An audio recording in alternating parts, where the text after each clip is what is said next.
days off, keep the hustle moving. Wanna see you be what you want it to be, prove it. I know I sound crazy to the ones who said all. I know I empower those who dream like me. I know I sound crazy to the ones who said all. I know I empower those who dream like me. And you say you wanna be somebody.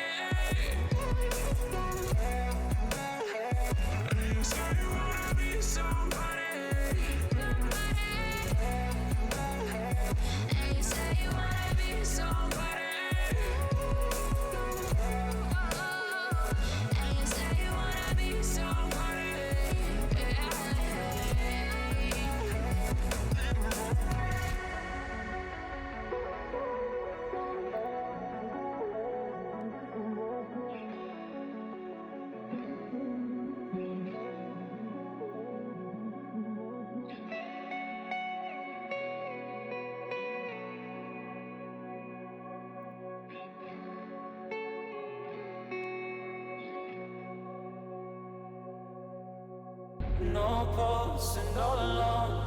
Time's not kind and it won't let go. No thoughts left in my head. My mind's not mine and it won't forget. But you bring me back from my darkness black. Cause the soul in me and the heart I have for you. It bleeds for you, it beats again. Oh, you bring me to life. Oh, you bring me to life. Oh, you bring me to life. Oh, you bring me to life. Bring me to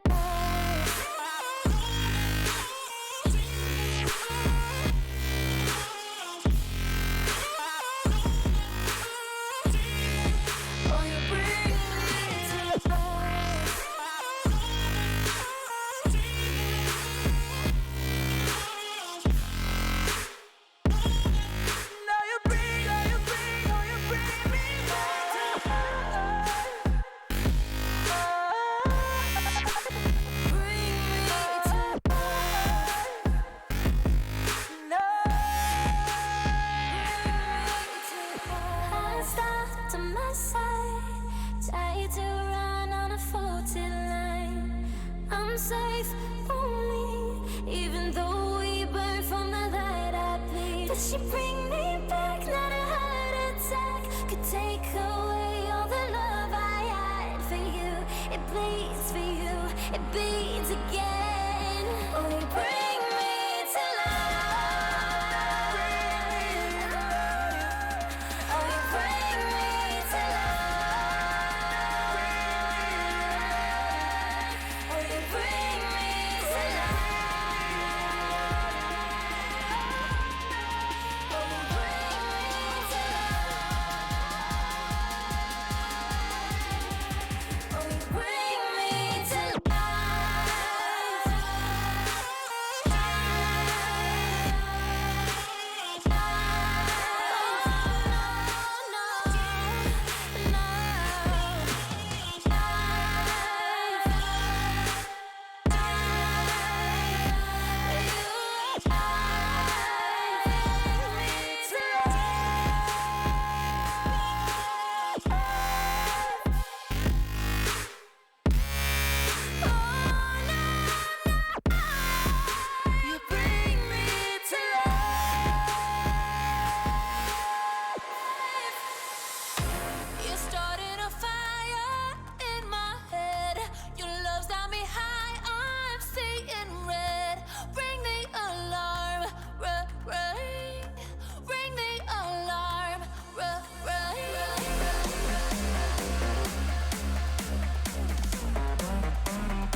stay in line, be alright, better play it safe. I walk a different path, nothing can hold me back. I've passed the point of no return, something is calling me, it's in the air that I breathe. Bring me back to life again, dancing with my fear, burning with desire. We gon' take it to the edge and come alive. Go to hell and back just to feel the fire. We gon' turn up in this place and come alive.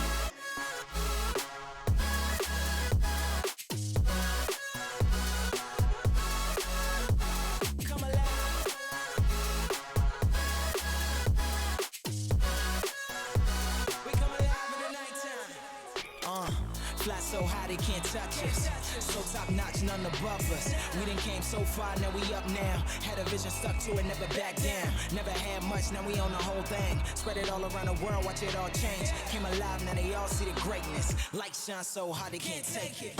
Dancing with my fear, burning with desire. We gon' take it to the edge and come alive. Go to hell and back just to feel the fire. We gon' turn up in this place and come alive.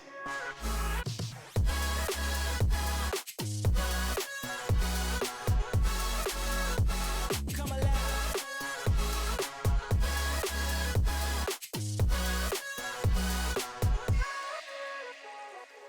I walk a different path, nothing can hold me back. I've passed the point of no return, something is calling me, it's in the air that I breathe. Bring me back to life again, dancing with my fear, burning with desire. We gon' take it to the edge and come alive. Go to hell and back just to feel the fire. We gon' turn up in this place and come alive.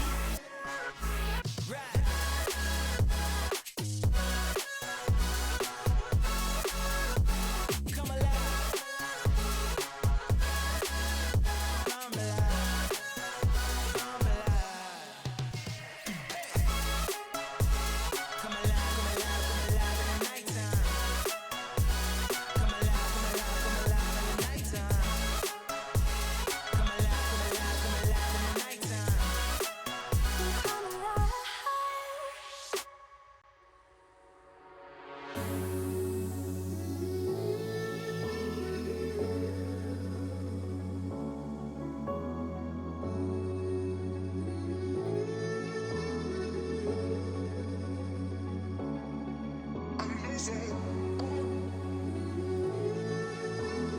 Love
sun doesn't go down, and we will drift away until the day the world stops spinning.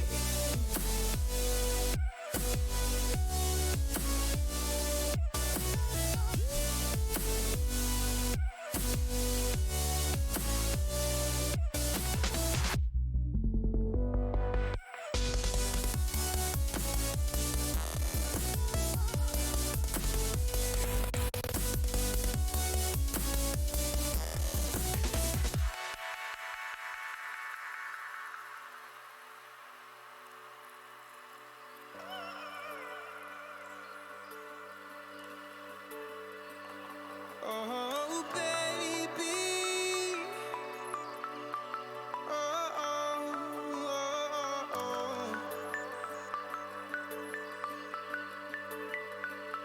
Oh, oh, oh, oh, oh. Yeah, yeah.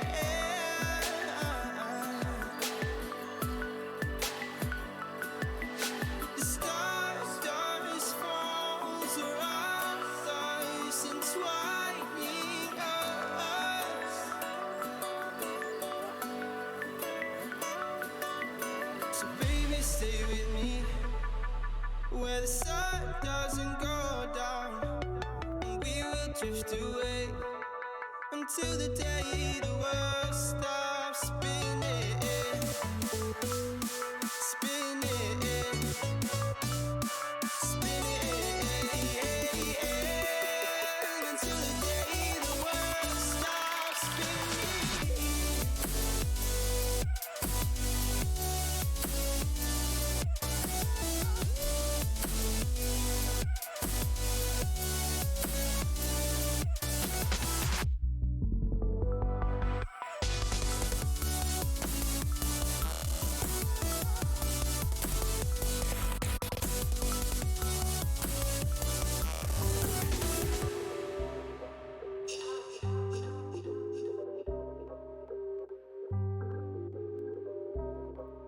Yeah. Ay, push start, ayy. Ball so hard, ayy. Raise the bar, ayy. Turn into a star, ayy. Play my part, yeah. I aim too far. I do it big. I keep it large, okay. Live it up. Cause it's fake, better give it up. Young, but I feel like I've seen enough. Numbers going up, better keep it up. Ain't slowing down, better live it up. About too hard, ayy. What? About too hard, ayy. What? About too hard, ayy. About too hard, yeah. I'm killing your favorite rapper with minimum effort. Yeah, your coach getting severed. The industry dry as a desert. Do whatever it is that you think that you're doing, I'm doing it better. Straight double use, that's my letter. Don't got no snakes, only ladders, ayy. They tryna figure out what's on our plate. Infinity sideways, we already ate. Skipping this basic, skipping this classic. Stay out of trouble, now I can relate. Nevertheless, again, I'm doing great. I just finished this thing, ain't no debate. You ain't my dog, you ain't my family, and sure as hell, you're not my mate. Yeah, I take my place at the summit. I can't wait till we countin' them hundreds. I cannot lie, I ain't rich, yeah, but when I say my time coming, it's coming. And some of y'all got ahead of me, to be honest, I wasn't even running. But very soon I'ma run it. I demand it, man, I want it. Push start, ayy. Ball so hard, ayy. Raise the bar, ayy. Turn into a star, ayy. Play my part, yeah. I aim too far. I do it big. I keep it large, okay. Live it up. Cause it's fake, better give it up. Young, but I feel like I've seen enough. Numbers going up, better keep it up. Ain't slowing down, better live it up. About too hard, ayy. What? About too hard, ayy. What? About too hard, ayy. About too hard, ayy. They not gon' like this. Don't like surprises. I cause a crisis. Man, I'm a scientist. With the music, I spice things up to my liking. Man, I want nice things, nice things. That's not an AK, it's a Uzi. I pull up and shoot it to movie. I'm chasing the bag, not a coochie. Cut ties with the fake, now it's Gucci. Word of my nigga from the 021. You count 6 shots and I count 2 guns. Some people still think I rap just for fun, but soon they look up to me just like the sun. Yeah, you can come over here. Swear it's like no career. Swear you got no idea. Soon you have no career. Take a good look in the mirror. They need to know that I'm here. Don't you act like it ain't clear. Yeah, push start, ayy. Ball so hard, ayy. Raise the bar, ayy. Turn into a star, ayy. Play my part, yeah. I aim too far. I do it big. I keep it large, okay. Live it up. Cause it's fake, better give it up. Young, but I feel like I've seen enough. Numbers going up, better keep it up. Ain't slowing down, better live it up. About too hard, ayy, what? About too hard, ayy, what? About too hard, ayy, about too hard.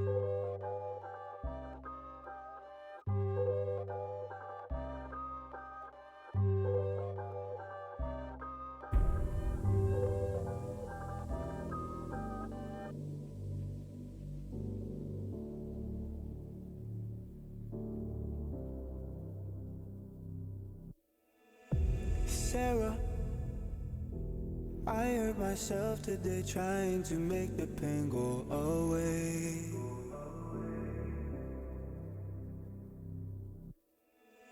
Sarah, I want to fade away, be with the stars in outer space. You come and you go, you take me high, you take me low. But I don't know how to do this on my own anymore. Oh no, now it's my leave for the melancholy. Couldn't fill a hole inside me. Damned if I do, damned if I don't.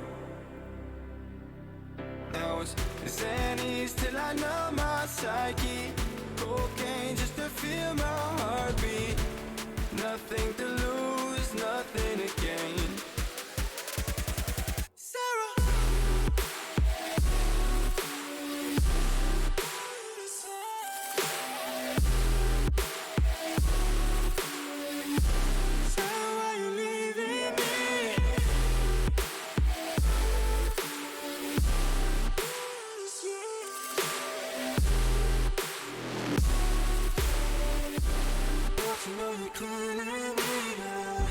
Sarah, I lost myself today trying to find ways to make you stay.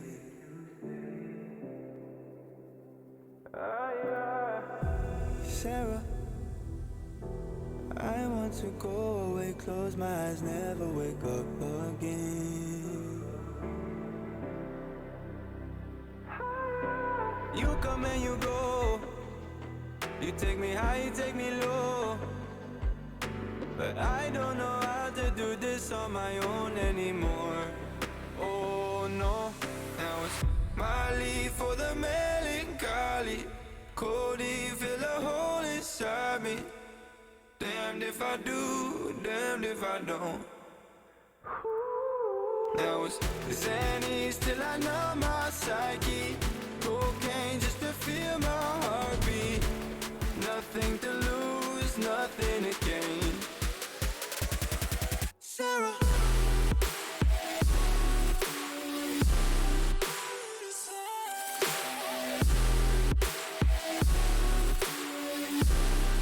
why you leaving me?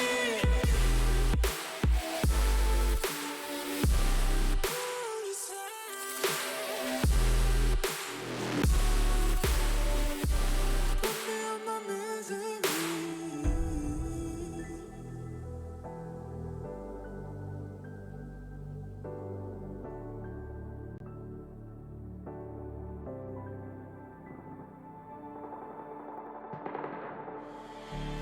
I don't want your empathy, I just want another enemy. I'm not gonna change a thing for you. I'm over middle ground, and I really wanna burn it down. I'm not your friend, and I won't pretend I am. So don't reach out, and I mean that. I'm under siege, and I need you to see that. You're on one side, I'm on another, and we will wage war upon each other. I'm no angel, you're not either. I'm at a fever pitch, you're at a leisurely pace. I'm unscathed, I'm unafraid. A warm welcome to the war game.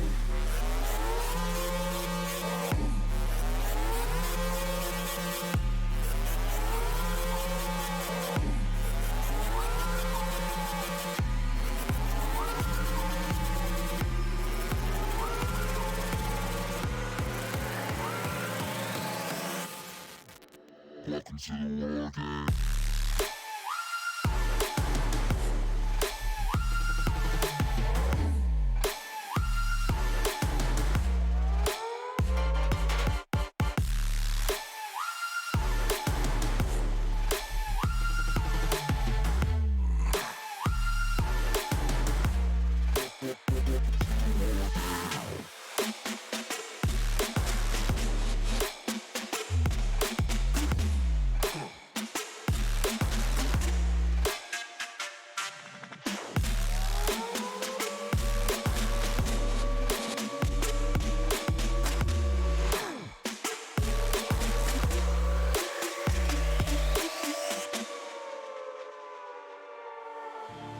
You're no ally of mine. Your life is a kind of lie, and I know that I won't change your mind. We have no common ground, and we're never gonna figure it out. So don't get friendly, get angry. I'll bury you down by the bar. So don't reach out, and I'm being that. I'm under siege, and I need you to see that. You're on one side, I'm on another, and we will wage war upon each other. I'm no angel, you're not either. I'm at a fever pitch, you're at a leisurely pace. Unscathed and unafraid. A warm welcome to the war game.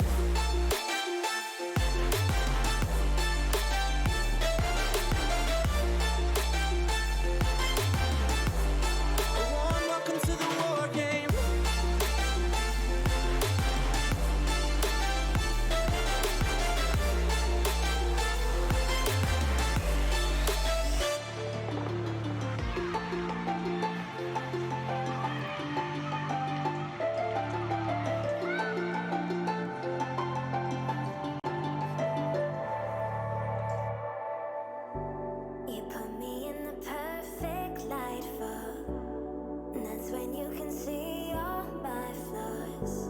And I could tell you don't mind at all. Oh no. You said come a little closer. Come here and I can show you. So I came a little closer. You said I'll show you how to love you. How to love you.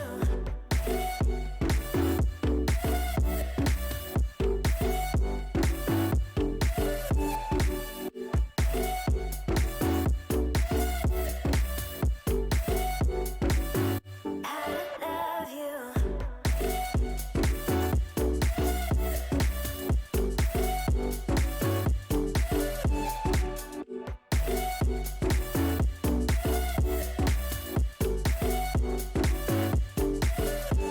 I'm reaching overload. Tell me which way I gotta go.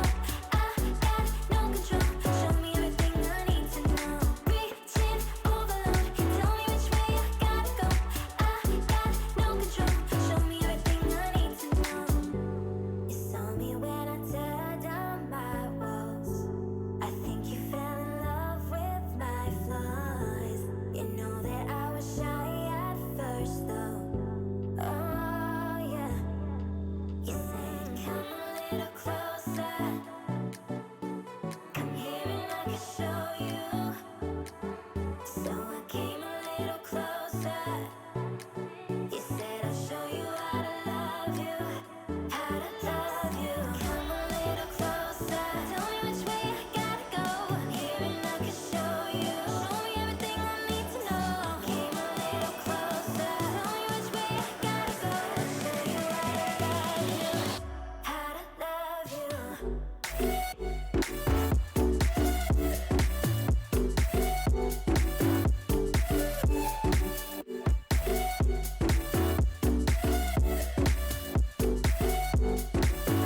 How to love you.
think anybody else is going to forget.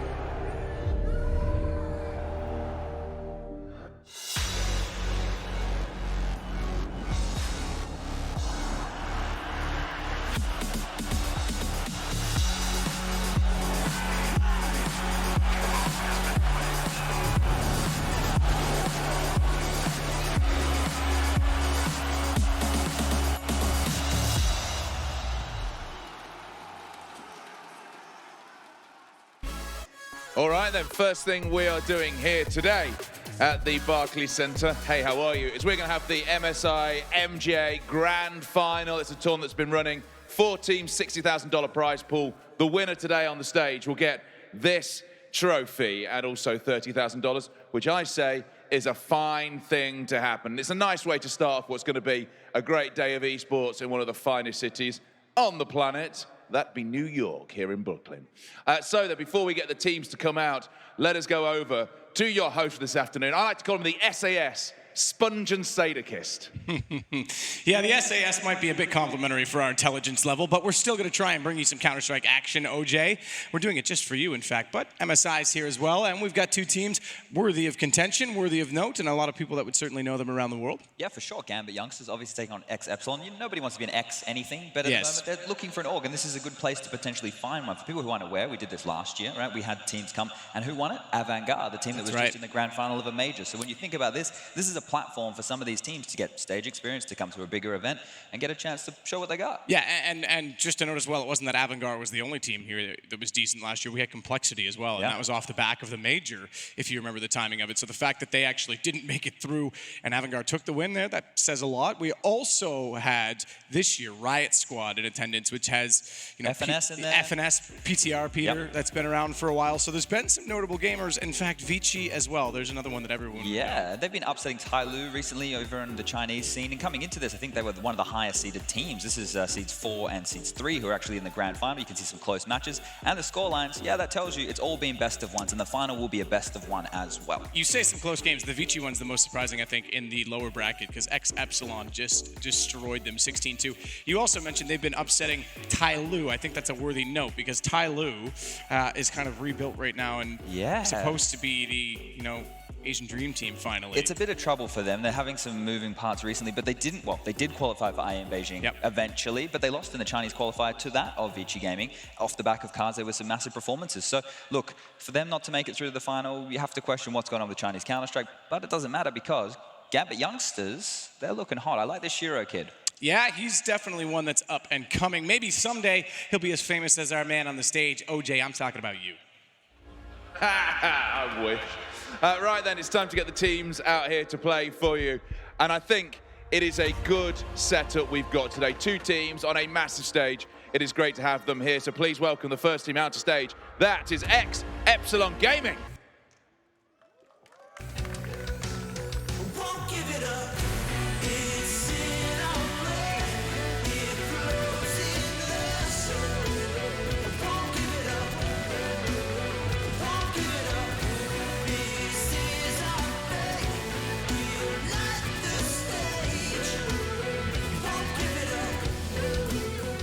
If there's one positive to not having an org behind you, you get to wear your own clothes on stage. Bit of a winner there for X Epsilon Gaming. Let's bring out their opponents for this best of one. And that is Gambit Youngsters.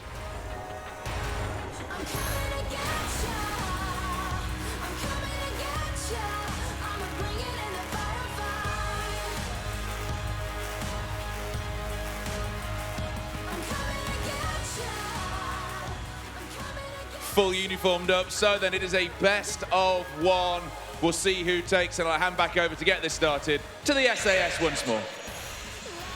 Thank you very much, OJ. Yes, we're looking forward to getting into this one. It's nice to see Gambit jerseys on a stage again. You mentioned Avant-Garde being in this. Let's not forget that Gambit and Majors also had a final. In fact, they won that final back in 2017. I know this is the youngsters, but their top squads kind of dissolved a little bit. Well, they're playing for big money as well, right? First prize here is 30K. That's quite nice when you want to be, getting your foot in the door with the tournaments like this. We do get to see a team like Gambit youngsters playing in the minors in the CIS region. Yes. We have been seeing where they've been going. Now, they don't have a lot of LAN experience. They've been playing primarily online. So this is a big step for them in playing in an arena and getting an opportunity to play against a team like Epsilon who has experienced names. You were mentioning Surreal before. Yeah, absolutely. Surreal played with Complexity for a period of time. Obviously, the UK player that's jumped over with them, but he's had experience within the UK as well. I think he played with Smooya for a little bit of time. I think he played back with Rattlesnake as well. He came in a little really bit rolling back the years now. Yeah, I know. He came in just after sort of Henry's era, and is certainly someone that we thought was going to break onto an international scene. Had that brief moment, that brief tenure playing alongside Def, again, with Complexity, but now it's another breakout period for him. And again, don't discount the breakout potential that these tournaments do have, because there's another similar challenge that we have in Cologne every year. And last year, I suppose, sorry, 2017, Big was playing in that, and then in 2018 they made the final of Cologne. So you can elevate your game pretty quickly from this Doesn't take sort long. of tier 2 level. Well, we have Brokey as well, who was part of X Epsilon until he got picked up by FaZe Clan, right? So there's a lot of names that have come through this Epsilon banner. Now, you have to have a look at who are some of the names that we've seen recently come out of that squad. Well, not recently anymore. Like Blame F, he was playing with these guys once upon a time, right? So a lot of names have come through. Now they've gone heavily Bulgarian, right? You have to look towards this. You have to see that some of the names in the squad. Victor. Yeah, that's one we remember, right? Spy Leader, Bubble, Victor. That was the G Play. What was that? What was the former name? Many a name. These yeah, guys they had have many. That team did go Windigo through recently for Victor. That was one of the exactly. teams that he was. You know, we have the likes of Ships and stuff in there now. They've left as well. So lots of moving parts. This team right now just seems to get whatever talent they can and do the best with what they've got. So we don't know where they're going to end up, but we know that they can definitely play some solid European Counter-Strike.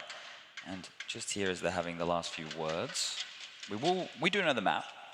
I don't know if we're showing a veto. That's what I was going to say, because we are going to be coming into a best-of-1 situation, as you say. They are going to show you the veto in just a moment on the screen, Chad. But best-of-1 situation on a stage is always a bit intimidating because you've got to make the right decision in that veto. Typically speaking, with 7-map pool, narrowing it down to 1. If you don't get a map you're at least somewhat comfortable on, you've kind of messed that up pretty badly. Exactly, right? It's difficult to make a blunder here. And I think, you know, between teams like this, we're talking about X Epsilon probably being a little bit puggy. You see it would probably go towards more like, I expect something like a Mirage, right? Where it can be scrimmy. That's a good CIS map as well. There's no reason that a team like Gambit youngsters wouldn't want to play on that one. As we chuck on through here, we're saved from the Vertigo, so that's quite nice. That is true. I've never casted Vertigo. You get to make up the spot names, though, Matt. Well, the problem is that people have already started doing that, and I'm a little late to the party, so I couldn't just name everywhere Jaden like I would. But Mirage, this is a good middle ground map. It's not... Look, I kind of agree. Semler made a tweet yesterday that Overpass and Inferno have kind of become the best map 3s, and you're kind of looking at this as a map 3. It's the final map in a series, essentially a best-of-1. You're toward the end of the veto. Mirage is a bit more, I guess, team-based. You've got to definitely be on point as a team on Mirage to get executions down. Sure, there's a lot of mid-control, there's a lot of pandering over trying to get the first pick, but there's still a lot of execution required. Yeah, look, I want to talk about this map a little bit, but when you have a map like Mirage, I mentioned puggy. What I mean by that is you have a very loose style on it. A lot of teams, a lot of individuals, they know all the smokes, they know all the flashes. The meta of this map has been definitely worked on out. It's hard to change it, right? Sure, towards the end of, the middle of last year, we were seeing a lot of mid-control. The top mid smoke from the CTs, them going hyper-aggressive. The Ts worked out ways to counter that. And from here, how much more depth can you really look at? You've got your mid-control, you've got your A execute, you've got your fast B execute. Sure, an extra Molotov, an extra smoke, maybe for a tendency of a player, but realistically, we're not seeing anything, changing the entire way the map's played, and that's why I think it's probably the next one to go. Yeah, that's what I was thinking. It might be. And there's no word yet as to, I mean, I guess there never is until it happens with Valve, but there's no word yet as to whether or not a map will be dropped if a certain map we know is coming back, which we might see today. Yeah, just hang around for that one, that's for sure. Yeah, exactly. Is going to be implemented into the pool straight away.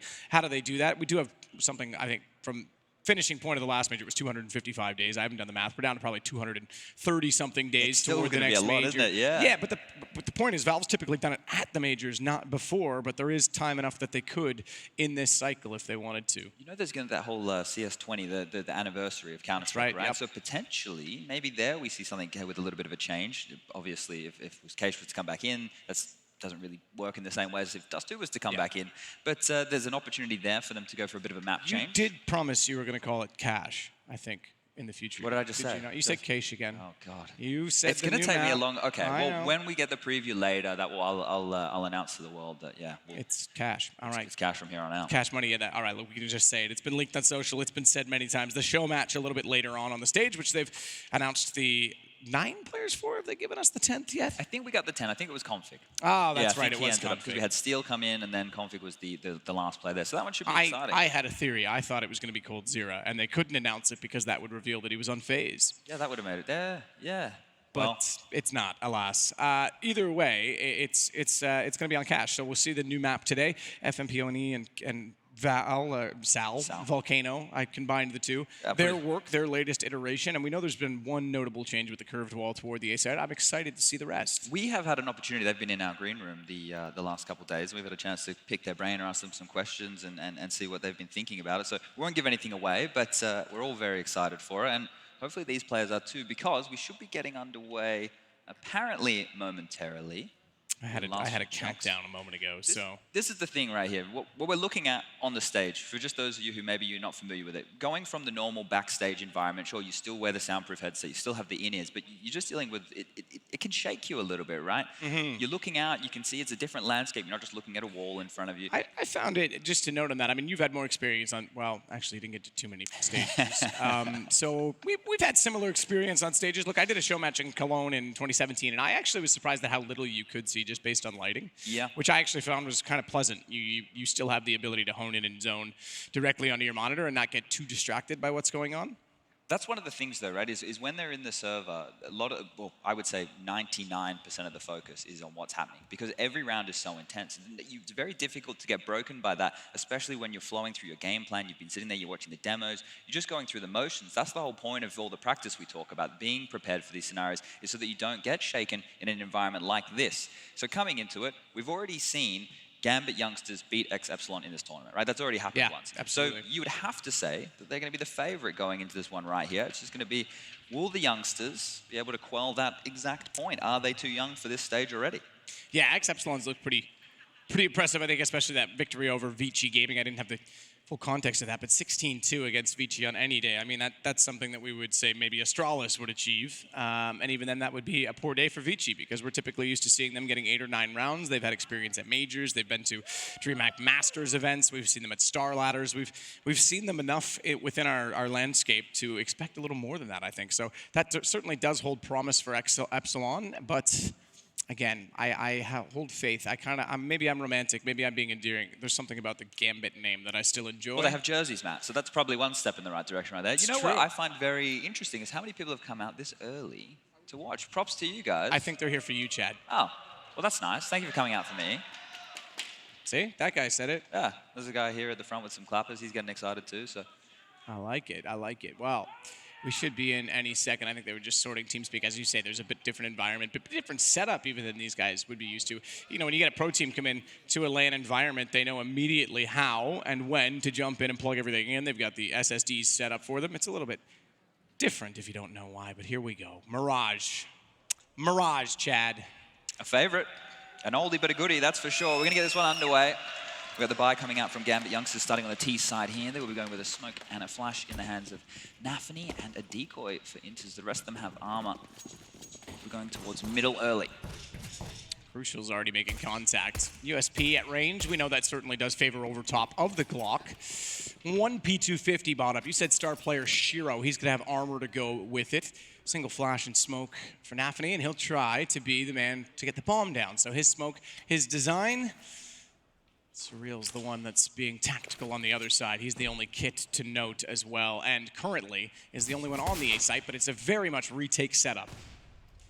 He stays passive towards CT. Crucial will catch the cross. No, he will not. Absolutely shut down. Surreal does get one back. Spellin, though, he cannot get back through the vents. He has to contain, because if he gives that up at this point, Tees can wrap and push towards CT. So right now the attack is on Nafany. The distraction has to be held from spawn, and there's a flank coming through from the B site. This setup from Gambit, this is going to overwhelm. 4 players already on CT stairs, though. If they're fast enough, if they can get by Supra and catch out Nafany toward the cave, they have a chance to get on the bomb. They're going to hold the defuse. Surreal goes down. Nafany just barely got it. We didn't catch it, but it was on the edge of the smoke, and that in itself was the round, because he was the one with the kit. Felt clean and easy, really. They got a lot of territory after that initial trade went down. Shiro popping the head off there just to get things started. And once they had the territory over towards jungle, it's very difficult for the CTs. You spoke about getting through that vent. That's the close range. That's what the Glocks want to take as fights. And then with Zach Seal, who actually, he got promoted to the proper Gambit squad for a little while there. That's right. He's now back. With that flank, was able to make sure that there was a contingency plan in place in case they did lose some early members. We'll be seeing the full eco come out from the side of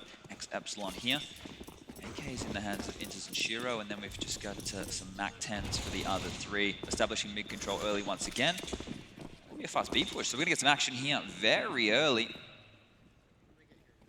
Seal is the one that's waiting for it. This is a good chance for him to farm up some cash. He only got 2. I thought maybe a 3rd.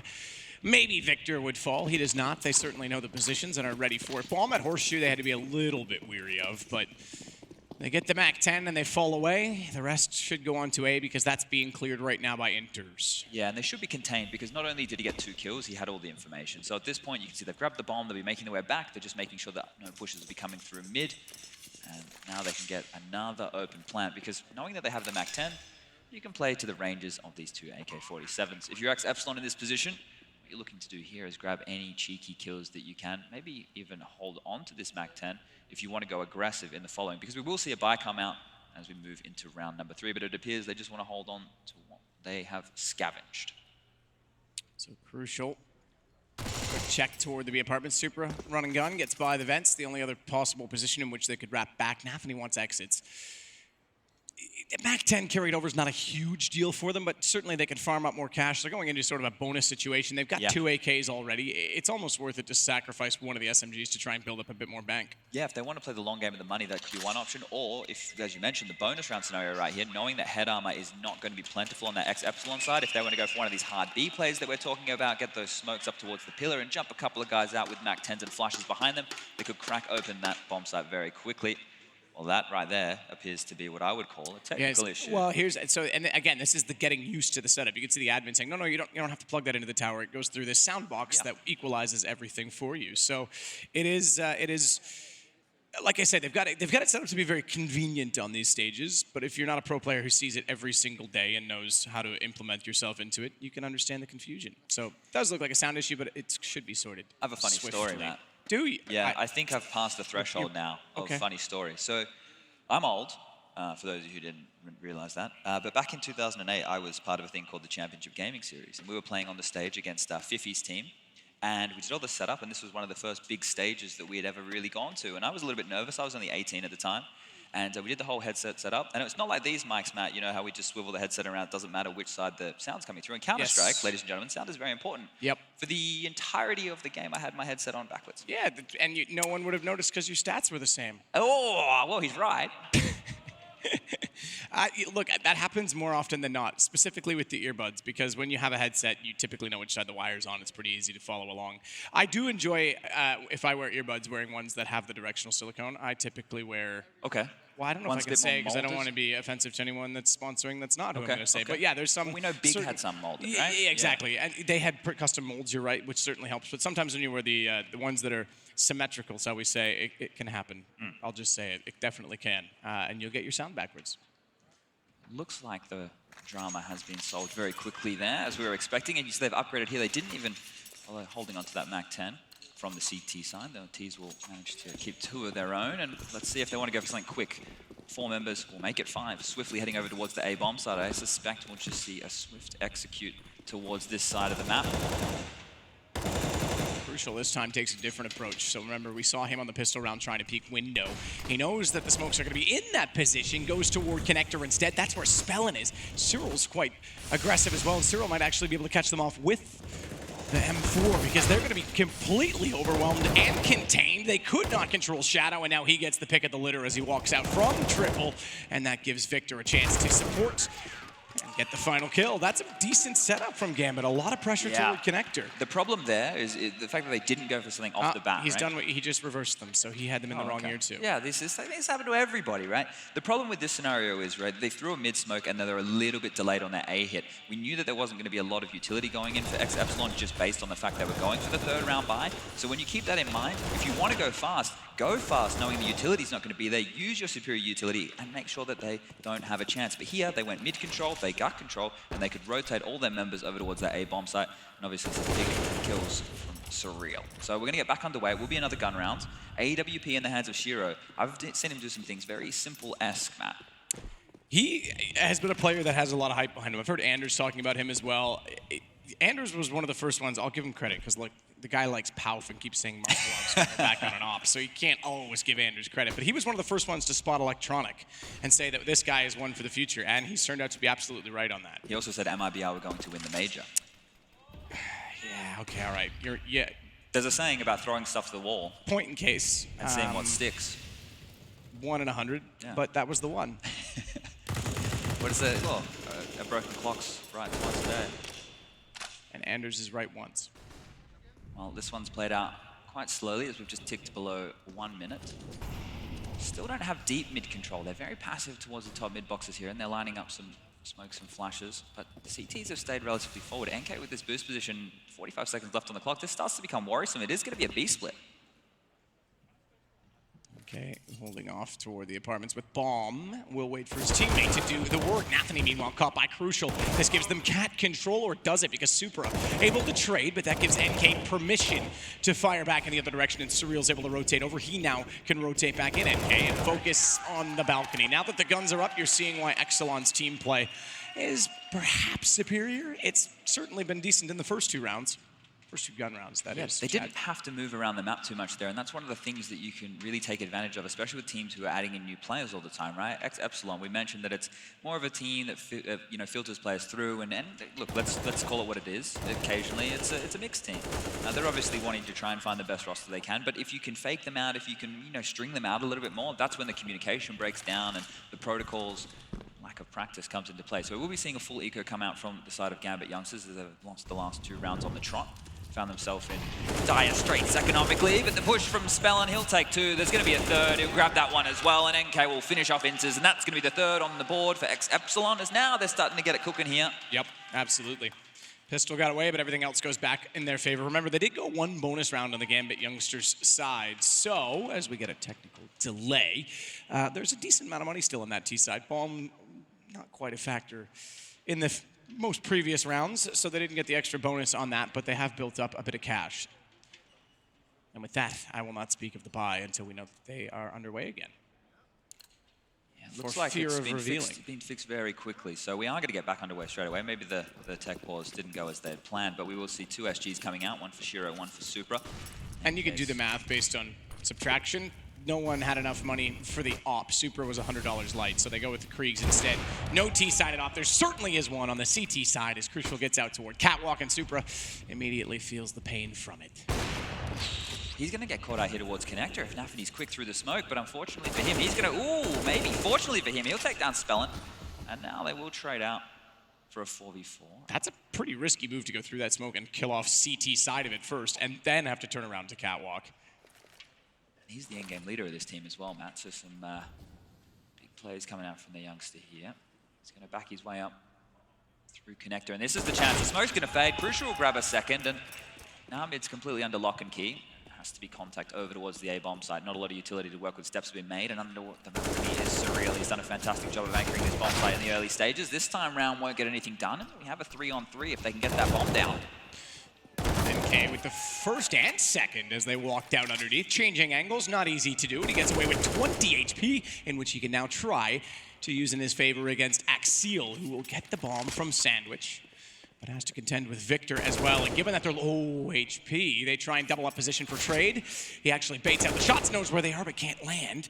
And in behind the box, he doesn't have the information as to where the second player has gone. So to try and clutch this back now becomes more and more difficult. 23 seconds, even just trying to bait a few players out. He should identify that he's now heard an M4 and an AK. That means 2 players have to be to his right. And as Sechi goes to commit to the plants, he's forced out by the Molotov, gets back inside a firebox, but they will be able to figure that out quite quickly based on the position of those flames.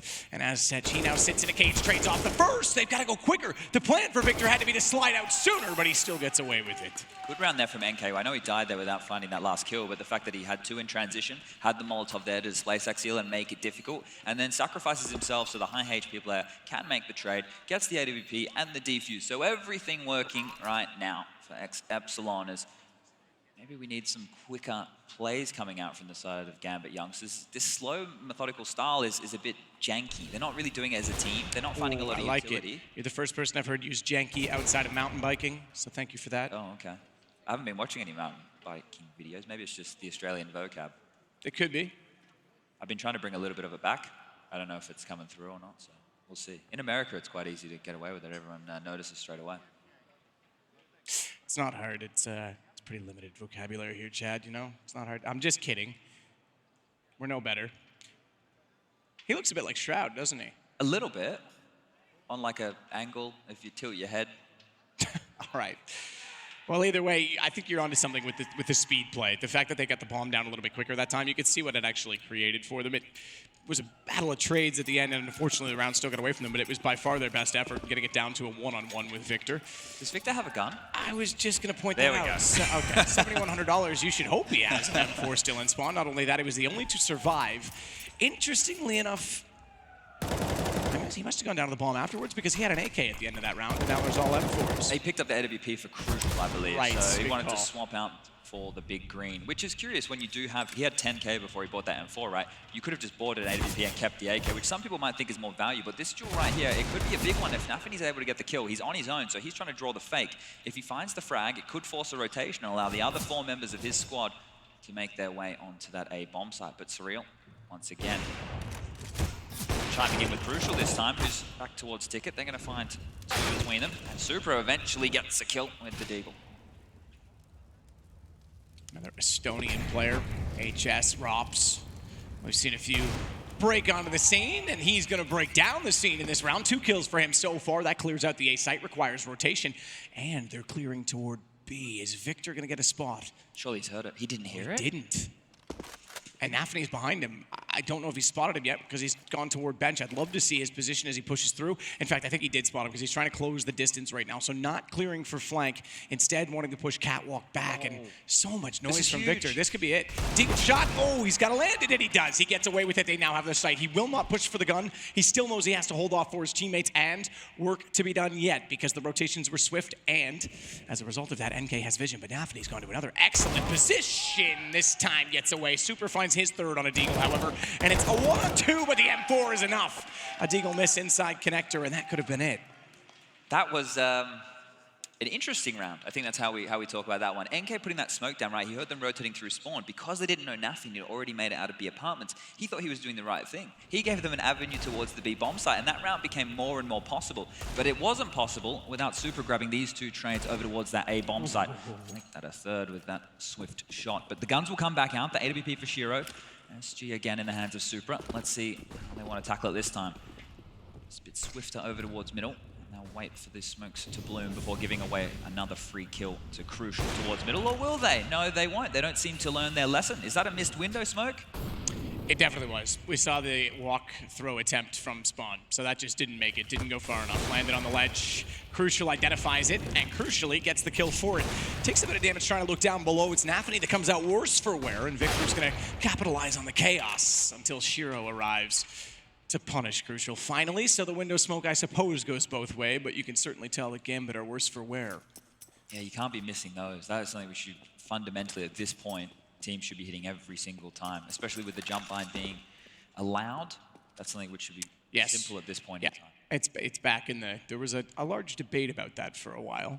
I remember the debate back in 2015. I was one of the people on the side of where we are today. I'm a forward thinker, Matthew. Ahead of my time. Ahead of my time. Peaked too soon, some would say. Shiro can't land. Smoke will go off toward jungle. That'll allow them perhaps a more confident entry. Nafany again is going for these flanks. Problem is this time Bomb's on A, 35 seconds, and they don't have, oh no, this is the wrong call, because they're gonna rotate back, and look who's gonna be again perfectly positioned. NK is gonna be immediately between them. Bomb goes down. This is round, but you've gotta have a gun in your hand to take the fight. Smokes himself off. Bit awkward now, but he's buying a little bit of time, perhaps. Secondary flash, they found him, and Shiro gets him down. There's time enough, 18 seconds, they can run it, but you're right, they spotted the fact that they were rotating out for a reason. Just save. I think that's an overcall. I think Nafany's gotta go for flank in that position. Yeah, he's trying to find a lot of room. He may have watched some demos, he may have found some tendencies. They get a little bit lazy watching that B apartment area of the map if they lose an opening kill or if a certain part of the map gets taken over territory-wise. But here, it's just really disjointed. They're not on the same page. They feel like one guy's trying to do his own thing, trying to be a one-man army, and the rest of them are over on the other side waiting for a call.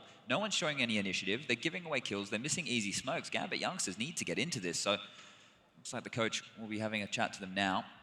Tactical timeout, maybe amping them up. This will be their second already, and we're only, this will be round number 9 that we're going into. So talking through their options here. But once again, if you use pace, the reason I think pace is a good idea is because it shakes away the nerves. When you're doing things that are a bit more structured, a bit more fundamental, that's fine. But if people aren't hitting their shots, you can run strats every day of the week. Get them warm, get in their face. Maybe that way you can find a gap instead of trying to lurk and play these crazy percentages that we haven't been seeing go in the way of Gambit youngsters. Yeah, again, to remind you, so far the pistol and the conversion, the only 2 rounds that have been picked up by them. They were the ones through the upper bracket, mind you. Indeed. So again, that smoke thrown by Inters. Does it make it this time? It does. You can see the trail on the left, so Crucial's time in which he can fire will be limited. He knows that. He rotates off. Super is going to take advantage because the catwalk smoke as well. They thought they could finally get quick access, and NK is perfectly positioned to deny that. We're seeing more and more players, perhaps Abel J in Furia has influenced them. Try and rush that catwalk position on the T side. I've seen him inside of the B spawn within something like 11 seconds, but this time shut down. Ensuing trades in middle, though, are still evident to watch, and we've got a man advantage on the retake. 3 M4s versus an AWP and an AK, and all 3 have kits. Missed shot from the AWP, and Shiro leaves Inters to battle alone. Unfortunately for him, Firebox doesn't leave many options. The Molotov's deep. That gives him a chance to peek, and he nearly got 2 for it. Yeah, his toes were just getting tickled by the flames just there, so eventually he was going to have to swing out wide. It was a right eye peek, but the 2v1 scenario makes that very... You love this whole right eye conspiracy. It's not a conspiracy. The camera is mounted on the right side of the model's head. To me, that doesn't make... Look, you put it anywhere. What are the constraints? It needs to be in the center of the head, right? Yes, it should be in the center of the head. But because I'm it's on the right wondering side, if there's some sort of physical attribute in the game, which means they couldn't program it to be... It's just when you're left eye jiggle peeking, you can't see as much as you can when you're right eye jiggle peeking. So when you swing on a right eye peek, you're going to have a little bit of an advantage on someone who is on usually static. Yeah. In CSGO and in Source, if you're the one moving, you always have the advantage, thus Peeker's advantage. It will be an execute. Over the top we come. They're going to have to break through. Surreal's lined up. He's still going to be out of... Oh, no. Okay. It's a bold trade from Spellin to go back through, but that shouldn't have had to happen. He had to push a smoke and hope that the one was working out from Palace. In the meantime, somehow he gets Nafany as well, so he's done very well for himself. Still there, contained. Look at NK sneaking into the site. Axial, meanwhile, you're right. Gambit has spotted the fact that B's being left open, but they need to take better advantage of it. This time they might, because Inters has to contain. If he can hold his position, Bomb's gonna go B again. They're looking for rotation, but Axial on the flank. This time Bomb didn't have to necessarily go, and that was my point in the other round. Sometimes it's not saying, hey, this site's open, it's saying, hey, I can help open the other site for you with the flank, and it's about timings, of which there's plenty, and they will get their first gun round as a result. I think, obviously, this has been a part of their game plan. They want to push for it. They want to make sure that they respect that B bomb site so they can't hedge as many bets over towards A. I get that, but you can only do that so many times. They're lucky they had the breakthrough here. If that didn't come at this point of the game, being 10 rounds in, then you start to really come into trouble. 7 rounds on the board for X Epsilon already. Gambit need to really start mounting a bit of a comeback. And here, now that they've kept them honest, now that they know, hey, they know this weakness, they know this potential to flank exists, we might have to readdress our game plan. And you can see what that's done to the money. Surreal, he's only got a 5-7. Shiro's going to get boosted up for this lovely little pick. Let's see if he can grab anything crossing. Bomb always seems to be in limbo with these guys. It always seems to be back towards T-spawn, running through a flank. So they will want to sell seems to be an A fake here, but the forward positions on the balcony and towards the front of site are going to be the early warning signs that this isn't an A hit. It's a full set. It's a great execution piece, but you've got to have men on the ground to take advantage of it, and they're a little late doing so. You spotted it as well toward middle. Crucial already getting one. Crucial will spotted the gun barrel. Oh, that's a good reaction shot considering he looked away from the gun barrel, and Shiro nearly snuck into the site, all onto Inters. Now, formerly, and it seems ages and ages hence at this point, we would have talked about reset, thankfully, in the new economy. It won't be the end of the world. Do you mean or end thankfully? of the line. Sorry? Do you mean thankfully? Yeah, okay. From Thankfully, in Gambit's, the context of this situation. Yeah, yes, there we go. You don't get a reset. You just go down one. So everybody wins. Exactly. Participation medals for everyone. The crowd loves that. Yeah. Chad. Everybody here's a winner. Except for you. Yeah. I mean, me, but it's fine. We're in this together. Well, Inters would have to do something absolutely miraculous here. He is going for it. He's going to see if he can make a play. 19, 18, 17, every second ticking past. He has to find the kill. He's going to get taken down by NK, who just continues to stand and wait. They're not doing anything tricky. They're just standing. You want to take a duel? You want to go slow? You want to try and take these 1v1s? Yeah, XEpsilon are happy for that. Let's do it. Let's fight. The team that we thought would have more strategy, that we thought would come in here a little bit more of a structured game plan, they're missing shots. They're not looking crisp. They're not looking clean. And the age definitely has something to do with that. The Gambit youngsters are all very, very young. We're talking 17, 18. Which is, it's excellent that they've got a platform like this from Gambit to work with, because we've seen so much young talent break into the scene, and the more support they can get, the more likely we're to see more of that. And I think that we're really taking the game to new skills as a result. Super's going, oh, for the same play. He was hurt, he was spotted and found, and as a result, Nafany has to try and compensate for lost territory. He's found the second as well. NK down, that gives them middle. They can execute. Surreal's aware of it. He wants to back away. He has to back away. And even that's not enough. Nade kill, but Victor alone on Catwalk gets the first one almost for free. Still a 1-on-2, but quite removed from the situation, and the bomb is down. He has to get closer. He'll switch to the AK to allow him a better chance on the retake, and a flash deep, but making a ton of noise, and I don't think he's aware of exactly how close his enemy is, which should peak anytime, really, Axial, whenever, at your leisure. Yeah, he was very noisy. He was giving away his position. It was quite clear with the elephant foot that he had no idea that he could be close. So playing it safe, that's the way we do want to see it. But just to talk about that game plan. So they did the mid-smokes. They made it seem like they were going for a very fast cap play or just to connect a mid-control there. These kills here from Nafany, sorry, aren't the kids as well, I guess. But they're very important because what's that allowed is the mid-rotation comes in, 3 players come out of Palace, and when you have a retake A from Surreal, his main focus is towards A ramp. It isn't towards that Palace position. It's much harder to defend. So when they're able to team out of there, he loses control. He has to play passive.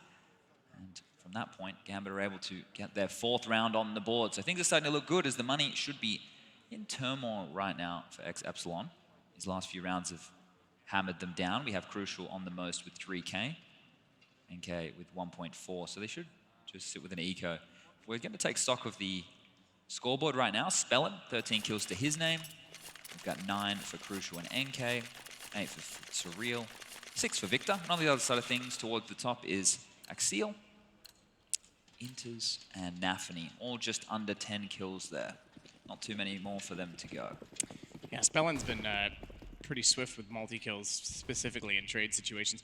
But for the first time in this half, or at least since they've been able to purchase, they're broken back down on the Epsilon side, so they'll have to sit with a stack inside of the site. No surprise based on the amount of space we've seen given up B. That's going to be on the A side of the map. Yeah, you'd think with all the pressure that they were seeing over there, maybe they thought we'll send a party. But when we saw an eco come out from them earlier in the piece, they did that 5-man B-Apps push, where Axial was only able to grab 2 kills with the MAC-10, but it will just be a slow, methodical B-split coming out, and Shiro has a chance here to get himself a little bit of stat padding going on. Going to be 1 as the rest of them want to push into the shooting gallery. He's going to grab the second, the re-peeks galore, and well, he's making it work with the left-eye peek this time, isn't he? So far, he's going to try and hold it off for an ace. Nafany gives himself up to try and make that easier. He's actually tagged Victor, gotten him very low. And unfortunately, Axial has decided he doesn't want to wait for an ace. He just wants to end the round, and that's exactly what they'll do.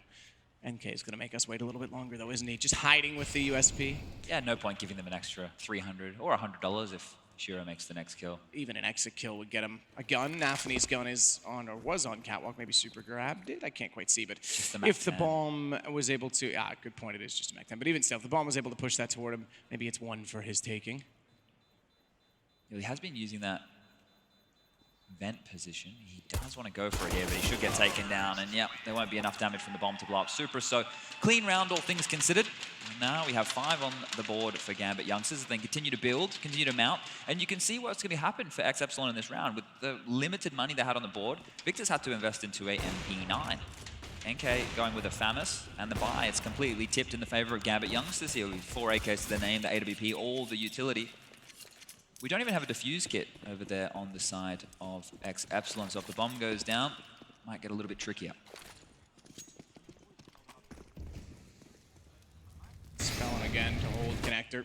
Extinguish the flames with the smoke. Nafany, look at this. Apartments pushed. He's that far in. Gets away with one. That was a pretty chaotic spray considering he may have had a better chance of lining up the first shot, but still, they have the B site, and NK, rather than trying to retreat back toward it and hold from catwalk, will join his teammates to take away the map, and they might take away the bomb. Not quite there in time. Shiro's got the first. And that makes things a little more awkward for X Epsilon. Oh dear. If they hadn't been able to catch the bomb or even one kill, they could have contained the B site before the plant, but now it's almost a save. It has to be one early as well if they're going to call it, because they have an AWP still. NK already limited, down on 17 HP. I think they just back off to the A site at this point. Yeah, it's a good call from these guys coming out late. If you can get 9-6 half, 8-7, it's all par for the course on a map like Mirage. That's what we're coming to expect. You do have a little bit of buffer if you're Gambit and you want to chase. You can send a few of these AKs out. Whoever of the excess cash, Nafany and Supra, can get away with it. Inter's only with 1K, should be a little bit more careful. But if they want to apply pressure, they can. It doesn't appear that they're going to be too cutthroat about it, as we can see on the minimap. Look towards your top left. The little yellow icons, not too close to little blue icons. One's getting a little bit closer now, though, Chad. It's like Pac-Man. Yeah, I was never good at that video game. Oh, that's really going to hurt right there. That's Crucial, knowing that the time was about to expire. Probably didn't necessarily need to be picking that, but these are these tiny details. And that was huge from Nafany to even be able to pivot that corner and find that kill. They won't be able to scavenge the AWP in time, which means that now Crucial will find himself on an MP9. We have 2 M4s, 2 FAMI, or are we doing FAMASes? I like FEMI, that's Familia. Yeah. FEMI, yeah, I like it, I'm down with that. So another compromise buy here going into the last round of the first half. Remember, this is a best of 1. They are playing for $30,000. Second place will be getting 15 as we execute on towards that A-bomb site. Surreal up and over the smoke. They expect it. I think his own gun model blocked his vision there because the edge of the smoke was certainly not quite that far to the right, but he didn't see the player down below him, and as a result, taken down. Unfortunately, Victor and NK. I mean, you pointed this out, Chad. You said speed was probably going to be the friend of Gambit, and they've sped things up, and look at the results. We went from 8-2 to now potentially 8-7 to end the half, the final of the half, and NK means he's got to go for it. No kits. No bomb plant yet, mind you. But that's going to be denied. Shiro's got the trade. All fine and dandy. 8-7. Good turnaround. Good half in the end. Yeah, going about the objectives the other way. Just making sure they get all the kills as opposed to getting that bomb down. So Gambit youngsters turning it around, giving us what is a competitive-looking first half. And when they move on to that CT side, now I start to put more and more in their favor. Waters will be drunk. But I believe we have an ad break to go to, Matthew. I like those. Let's do that. We'll be back in 2 minutes. Stick with us.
Seems like I can't get away from the hot sun.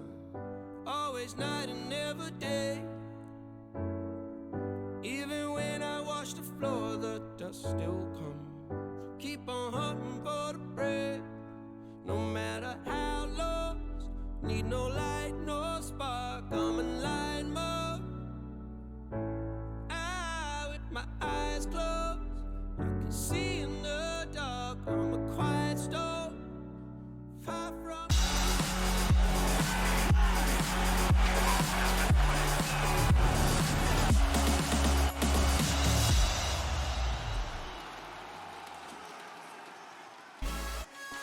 ESL One New York reaches its final day, and we start things off with the MSI Gaming Arena, which Gambit youngsters are playing in, but their opposition, Epsilon, had slightly better half. It looked like it was going to be a walk at one point, 8-2, but they clawed it back to just one round the difference as we get ready to start off the second and final half of this competition. Yeah, very slow start to things from Gambit youngsters. They picked up the pace. They were able to get involved, exploiting over towards that B bomb site with some rotations. And look, we got a competitive game now. So this is a best of one. This is where money is won or lost right here, and we'll have champion of the MSI Gaming Arena. Now it's going to be an AXQ coming in. We have two smokes, one on Surreal, one on Spellin. Seeing them come over the walls right now, and flashes will come out. So this is a classic, the Glocks to come out of Apps momentarily.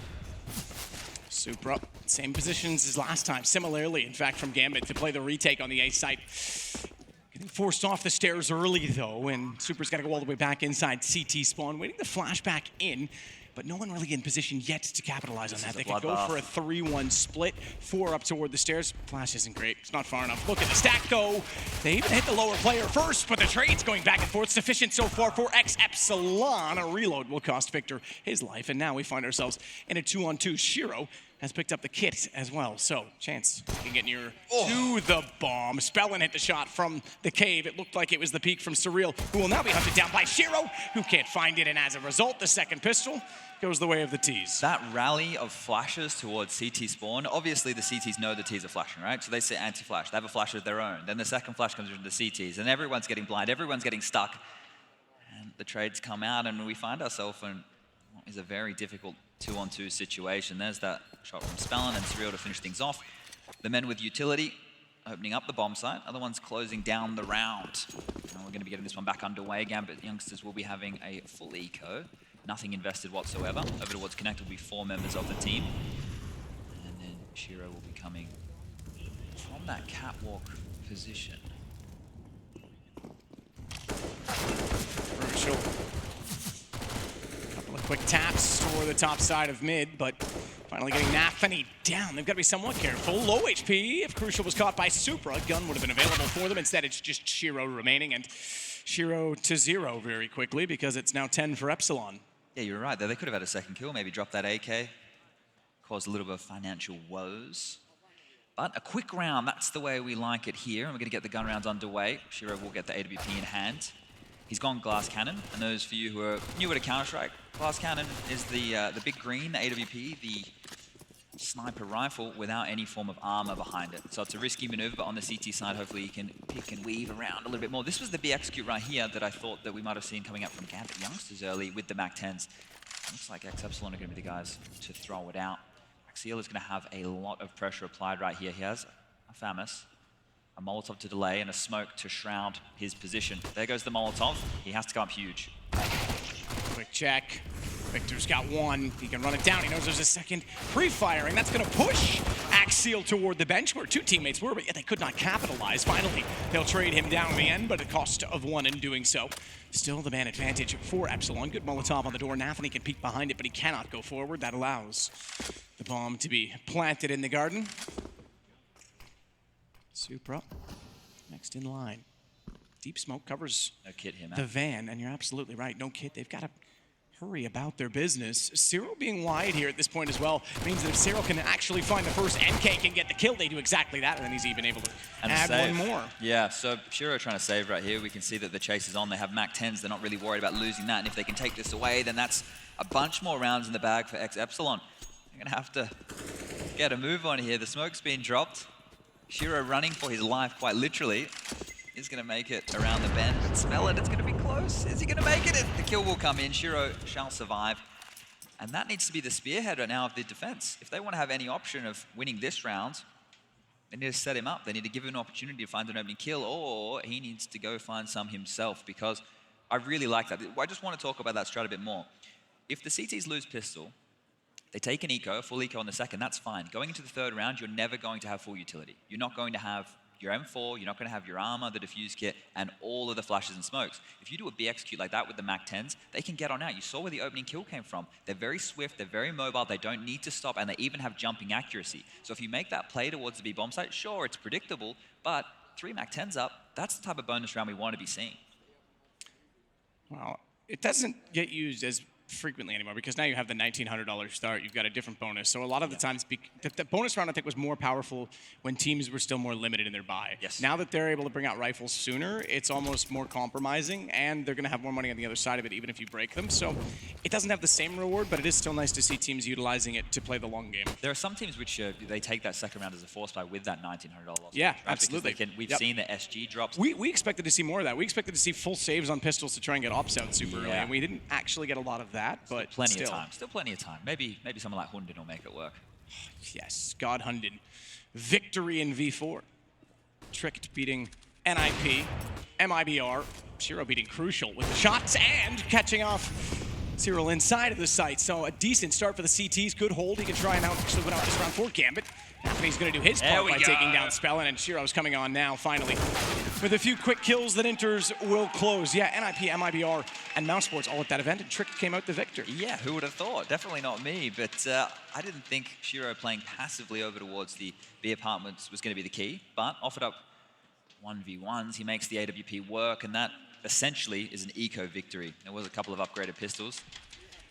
Really, when you look at the way the money was sitting, Epsilon made a bit of a boo-boo there. We've all done it once or twice, but that's exactly why you praised Shiro at the start of this, and you can understand once he gets the op moving, seems to be quite good at sort of, I guess it's similar to Fallen. He's good at quick angles. He's not going to be super aggressive. He doesn't look like someone who's going to take the peek, but as you can see there, he was able to change his aim very quickly, knew exactly the timings of the peek. Fallen, the reason I say that, overpass, A sites. He was very good at doing that for the Park side. In fact, we're seeing Nitro get really good at that role as well. And again, those are two operas that again, call me, say what you want. I don't think Fallen was the best aggressive opera. I think guys like Guardian and Kenny were better at that type of style. So it all has merit. It's just about finding form.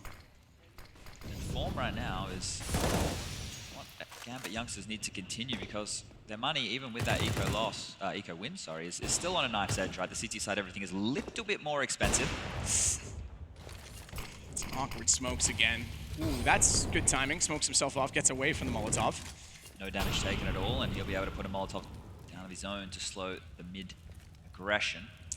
Which is interesting, but it gives him a chance to rotate out more, I guess, swiftly and safely, but also gets a player toward connector where Nafany will now be poised with the rifle. So it is a bit of time, 7 seconds to be exact, in which they can reposition and not get caught out for it. The biggest gap right now is over towards A, but as we can see, there isn't any movement on that side of the map. A lot of mid-focus from both teams here. Inters is about to have company. Oof. Unwanted guests. Surreal just takes him down immediately with the Krieg up close. Still seeing a lot of the Krieg within the meta. Shiro will, again, inside of the B site, have a pole in which he can dance around. This gives him, again, the chance to peek, use those quick timings. Crucial's gonna sneak in behind him though, but an AWP on the floor up close. Shiro doesn't know that he's there yet, but that's exactly the peaks I was talking about. Again, never gonna be the one to be overly aggressive, but you put him in a site and he's gonna dance all day. Fantastic work there just to delay and stay alive. You could see he knew a player was over towards Catwalk, wanted to peek, but if he just, every second, he continued to live, gave a chance for the rotation to come in, and then he finds the kills anyway. So he did 2 good things in that round. Actually, we'll make it 3. Just give him the 3rd for the sake of it. Yeah, he showed Being up. a nice guy today, Chad. I like it. I've come in with more of a chipper attitude today. But so. you can see what I mean, because again, he's not, I haven't seen a lot of him, but comparing it to Fallen, you're not gonna see Fallen go for the JW-esque drop down mid or try and take the aggression to the T's, but as soon as they come to him, look how fast he is at dancing around, knowing the positions, playing off sound cues, and he's dead accurate when he does it. I think one of the things with Fallen's AWPing that was always amazing was on that T side, on the CT side, retaking bomb sites with it being flashed in from teammates and making those plays work. There was a really good video done by Drop the Bomb, not that I'm self-plugging, but Tom Newman actually did this, and we were focusing on the Brazilians at the time and SK and doing some of their content, and they explained a retake on Mirage, and the way that Fallen explained it was so much more in-depth than even like I considered. Like the flash timings, the fake of a back, like a jiggle peek, like the way they baited, I think it was Fnatic at the time, into everything they wanted them to do was insane. This game is all about the micro decisions, and especially when you play against certain teams all the time, it's a mind game more than necessarily just putting the bullets in the head with the pixels. This should just be a bit of a clean eco sweep. Crucial with the Deagle, 7 points of health. I assume he will go down quite quickly, even though 1 bullet to the torso should take down Seal. The smoke will delay, and he's going to find himself very lucky to find another kill. So now, once again, after... Well, it wasn't a slow start because Gambit did win pistol in the first half. Yeah. But then they went down 7-2. Then they got back into the game, were able to have That's a very right, I said 8-2, half. it was 7-2, yeah, you're right. And then the way that we've unfolded here, sure they lost pistol, but as soon as they've gotten that AWP up, been able to make it work. So Shiro has been a huge proponent in this second half right now for Gambit youngsters. So they get 1 round closer to tying things up for Legs 11. And if they do, I mean, Shiro deserves a lot of credit. 19 kills, he now leads the way. You go back to where we were in the first half, we were looking at scores. Spellin had 13 and was at the top of the board. He now only has 15, so he's struggling significantly to get things rolling on the T side. Crucial, rolling through the smoke, but not finding the shot, unfortunately. That gives away the ops position toward Catwalk as well, and he backs away, perhaps rightly so. Yeah, a little bit worried about a gap in the left-hand side of that smoke. It's going to force him to consider his options here. Shiro in actually quite a unique position with the AWP. As a teammate's jump spotting from Van, so the idea... Oh, okay, Axel actually wants to go aggressive. So this here is going to give them some information. Flash is going to come in. He's not going to get the kill. Good stuff from NK. The trade will come out. Problem with that flash is it went, A, too deep into the corner, and also he took 2 steps before it landed, so he knew that there was going to be a peek during blind, so he already had the pre-aim. Yeah. If he had waited even for the steps, he might have been able to bait him out of the shot. Because again, not only does it blind you, but it'll ring your ears a little bit. Quite a lot, actually, if it's right beside you. And with how loud these players have the volume most of the time, probably a lot. So it will be an A hit here. 45 seconds left on the clock. Into Molotov is going to do a lot. That's going to either force Spellin forward or back, and the decision is flight as opposed to fight. And now, with Nafany able to flank through middle, this A attack, it could fall apart very quickly. That's a huge kill. Now they just need to draw their attention towards A. Supra with 2 hits is going to finish off Victor, and there's the round for Gambit youngsters, tying things up 11-11. These 2 teams have already played each other in this tournament, with Gambit youngsters coming out on top. So to see them going toe-to-toe again in a close fashion, it was 16-11 the first time round, is no real surprise. Yeah, great turnaround for Gambit again. It's going to be a fast A piece, Matt. I feel it in my waters. In your waters? Yep. All right. I'm going to judge you if you're wrong. Here we go. All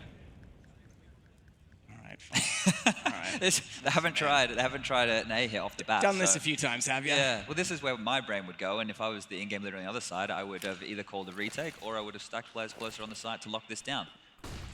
Supra. Caught by a very distant flash, so vision restored before the execution, but as you... It's an old execute. It is, yeah, it's through the middle. I love it. It's the fast plant, mid-sight smokes, and then you rush toward jungle, which is exactly what Victor does. Spellin's fully covered off from any angle because of the position of the smoke between the boxes. I love that smoke. I wish it was used more, personally speaking, and Crucial takes down Inters to get a gun, now giving him control of Connector and a Krieg at that, so he can control the bomb. Doesn't have direct line of sight, has to work into the stairwell slightly, but you can see how much position they have. This is solid from ESL One. There is 1 smoke in play. They can put that down, and that is going to cause a lot of ruckus right now. Ooh, they need a body block, though, and Supra's busy, which means Surreal's gonna get him. Victor finds the diffuser. AWP for Shiro, 2 already, but you're right, the time is gone, and the round is 2. It's going to be Epsilon narrowly keeping the margin in their favor by 1. When that execute was made, those kids over there on that side of the stage, Matt, were probably 12. No joke. I see what you're saying. I'm not even... How old were you then? Still 29, 28? I think that one there we called Berry Games. That's how long ago that one was. right? There's the other one with the smoke wall, which is, it leaves a gap behind the firebox and the benches. That one we call TSM. It's always interesting to me, and doing interviews has kind of been fun because I get to hear this from the players. And I talked to Nitro, and they've obviously been quite vocal, Liquid, about changing strategy because they think they're being countered. And I said, how hard is that to reinvent yourselves and recreate strategies? He said sometimes it's about going back to old ones. Because the meta shifts, and as soon as you can find the way to exploit, teams adapt, and then you go back to what they formerly were doing, you can catch them off, which is, okay, this is an extreme case of that, going way back with this one. But it was interesting that Nitro said that. He said, yeah, we can just go back to some of the old ones we haven't run in a while. Yeah, but it's always good to keep them in the back pocket, right? I think especially with a lot of these maps and how Counter-Strike is constantly changing and people are always watching demos and that kind of stuff, if you're able to, flip back 3 to 4 months, even in the strat book, and bring out just something, a different timing or a different pacing of the way you did things, that's what you need to be looking and seeing, and hopefully they're able to continue to adapt and push forward. We do get to see Liquid again in a couple of days' time. Unfortunate exit for them here early. It will be another A hit right now. There's no mid control, there's nobody lurking over towards B, so this looks like it's going to be an absolute all-in. Nafany a little more forward this time, and Supra to complement that, being in the shadow. Perhaps I should call him BMW, since that's what the new Supra is. Shiro, ooh, leg shot. Good timing to fire into it. It's going to make things easier for the M4s that are up close, although Supra may not even have a chance to spot anyone at this rate. Has to elevate himself onto the ladder to stay away from flames, to stay away from fire, and he's done exactly that. Nafany gets 2 as a result. Cyril able to put him down. Shiro's very hot, but not quite burning as he stays in behind the chimney. Rotation required, as we can see all 3 CT players over toward the B side of the map. Shiro, the only one up close, and he is, again, so accurate on the CT side. Very, very patient there. This is what I like to see. He's not getting flustered. He's not taken away with the moment, but they know they need kills. Surreal here, going aggressive towards CT, going to hold them at bay while they try and plant the bomb, continuing to jostle for position. The Molotov's not going to land. That's going to give him a chance, but Inters will find the kill, and now Spellin, not a lot of HP. This one here, he's just going to want to hold on to that AK, I think. Rotate it around. I mean, you're right, he could try and save it at this point in time. He only has 16 HP, 3-on-1, and they're already going to be on the defuse. He's considered getting himself into Palace for a late push, but yeah, I think the smoke was enough to say that's enough, I'm out. Running through that, yeah, maybe you get lucky, maybe you get a kill, but realistically, even with that bomb plant, you want to make sure you're in a position where you have weapons on the board. And it's not like they're pushing for over 10 point. It's still 12-12. You've got time to build your economy back up. You might as well. I know it sucks to concede around that late, but you do it before you're done. I want to note for everybody at home, with that save of the AK, he still has 3,500 in the bank, right? Which means he can drop an AK of his own, which he's just done. So now they've been able to facilitate yet another full buy. So with the 12-12 scoreline right now, that save is actually, with that plan, a lot more instrumental than what it's seen. It's a mid push coming in right here, and Nafany will find the kill onto Surreal. So change of pace from Gambit youngsters, taking mid into their own hands early.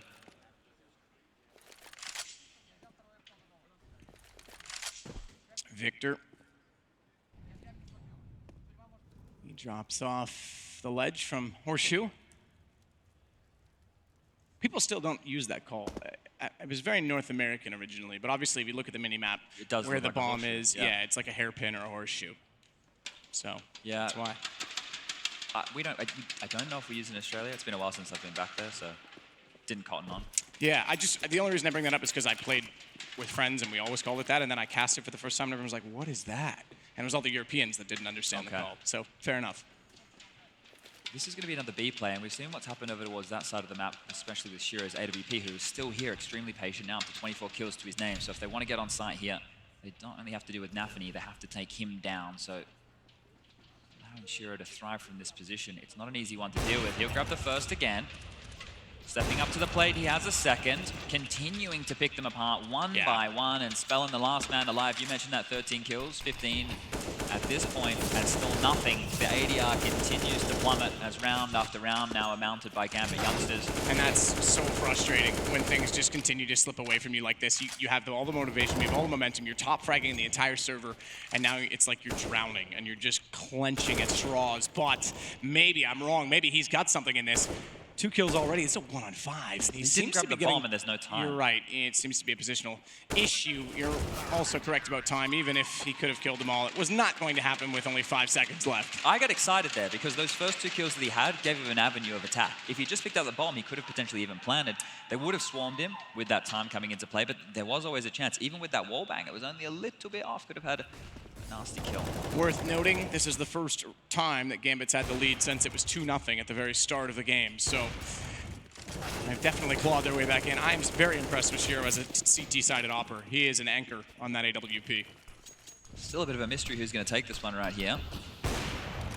Utility not looking great for Epsilon at all. They need to hope they find some kills. Maybe a Gambit youngsters over-peaking, playing a little bit aggressively, or going for fights that they shouldn't. The window burst is going to come in. They've spotted it. Inters knows what's going on.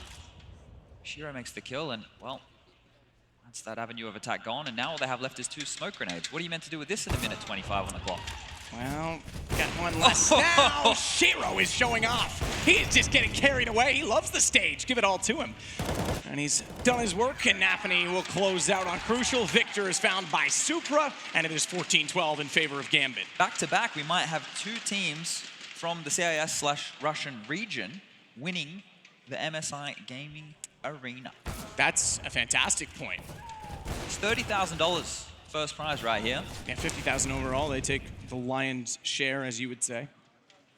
15 for second. But the silver medal's never as nice, is it? It's not. It's not. Interestingly enough, obviously we don't do medals. It's almost sometimes better to win the bronze than lose the gold. That was always one of the things that people would say. From a mental perspective. Yeah, I can see that. And right now, it looks like they're having to concede 15 rounds here, because this is a half buy. They're going for a half buy here, knowing that they can go for a full in the following. We can see the Deagles, we can see Tech-9, CZs, a bunch of smokes, flashes, Molotov in play. The buy's not great, but this is, I think, where Epsilon will do their best work. We saw the flurry over towards that A bomb site before, where they took control close towards connected with the old execute that we were so taken aback by, rolling back the years, I think we like to call it. And now they're setting up for another special. These set pieces with the pistols, you need them. You have to be able to pull them out. They're very important, especially in a best of 1. Flames beneath the window. This is 2-pronged, by the way, Matt. It's a B fake for utility. Now mid-smoke is going to come in from the T-spawn players, and then they're going to split A. So they're keeping everybody on notice right now for the CT side. And look at the CT side as well. You've got 3 over toward B. The one good thing is they've got a push from Inters toward Catwalk. That will potentially spot toward Connector. But they've got room in A, and especially if Super gets caught out, dinked, 16 HP, and he's got to be aware they're inside of the window. Absolutely dead. Victor's going to find him. Sight is open, but oh, look who's Johnny on the spot. Don't know that he'll be given the chance for shots this time, and he's also aware he can't necessarily go for them. His teammates are not close enough. He won't have any support utility, and if he goes down, trade potential's not quite there. So makes the more calculated decision to back away. Epsilon with a bomb plant in what would be a very pivotal round. This as well, an eco, gives them a fantastic chance to get back into it economically. Out of 15. Exactly. Keeps Gambit off of overtime point, or does it, because Shiro, his waiting has paid off. And what a retake. Zero goes down as well inside of Palace. And it is just like that going to be mapping championship point. Very good patience there, knowing they're up close, knowing they can wait out those smokes. The bomb had just gone down. The time was on their side, as well as the utility, the weaponry. Just patient, waiting for the T's to step on out. They have to take a risk. They had to take a mistake, and they are punished for it. So now 1 round away here from lifting the trophy. Yeah, but youngsters, not a lot of LAN experience for these guys at all. So to see them coming out here today, putting up some good form, positive signs. Shiro now in the spotlight more than ever, having some hugely influential rounds. But now as we tick forward into round number 28, what's the play, what's the call? Success hasn't been found over towards this B bomb site. And once again, they want to put the majority of their forces over towards B. And look who's hunting once again. He's going to be a little more aggressive this time, but still in a smart position. It's not a position that he has to be combative. He can get one shot and fall back. He's not overextending, shall we say. They have all the info here. I'm surprised they haven't gone for a 4-man A-lane. He had vision all the way down B apps. They haven't had any pressure applied to them on middle. They have a minute left on the clock now. Now that that smoke's gone down, he's just bought them even more time towards this bomb site. And they know. We've got 2 players over towards Ticket. The execute is being lined up. I I don't think Crucial's able to line his smoke up correctly here, but here it comes. Over the top. We know the hit's in. Axial pushes forward. Supra with a secondary AWP over towards CT spawn. And they've gone for a similar execute to what we saw come out with the pistols. This time round against the rifles, it's going to be a lot more difficult to deal with. 45 seconds left on the clock, and this has to be the final push from X-Epsilon. Molotovs come out. NK finds the opening. Trades are going down, but Supra towards CT. Still alive. Still alive, still kicking. Kicking and screaming as he was trying to fire back inside of the smoke with the 8 WP. Surreal is still above in Palace. We saw him be the last alive in the last round. This time, bomb planted again, and they've got a little more to work with. Weapons, most notably. And the bomb will take gun barrel spotted. Crucial knows he's got a lineup. That's an easy shot at the end of the day. Axial, good to get back through Shadow. And I like this flash because it goes high, but Crucial knew the lineup, and he fires back in. Shiro's got it back down, tries to tap the bomb. Victor's got a peek, and the shot for the win! And Shiro's done it, but not time, not time. It's not going to be the win. I hold my breath. Not just yet. It was awfully close. The problem there was the players who were rotating through from window and mid. That was the first fights being taken. There was 2 CTs just left, sitting behind ticket booth. One's pushing to the bomb site behind that smoke wall. You can sit there all you like. We'll plant the bomb. We'll take these fights. We'll make sure that there's no way that you can get back into this round. They make a good chance of it. They had a good shot of it. But without any smokes to put on that bomb, it was a very, very difficult round. Crucial as well. We saw him throwing that late smoke from the B apartments, then flanking through the B bomb site. Look, it's a risk. You're not with your team. You're hoping that they can get into the site, get the bomb down, and give you a chance to even play that position. Look at the pace on this one. So we go again, and you're right, we are going very quickly again. Shiro and Supra this time shut it down. The man advantage goes early toward the CTs. And in fact, add to that, it's all on Victor, who may not find victory. In fact, defeat, says Supra will lift Gambit to the championship, the MSI Gaming Arena. And as you say, the $30,000 that goes with it, the young team, all teenagers for the most part. And I have to say, you spotted it, Shiro is excellent. Looking good, looking hot to trot. And Nafany there, he was happy with that win. You saw him jump out of his chair. The huddle of the boys, the huddle of the team, maybe one of many more because they're growing, they're learning, and they're experiencing Counter-Strike together. And it's great to see, for Gambit especially, a team that won a major. They picked up an academy team, and now it's pretty much all they've got to go by because their main team has dissolved. But maybe there's something in it for them yet. And credit to X-Epsilon as well. Looking for an organization, they've certainly put a best foot forward. But even still, a team that's no stranger to success. Certainly not from an organizational perspective.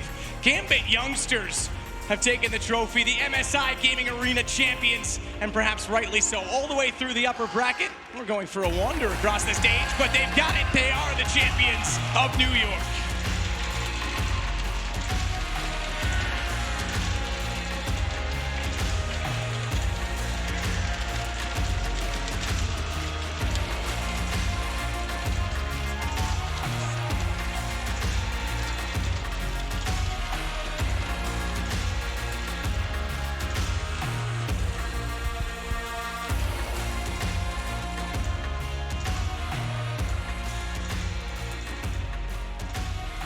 MSI Gaming Arena here, giving a chance to some of these younger teams to come on out here, get a bit of experience on the stage, have a chance to compete. Look, it's a best of 1 format. It's as cutthroat as you get.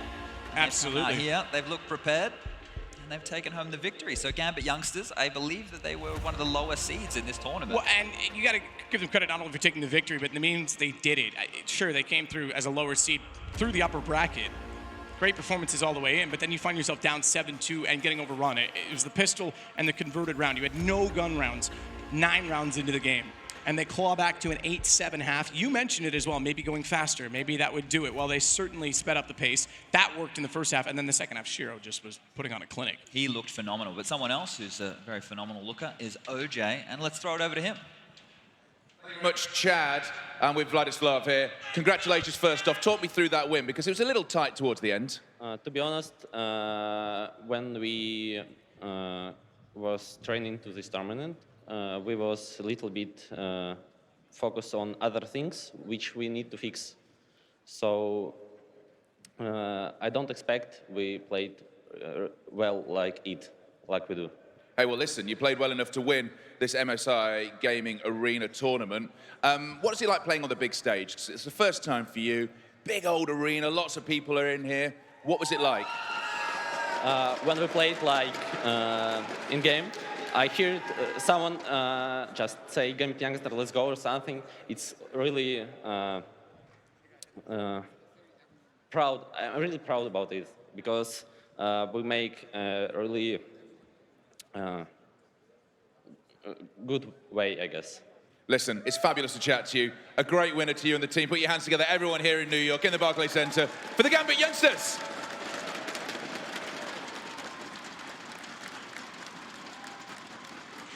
And there's no MVP necessarily for this event, but I think if I had to give one just for that final alone, I would go with Shiro. And we've kind of alluded to that a few times.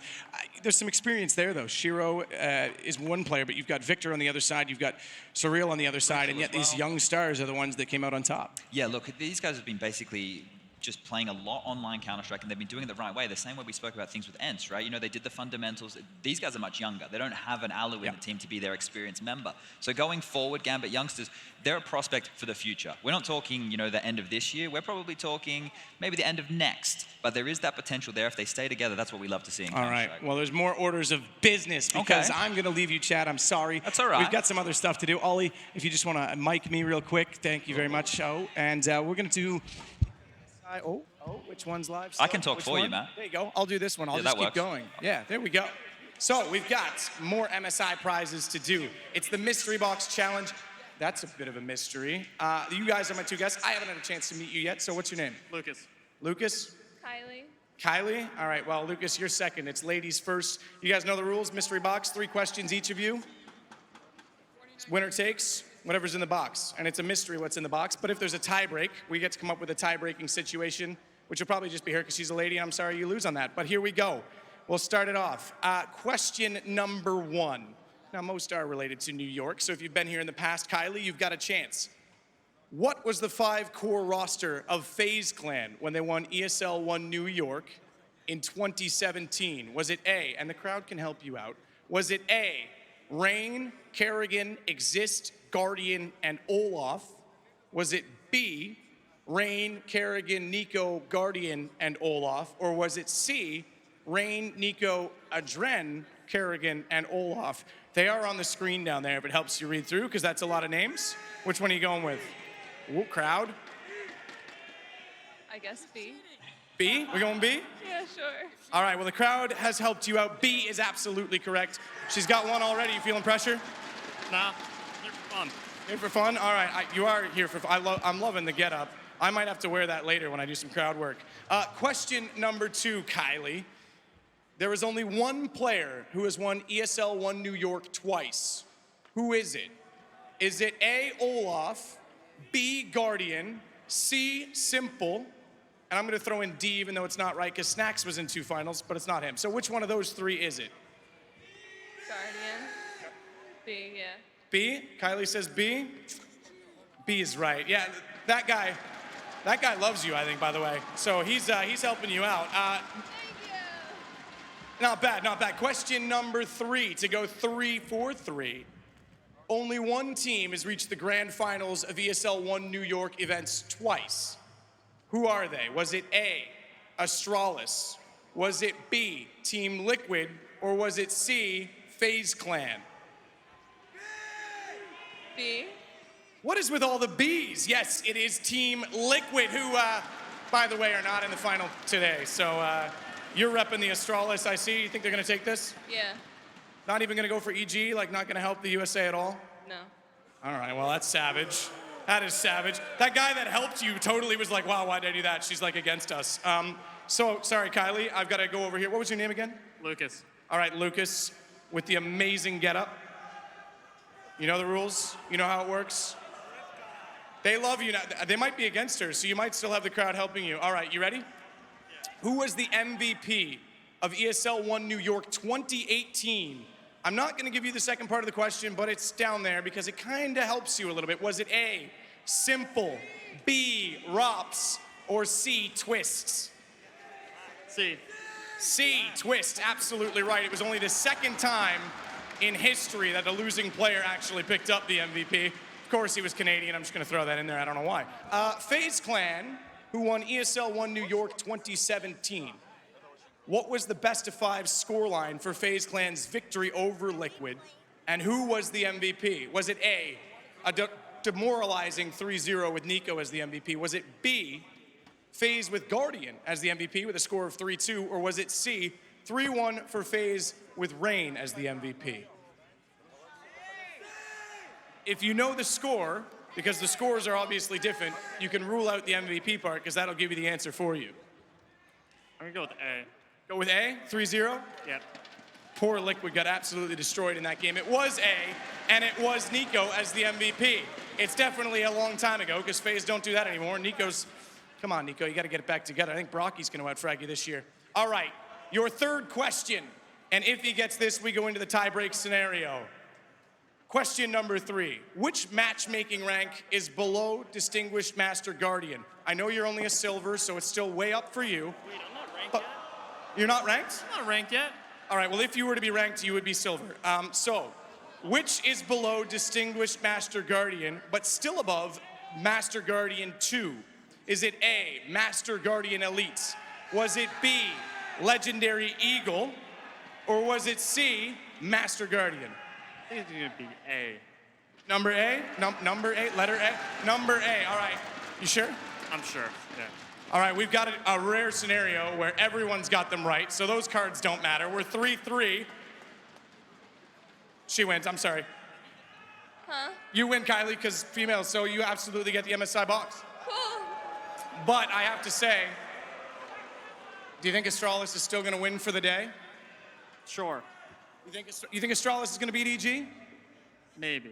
I mean, she's got the jersey on, but you might still get the hearts of everyone with EG winning on the stage. I'm here for the chickens, man. I like it. Did you name your chicken yet? His name's Robert. All right, Robert. Do you, Lucas and Robert, do you want to do the honors of opening the box and showing Kylie what she's won? You get this, whatever's in there. Go ahead, Lucas. The MSI mystery box. You just pull the top right open for us. Ooh, what do we got? That's all yours. All yours. New motherboard for you. Do you want to hold it up to the camera so they can see it? How do you feel about that? That's really cool. Awesome. Well, good job, guys. We're both winners here, Lucas. I'm going to give you a hug. That's your prize. It was a good contest. And with that, we're going to get ready for our grand final. And our grand final is, as you know, coming up after the Cash show match. So don't let me bait you into that. Cash is next. We get the new reveal. And with that, we'll see you in a minute.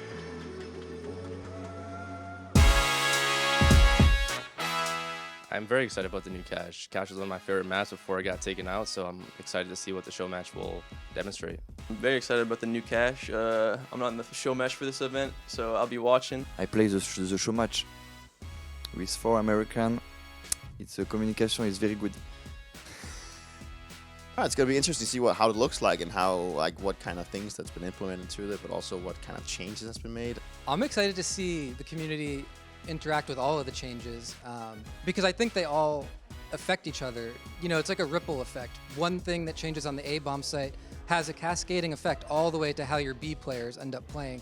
So the thing I'm most interested in is seeing how everything pans out and how it affects teams in a 5v5 atmosphere. Well, I really respect Sal as a former professional player of Counter-Strike for so many years. He knows Counter-Strike gameplay. Well, when I was very first originally remaking this map with Sal back in 2013, 2012, the map was like warehouses. And I was thinking to myself, you know, what are we going to do with this? Because obviously everybody loved the gameplay, but the visuals really needed something. And warehouses tend to be a challenge, you know, visually. So creating textures is really interesting. It's probably one of the biggest challenges in making a modern Counter-Strike level because things have got to look clean, they've got to look sharp, and they've got to pop. But you also have a lot of technical considerations in terms of performance, optimization. So what I do is I think about color in an area. What basic primary color do I want to hit? What basic moods do I want people to feel? How's it going to interact with the models? How's it going to interact with the story and the design of an area? So a lot of thought goes into it. Even a simple floor or wall has got way too much thought put into it. If I'm being honest, I'd like to just keep it the same, so I'm kind of nervous for the changes because I liked it. I felt it was balanced in a good sense for both CT and T. So whatever changes are going to be made, I'm just hopeful that it kind of stays balanced and how it was before. In Heaven, like when you go up the ramp Heaven in B, like it's kind of hard to peek out Heaven, it's a little small, so hopefully he can expand it. I'm also just a huge fan of like, there's like the T mid warehouse, and in there, I usually ask for like the boost onto the red crate, and I'm hoping that he just puts like a little thing there so I can just jump up myself. I don't have to ask my teammates. There's not any one specific area that I feel is extremely problematic, but there were opportunities, as I mentioned earlier. Putting a little bit more emphasis on utility and giving CTs a few more options, especially in mid, is one of the areas where we've received the most feedback in terms of players maybe finding it a little bit difficult to defend versus a well-drilled, well-coordinated T execute. It's never really been a map that we've played too much in Astralis or in the previous teams I've been in, and there's no like specific reasons to why. I just don't think it fits us as a player and well, me as a player and also as a team. But with some new changes and some new like fresh mindset going into it, like you did with Vertigo, yeah, why not? I mean, like if it goes into the competitive map pool, it's definitely going to be a map we're going to look into. I think one of the most important sentiments that I've seen online, and I also feel personally, is we kind of retain the initial magic that Cash had to it, and don't mess with the proven formula too much. Definitely don't change things just to change them. All of the changes we've made, we've tried to be very intentional about them and have a purpose or goal that we're trying to achieve with them. I hope you see the potential that Cash has to be one of the absolute best professional maps in Counter-Strike, and also one of the absolute best maps to put in front of somebody who has never played Counter-Strike a single time in their entire life. Is it FMP1 or FM phone? Cut it. Cut it.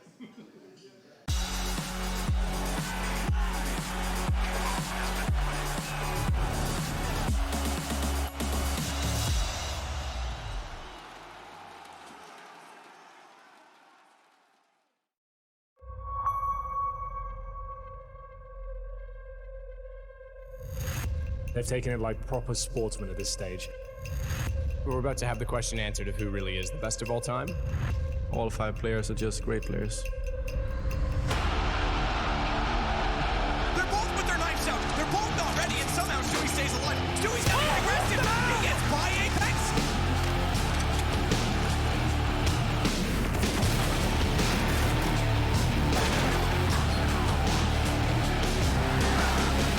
We're here to only win.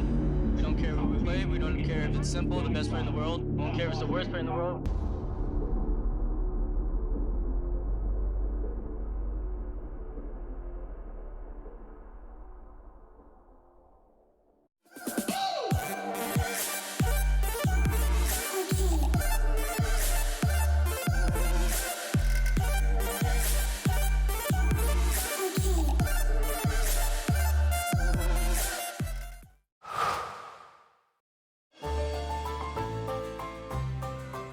Son intelligence de jeu, même quand il avait 6-7 ans, c'était assez incroyable. Donc au début, on était meilleur que lui. Je pense c'est à partir de ses 14 ou 15 ans qu'il a commencé à être meilleur. Au début, quand il perdait, c'était un très mauvais perdant. Hein. Oui, je me souviens très bien qu'il cassait beaucoup de souris.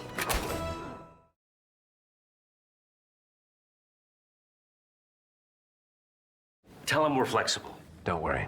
My Dutch is okay. Just okay? Mm-hmm. Deze man is erg super. Tell him we need this merger. En hij heeft een knuffel nodig. Knuffel? It's happening. Just okay is not okay, especially when it comes to your network. AT&T is America's best wireless network according to America's biggest test. Now with 5G Evolution, the first step to 5G. More for your thing. That's our thing.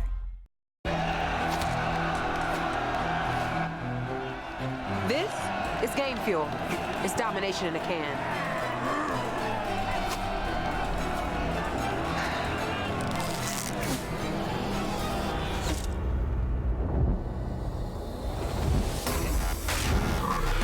Aw, tastes like loser tears.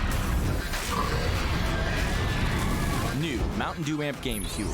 Victory in a can. So this is it. This is where it all started. The great business of DHL. You remember when we still use these? We have all come a long way since then.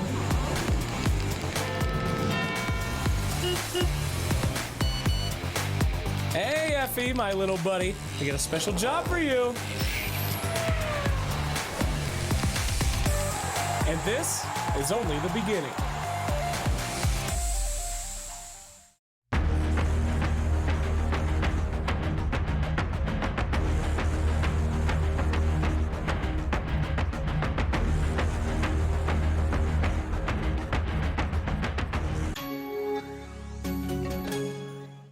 I've been there since the beginning.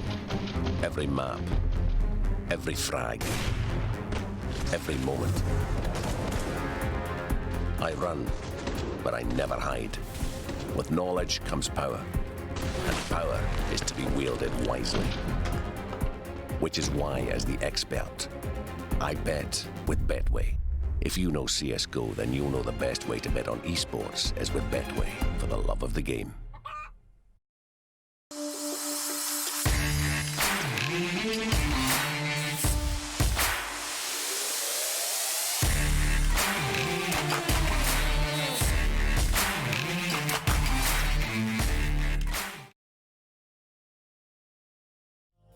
Let's take it round the world and back again. Ready, let's go. Cause you know, like I know, we'll take it round and round. You know Mark, South Stuff, Pipes that never let you double cross them. Moving through the city like it's Gotham. They told me get one, so I got one. Stop saying you're a boss when you not one. You ain't sacrificed, nah, you ain't lost none. All over the gram like you got a bag. You ain't big dog, we ain't hear none of that. I'm in the gym looking like a running back. How you know the flow, got him coming back. Who I was in the past, I'm unattached. Only focus in this moment is bringing the summer back. Oh, respect my grind, elevate souls and I spread good vibes. Young divine, you know I gotta shine. Raise your hands for a good time. Aight. Vibe until the morning, sleep until the noon. You said that you want it, so I got it for you. Let's all get together and show them how we move. We move, we move, bringing summer to you. Oh, ready, let's go. Cause you know how we roll. Let's take it round the world and back again. Ready, let's go. Cause you know, like I know, we'll take it round and round. Yo, hold up, let me switch my flow up. Back in high school, they were telling me I'll blow up. Doing talent shows and man, everyone will show up. Got in an accident and still made it for them to go nuts. You know what? I'm so what? I'm so That means I can't describe the way I vibe, the way I slide. And with the rhymes that make the dimes, I'll close their eyes and fantasize. I'm divine calling their phone number. No, you know I love it. And you know me, I can't sleep without blazing beats. On stages for their ones gracefully. And I got a smile that they hate to see. Young, black, successful, though life gets stressful. Though life gets stressful, go and vibe out with whoever you next to. Vibe until the morning, sleep until the noon. You said that you want it, so I got it for you. Let's all get together and show them how we move. We move, we move, bringing summer to you. Oh, ready, let's go. Cause you know how we roll. Let's take it round the world and back again. Ready, let's go. Cause you know, like I know, we'll take it round and round again.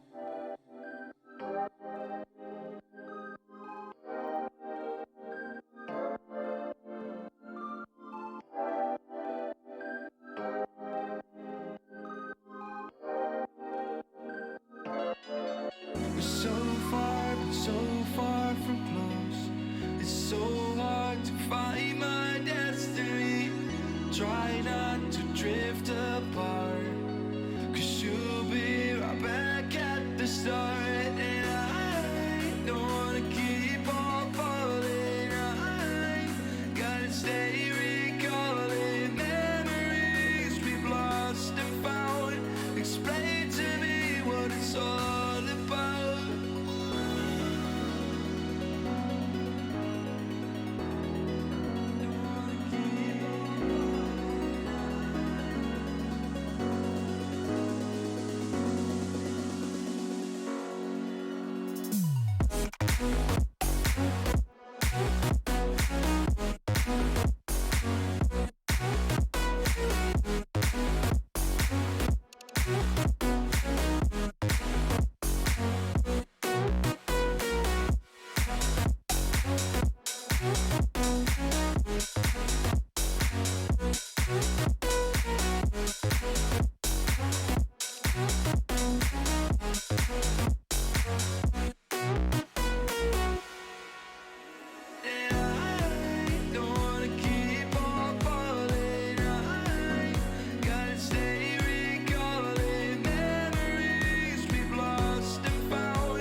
on a bench, waiting for the time to pass, dreaming of what happens next. I see what I wanna be, questioning my destiny, only knowing what I see. I don't even realize I've already made a path, and I can change it anytime. I can't take it back. I know what I want, but it seems so damn far away. I know I sound crazy to the ones who said oh. I know I empower those who dream like me. I know I sound crazy to the ones who said oh. I know I empower those who dream like me. And you say you wanna be somebody.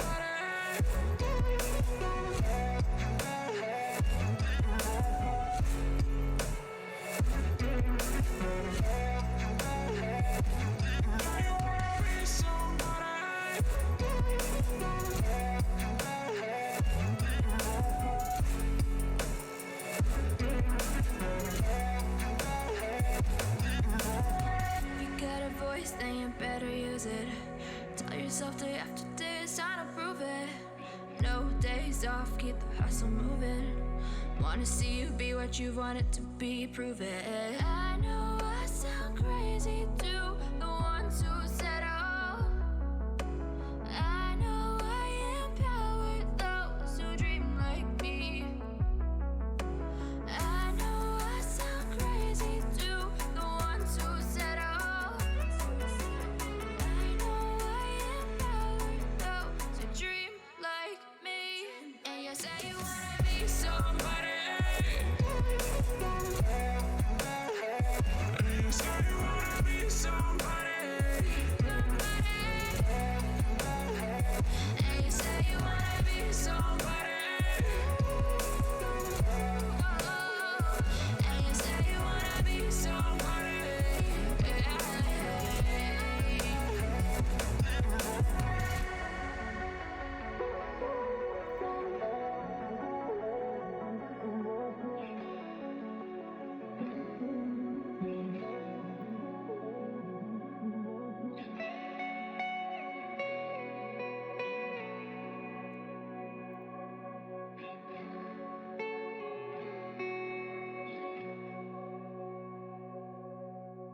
No pulse and all alone. Time's not kind and it won't let go. No thoughts left in my head. My mind's not mine and it won't forget. But you bring me back from my darkness black as the soul in me and the heart I had for you. It bleeds for you, it beats again. Oh, you bring me to life. Oh, you bring me to life. Oh, you bring me to life. Oh, you bring me to life. Bring me to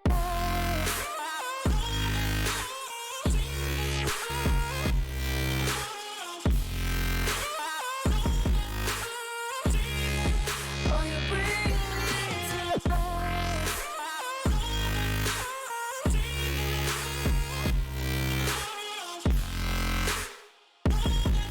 Now you bring me to life.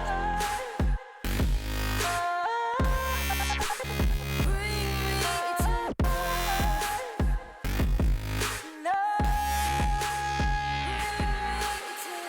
I stopped to my side, tied to run on a faulty line.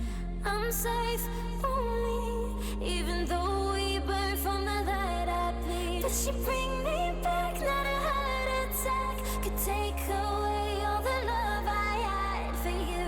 It bleeds for you, it beats again. Oh, you bring me to life. Oh, you bring me to life. Oh, you bring me to life. Oh, you bring me to life.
stay in line, be alright, better play it safe.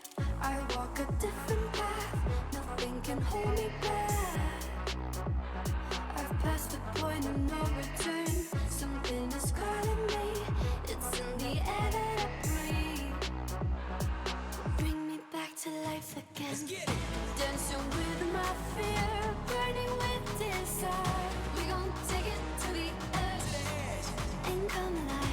Go to hell and back just to feel the fire. We gon' turn up in this place and come alive.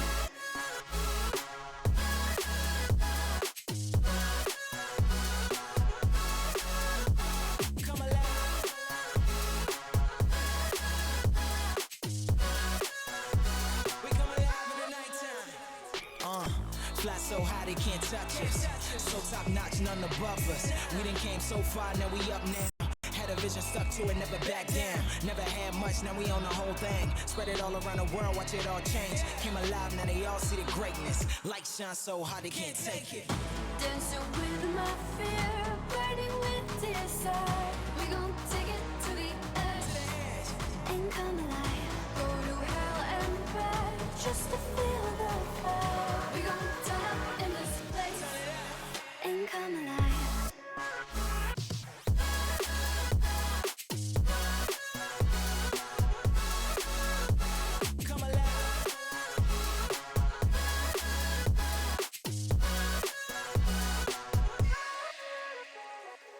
I walk a different path, nothing can hold me back.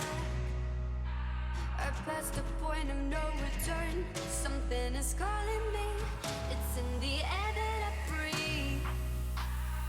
Bring me back to life again, dancing with my fear, burning with desire. We gon' take it to the edge and come alive. Go to hell and back just to feel the fire. We gon' turn up in this place and come alive.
Close and Happy will go down. MBK, what a spray down. Triple. Quad kill. They all line up. Alu can't make it away. Caught in the heels. The strike comes in for Ray. Simple just jumping casually into the side. He's going to fall down again. Why is this shot from Simple? Why is there?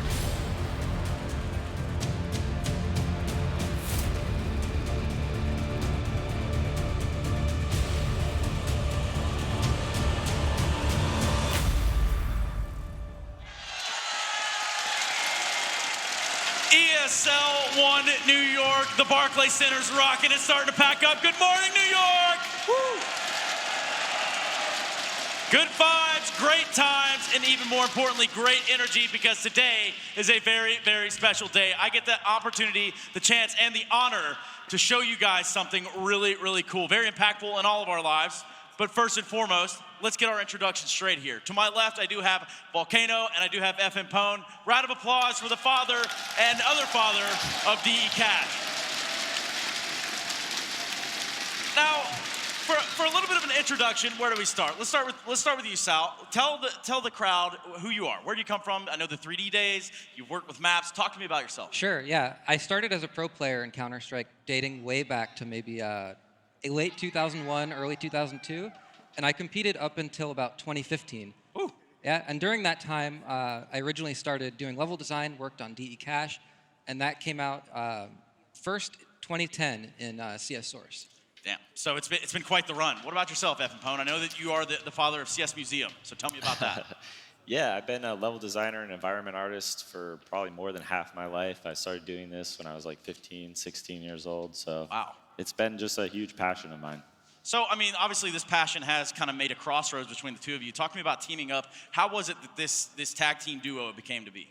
Sure, yeah. Sean reached out to me, actually. It was 2013, and he said we should do a collaboration. I totally agreed. It was something I was also interested in doing because the early versions of Cash, maybe they played well, but they didn't really look great. And, you know, Sean's a master at that. And so we teamed up, and I think it really took the map to the next level. So just to kind of put a finger where everything is here, layout, structuring, and pretty much the design is your area. And then over here for FN Pone would be the artistic and sort of the outlook of the entire thing. Mm-hmm. Yeah, occasionally I'll give my opinion on level design, but this is Sal's baby, and I've always felt that way. So like when I first reached out to him, I just want to say thank you. I know it's been like a long time we've been working together. Hell yeah, there it is. I just want to thank you. No, and I also thank you because, you know, without us working together, I don't think the map would be where it is. Yeah, the map certainly has cemented its place within professional Counter-Strike. I'm pretty sure everyone here can say something, you know, about Cash or playing Cash with your friends or pugging it or losing on it. But more importantly, let's take a look at a comparison right now in real time. This is the first look at the brand new DE Cash.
I am absolutely flabbergasted, but more importantly, I am excited. Ladies and gentlemen, Cash back on the cards for Counter-Strike Global Offensive. You guys must be so damn proud.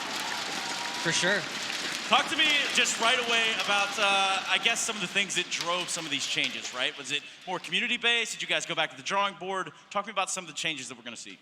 Yeah, I think it's a mix of all of those things. And I know Sean really wanted to do a great job with the retexturing, the renovations of the map.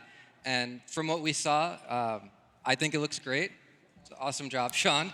And then on the gameplay front, we saw a few opportunities. Like we did want to keep things very similar because we think it works. But there were a few opportunities to maybe inject some more utility usage from teams and give the CTs a few more options, especially around mid and in the A site to play around. Yeah, there's a ton of more stuff to look at right now, so that's what we're going to do. We're going to send F and Pone over there to the Weatherman station and take a deeper dive into what is the new Cash. All right. First of all, thanks, everybody. So the first area I'd like to talk about is kind of the mid warehouse. I want to give you guys a rundown of, as best as I can, how we kind of go about creating an area like this. So you're going to see a lot of blending here, here, up here. And this is called displacement blending. We're just blending two different textures together to create a believable kind of organic feel to this space. And you'll see a lot more color as well. You'll see a lot more color in areas like this or here that you ever really did before.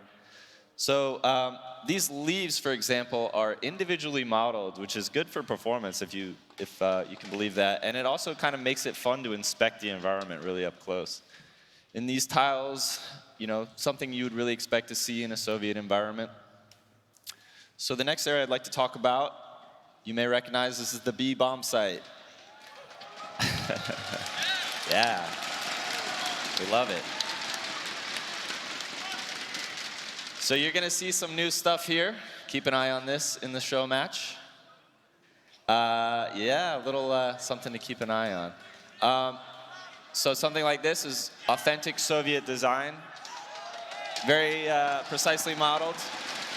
So you'll see individually modeled leaves again, a lot more color. A lot more color here, displacement blending again, kind of getting more interesting shapes in here. You can see the theme of the level coming through with the weapons cache and the fact that it's still being used as like a target range. You can see that the basic structure of the B-bomb site is pretty much the same. But there are some new stuff thrown in there. So this is one of my favorite areas. This is, yeah, all right. Thank you, New York. So you'll see more color. That's a big one for me. You'll see this teddy bear. Maybe we can sell these one day. Valve, I don't know. Just putting it out there. That's also an authentic design from Pripyat, which is a town located very, very close to Chernobyl. It's where the workers lived. And you can see the vistas that we're trying to incorporate a lot more of these into the level so you can see out into the world and you just have more of a sense of place and give you something to look at while you're shooting heads. All right, last area here. I know you guys want to see the show match, so I'm going to make it quick. Just a lot of displacement blending going on everywhere, a lot more colors, individually modeled leaves, and let's watch people shoot people on this level, right? Let's go back to Stunner. Yeah, I mean, beauty is one way to describe this map so far. All of the green in the world. I guess just looking at Cash, knowing what it's been in the past, what are you expecting from it now? I'd say we're expecting a lot more interesting strategy around mid and just a lot more opportunity for CTs at mid. Yeah, and I just can't wait to see how the community adapts to it, how the pro teams adapt to it. That's what I'm most looking forward to. Yeah, and the thing about new maps is, right, we're going to watch a show match here in a second with some of the world's finest talent. But in reality, once these teams do get those times to practice on this map, that's when we're going to see some of the cool, innovative stuff. I think that's something that you're both eagerly awaiting to see, hey, what needs to be adjusted. There will be changes to this map in the future, or is this where we want to stick? I mean, we're always keeping a finger on the pulse, playing the map ourselves, listening to the pros. And we actually had the opportunity to sit down with some pros here, and we've been taking notes. And so there's a few things that we might tweak as well before the official release date. Well, today is the day that we do bring you DE Cash, and we got to have some commentators. It's going to be very important that I mention that Sal will be joining the commentators over there during the show match. But I need to introduce the commentators. How about a round of applause for Henry G and Machine, who have their own opinions on Cash. What do you guys think? Oh my goodness, does that look beautiful or what, Alex? You've got that luscious green environment, something really aesthetically pleasing to look at now. Cash was a little bit grey and bland before, but now it really has got an exciting feel to it. And I love the fact as well, they're talking about CT mid advantages now. I felt like that was such a stifling area before for CTs. Yeah. Now you have access points and places to actually use utility and actually position yourself more advantageous. Henry, I've spent so many evenings with you saying a Machine solo mid, and I'm sitting there on sandbags. It's not the best outcome. Sweating profusely, Molotovs, flashbangs. It's going to be interesting to see how things change. And of course, you know, we got a couple of sneak peeks from FM Pone's breakdown of the additional changes they made. I think it's going to be very interesting to see what the players learning during this match. They are going to be finding things halfway through the match, halfway through their CT side, that will completely change the pace. Yeah, we're going to make sure we hype this one up as much for you guys as well. And like Trace has said, Sal's going to be joining us. And I think he sold himself a little bit short in his little introduction there. He is one of the most legendary Counter-Strike players from the North American region. Team 3D, playing a K-Shot back in the day. I was a player I used to look up to a lot. He inspired me to become a professional player. So give him a round of applause, guys. Volcano and FM Pone did a great job for us. It's been an awesome show match. We'll throw it back to those guys, and we'll see you there. Thank you very much, gentlemen. Yes, that's right. A round of applause was in order and much deserved. You guys have done so much, not just for the competitive community, but also the casual gamers for just CSGO. And that is something that I personally want to thank you for. Right now, I think it's just about the time that we take a look and see how this was all made possible.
an amazing display right there. We're about to get so much more in New York. I know you're ready for some cash.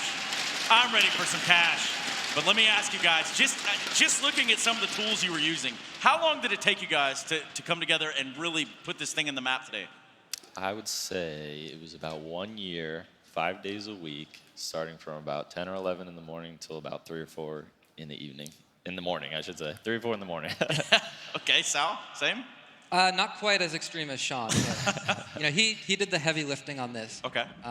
But yeah, I came into the process a bit later with some of the design stuff. So a final question I'm going to have for you guys is this. You brought a lot of elation. You brought a lot of happiness right now. Just seeing the feedback from the audience here, what we're going to go read on the forums here and the other. How does that feel to you guys? We're a very small part of this.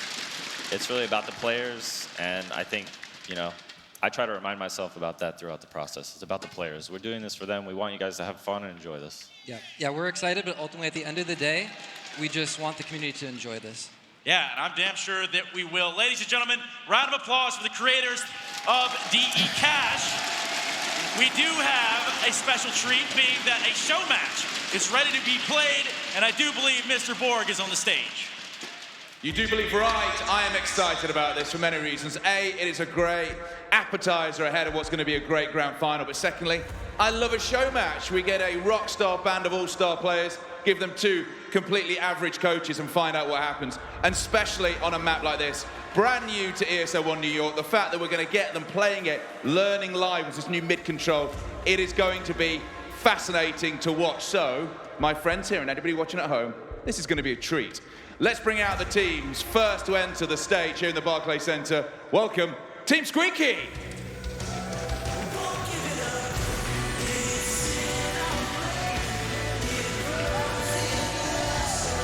Elige, Kenny S, or Kenny as I like to call him, Tarek Config, and Twist as well. All managed and coached by Chad Birchall. He knows what he's doing on Cache. And they will be taking on Team Toxic.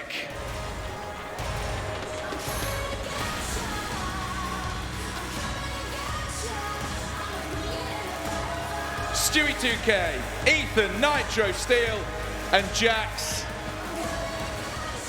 Coached by my favorite nothing, Jordan Gilbert. So 2 teams taking it out on Cash is about to happen here at ESL One New York. Once again, let's hear it for your show match teams.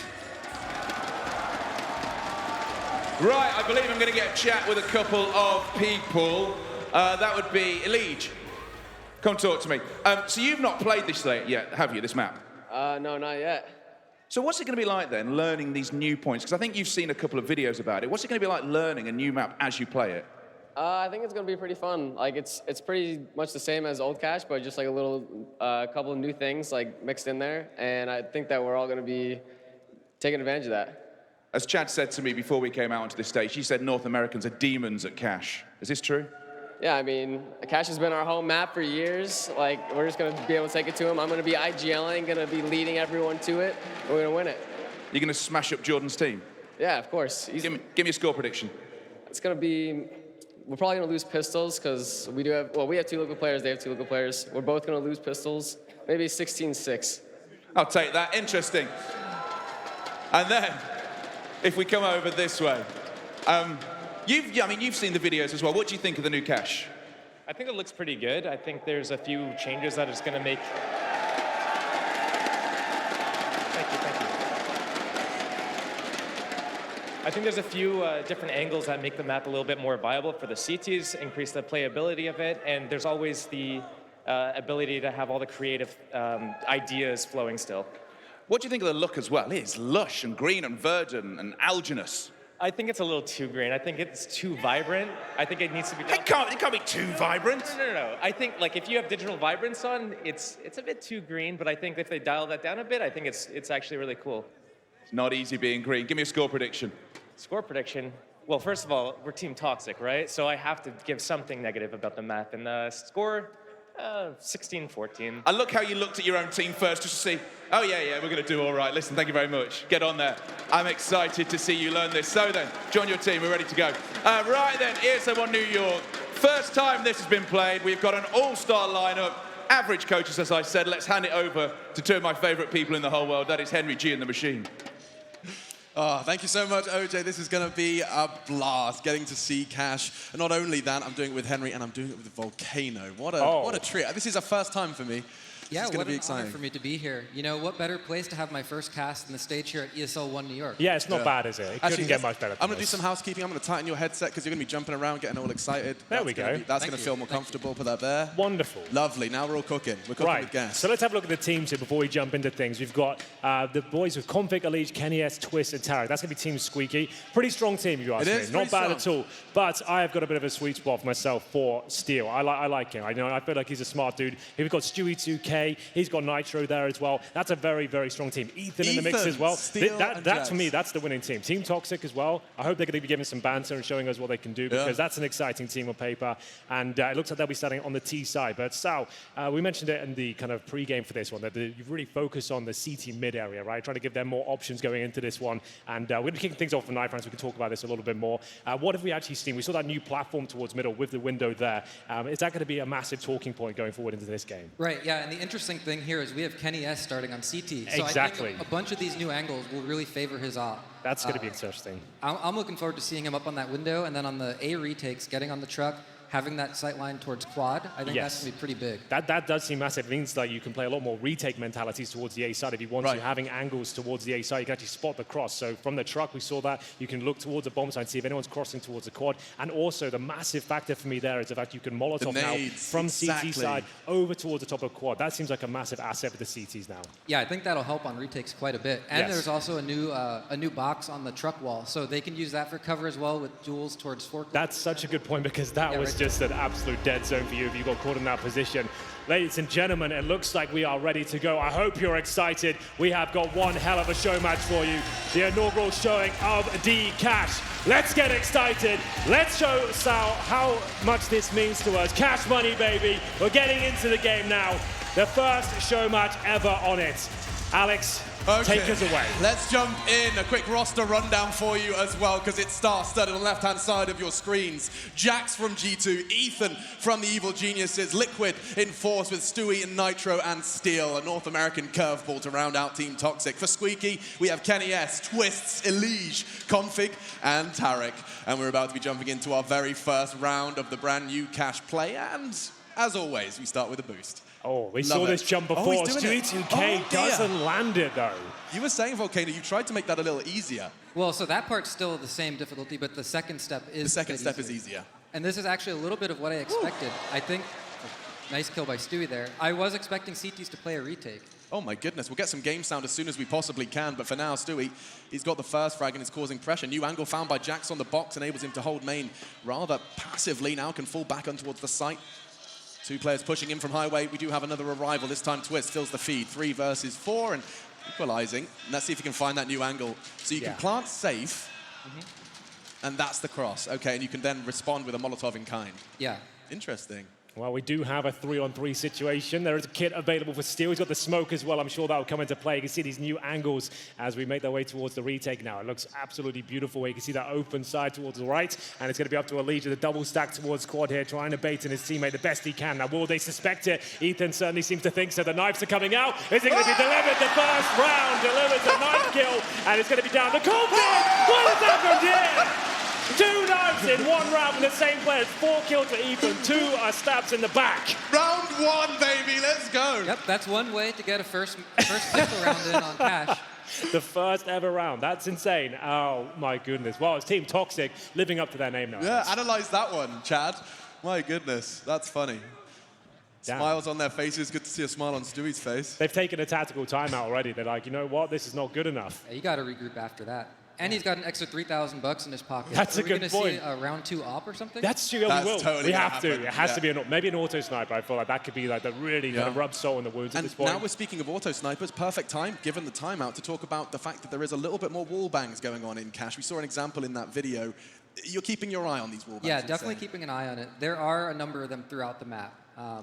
I think some of them might be pretty cool and spice things up a bit, but we do want to monitor that. I was right. It was the auto sniper. They've gone straight for it. There we go. Round 2, That's Dak Dak. Nitro brought out the auto sniper. I think Ethan dropped it for him. He's taken the FAMAS, and Nitro's got, give me the auto sniper. He said about the wallbang potential. Yeah. What a weapon to really demonstrate that. Let's see if we can keep it on Nitro and see what he's up to. He's gone towards the shell 4 sniper window towards middle. You can see the angle now. It's very difficult to smoke that one off with the T side, so they might be in for a bit of a surprise here. He only gets the 1. Great shot from Twist to respond. Oh, and I can't wait to see more from this side. The squeaky part of the map is just gorgeous, and a flank from Jax. He hasn't got the weapon for the job, still tapping away, and he will retreat back towards the teddy bear and the brand new squeaky. Well, that's lovely. That squeaky door area is beautiful to look at. And we'll see now that big slow down. It's a 4 versus 3. The Dak Dak has been picked up by Steel. A classic angle there from Ethan. You can see this locker position. This is A main as Kenny S comes in with the scout. No strain to this position as Steel holds up towards CT. Going to be jumping up. You can see these angles now available to the CTs. It allowed them to actually challenge a little bit more towards A main instead of holding passive crossfires as Jax continues to do damage with the MP9. There's just kills all over the place here, and it will be Team Toxic running away with this one so far. Now, we haven't seen much aggression with the CTs yet, very early days, Sal. Is that something you've tried to keep within the map, those options on the CT side to go for pushes, and that's something that's quite unique to Cash, I think? Yeah, for sure. I think it is an important bit in level design, having those options for CTs to be able to get aggressive, especially if something's going wrong elsewhere on the map. Gaining territory and getting a foothold into the map elsewhere is important. I feel like that's one of the reasons I loved casting it so much, especially when you had some legendary in-game leaders on there. Whenever you watch Karrigan team play this map, they always had the great offensive approaches on the CT side. Instead of just playing default setups and changing things up, you could be pushed towards A main, you could take control of B storage and push them right back and funnel them into the other side of the map. Other maps don't let you really have that potential. We talked about this before, like Dust 2 doesn't really have many options for those sort of pushes, but Cash certainly does. You can overwhelm your opponents by pushing them out of that area, deep incendiaries to lock off rotations, and it's very exciting to see that always on Cash. I'm really interested to see how that develops as the map evolves. One thing I'm noticing from these 2 rounds is Team Squeaky, they don't really seem to be running a default. Like Stewie pushed through mid on that pistol round and got that big flank. I forget who it was last round, but they pushed through Squeaky, and that went completely unchecked. Oh, it was Jax. Jax, So I think they're going to, maybe they're regrouping here, but they're probably going to want to spread out into a default. There's going to be some holes, definitely, as they go for those big plays. Good to see you all in force for the show match. I think something that I'd like to ask about now, this is going to be an interesting one, forklift. It's a polarizing opinion. A lot of people have opinions. I knew it was coming, forklift. Alex. I knew it was coming. I only took 2 rounds, Henry. I just have to get these words out of my mouth. It looks the same, but cleaner, I guess. Did you tidy up fork? A lot of people struggle with the angles. It feels like everyone's immune to bullets around that area. So we did a bunch of work. The model has been revamped. It should be a little bit cleaner. It shouldn't block as many bullets. It shouldn't block the player models as much. And the terrain around it, we also kind of raised that up. So if somebody were crouching right behind it, so visibility's improving. Yeah, so their body is a little bit higher, so you see more than just their head. Okay, nice. And we focused on the readability back there. But yeah, it's something we're keeping an eye on. We know it's a pretty contentious point, but it is also a pretty iconic area of the map. It's such a great call out. So. And so many huge plays made from it. I mean, it would be sad to see the fork disappear. I can't believe I just said that. Yeah. Well, it would be sad, perhaps. We're doing our best to make the gameplay around it as pristine, like as great as it can be. Yeah. We are going to be taking an opportunity to fix the game sound so we can enjoy the show match to its absolute best. So we appreciate all of your patience. We're going to quickly refresh our memory with a pro tip from Cash before we jump into the rest of the show match.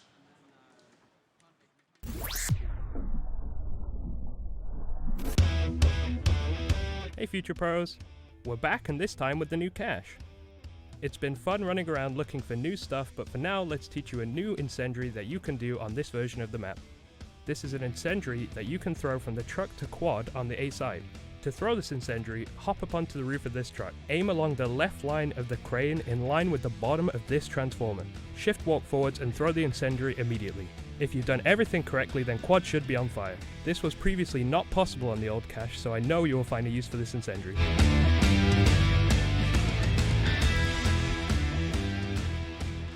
Well, I'm definitely stealing that one. Thank you. Shout out to Rush, who was given access to Cash in order to create all that wonderful content for us. But the question that bounces off of the back of that is, during your job, during level design, do you, towards the end stages, find yourself running around trying to, theory craft how the nades will be thrown? Is that something you take into consideration during design? Definitely, and it's not even towards the end. And maybe this is my background as a pro player coming in, but I just can't help myself. I jump on the map and I spend hours just trying nades, wall bangs, different setups. Right.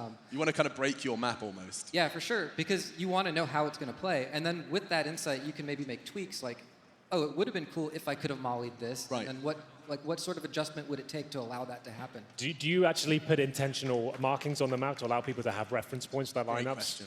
So yeah, so we do keep that in mind. Sometimes it's incidental, like, Yes, oh, this exactly. crack on the wall, you Yep. aim at that. But I think we have gone back and added some decals and things like that to, like, I think, you know, the path leading up to Squeaky, Yes. where all the nades are thrown? Yep. I think we had put some extra antennas and things there. Nice.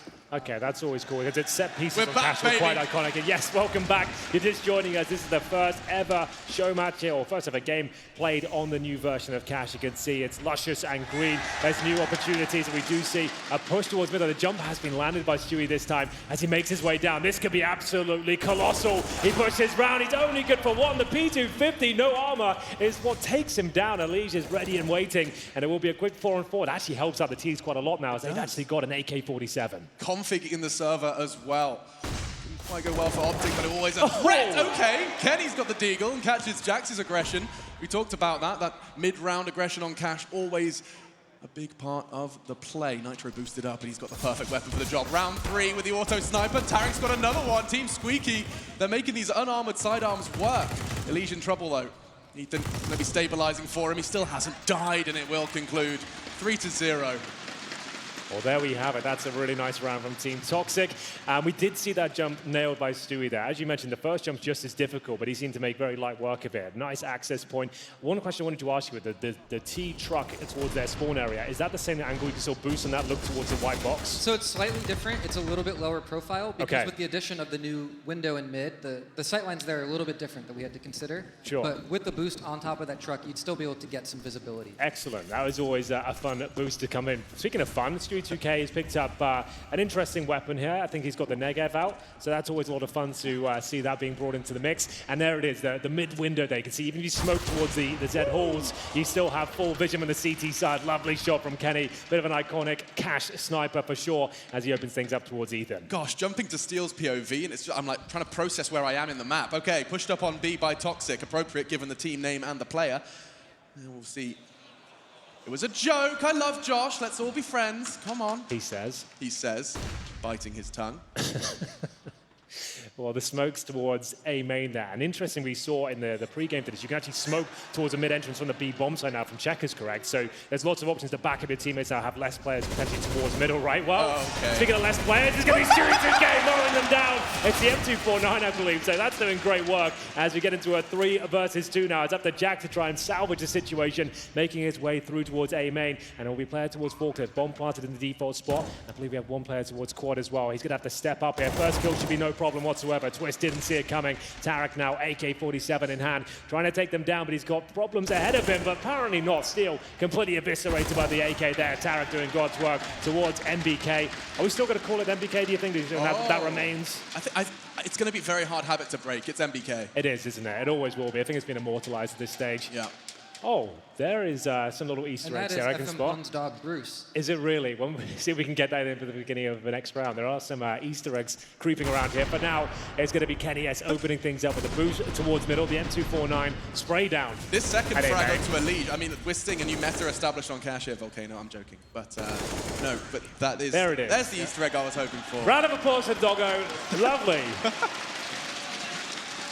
We love dogs here. And it's time to investigate B, ladies and gentlemen. It is, and there's lots of new opportunities in terms of boosts here. Stewie won't be using them just yet, but he's doing a lot of damage with that Deagle. Unable to find the frag, Tarek will take him down, and you can see Steel dodging the flames. Not quite, he'll take a little bit of damage. Now, is that wallbang potential towards Checkers still as potent as it was before? Yeah, that should remain the same. Did you just kill one there as well? Did Steel get it? I think he did. Got config.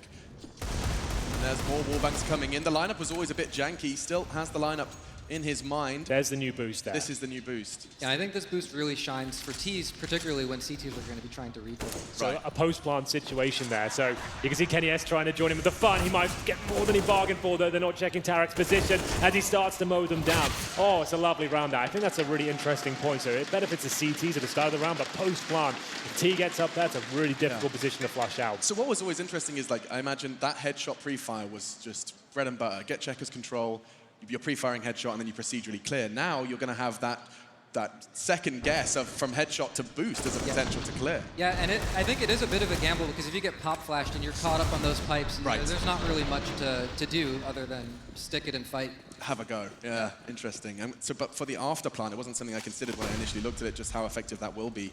Tarek was just playing anti-flash up there, and as long as you've got some cover. We talked about CT aggression and the options available to you. This is a bit of an eco round. You can see two players pushing towards Squeaky. So will the teams be aware of this? It was a classic push in the old version of Cash. You can see Nitro and Ethan taking full advantage of it. Jack's open things up.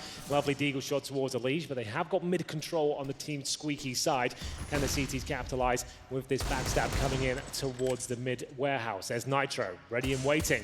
As we do see Ethan not quite finding the frag, but Tarek will be taken down eventually. Gosh, this is aggressive Counter-Strike all over the place. Take a look at Z. New, of course, lines of sight available. Saw Nitro taking that earlier, but numbers advantage in favor of Team Toxic. Certainly not in the weapons department, though. No Kevlar. Retrieved AK for steal. 3 Ts find themselves in middle. Let's have a look how they choose to approach this last 60 seconds of play. Wow, it's going to be the advantage for Toxic, but it's Kenny S who will take things back to an even level. It's going to be a 3 versus 3. Steal removed, and this was the eco, remember, for Toxic, so they don't really have a lot to work with, but it's not slowing them down whatsoever. Jax gets the second deagle frag. A bullet to the dome of Kenny S will give them the advantage now, but Twist and Config still alive and kicking. Twist with 100 HP, and they're going to try and pincer towards the A side. Config using the routes towards Highway as his teammate holds towards A main. The problem is they are separated. The bomb's on the back of Config, who's got low HP. If he gets dropped here, then a lot of trouble, and it will be a scout tag from Nitro as he finishes things off. Just Config, no HP. Admittedly, his teammates or his opponents don't have armor. He has a chance. It's a headshot angle. Jax finds it, and the fist bumps are in. Another one on the board for Team Toxic. Well, there we have it. 4-2. Team Squeaky need to pull their socks up here. So one thing that's always been said about Cash is one of the few maps in the pool we could actually say was T-sided. It was by a few percent, I would say, but do you feel like that's going to be the same outcome in this new version? It's difficult to predict, but I think there are quite a few things that do benefit the CTs here. Like on that topic as well, like if it's T-sided or slightly CT-sided, like, I'm okay with those slight imbalances because I think it is good for the map pool if all the 7 maps have a little bit of unique flavor to them. But within reason, like you never want it going too extreme. Yeah. No, I think it's great that the CTs have a bit more viable approaches towards middle, especially. That was always, for me, the most difficult area to contain. You'd have to have 3 CTs there with set smokes and really good synergy. There's a classic boost there, the old Shroud spot. Yeah, is the lamp that you can, above the door, can you still get onto that angle as well? You can still get onto that. And on the Shroud boost, there used to be like a pole in that corner that restricted your movement. You couldn't get flush with the wall, but we removed that, so now you can hug that corner. So now you can be fully hidden up there. They can't speak. They can't bang your toes. I think that would be hidden now. Okay, that's great. You can get a bit closer to the wall. Excellent. Well, Ethan, I should say, get the HEs towards the A main position. There it is, on top of the lamp. Doesn't last long, but down he goes. At least we get to see a proof of concept. Config battling on B. It's a difficult fight to take. In the meantime, A does look to be working out for the CTs. 2 frags, leaving Elige and a rather... That's a cheeky one. Oh, hello. That's new. Doesn't work out for Ethan. Elige gets an easy frag, and this round is far from over. Stewie on the I was going to say retake, but we will see, of course, if he chooses to advance early. Yes, a new box to play with as well towards the truck wall. Bomb down. What utility do they have? Maybe Steel's been watching the tutorial. Get that Molotov towards quad. It's bullets that do the work. It's Nitro to finish it. Lovely stuff. I really like that box towards the CT wall as you're retaking, because before, if one flashbang came over, your only option was hold left and just run to the wall and hope for the best. Yeah, and a lot of times you wouldn't really want to leave the safety of the truck until your teammates got there, because if you get caught out with the pop, you're as good as dead. Yep. But now you can get one guy, get some foothold in there while your team's rotating. I must ask, is that box spammable at all? If you're a T-side and you think someone's behind there, can you wallbang this box? Is that definitely safe the cover? Corners can be shot through. I would have to double check if the whole thing can be shot through. It looks like it with the barrel there as well, especially. It looks like if you just tucked yourself in, if you hug behind the barrel, you'd be fine. Yeah, that's interesting, because that was just such a classic. You try and rotate into the bomb site, one flash would come over, and that would be it for you. Just have to hold in the corner and hope for the best. That exchange between the first tee out on fork with the clearing of truck and the truck wall, going to be a bit of a different exchange now, and we're into another round of play. Team Toxic have a firm lead. Good spray coming out from Ethan. Damages up 2 of the advance straight through mid. They have got their mid smoke still working. And Nitro's already found a jump peak for info. Aggression from Config punished and traded. Did find Ethan in the meantime, though. So that's exactly what I wanted to see. You can see the classic Z smoke deployed there, but there's still an option for Nitro to be part of the round. He's not completely eradicated now, so that's excellent to see him. Like, able to get one kill, he's not in too much danger. There's still a chance for him to kill him, but his aim can prevail as Tarek will push through the smoke. He'll expect lots of this. A 3 versus 2. Steel's got to hold on. He's got the Krieg in hand, but not for long. Elise will take care of him, and Jax has had a decent game so far. AWP will be trying to make his way towards the B side. Great first shot, and now he's actually given himself a proper chance here against his teammate Kenny S, waiting towards the B bomb site itself. Flashbang comes in. He avoids it for now. He's got a kit available, but 2 players to find. See if he can give us a simple impression. For Elise, timing's not great, has a go, but Elise will secure the third for Team Squeaky. Excellent stuff. Okay. One thing I want to point out there too is we saw Nitro up on that window, the shelf position. Yep. And he started getting wall banged through by the T's once they suspected he was up there. Okay, so how much is that doing, like, significant damage there, or is it just enough to kind of dissuade him from that position, would you say? It seems like just enough to dissuade him. Yeah. I think he took a headshot like 2 there. bullets and or something? Yeah, and he dropped down to about 30, 40 health. That's perfect though, right? Because yeah, you just want to get that sort of position, not holding it for the entire interaction. You just want to get one kill, drop down, and just kind of slow them down and make things a bit more problematic for them. So we're going to see more of a mid-focus here from the CTs on their force buy. Also shotgun towards middle. Config's got his work cut out for him. He's doing a great job so far though. Drops down, and it's the Zeus from Stewie. He gets the AK-47, and now he's cooking with gas. That's one way to do it. It looked so good from Config's POV until Stewie arrived with the Zeus. Ethan's 5-7 in the feed as well. Kenny, aggressive out of main. He's going to have more than perhaps he bargained for. He does fall back just a little bit. Could have got caught on the cross. Still thriving. Stewie on the cross as well from Highway. Oh, and eliminated his teammate. Not today. Finds his head. Oh, that's a filthy little shot from Twist there. Preemptive towards the connector, and it's going to be Steel to go down.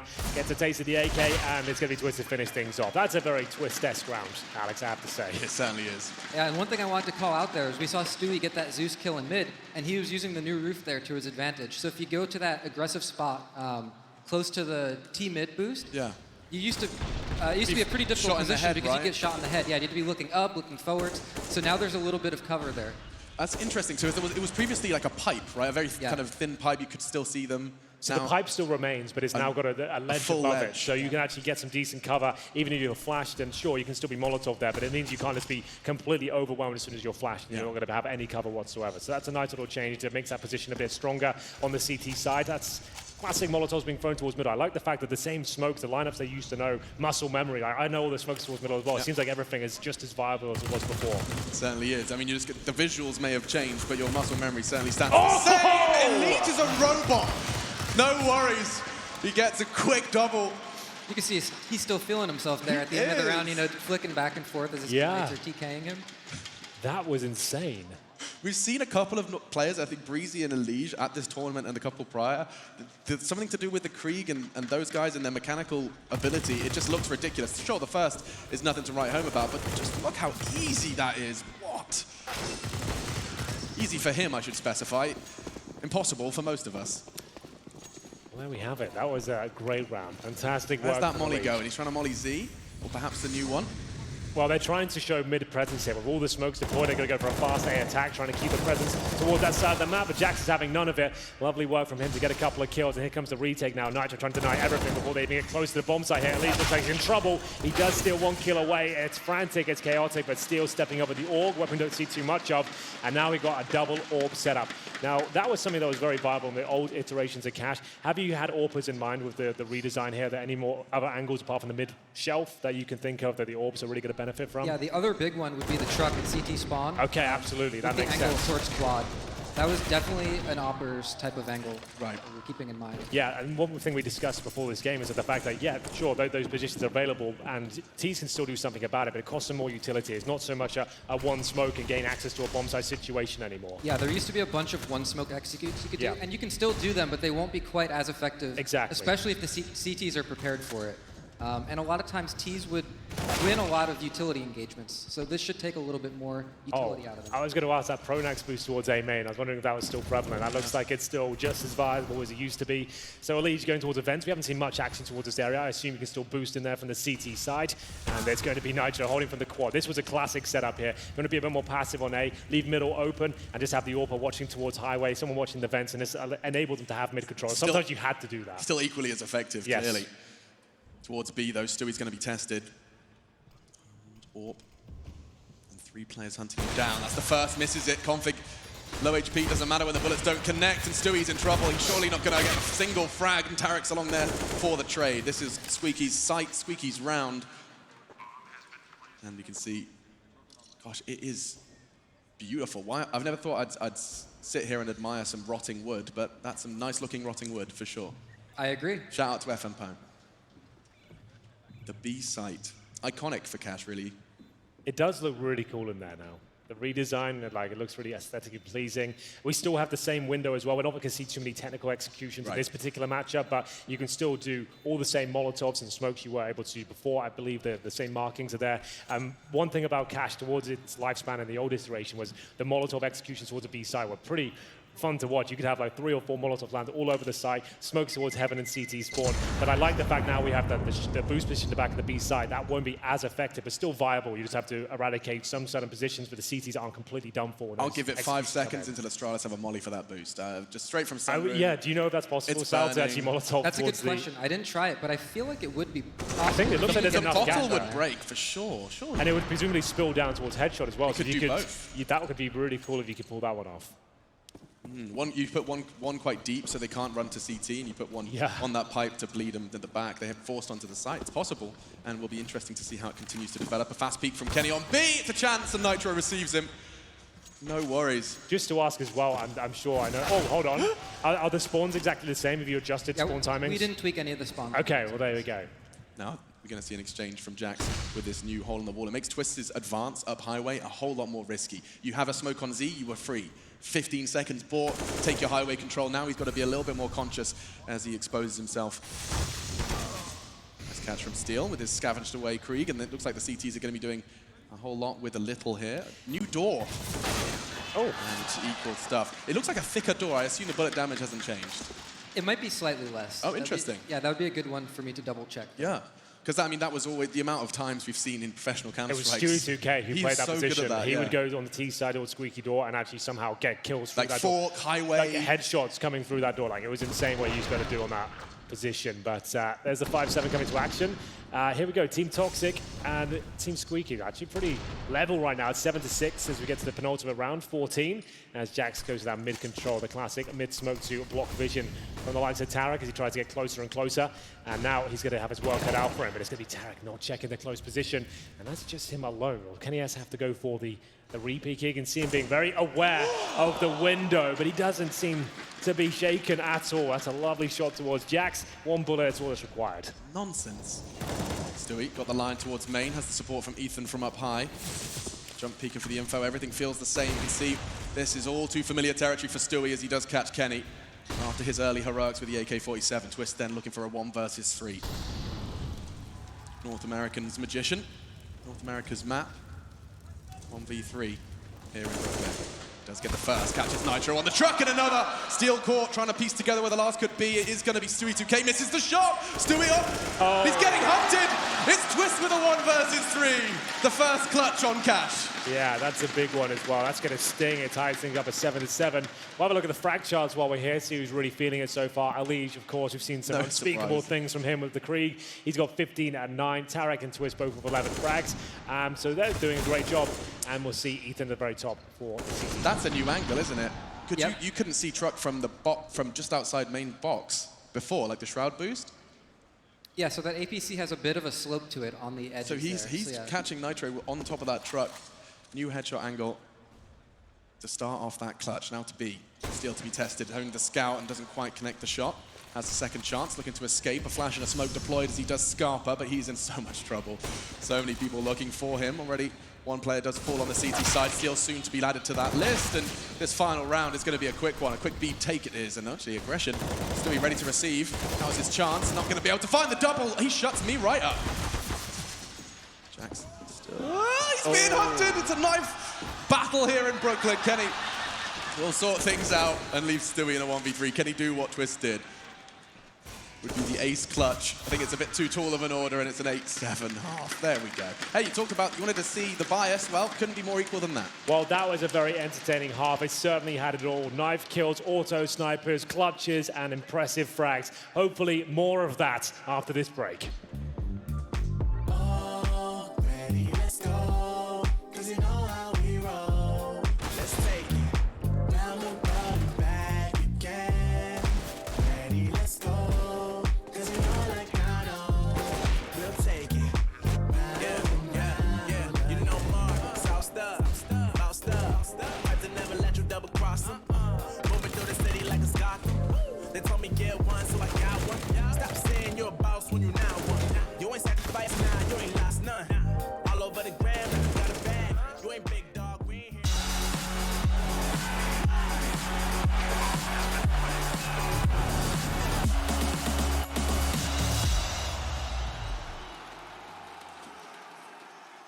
after day trying to find ways to make you stay.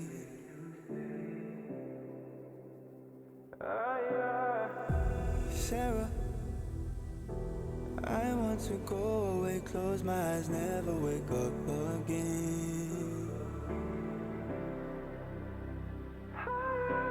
You come and you go, you take me high, you take me low, but I don't know how to do this on my own anymore.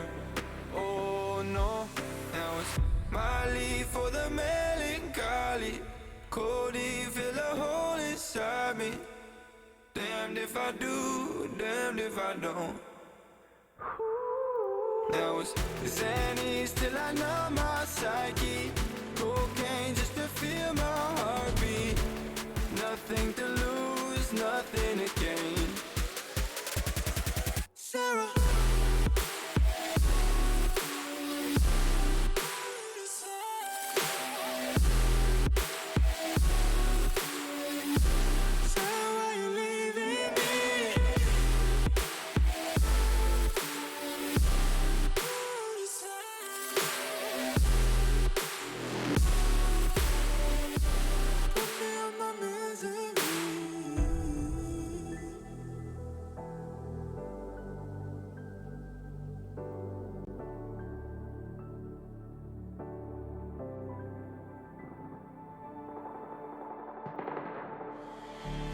I don't want your empathy, I just want another enemy. I'm not gonna change a thing for you. I'm over middle ground, and I really wanna burn it down. I'm not your friend, and I won't pretend I am. So don't reach out and I mean that. I'm under siege and I need you to see that. You're on one side, I'm on another, and we will wage war upon each other. I'm no angel, you're not either. I'm at a fever pitch, you're at a leisurely pace. I'm unscathed, I'm unafraid. A warm welcome to the war game.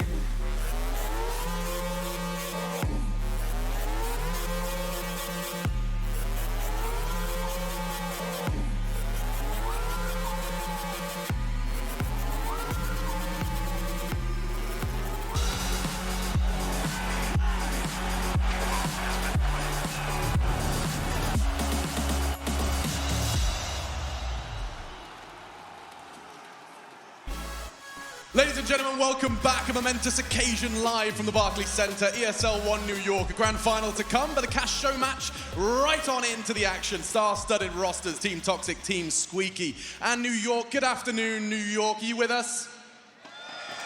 I'll take that as absolutely. We are going to be jumping into our second half, and I say we. Introductions for those of you that have just joined us. We have the legendary Volcano joining myself and Henry G at the casting desk. You've just seen the first half of professional play on this map, the one you've been, you know, not only being your child, as FM Pone put it, but you've been playing with it again, returning to your child and refining your child. I hate this analogy already. Yeah, you've ran with it. Thank you, yeah. You had a good half? Enjoy that one? Yeah, I mean, it couldn't be closer. We saw some knife kills, we saw Zeus kills, we saw auto sniper kills, Negev.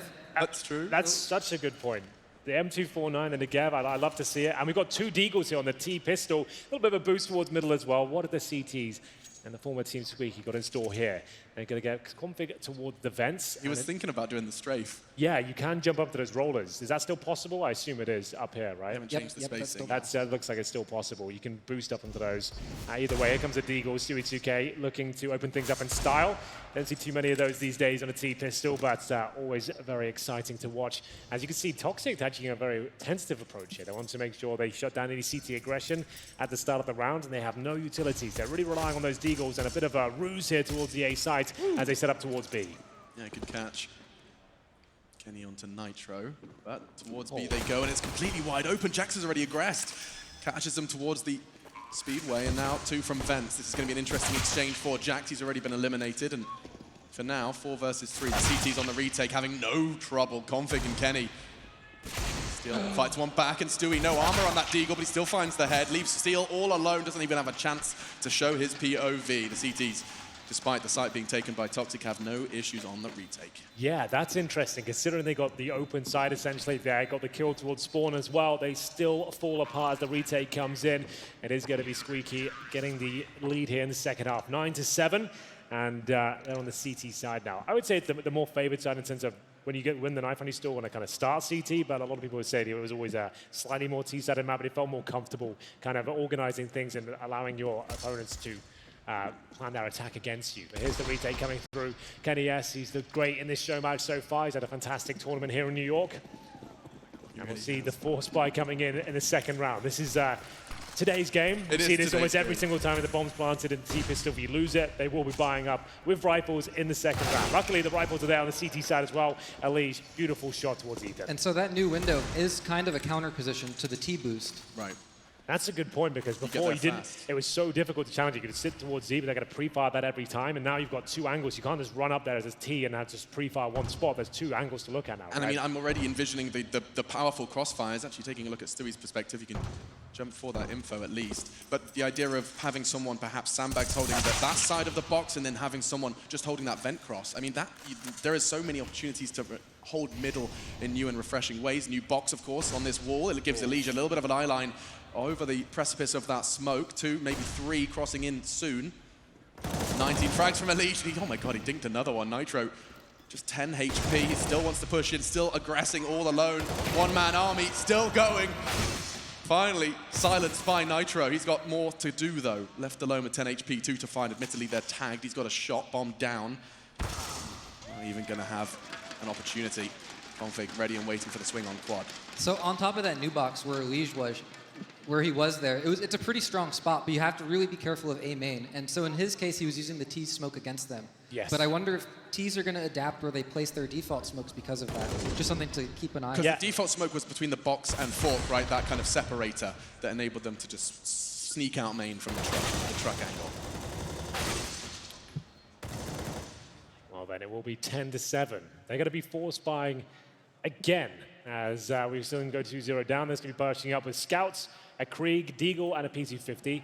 It's not looking good, Alex. You know what? I think that was Jax's call. Yeah? He's just like, you know what, boys? Well, he's French, right? That's how the French used to play Counter-Strike. Yeah, it's true. So he'll be going for the pick towards middle. The wallbang's still there. There were some really fun wallbangs in this map. You remember the 147 shot you could shoot towards connector. Is there anything like that you've intentionally put in? Any things you're hoping people would find? Or? Well, so that one is still there. It's still going? So now you can smoke CT or T-mid from CT in the Z through the window. Okay, cool.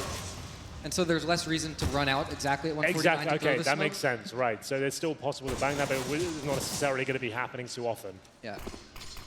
Yeah, I almost completely forgot about those spawn wall bangs all the way through to Z. Out main goes Steel. Connects. Oh, they're pulling this one back. Looking no worries at all. Config's not really got the weapon or the health for the job. Confirmed by Steel. Nice hold, nice frag on towards him.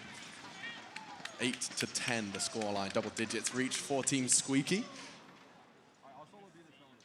So you saw the change in well, no, I just saw them thinking live. The first round, the round prior, Stewie was jump peeking with a scout, realized the angle needs a boost, gets the boost and holds that line. And now we're gonna be seeing some procedural changes as this match concludes, as they try and find a way to well, deal with the new window. I mean, they're all seeing this for the first time, so they're problem solving on the go. Exactly, it's fun to watch.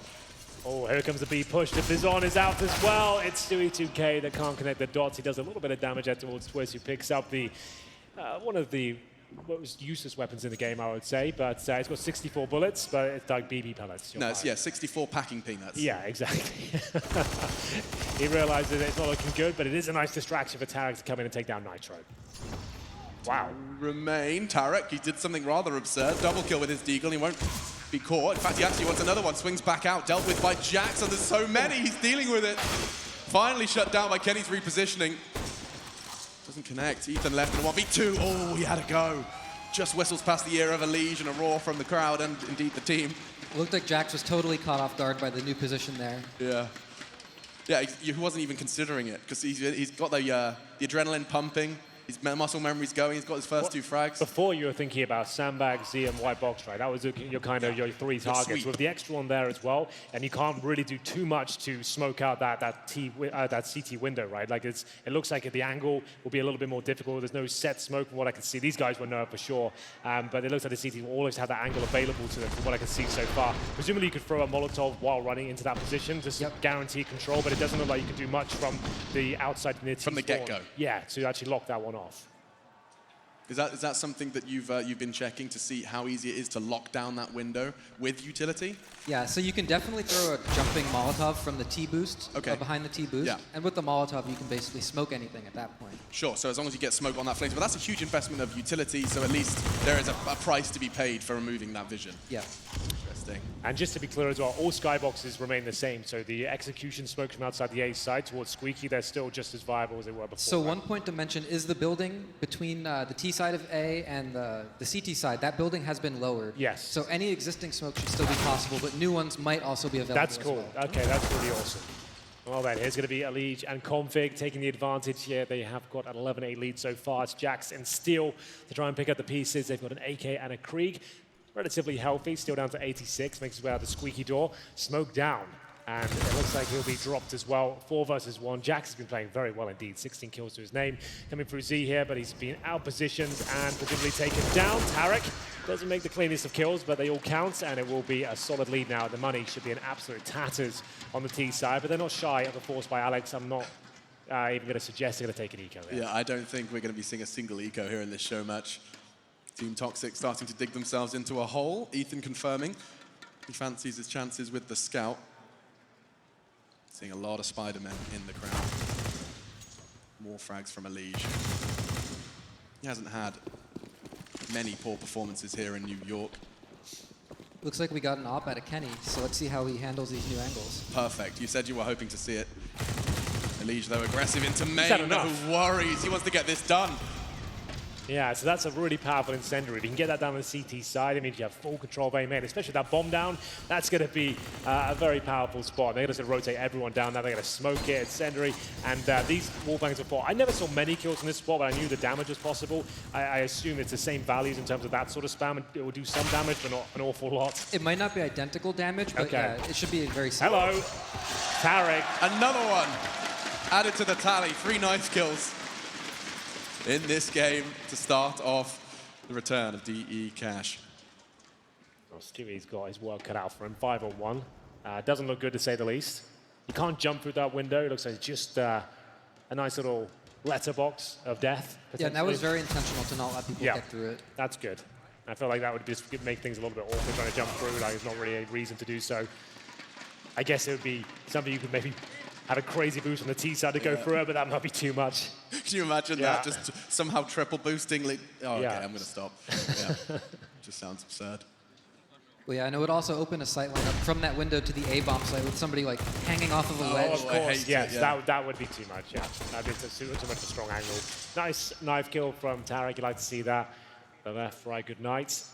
And now we'll see 13-8 come through. Money started to stabilize, though. Toxic did actually take an eco in the previous round. It's a classic play. Ethan using the flashbang to get himself out towards middle. Quick push towards the vents here. He's got to push through so many flames, and it's going to be Config, who's ready and waiting. Actually makes that kill his. And now Jax will bring things back to a 4-on-4. Tarek trying to back up his teammate the best he can. The flashbang's deployed. The swing comes through, but He's it's on not the new quite spot. enough. He's on the new lamppost. We'll see if it's going to catch them off guard. They're not going to necessarily be checking this or not. Never mind. Still, he's done his homework. Catches him. Nitro as well on the way into the site. Catching Twist. Leaves Kenny miles away. Bomb not yet down, but feels like almost an impossible task.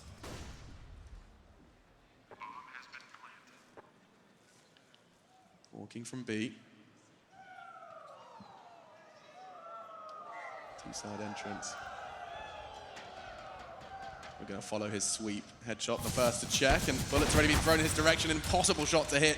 Just the pixel of his opponent's head, pushed and finished by Steel. He's loving it. I'm sure this is, I mean, you don't get to do this every day. Not only play Cash, but also play with these kind of players on a stage like this, with a crowd like this. It's fun. It's fun to be a part of. Steel's having a game for himself here, too. He is. Proven himself, proven his worth. See that again from his perspective. He was ready for that off the box as well to catch Tarek by surprise.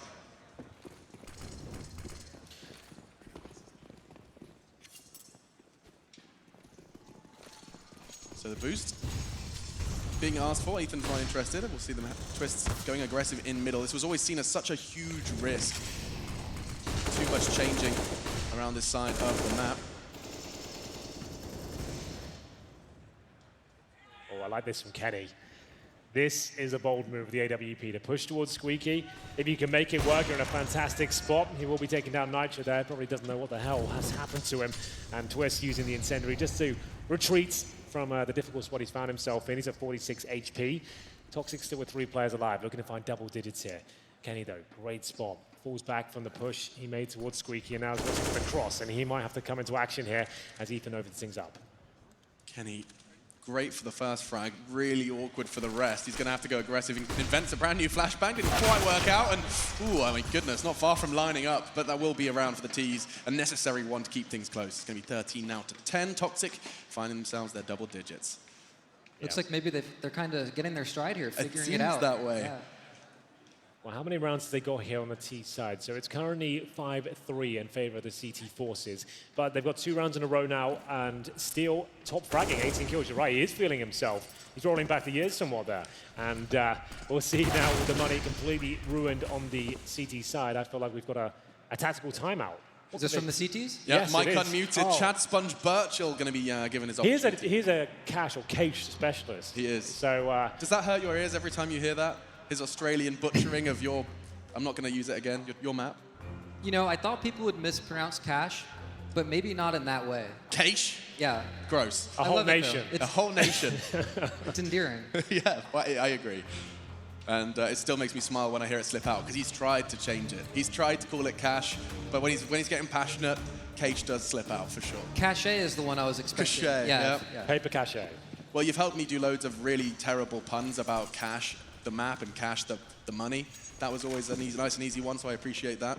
No problem. Oh, what is this? Oh, a here we variation? go. Oh, that's so cool. So you That's can boost better. instead of using the ladder. That gives you like your head peeking up instead of the whole body. That is a really cool idea. I'll bet you could wallbang that as well. We saw Nitro take some bullets from the other direction.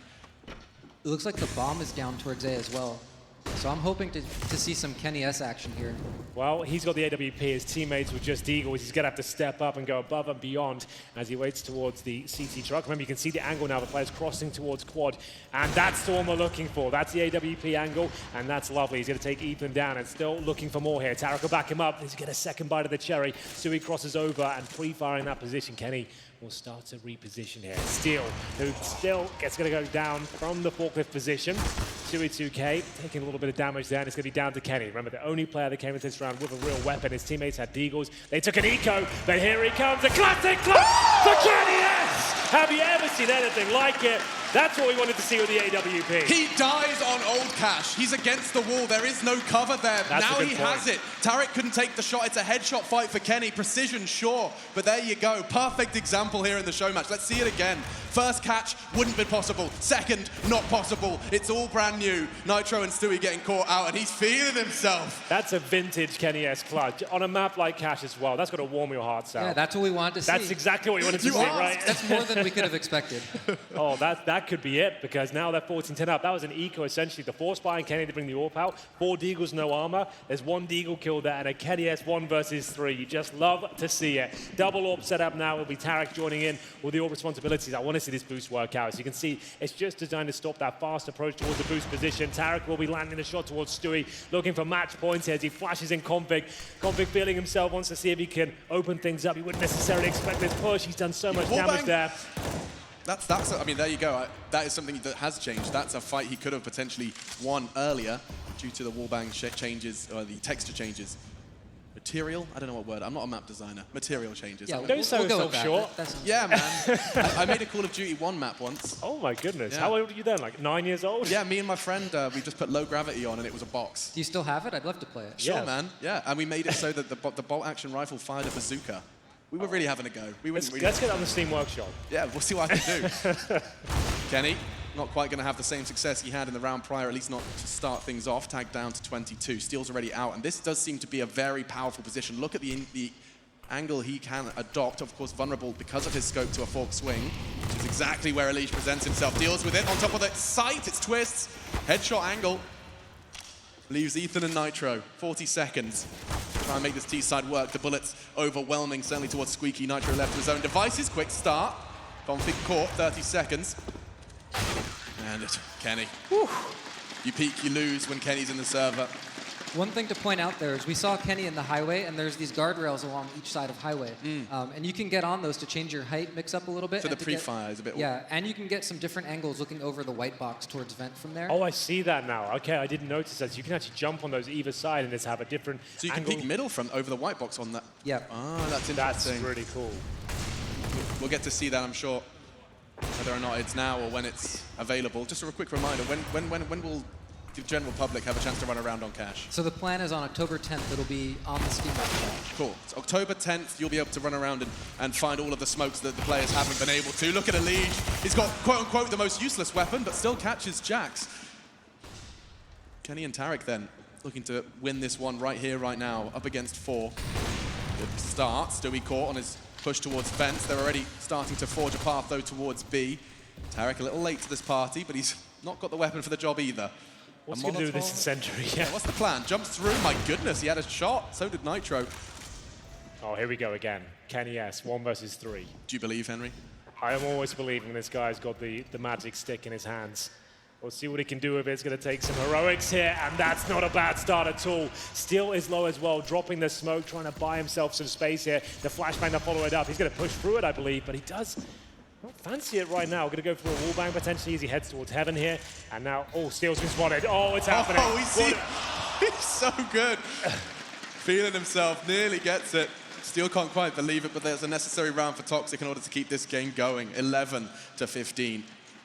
Damn, well, they had Bizons there on the CT side. That was interesting. So they've got 4 rounds so far on their T side. Haven't quite been able to figure it out to the same degree.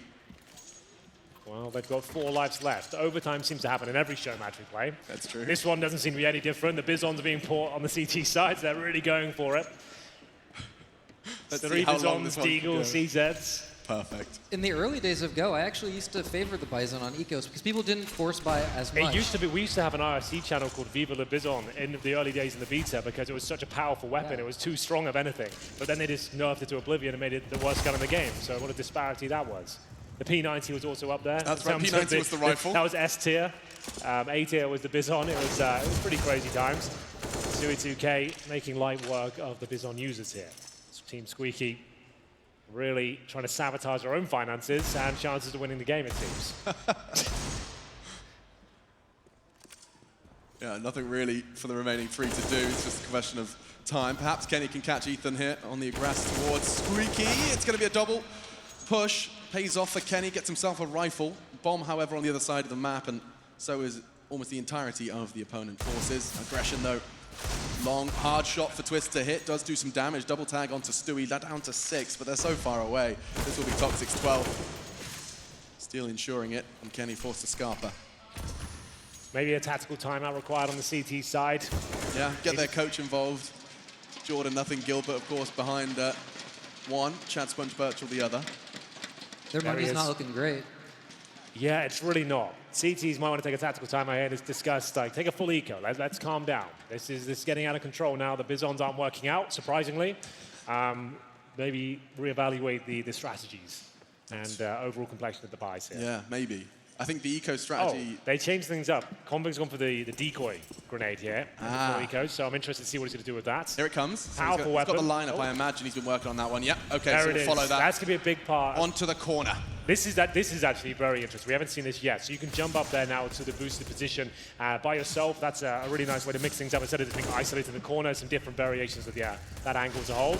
Should be a pretty convincing round here for Team Toxic, but the first frag will go in favor of Elige. USPs and 1 Deagle here.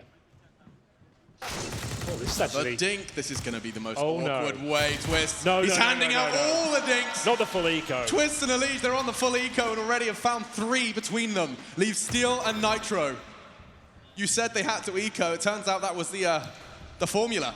Oh, it's actually going to Config loves a knife. He loves He's had it. some favorable situations like this. Steel, Steel, not like this. No! Steel! Oh! He steals it! It's going to be 16-12. We started this show match with knives. We finish it the same. My a whole lot goodness. of fun. Well then, that was fun. That definitely is the operative word. I think it absolutely had it all. We got to demonstrate the new positions, the new ideas, the new ways of holding things, especially the boosts and stacks that were coming through. Sal, are you satisfied with what you saw today? Are you happy with how it was played out? Yeah, I'm really happy with what I saw there, and thank you to both of you for having me on the cast. It's been an honor to be up here with you guys. It's been an absolute honor to have you up here as well. Yeah. Thank you so much for bringing this new, exciting version of Cash to our doorstep. I'm very excited to see how this one evolves. I'm sure the players have enjoyed that as well. Cash is an iconic map, and it looks like it's getting better and better. It's aesthetically pleasing, and now we've got the adjustment to the CT side. It looks like it's getting toward that point where I really want to see it go. A nice, perfect position towards middle especially. I'm just really excited to see what happens with time. Seeing professional players, given the pressures or the interests of innovating on it, those small changes will have knock-on effects. I imagine map design, it's a nuanced art in sometimes the changes you make. For sure, and it's all very cyclical. You know, as teams start figuring out something that works really well, other teams counter it, and then the cycle continues. And it keeps going. We're going to keep going, and let's head over to OJ on the stage. Thank you, Alex. What a way to win it. Yeah, that was sweet. It was a good time. It was actually pretty fun, and the changes aren't huge, but I think it's cool. It's a nice twist to the map. There's some cool stuff in there, and there's still more to explore, so yeah, it was fun. 10 to 15%, I think I heard, has been changed. Do you feel that when you were running around it? Yeah, I mean, like I said, the changes aren't drastic, but there's small changes here and there, and that kind of stuff can make a big change overall. So there's still a lot of stuff that we haven't even seen, because that was our first time playing it right there as well, so yeah. It's craziness that was the first time you were playing it. What about the lushness of it all, the greenness of the map? Yeah, I was actually kind of thrown off by it, because there's actually no map like that with those kind of textures, so it's interesting, because, yeah, it's one of a kind. Tarek, I love the fact that you've just warmed up with a show match ahead of a grand final on the stage. Do you feel warm now? Are you ready to go? Yeah, I mean, it's a good warm-up. I wish the rest of my team was here as well. We should have had all 5 of us. But yeah, I mean, it's a good warm-up, and now I'm looking forward to the final. And hopefully the stage fills up a little more and these guys start cheering for us, because you guys are a little quiet out there. There you go. Tarek, it's going to be great to see you on stage. Looking forward to it. He'll be here with the Evenal Geniuses for a best-of-5 grand final for possibly this trophy. Until we get to that, we'll hand back to Trace. Thank you very much, OJ in New York. Did you enjoy Cash? You know what? One reigning question I'm going to have right away, and I'm pretty sure it's just one of the intricate details that are going to happen, and it's going to get addressed, would be something to do with this thing right here. What do you know about that? We might need that back in the game, I think. He's pointing at the simple graffiti for those of you who aren't too familiar with that. Obviously, an iconic moment on the map. We have to go back many majors, but you know, stuff like that, we shouldn't get it forgotten about. No, it shouldn't be forgotten about, but more importantly, how do we feel about this new Cash? You guys got a really first-hand experience. I got another victory, right? So obviously the Cashes, that's 3 in a row right now. We'll give that. That'd be like a little asterisk. Henry wasn't here, but that was fun. And, that was a good time. It was a good time. It was interesting to see the shifts. Very subtle changes. The window in mid makes it so the Ts can't really sit around as much. They really have to take cover. And then the A kind of like, the Kenny won right? that 1v2. Like you can kind of play off that box. It gives you a whole different perspective of retake. Hey. That wall was a dead space before, right? Where that new box is towards A, that was a dead space. If you got stuck there, you were dead. They'd just flash and pick you. But here, now that you can play around that box, the new angles on the site, it allows more diversity. There's a lot of boosts, I think, that you can do. Some of the really initial, because we get to hear the players the whole time, right? Which is really cool. But some of the initial things the guys on this side were talking about was, you can't use a green crosshair. It's green everywhere, right? That's some of the first things they were talking about. And then using these new ledges, instead of being able to walk around and clear one angle, now like the ledge on the B bomb site, right? Above headshot, you've got multiple positions you have to clear. Light. Yeah. I didn't know what to call I don't it think that does anything. I don't think that works. Light.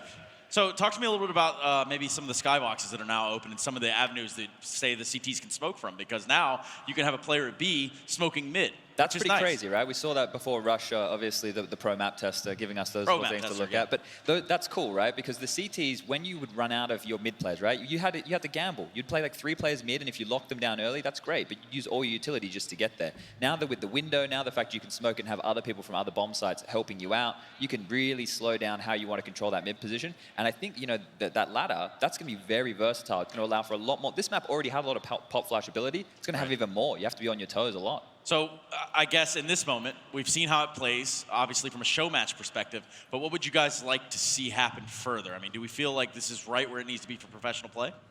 Oh, I think because they've only changed, you know, that 10 to 15% of it, those changes, they're going to come down the line, right? Where immediately we're going to say, okay, well, you have to clear new angles, or we need a new smoke or a new Molotov. But it's going to take a few months of competitive play before we see how that changes the strategies and how they will play with the rotations. Because we want to see what people feel comfortable with first, and then how you're going to deal with those positions. And we've seen it on other maps where the skybox gets opened. Everyone thinks, oh, you're going to be able to throw all these crazy fakes with smokes. But people will start to learn where the trajectory of the smoke came from. And to me, the only complaint I heard was like the color about the crosshair thing. Like the map to me is really cool, and I like the changes. I don't know if they'll have to adjust some textures or not after getting some feedback, but obviously this isn't the final version of it. But it was fun just in general. The spawn box at A changes the whole dynamic of the after plants and subtle things at B, so it's really fun. And you got some good vlog content out of this, Jordan. Do we speak about that? I don't know if we do, but what we do have is a grand final on our hands. Ladies and gentlemen, boys and girls, a best of 5 will be coming your way here sooner rather than later. We do have Astralis, we do have the Evil Geniuses, and we do have the Barclays Center packed out to the max. We'll be right back after this break.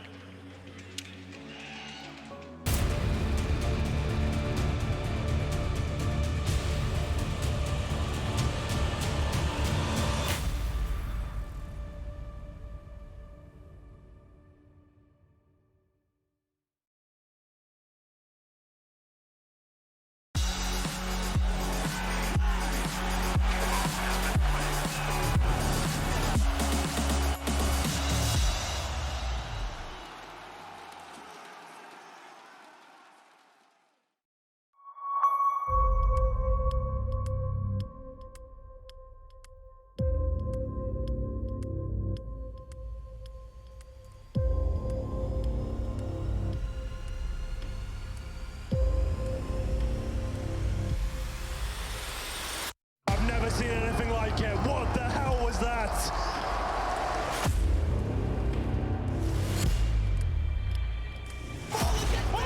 That is incredible!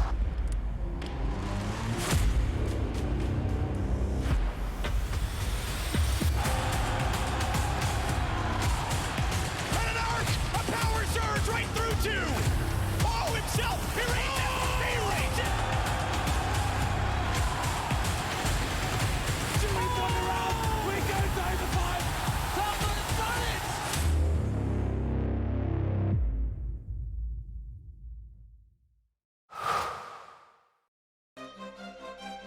At the highest level of play, there can be no compromises. Gamers demand the highest clock speeds to give them the FPS they need to perform. Rise to the moment. Intel Core i7, the official CPU of ESL One. Game, record, stream without compromise. Tell him we're flexible. Don't worry. My Dutch is okay. Just okay? Mm-hmm. Deze man is erg super.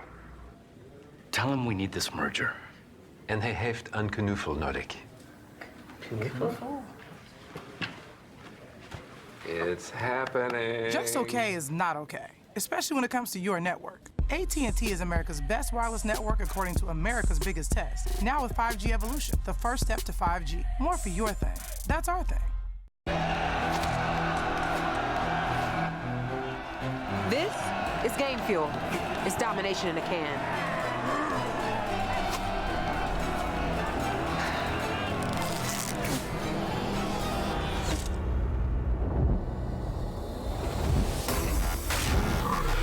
Aw, tastes like loser tears. New Mountain Dew Amp Game Fuel. Victory in a can.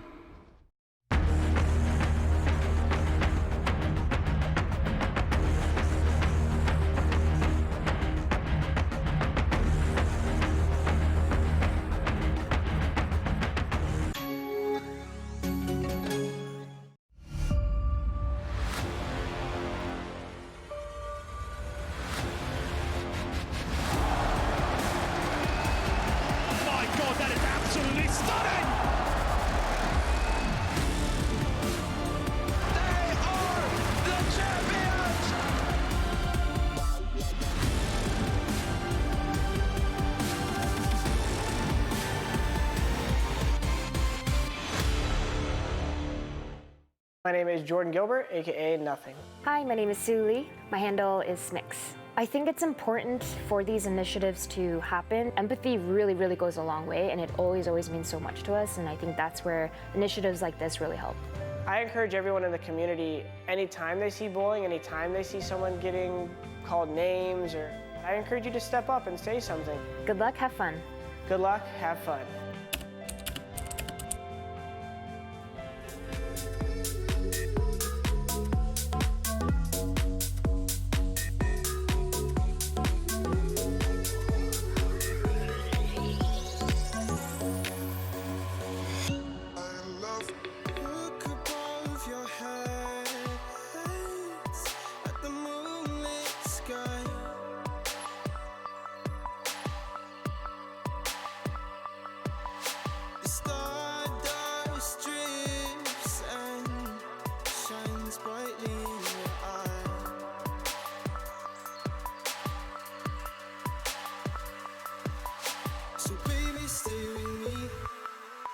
where the sun doesn't go down, and we will drift away until the day the world stops spinning.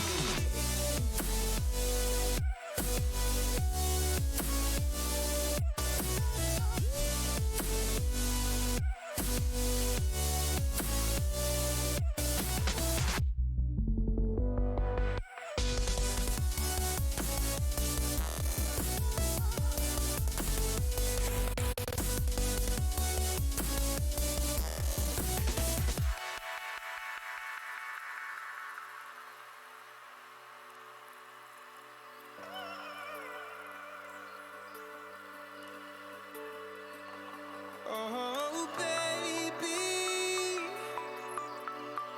Oh, oh, oh,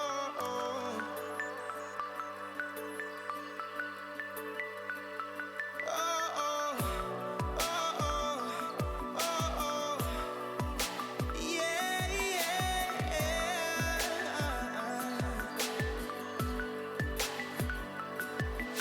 The stars falls around us, entwining us.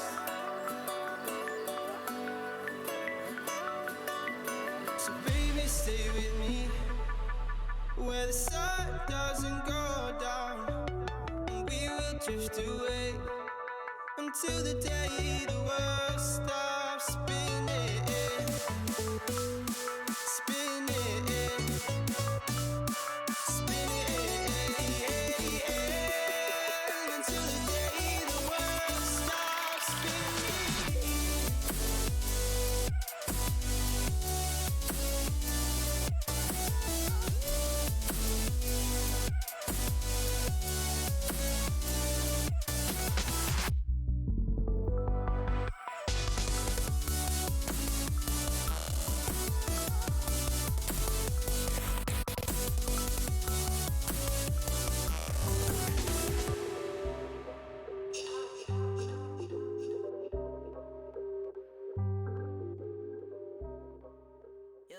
These are those moments I don't think anybody else is going to forget.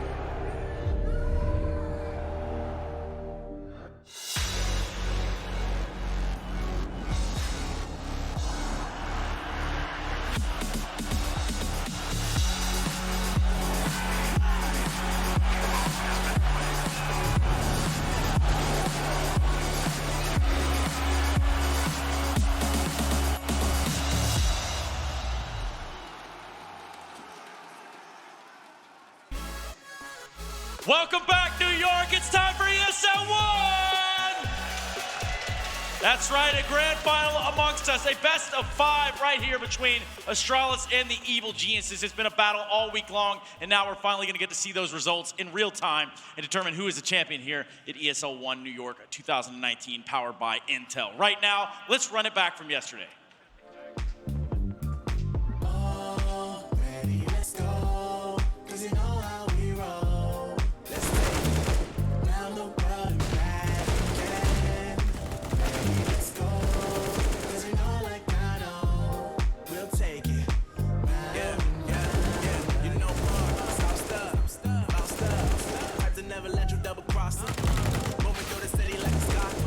They told me get one, so I got one. Stop saying you're a boss when you're now one. You ain't sacrificed, nah, you ain't lost none. All over the gram like you got a bag. You ain't big dog, we ain't hear none of that. I'm in the gym looking like a running back. And you know the flow, got him coming back. Who I was in the past, I'm unattached. Only focus in this moment is bringing the summer back. Oh, respect my grind, elevate souls, and I spread good vibes. Sound divine, you know I gotta shine. Raise your hands for a good time.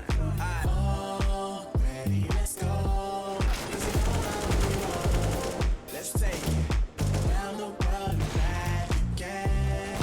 Ready, let's go. Cause you know like I know, we'll take it. Yeah, yeah, yeah. You know more, south stuff, about stuff. Had to never let you double cross them. Moving through the city like a Gotham.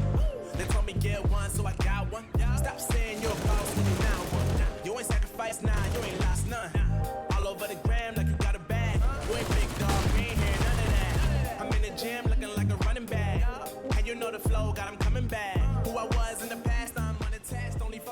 And the Barclays Arena is just about ready for that. I don't know who else got one of these foam fingers, but I feel really empowered with this thing right now. So much that I'm going to ask you what you're doing, Jordan. I'm eating some mac and cheese. Nice. Is it good? Yeah. Round of applause for the mac and cheese, everybody. If it's good, I'll get some after. That's what I'm asking. It's actually sustenance here for what's about to come today, Trace. Yes, what is about to happen? A best of 5, Jordan. One grand final to rule them all here in the big city. But first, let's begin to talk about what happened yesterday. We had Astralis versus Team Liquid to kick off the day, followed by EG and G2, which was rather lacking in showing. But first of all, Liquid Astralis. Yeah, and that's what we wanted to see, right? That's the one we came in here. If we had the grand final of those two teams, the best of 5, it would have been juicy. We had the rivalry from 2018. It's carried through to 2019. The match delivered, right? It definitely delivered. The third map, the overpass map, it's going to be the special for these two guys going toe-to-toe. And as you mentioned, that other series, the EG-G2 series, we knew there was a disparity. We came out here saying that. We were very clear with the viewers that we expected a bloodbath. Yeah, and it was just that, but that's only constitutes, what's going on within G2. What we can speculate as to what's going to happen after this event, now that they're out, that is going to be the real questions lie, Jordan. Yeah, I mean, I don't know what to expect out of the future of G2, but I know what to expect out of Astralis, and it's super exciting to keep watching what's happening with this team. What changed over the last couple of years was the old Astralis was known to be kind of choke artists up until their run of 2018, right? And so now the fact that they are constantly being the top team in the world and they've found this form again, it's super exciting for the scene overall, and made themselves the final boss, so to speak. Yeah, for me, we talk about the form that they're in. When we saw them playing in some of those Blast tournaments when they were having their little hiatus from play or they were being a bit more selective, they were not looking on form individually. Now that's changed now. Individually, they seem to be back towards the top. But the main point for me is the hunger. Because when they had that period, everybody started doubting them. They went from, being the best team of all time, which they're still the best team of all time, but it very quickly went from them being all the way up here to people demonizing these guys. Villainized. Yeah. And then Liquid took the mantle of #1. They're very likable guys. They took that position quite quickly, and I think the hunger got back for the Astralis guys. What do you think was the bane of Liquid here in New York, Jordan? What do you think kept them from, I guess, achieving that height of beating Astralis and going on into the final? The same reason that Liquid is showing their resilience, which is it's the mental game. It's the where are we at as a team? How are we interacting with each other? Are we talking in the game like we know we need to with the fundamentals? I think you heard it in the interviews and you saw it. What happens when you get really good and you get comfortable, occasionally little things will slip. And if little things slip and the team vibe and communication and practice isn't on point, it's very easy to lose confidence or lose your stuff as a team, as an individual. We saw with Olafs, the Colds, the Brazilians, right. Astralis, how they went through that phase. And what's so impressive to me about Astralis right now is how they've maintained that mental strength to say, hey, what did they not attend a lot of events right before the major, right? They kind of... There was a bit of, before the major they did, they had a couple come in. Obviously there was a player break, but there was that window before that. Of practice where they kind of just, I think, reeled it in a little bit. And I think that's the difference right now for Liquid. And, talking to them backstage, without giving out too much of their inside info, they just kind of said, hey, we had a good chat after. It was positive. So I think that's key for them to get back, and I think that's the main difference right now. Yeah, and that's going to be the difference maker with a lot of teams who will otherwise let that fester, let that grow up a little bit. And some of this time could be spent on talking about it blowing up, period, right? G2, we know what's going to happen now, but we can also talk about EG and their rise and where they are in representing the Evil Geniuses brand. They haven't really had time yet, Chad, have they? To rep anything, to rep anything or to run into any of these mental issues we're thinking about with Liquid and Astralis, because those issues come when expectations are set for you and then you do or don't meet them over time.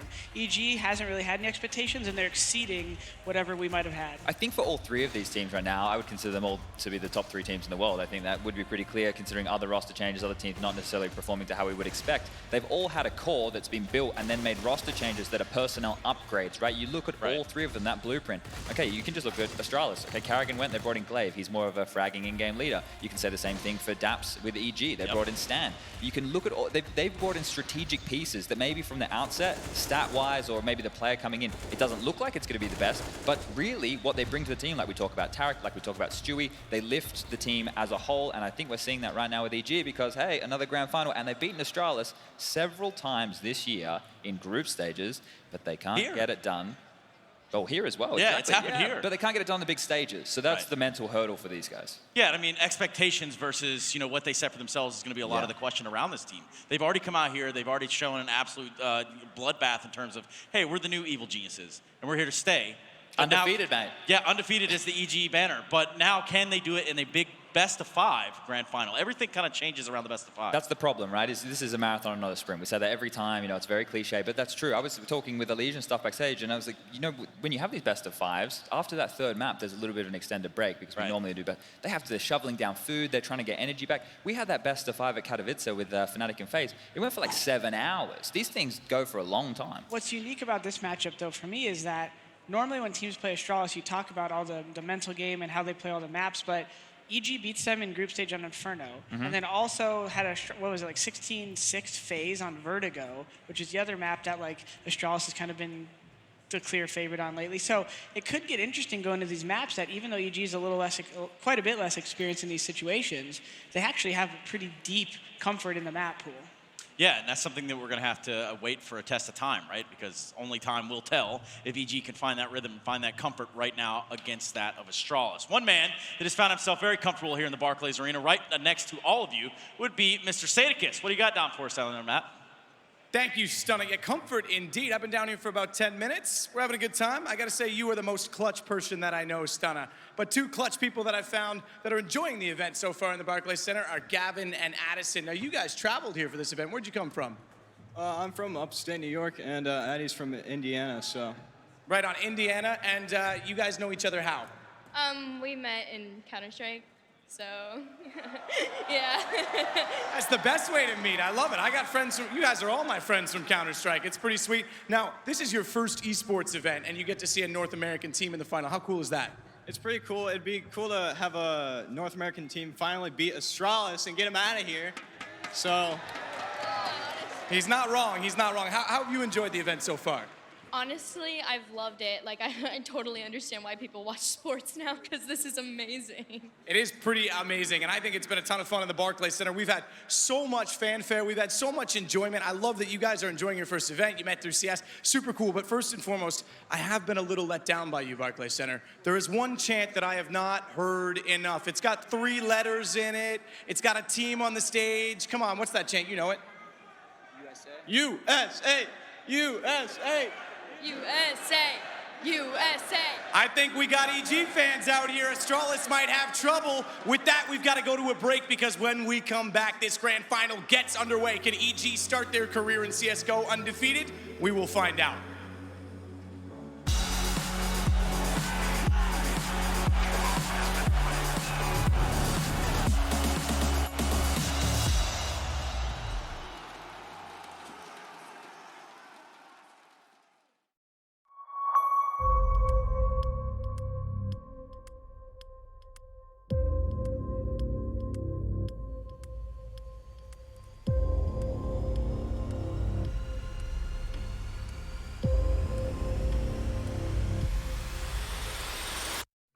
Seen anything like it. What the hell was that?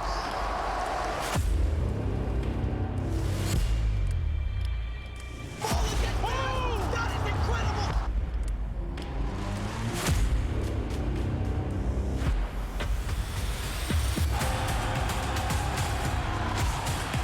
And an arc! A power surge right through 2! Oh, himself! He reads it! He reads it!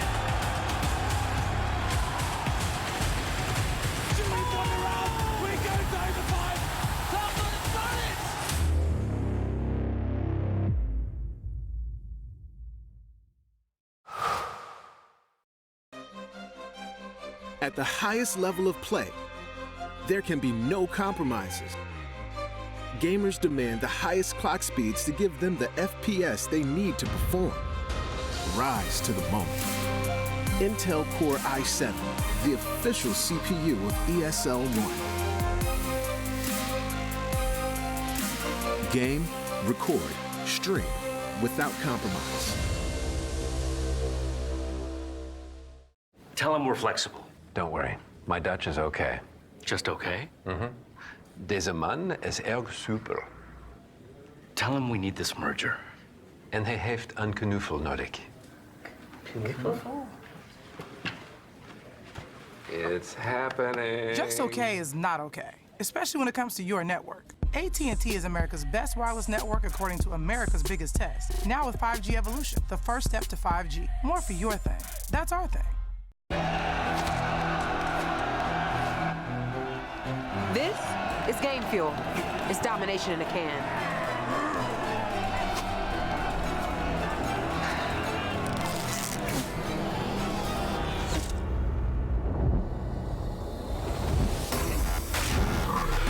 Oh, tastes like loser tears. New Mountain Dew Amp Game Fuel. Victory in a can.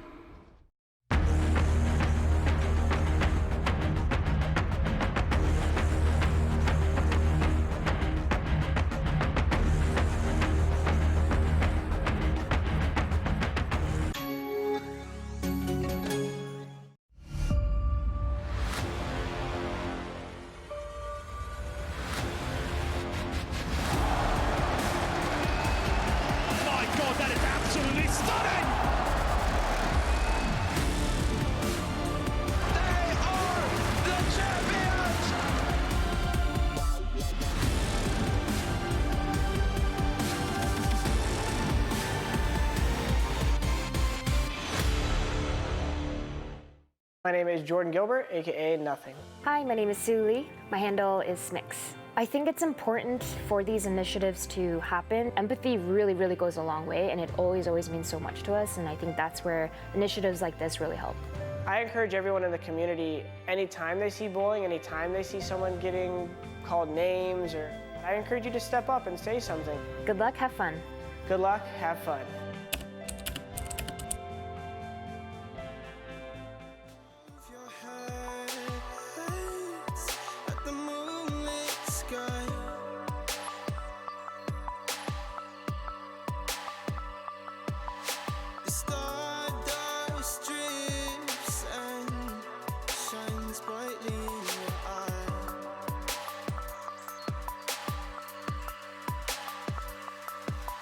So baby, stay with me where the sun doesn't go down, and we will drift away until the day the world stops spinning.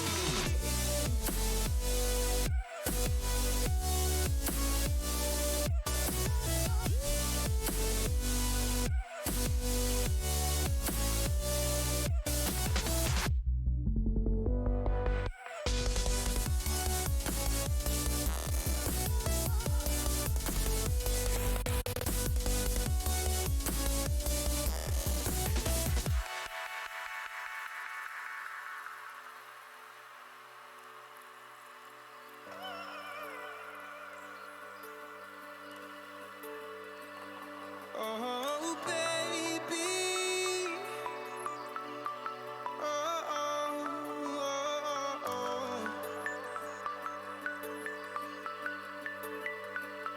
Oh, oh, oh, oh, oh.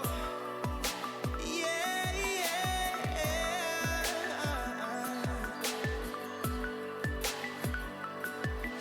The stars falls around us, entwining us. So baby, stay with me where the sun doesn't go down, and we will drift away until the day the world stops spinning, spinning, spinning, until the day the world stops spinning.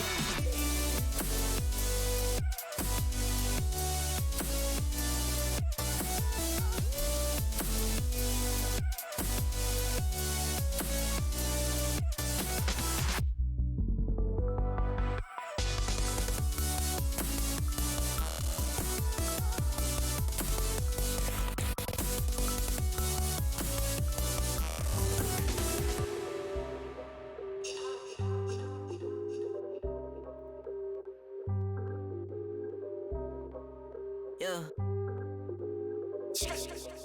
Hey, push start, ayy. Ball so hard, ayy. Raise the bar, ayy. Turn into a star, ayy. Play my part, yeah. I aim too far. ESL One New York is brought to you in part by Intel, AT&T, Mountain Dew Amp Game Fuel, DHL, Asus Republic of Gamers, Bedway, MSI, and Pay Safeguard. I'm killing your favorite rapper, it's minimum effort.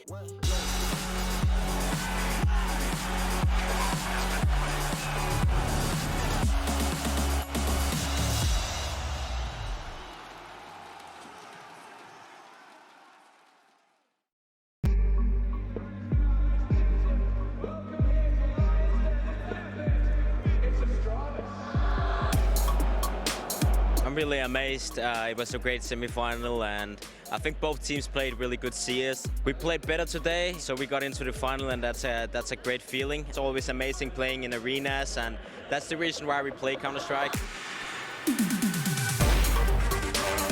Device waiting for his teammates to arrive. He catches one on the crosswind. He's getting furious! Device is insane! Bring it! And another one! Too sure, the third? Nonsense. What? Who did he even kill? I don't understand!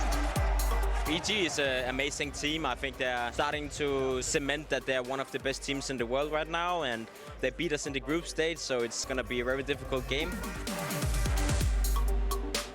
I feel amazing, and all my teammates are really happy. All of us are ecstatic to make it to the finals, but there's still a lot more to be done, so hopefully we keep this momentum going.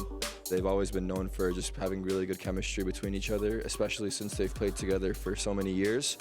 They really know how each other play, and it makes it easy for them to play, so they're all comfortable in their roles. I think these fans are going to really cheer for us, and I think Astralis is going to really feel that. I can't wait. They were great today, but they're going to be even better tomorrow. I already know it.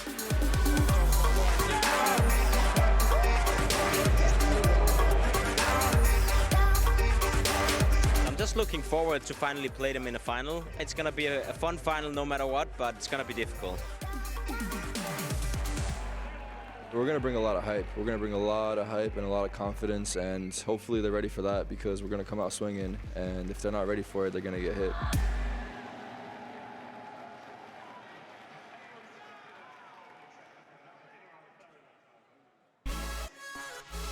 Back to the Barclays Center we go, right here in New York for ESL One 2019. Welcome back, everybody. It's such a good sound to my ears. I do have Sponge, I do have nothing, and I've got all of you at home as well as you here in the arena. Can I get a, Making it hard for him.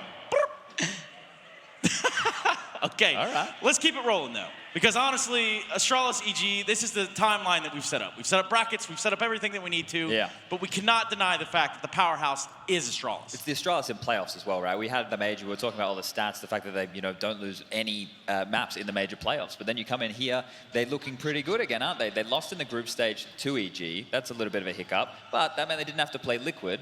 And they did play Liquid, sorry. Man, they didn't have to play Liquid in the grand final. They've avoided having to play them, their nemesis in the grand final in the best of 5. Now this team, they are ruthless, they're meticulous, they're the absolute best team in the world, they're the best team to ever play Counter-Strike, and now that they've got the hunger back, they're very scary. But there's a few facts, Trace, with this squad that, are worrying. They have lost to this EG roster on Inferno and Nuke recently, which are normally their 2 maps they don't even get touched on. I mean, the whole thing about Astralis coming into the major and everybody's like, okay, are they going to do it again? Well, guess what? They got 4 stars now. And that's nothing that to be sold short of. But Jordan, if they come here, will they struggle against EG? They've already lost to them once.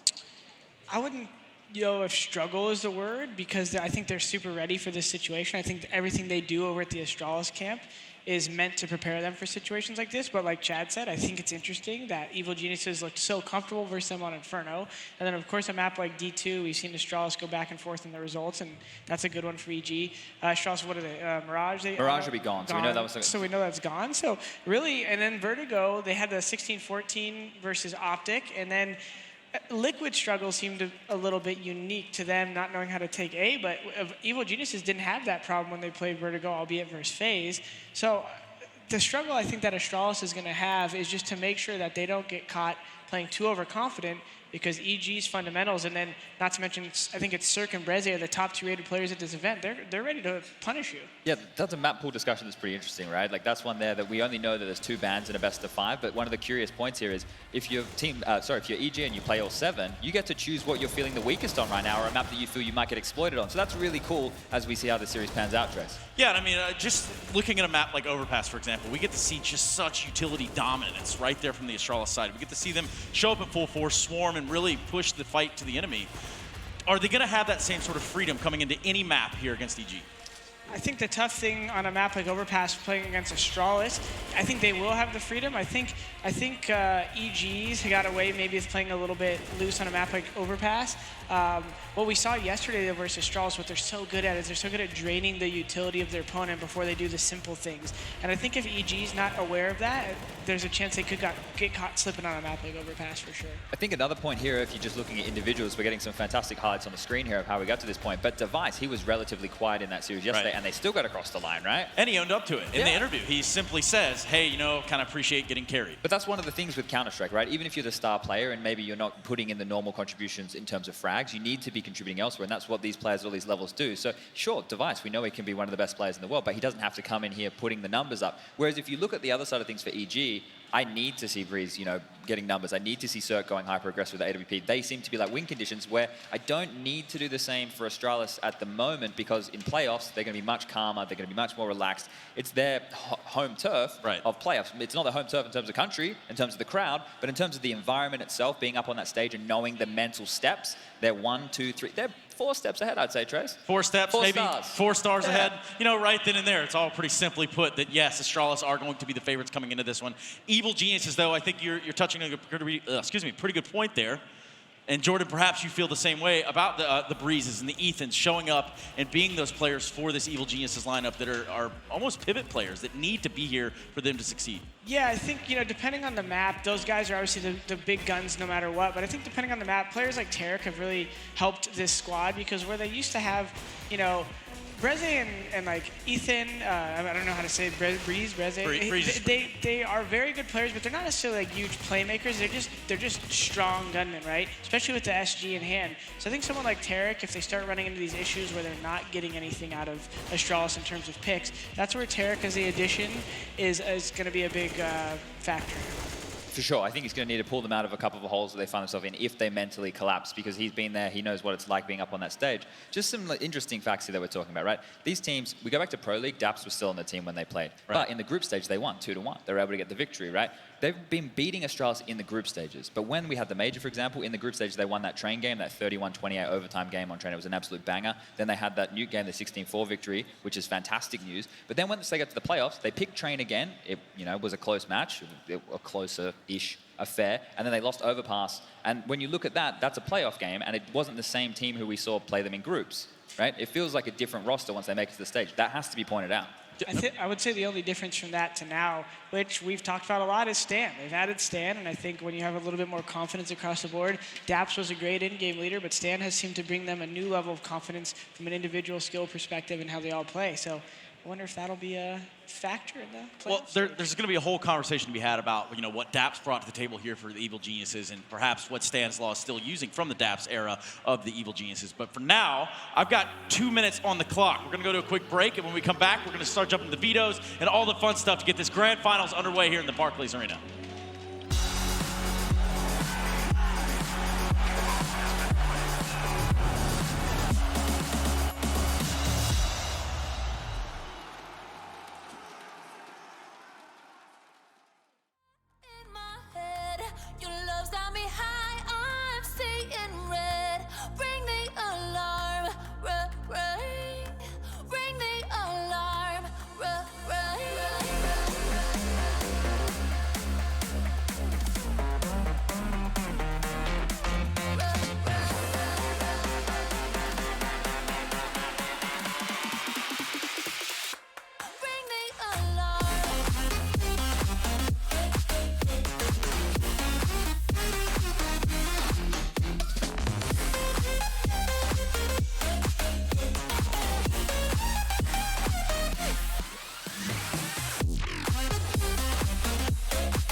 Welcome back to the Grand Finals, everybody. I'm sure you all heard the message that OJ Borg had to give you, and I cannot echo it anymore. So I won't even get to try, but what we will talk about instead are the maps that we're going to be playing. A best of 5 is upon us, and one of these teams will be going home from ESL One New York as the champion. Here with me is Mr. J Nups and Nothing. You're doing my name both ways. Yeah. J Nups and Sponge. J Nups. Yeah. Well, my first question here, as we were about to go into the veto, right, Trace? Yeah, that's exactly what we're doing, talking maps. Is we know Astralis is going to ban Mirage J-Ups. Yeah. Oh, we're doing that now, are we?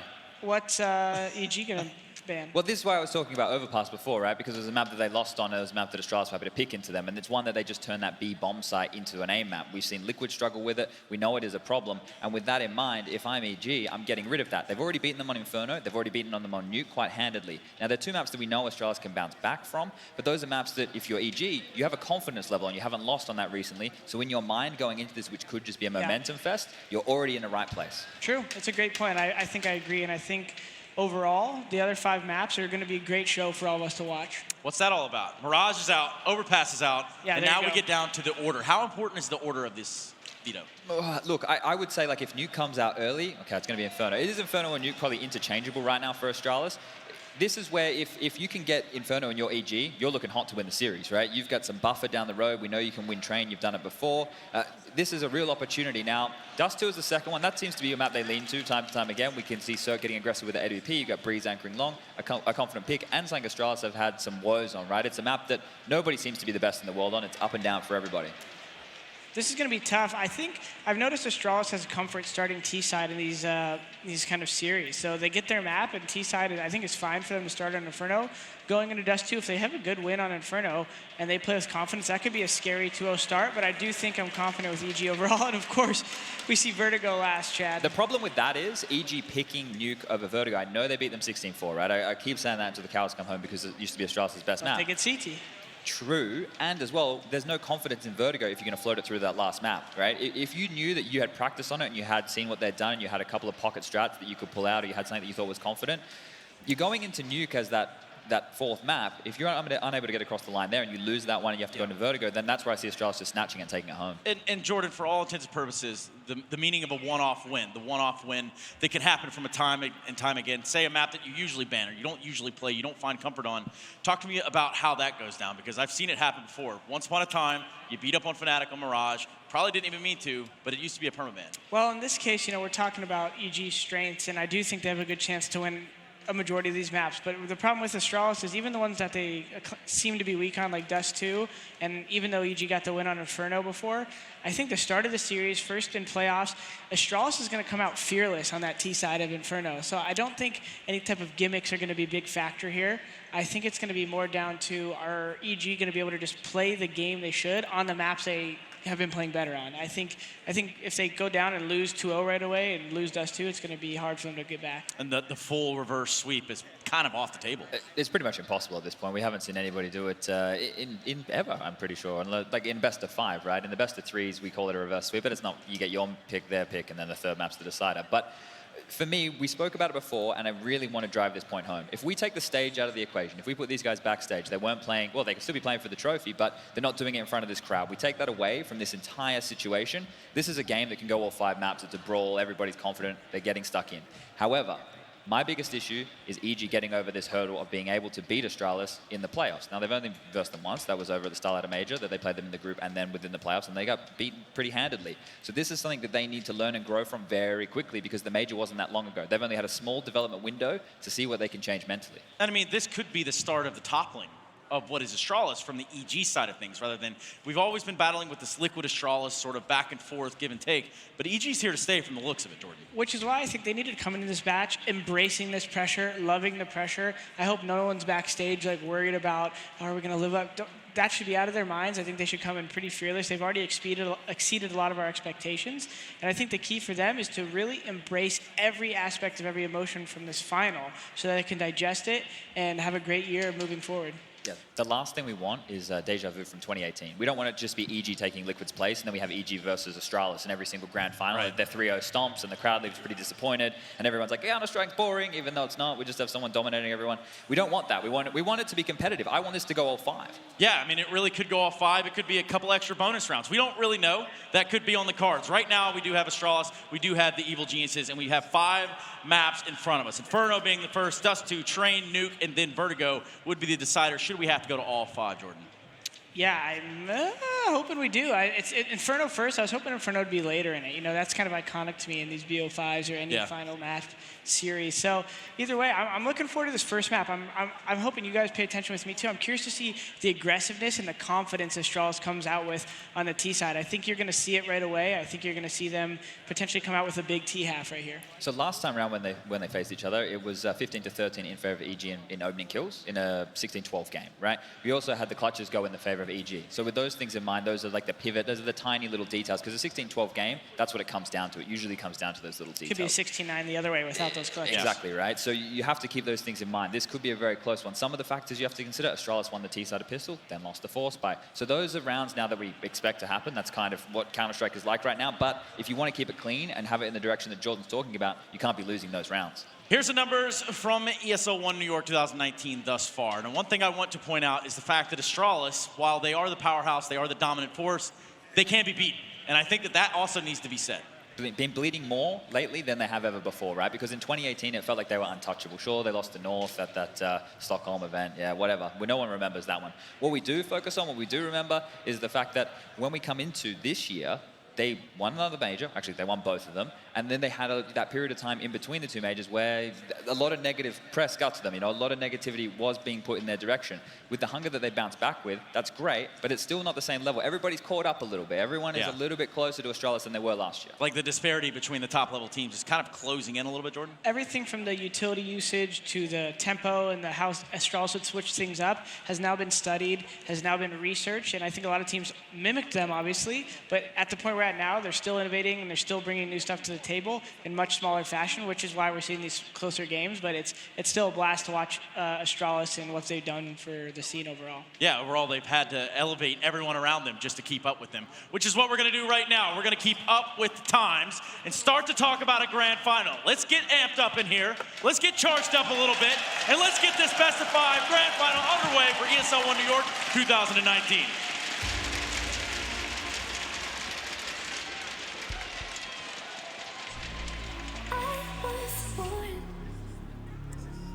Like a fire in the eye of a hurricane.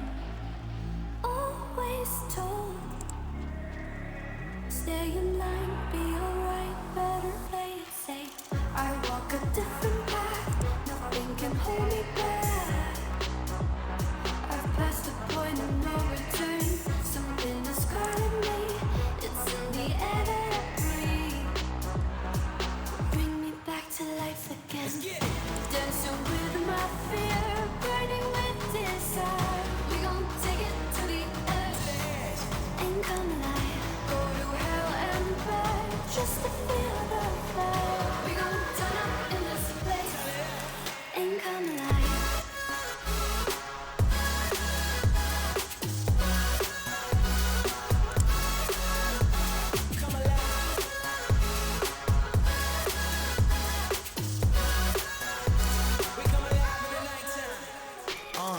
Fly so high they can't touch us. So top notch, none above us. We done came so far, now we up now. Had a vision, stuck to it, never back down. Never had much, now we own the whole thing. Spread it all around the world, watch it all change. Came alive, now they all see the greatness. Light shine so hard they can't take it. Dancing with my fear, burning with desire. We gon' take it to the edge and come alive. Go to hell and back just to feel the fire. We gon' turn up in this place and come alive.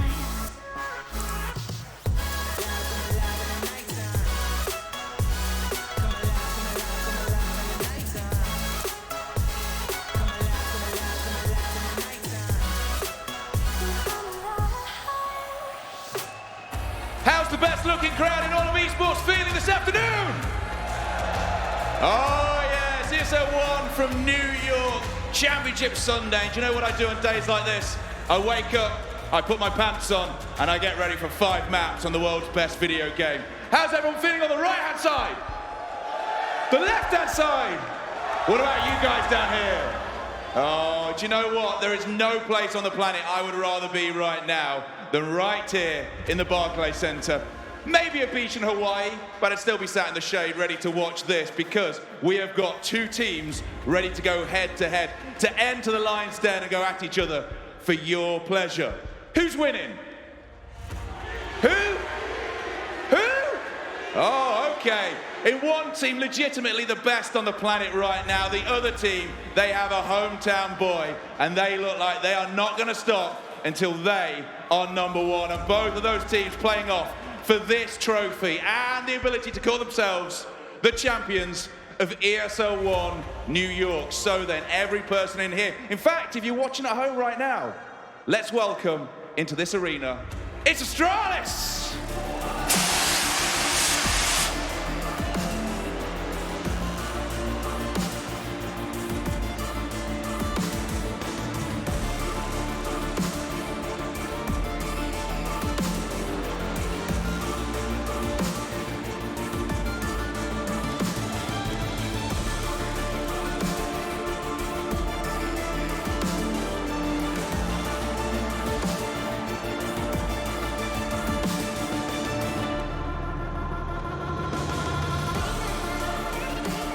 They are looking like they are back to their fearsome best. Loads of wins this year and they look like they're back on it, but the team they are taking on have beaten them in the past.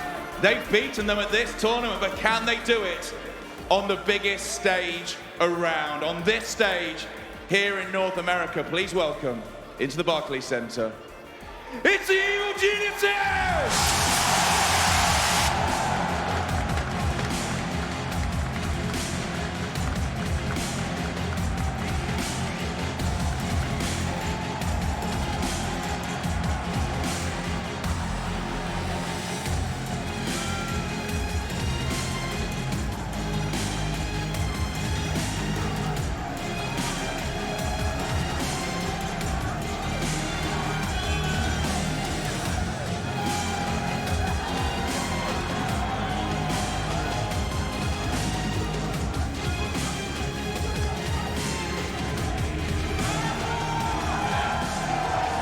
The chants of USA go out as the EG boys make it to the stage.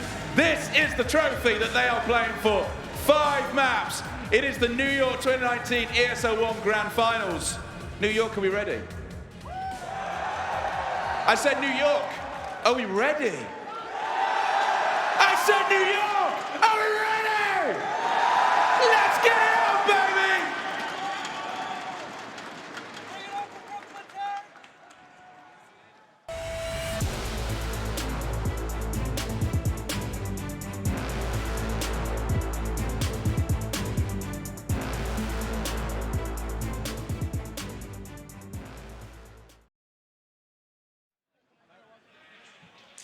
Evil Geniuses versus Astralis, ready to go toe-to-toe here in Brooklyn, and we are ready to watch it all go down. Right here, right now, is what is slowly but surely becoming the hometown team of the Evil Geniuses. Looks to topple that of the superpower Astralis. We didn't have the chant quite figured out yet for EG, but we had the USA chant going, people, and I love to hear it.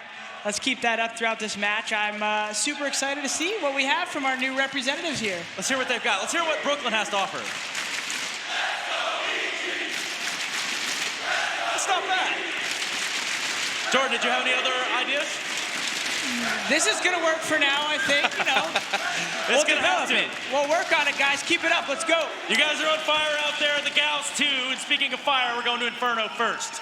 And that is where the series will start. It'll be that of EG starting on the CT side. Guys, hype it up. Yeah, one of the key things in the matchup that they had earlier in this tournament on Inferno was the fact that a lot of low buys on the CT side were won by Evil Geniuses. They're those pivot rounds. They were still struggling to get that banana control. They were struggling there against the full rifle rounds. They need to be able to lock those out. A 16-12 scoreline, sure, it's great, but you don't want to go into this shaky. You can't rely on individuals pushing through a smoke with a CZ and getting 3 kills every time. If you're counting on clutches to beat Astralis, you're going to run into a rude awakening. This T side for for Astralis shouldn't mean anything more than the first map of best of 5 against the best team in the world at most of the last year. So I think if you're trying to come in and say, hey, let's just play our normal CT side, you gotta be ready for the variance that Astralis is gonna bring to the table.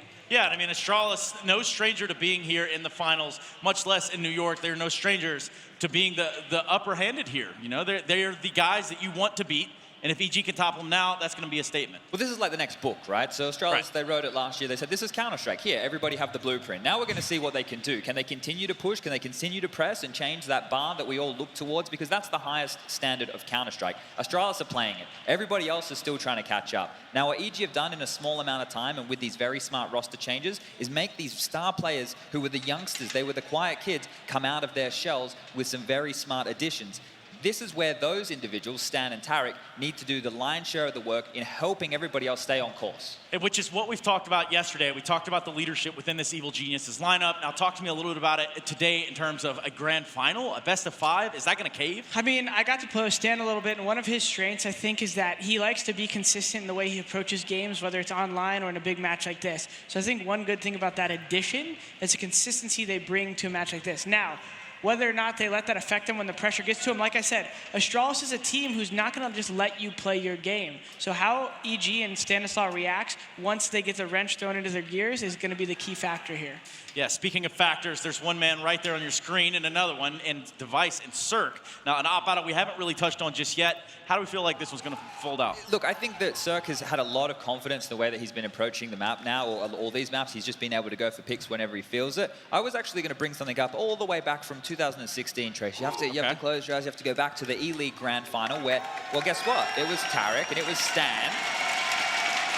Going up against Astralis in that grand final, and they won. They were able to pick up the victory. So you're saying there's a chance, There's Chad. always a chance, and I think this one here, there is a really good chance. I don't think, I'm talking about this hurdle of the stage and making sure that the pressure of the grand final doesn't get to the EG guys, but I'm hoping that exactly like Jordan said, they ride the wave instead of trying to swim against it. Use the momentum that this crowd is going to give you. Use the momentum of this moment, getting to win here, and just ride those emotions. If you have those gut plays that you want to make and the game's getting close, you're in a 12-12 situation, go for them because that's when we're going to have the best Counter-Strike. But this absolutely has to go in the way of EG in the first map or two right here. If we talk about Dust 2, we talk about Inferno, we have to start with an EG that's hot to trot. Well, correct. And I think, a map like Inferno might be tough for Cirque to get into the vibes that he wants to feel the way he's been playing the rest of this tournament. But Dust 2 is just around the corner. He needs to not get hard on himself. If he doesn't get those opportunities first map, every person on EG needs to reset every round, every half of this matchup, Trace.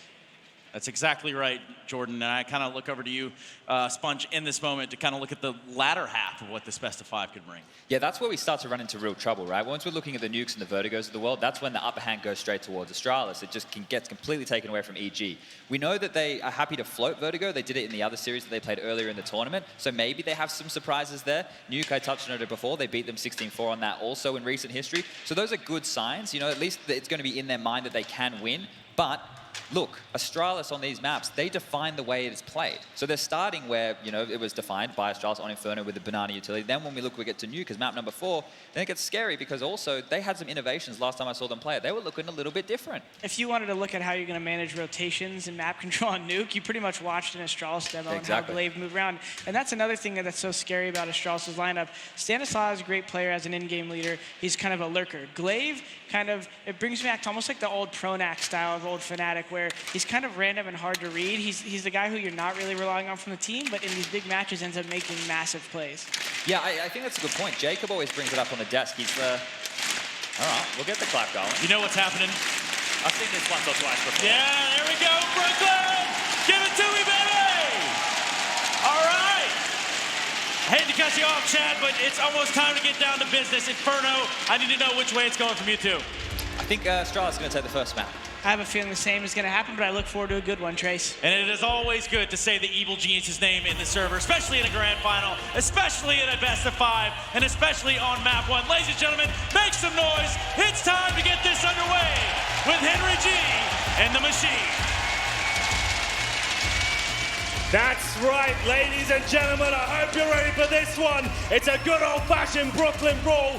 Please join me in the excitement as we attempt to blow the roof off the Barclays Center for one final time. Let's get it on, Evil Geniuses, CT side, Astralis to display the magnitude of their synergy on the terrorist forces. We're getting into it. We're going to see a plethora of utility purchases here. 2 smokes, Molotov, flashbangs available, and we'll have Evil Geniuses. They're looking to get aggressive here, Alex. We've got so many players pushing down middle. Here we go. Stan's made the call to go aggressive early, trying to bring the fight to Astralis. It's something they've been doing all the time to get them to this grand final, throwing aggression early, and now EG a taste of their own medicine. Straight to Astralis, they bring the fight, they bring the brawl, and Suggs found the head of Dupree to start things off. Banana, Device is being flanked from behind, Stan can't find the shots, he connects. Just Glaive and Zipnik still shell-shocked from what's just been thrown at them. I love this from Evil Geniuses. They're throwing everything they've got in the first round, but Glaive does pull one back here. A 3 versus 2, they're making it work as Stanislaw sweeps them away there. They're not scared here at all. That's Evil Geniuses showing their intent in the very first round. Aggressive. Astralis didn't see it coming, and there's a great backstab. And Stanislaw to finish things off with 3 frags in total. Wonderful work. They straight up have walked onto this stage, taken off their glove and slapped Astralis across the face with it. An old-fashioned duel about to go down here in Brooklyn. Round 2 then, it does look like Astralis will respect the fact they've conceded. No bomb plant. We've seen a lot, of course, a shift in the meta when the bomb goes down, despite the loss. Not the case this time. It was such a fast approach from EG. There was no even consideration of a bomb plant, but this one should be a formality. We talked about it before, Hank. The SMG buy, does Inferno shift your feelings about it? On Inferno, it's more welcomed, I would say. There's a lot more tighter choke points and crossfires and crevices you can tuck yourself into. It's more viable, but still going to be problematic going up against the AKs, of course. There is 1 kill there for the Astralis side, and you're not necessarily going to win this round, but if you can do as much damage as you possibly can, the AKs come out next. You want to try and take as many scouts as you can. There is a chance to win it. They're making things problematic here, but Ethan, he should be able to shut everything down here. There's the bomb. He secures it, and that should be round going in favor of Evil Geniuses here. Glaive and Mages do have MP9s, however, but 1 flashbang, no armor. It's going to be very difficult to make this one work. Evil Geniuses, it's off to the start they needed. Undefeated under the EG banner. FaZe, Astralis, and G2 couldn't take a map from them to get them to the final. Oh my. And hang on a second, Magisk, alongside Glaive, he's under retrieval for the bomb at this point, 40 seconds. They don't have to move a muscle. The fight has to be brought to them. It's the Danes, they regroup. Magisk and Glaive gonna hold hands on this assault. Fight given, presented, Ethan converts. Magisk is too low to really have an impact here, surely. It comes down to the timings here, Alex. I think they're aware of his position. 23 seconds, they just can't do much about it. If you ask me, though, that's a win for Astralis. They're bringing out AKs next round. They farmed a lot of cash for those SMG pickups as well. Finding kills there, they're going to have everything they possibly need.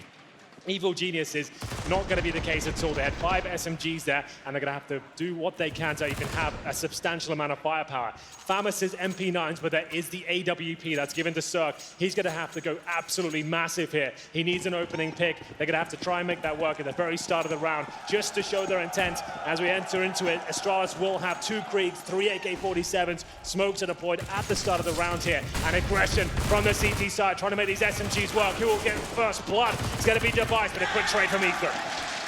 So 4-4, dust will settle.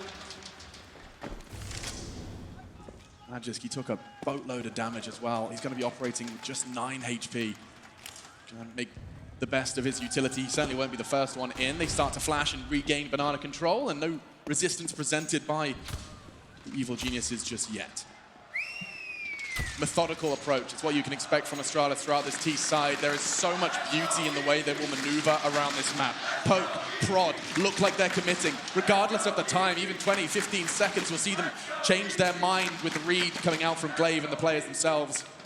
Lining something up now with actually the last of their utility, Henry. This likely will be a commitment. It should be, considering they're going to have to use 2 smokes to gain access towards the A side. Breezy can detect the incoming approach from Astralis here. He sits in the corner. He needs backup desperately. He's got the M4, but tucking himself in the corner. Stanislaw will strike first. Oh, it's a perfect baited switch here. 3 kills found. There's the 4th. EG are off to an absolute flyer here.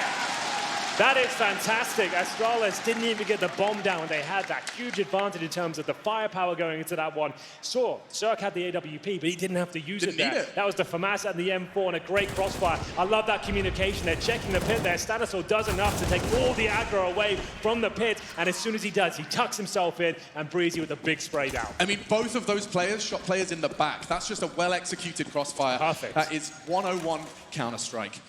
So we are going to be seeing some deagles, and by some, I mean five in the hands of Astralis as they try and make an impact in this one, but the impact's all Tarek. Quick aggression on Banana, keeping them honest. Won't let them have this for free. Bullets, nades, everything being thrown down the fruity corner. Indeed.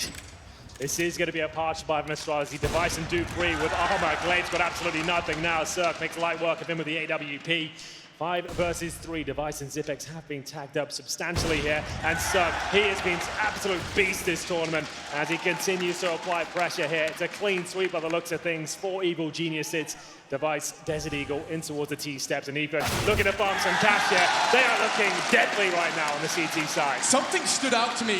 Jordan, nothing. He was talking on the desk and he said there's something to do with the wasteland calls. Yes. It's about consistency. Whether it's an online match or the grand finals of ESL One New York, it feels the same, at least in the atmosphere, in the calling, and I think that's something that previously perhaps wasn't present for the Evil Geniuses. I'm intrigued to see if, they keep this up. This is how they've been playing whole tournament long. It's loose, it's well structured, but it does look like they're freedom. Well, if they're fragging like the way they are, they're one of the most mechanically gifted teams in the entire world. I would say pound for pound in terms of individual skill, they're higher than Astralis. It's the teamwork of Astralis that's so good, the strategies. If you don't let them deploy any of those strats, if you're getting stuck in their faces and fragging out, it's very difficult to overcome that, especially on the big stage. A couple of kills coming in out of nowhere. It's Cirque moving things up towards the T-steps. Tarek finds Device. They boosted. It must have been a boost. The mid is smoked. Cirque boosted over the smoke to find a first frag onto Zipex, and now looking to punish is Glaive. He's been doing this all tournament long. He's given the space. He starts his walks. Inferno is not a map where it will particularly work out well for him, certainly not when Cirque's trained on his location restraint. Doesn't take the shot until he can confirm it, and now 1 bullet fired and 1 body dropped. Astralis operating with 2. Astralis off to the nightmare start here, but they're very used to this. Dupree said in many interviews, they're used to a rough start in almost every single map of Counter-Strike they play. It's the tenacity of this team that stands out. They always seem to overcome the adversity they find themselves in, especially in grand finals. We'll see what they can do here as they find themselves in a 5 versus 2. Dupree and Mages, just looking to cause some sort of a dent here.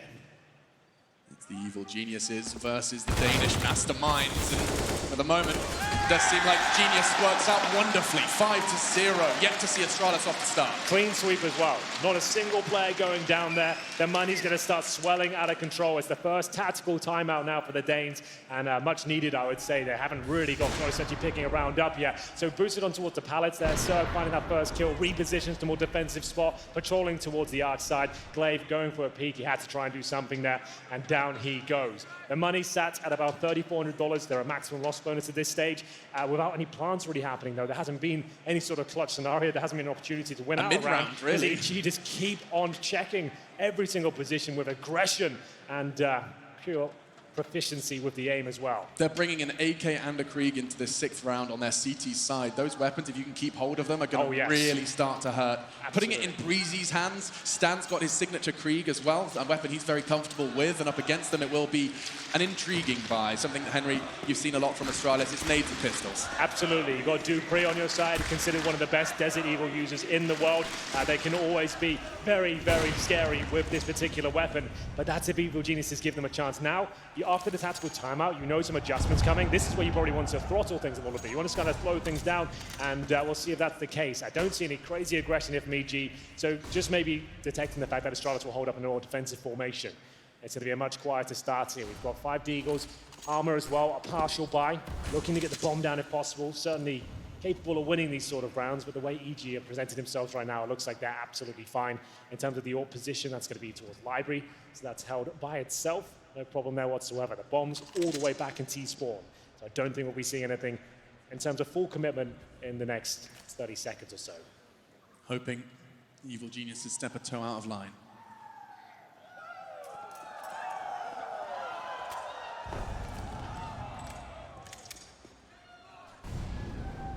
Starting to gather their forces. Zipex, you can see, yet to find a frag here in round 6. First map of our best of 5 grand finals live from New York.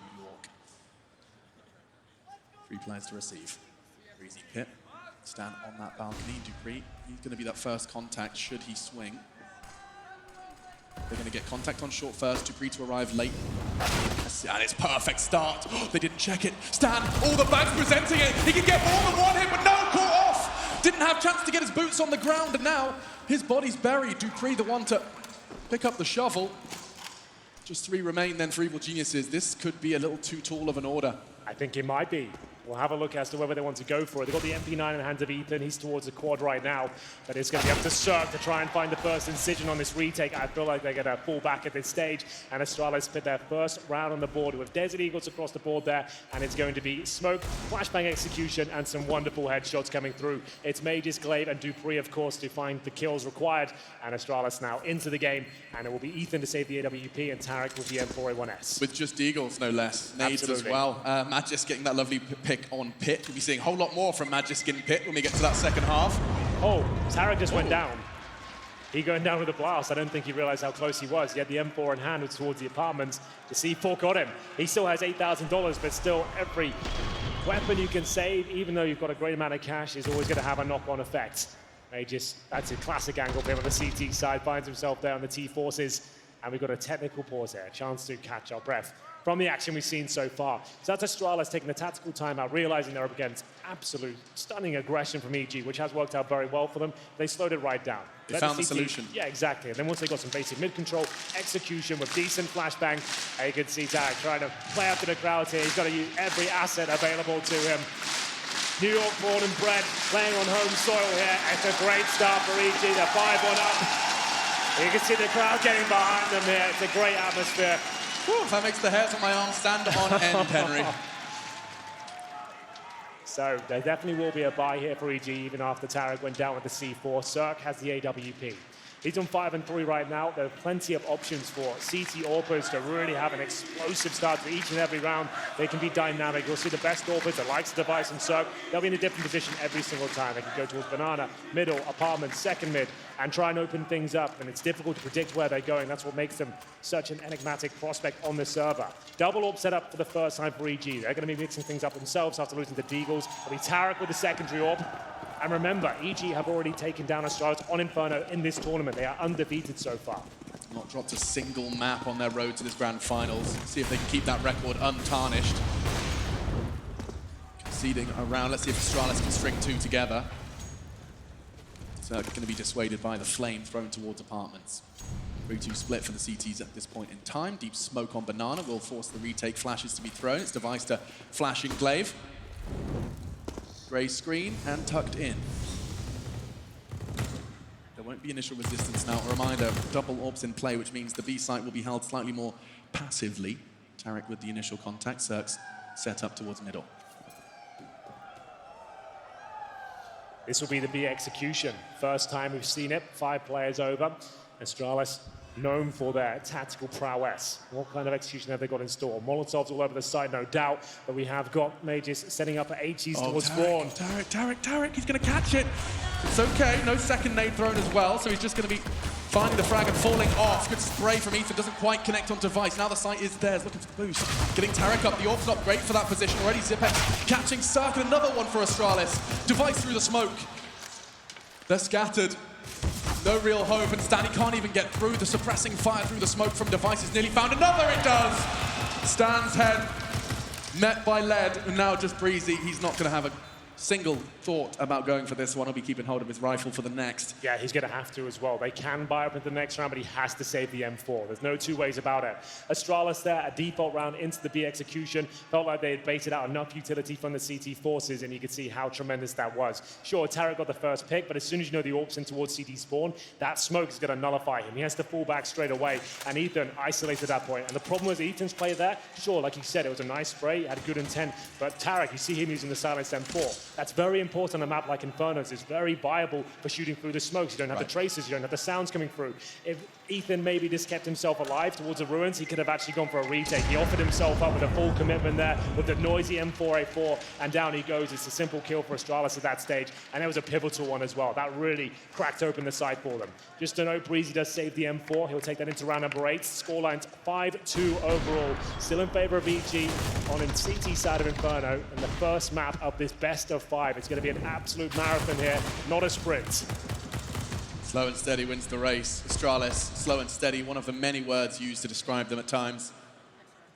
Clinical, another one. So, 2 together, they string them after the opening 5 from Evil Geniuses. Yeah, the classic Astralis. Rough start. Rough start. And then start to come online in the mid stages. And after a timeout, no less, just getting their head screwed firmly onto their shoulders. Especially when that sort of start comes into the first map of the best of 5 as well. They've rushed down middle with USPs. It does set the tone for the rest of the game. It takes some time to adjust, to work out what kind of a play style they're going to be presenting towards you. We probably haven't seen that too much of that before, and it's understandable from EG. Why not cause absolute chaos at the start? Make them uncomfortable. Why the hell not? And why the hell not see if Cirque's going to try and make good use of this spawn. He's been so brazenly willing to take the fight on middle. It's not something you necessarily see at the very top echelons of Counter-Strike, because it's often punished, but he wants that fight and tags up Free. Fantastic start. He'll smoke them off to ensure no hunt begins, and that's a step in the right direction for round 8 here for the Evil Geniuses. Presence in apps, they're smoked off for now.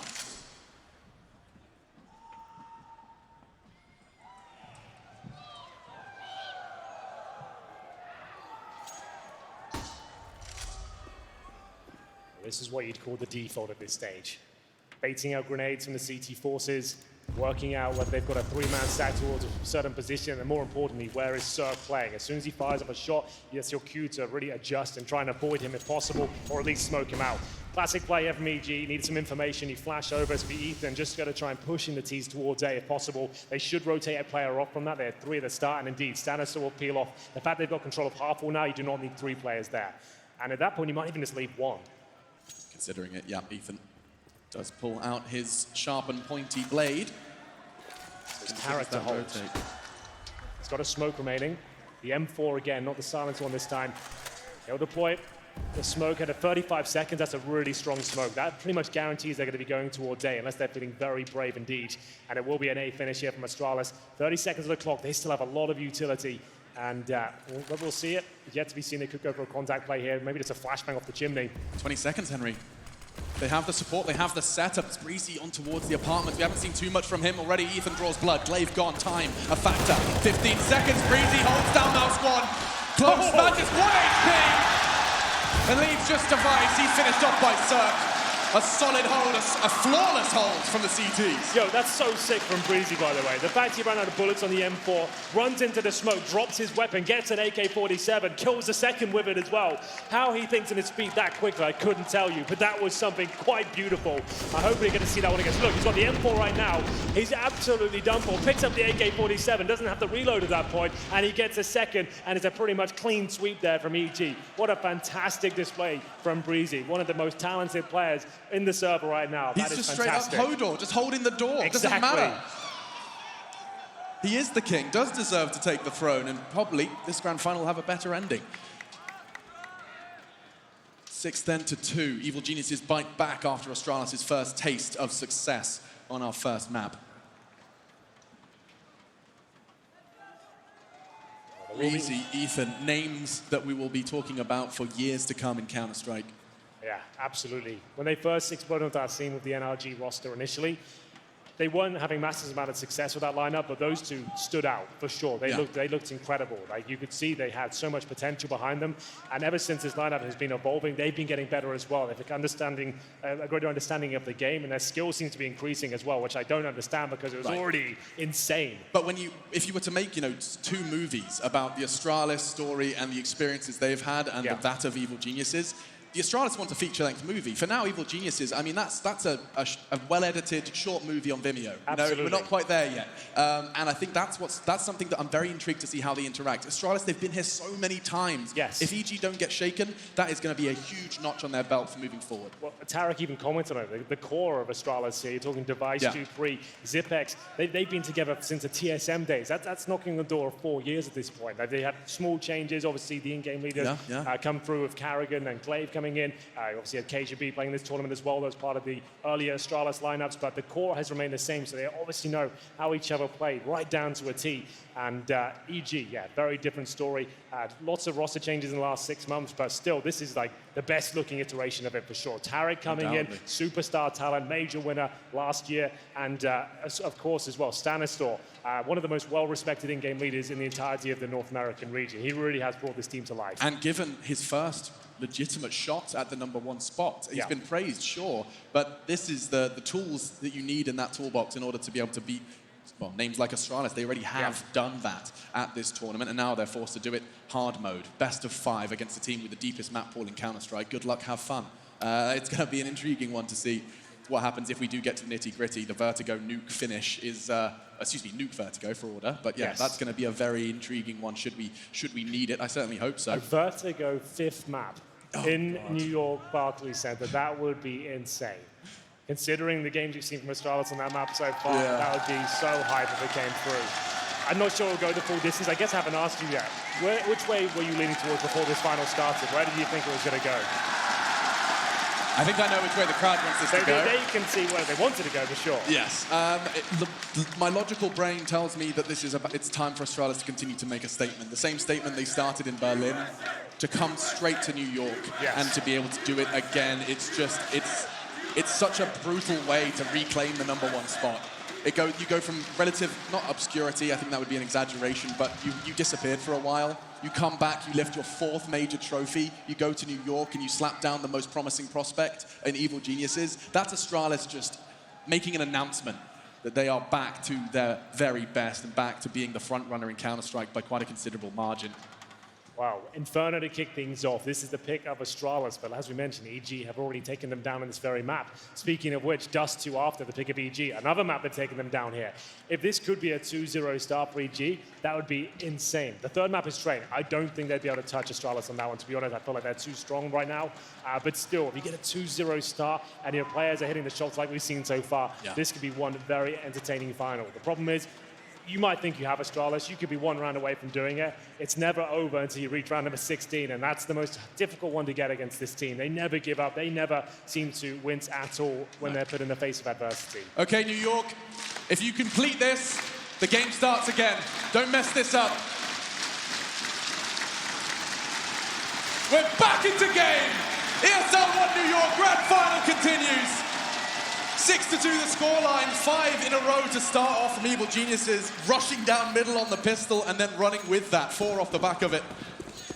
It's time to see how another 4-buy round plays out. Cirque the only AWP in the server for now. Is he going to continue to try and go for this fast peek towards middle? Instead, no. Patience and restraint will keep his eyes towards second middle. Tarek's taken a boatload of damage from the early Molotov. He wants to vie for that control early, but he's been doing so relatively safely. We haven't seen that an early first blood go the way of Astralis. Perhaps the correlation is actually Astralis haven't been trying to battle for that early control. A deep smoke, they usually just respect it. But that's not respectful. Glaive straight in. Oh, he's not done. Tags up Tarek. Could have been 2. He had 49 HP as well. It looked like he was destined for the second frag, but Magus isn't slowing down at all, but he needs to be careful of Spawn. Cirque's coming in with the AWP. How is he still alive? I thought he'd be spotted for sure, but he snuck through towards second oranges here. Flashbang from Cirque to back up his teammate Tarek with the low HP. Oh, he really took a chance there, but the fact he gets a kill, absolutely justified. But it does put Cirque in a problematic position. He needs to try and buy time here for the flank coming in. I'm not sure they're expecting it so fast. Breezy with that fantastic spray control. Bit of a calling card of his. He gets the advantage for EG now. It's a 3 versus 2. Good flashbangs coming in. This kill is everything. And of course, he gets it through the smoke. Second for Breezy. And Magus has got his work cut out for him here. He's towards new box, and he has the Krieg in hand, one of his signature weapons. But speaking of which, there's Cirque to seal the deal, pick up the round. It's 7-2. Bomb planted, money still there for Astralis, but what an absolute brawl that was in the B-bomb site. Breezy spray, you're right, you said it just now. It does feel like it's his move. Sure, some players have signature weapons. Breezy has a signature spray. This was the start, though. Astralis, they got a real leg up. Had Glaive converted onto Tarek, he wouldn't have been able to do that. Tarek went so massive for them there. The fact he started off with 49 HP to even win that duel versus Glaive, it looked like he was done for. That was great. Then calling from the flashbang from Cirque as well, enabling to get a second frag with 20 HP. That shouldn't be possible, but it's great teamwork, good communication, and Cirque just kind of holding back while his teammate can actually cause a dent there. That was really, really well played. It bought enough time for Breezy to push down middle and get that backstab going. Let's keep track of the timeouts. That's number 2 called by Astralis in the first half alone. That's a stat I wouldn't normally reference, but it's something that you don't often see. Yeah, to be clear, you get 4 per map. It isn't accumulated across the entire series. So Inferno, Astralis will have 4. It's interesting using half of them already within the first 9 rounds of the game so far. So they obviously not feeling 100% confident just yet, but that's absolutely fine. The timeouts are there to recalibrate and work out what's going wrong. And when you have such a valuable resource in the form of Sonic, why not tap in and hear what the legendary man himself has to say? The 6th man for Astralis. I'm a pet for EG. Pushing Axe is aggressive from Stan. Breezy was there alongside him. A double push towards apartments. They've considered this before. This is the first time it's really had the payoff they were looking for. Zipex, he's going to punish this though. It's so easy to bang. He has the support though of Dupree and Device. And so things will calm down. Glaive, he had great success from this position before. And just one man to receive them. Gosh. This is rather standard. They'll boost Magisk up, and he can nade Coffins or the CT corner from here. Yeah, Astralis really did lead the way in terms of how the HEs could be used. We'll see if any damage is inflicted. One player going down on either side so far, but this looks like a full commitment now. Astralis with the Molotovs down, the incandescence of the flames protecting Ethan towards the new boxes. Tarek fires down the smoke. It's a double spray down Glaive. He's done it so many times at the B bomb site before. He will have to go absolutely huge here. First kill comes in. Problem is the bomb's down in a very problematic spot. Cirque can hear him as he recovers the bomb here. Jumps around the corner. Completely destroys him. 1 versus 1. Stanislaw, he's in towards CT spawn as well. Glaive, not sure of his position, but a safe plant coming in. Fakes it out. 35 seconds, still plenty of time to work with here. I swear, if he checks Banana, finds it clear, this is going to be, this decision by Glaive changes everything. It's A, it's A.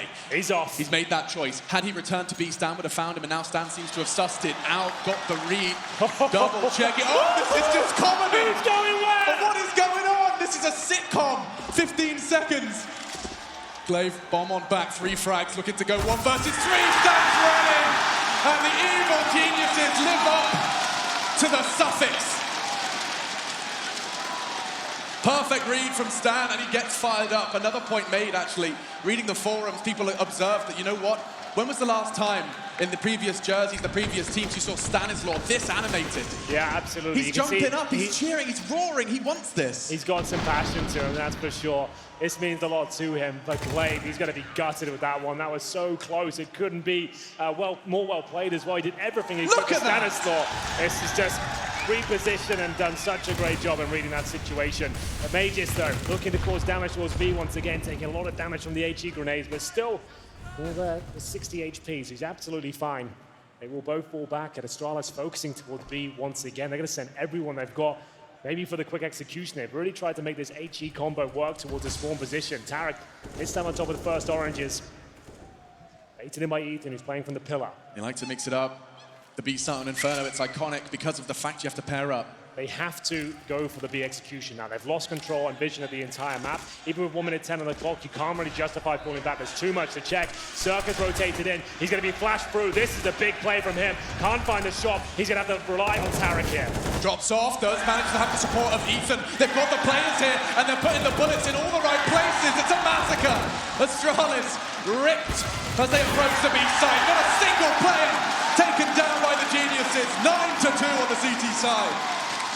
And that's exactly what I meant. As soon as you have 5 players towards that side of the map, you have no idea what information the CTs have got. You don't know if they're pushing behind you. You don't know if anyone's coming for a massive flank, or even they've got a key bit of intel, but it's pushing the apartment to seeing no one's there. Then, as soon as that rotation comes through, yeah, it's amazing individual play here from Ethan, but they had a solid read on that. Yeah. Cirque takes all the aggro, pushing through that smoke and firing off a shot from CT spawn. They're going to be more focused on that than they are the bomb site itself. Ethan, with precision and grace, manages to get the first 2 shots. It baits Tarek in nicely as well. And it's another clean sweep for EG. It's going to be Astralis surely on the eco at this point. I'm seeing some Deagles purchase, so that confirms it. It's at least a partial buy. But 9-2, this is looking very good for the North Americans now. Half of the rounds Astralis have acquired so far was with pistols and smokes. That's right. The T side, yeah, but the T side, it has been met by bullets and a fantastic read so far from Evil Geniuses. They have their number. And fastest time from Device straight up there. Gets the information there's no one to contest early towards Banana. Re-aggression, always a possibility though. Device will back away through that smoke. Doesn't want to take that solo mission. Certainly not with his arsenal right now. A CZ75 and Kevlar.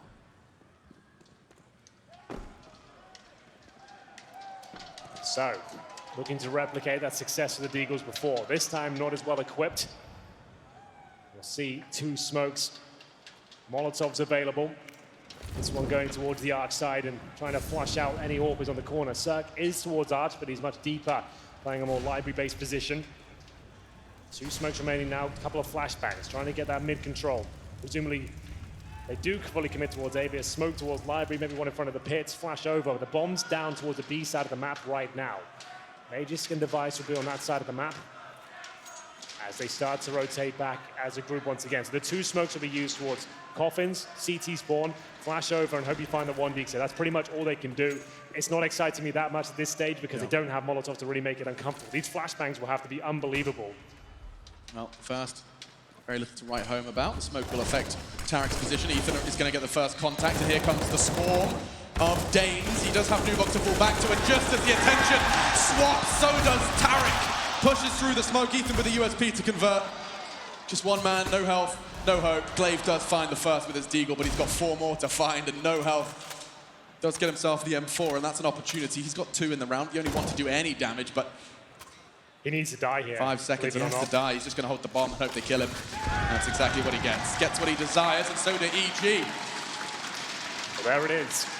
As you can see, Astralis trying to mix things up, trying to make it not as telegraphed there. Like I said, it was a pretty underwhelming approach considering they only had 2 smokes. There's not much they could do with that. They tried to flash over first, make their way in through trying to make their way through a little bit there and then dropping the smokes as they make their way through, just so they can maybe catch off the CTs. That's a bit loud.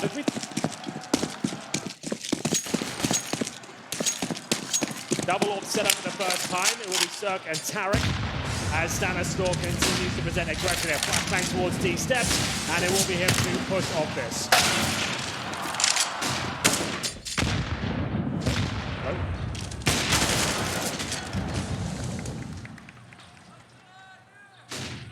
4 versus 3. Double AWP setup.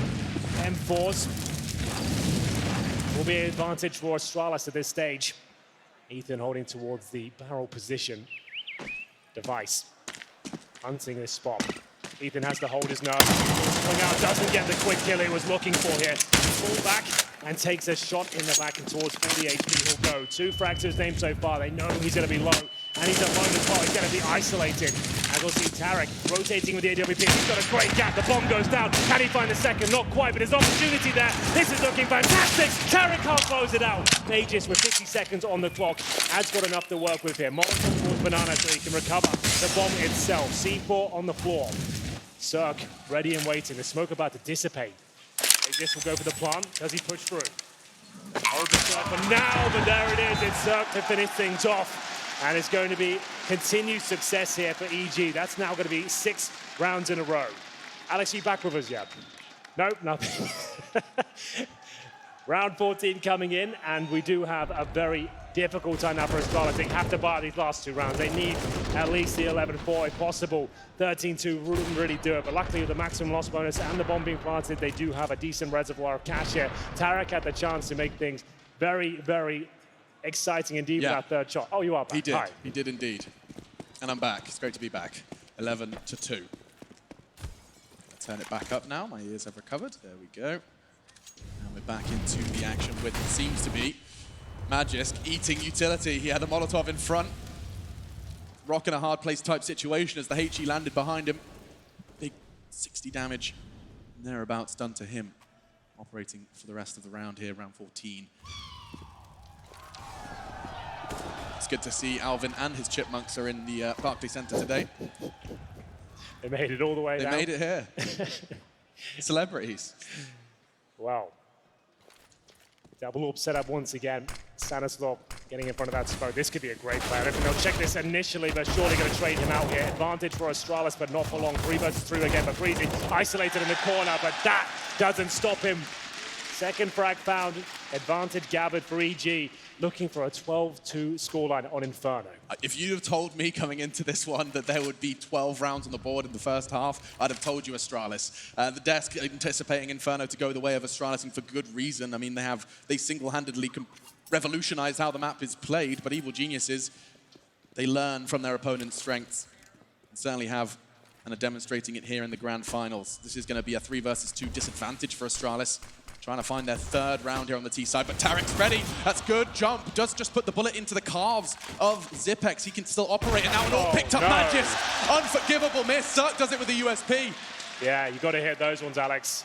That was on a plate for him. It doesn't work out, and now he's left Zipex isolated. 13 seconds to his name. He's got to commit to this plan. Zerk can't justify pushing through.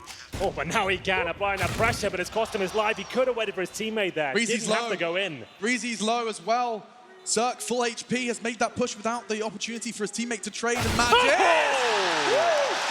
Zipex falls to Breezy, so precise. He started that round, and he finishes it for Evil Geniuses.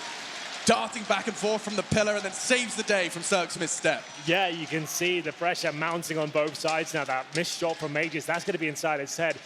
We don't have to bang on about easy shots or anything like that, but by his standard, he's going to be kicking himself. He didn't connect that one. Zerk a bit of a misplay as well. If you're going to push through, you either do it as the bomb's being planted, or you wait until he's repositioned. But there it is. Breezy actually picking up the pieces there and managing to win out the 1v1 even with low HP. Ideally, you want it to work together there. Pins at the same time. Zerk a little bit impatient, but they still win the round, so no problem. And talking of working together, their hold on middle, the way they had 2 towards Arch side, there was a trade from Stan, and just as all eyes towards Arch, you had Breezy appear from Quad. The way they're playing the CT side is gorgeous, and so is that from Ethan with the M4A1. So overwhelming. It's the individual skill that's carrying EG through these rounds. They're having some fantastic calls as well. The calculated aggression being thrown in every now and then really is going to be playing in the minds of Astralis. They're not sure when it's coming through, and when it does, it's so agonizing to receive because every shot just seems to land. And Stanislav, what an absolute genius he is. He'll be pushing through and finding the advantage, but Dupree looking to steal it away. He's going to have to do this through raw aim. He is insane. He's had a quiet game. Breezy shuts him down. Yeah, Breezy's just looking so good right now. Honestly, at this point, I'd be trying to avoid him. Yeah. Himself, Tarek, and Ethan all delivering the same frags, 14 and 15 between them. Slave and Zipex make it just Zipex to Ethan. Leaves Zipex with the impossible task. Sure, it's something he's known for, but to find 4 in this circumstance, the bomb's not even in his grasp. He does have a smoke and will choose to use it. That will give him a chance to obscure the Genius vision and maybe, just maybe, pick up that bomb unscathed. He does so with a knife in his hand. It enables him to move swiftly and effectively. 25 seconds, he's going to have to commit towards the B site now. It's confirmed, all CTs present. It's impossible, 2 from either side. You'd have to hit some ridiculous shots. They present it, double aggression. Ethan goes down as well. Flash high, they're not pushing. He catches himself. Tarek saves the day. 13 then to 2, Evil Geniuses. This is a huge statement, not only to Astralis, but to every Counter-Strike team. They have come into this grand final and thrown down 13. We're going to take a break so we can piece this one back together. When we come back, we'll see if EG can close it out, or if Astralis can bounce back.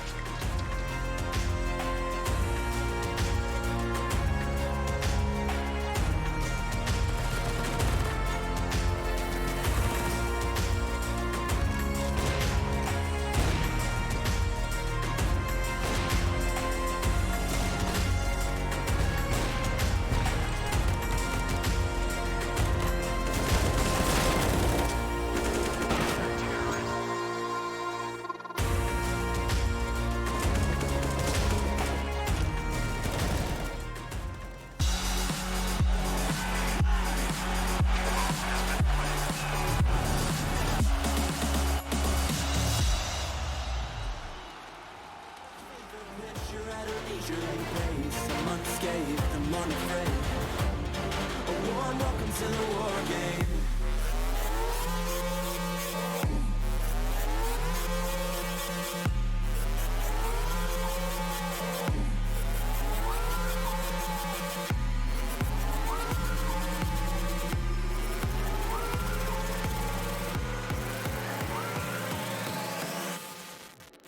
Welcome to the war game.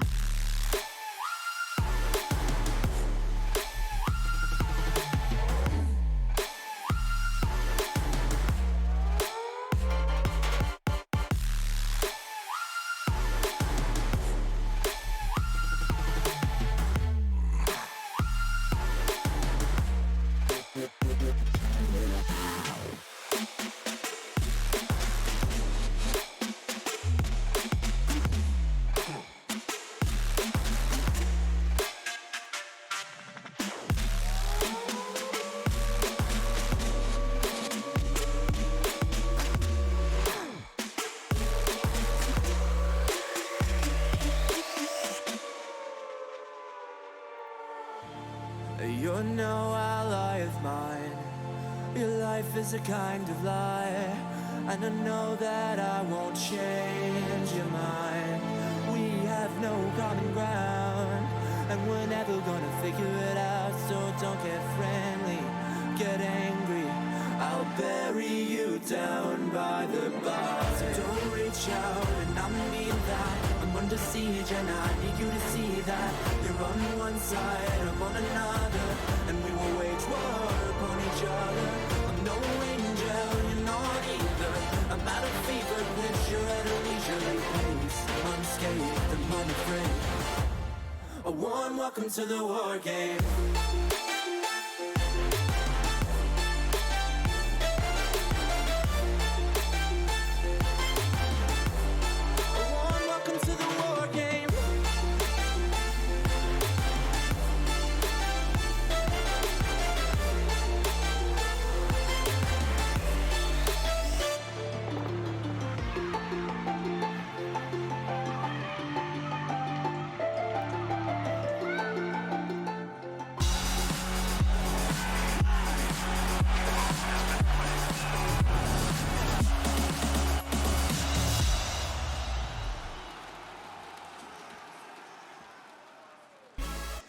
Hometown heroes, Evil Geniuses are 3 rounds away from opening up the best of 5 grand finals live from New York, the Barclays Center, with a win. Astralis, 2 rounds to their name after their attack, now standing on defense. The map Inferno, I'm Machine, he's Henry G, and this is a best of 5. It's only the first map, but, yes. if Evil Geniuses were to convert this, Henry, does this change the grand scheme of things? I mean, this is going to be such a momentum shift. The fact they win it in this fashion, if they do get a 16-2 after winning the pistol here, this is the pick of Astralis. That's going to be in their mindset going forward here. I mean, with the Dust 2 next. And in terms of fragging, Astralis are barely warmed up yet. They haven't even had a chance to frag at this point.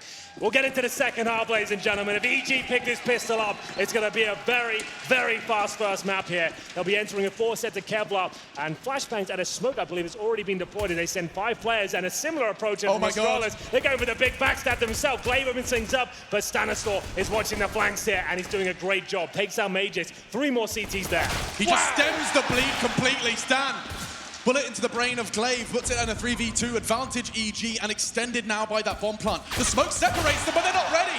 Dupree will trade, 2 in front of him, and Tarek deals. It will be 14 EG. They've won both pistols versus Astralis, and that is the first nail in Inferno's coffin. Pick your poison time. You either take a full eco and have rifles in the next round, or you're going to do what I would say to suggest on Inferno. You're going to force by here with 5.7s, maybe an SMG or 2, and try and batten down the hatches here. This has to be a successful round here, and I can confirm the buy's coming through. Mag 7, UMP, MP9, 5.7, Deagle, an eclectic range of weaponry here, but we'll see if it works out for them. Inferno lends itself to the closer range weapons as opposed to maps like Mirage. It's going to be very close and difficult to overcome the CTs that are tucking themselves into the crevices of the map. No one can say Counter-Strike's not got diversity, that's for sure. Running out of nades already on that CT side. It's a valuable resource, and sacrifices Astralis have made have put them in this dire circumstance. Now remember as well, the only 2 rounds they picked up, one of those was with just pistols here. So they are well versed in winning these sort of rounds, but this is such a difficult obstacle to overcome. You lose this round, you're 15-2 down, and you're pretty much out of it. There's so much pressure lying in this round. Astralis will do everything they can as they have a 3-man setup towards B. Bomb's still down at T steps. Although Evil Geniuses have the majority of their manpower on this side of the map, it doesn't necessarily suggest they'll be fully committing to it. Keeps 3 CTs at B for now. Rather reminiscent of that of Astralis' T side. Leave the bomb spawn, poke, prod. Now, I like this from EG. Like, a lot of teams would be tempted in this sort of round to just go for a rush B or rush apartments. They're going to treat this like a methodical gun round. Yep. They know how powerful Astralis are here. They know how clever they are as well. You don't want to run into a lion's den of potential stack. You want to use the advantages you have here. The shotgun now detected towards quad. You want to potentially avoid that or just remove the head of Dupree. That also works very effectively. That's one way to avoid it. You can't be avoiding Device, though. Certainly not for Breezy. So Device with that frag, they know exactly where he is. He does scavenge away an AK-47, but he hasn't got a single teammate to help him with this project. Bomb will go down in the hands of Stan. No kits, remember. So they're going to have to move quickly. Device. Did they save it with the AK? I mean, we aren't seeing signs. I think they are. We aren't seeing signs. Magisk is still on T-ramp. Glaive's got his knife out and he's walking around second mid, That's some discipline right there. Wow. You're conceding map point just to save an AK and you can be like, fair play. It's like probably the best choice you have. Without the kit there, it's pretty much impossible to win that round, right? But still, playing the percentages. You'd expect almost every team to go for that. But that's going to be map point already for EG. We say Astralis play the percentages. Well, here's a great demonstration. With 4 players still standing, numbers advantage. For the retake, they just crunch it. They realize damage has been done, weapons suck. They have retrieved a weapon for the next, and with no kits, they weren't willing to risk it. And so it will be map point for Evil Geniuses on round 18.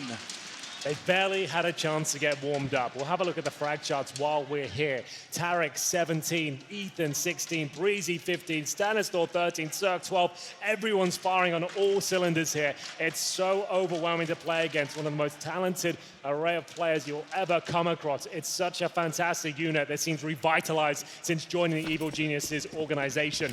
They'll come into this round with 3 rifles, 2 SMGs up against the Savage AK as Mages looks to apply pressure towards B. He might find a second kill with the flames there. Stanistor down to 5.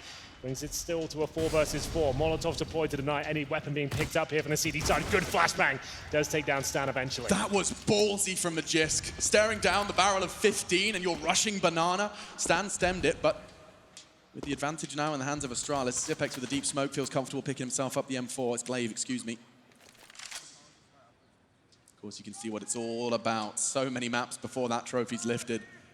Certainly if EG take Astralis' map pick away from them, things get real interesting. Can't wait to hear what the desk has to say about this one, should it conclude soon. Never doubt Astralis, but Tarek. Open sight. Let's get the frag. Whether or not they'll react on this, they don't necessarily have the information starting to piece it together. They clear, Sandbags clear, Cirque holding W. He will try and join that smoke with a flash. I think there's a gap though. It's going to be exploited. Device, he gets it. Bomb loose. They can still cross though. The fact there isn't any resistance from behind makes Cirque feel comfortable punching in the digits, at least faking it. Team flash and a push now from Device. The timing's so good. Cirque though lives on to fight another day, to plant another bomb. 2 frags away from quite the statement from EG. Just Dupree and Zipex to save Astralis here in New York on map 1, their map pick. Starting to push. Zipex on construction. Dupree's going to be the first contact. A 5-7, they have the kits. Smoke as well. Dupree can apply pressure with the smoke in the kit, that's for sure. Starting to push. Zipex gets the info on 1. Second orange is eliminated. It's just Breezy down and Cirque left to save. They can't. Do they have the time? They certainly do have the kit. And all should be good in the hood. Astralis fight on again. Well, there it is. They do survive. Evil Geniuses won't close it out just yet. Dupree and Zipex keep the dream alive here, but money not quite broken yet. It's not in a fantastic spot for EG. They could force this and go for a faster play and try and close it out as quickly as possible, but it looks like they might be taking a more tentative approach. I do see the Krieg and AK purchase, but let's have a look. I'm sure the analysts were just stewing over that smoke having a gap towards the CD spawn area. That happens way too much here, and you do see it punished time and time again. You can't necessarily detect it when you throw it on the fly like that, but it can cost you your life if that gap is present. Even at the very tippy top of Counter-Strike, we're seeing gaps. That's why we had the set smoke to that kind of position, because then you can guarantee it'll be in the same spot every time. You do throw on the fly, most of the time it'll be fine, but you can't actually see it from the angle of your position that it's actually got that horrible gap in there. That cost them the round, essentially. That one kill can be the difference maker. I mean, that was, Device getting that frag enabled them to slow the round down. Stan looks to speed this round up with the CZ75. A fully bought up Glaive just eliminated. Right out the get-go, Cirques with the creep. Connecting. Leaves just 3 Danes, make it 2 Danes. They take the fight in axe and it works out for Breezy. Zipex and Magisk, and what is that, Zipex? He has a real go of this. He's not done just yet. Magisk on the other side, they're taking 1 each. A 5-on-2 situation, of course. Zipex finds the Magic. And now we hit the 1 minute mark. Advantage still for EG. Tarek only with the CZ, however. Zipex and Magisk will have a little bit of utility. They've got 1 smoke and an incendiary between them, and a couple of HEs as well. We know how well versed they are on those weapons. The problem is for Astralis right now, they know that they have to be separated. They can't play the same bomb site together. It'd be too much of a rotation. So EG just need to pick 1 bomb site and at least just trade this out. Right. Even if it comes down to a 1 versus 1, they'll have the advantage knowing the other player will be on the other side of the map. Smoke towards spawn. This time, you're going to assume there's no gap there. I don't think it'll matter either way because it'll be Zipex positioned towards the coffins. He's smoked out as well. And here we go, 20 seconds remaining. It looks like this will be the final play. Zipex taken down. That should be GG. But it's Magisk now. He's got the incendiary, HE, and a smoke, but he's so far away. He's going to have to make noise here, and you can see the positioning of EG. I don't see a world where they lose this one, Alex. Yeah, I mean, he'll have a good feeling for where they're going to be positioned, but it's a very different question of finding the frags. Is he ready for Tarek's corner? I'm not sure. Towards the logs, Molly towards new box. It's made no secret of Tarek. Wow, what is that from Magisk? Quick flick. It's not enough. Evil geniuses take Astralis down on their map pick. Inferno, not just that, not just the map win, but the scoreline.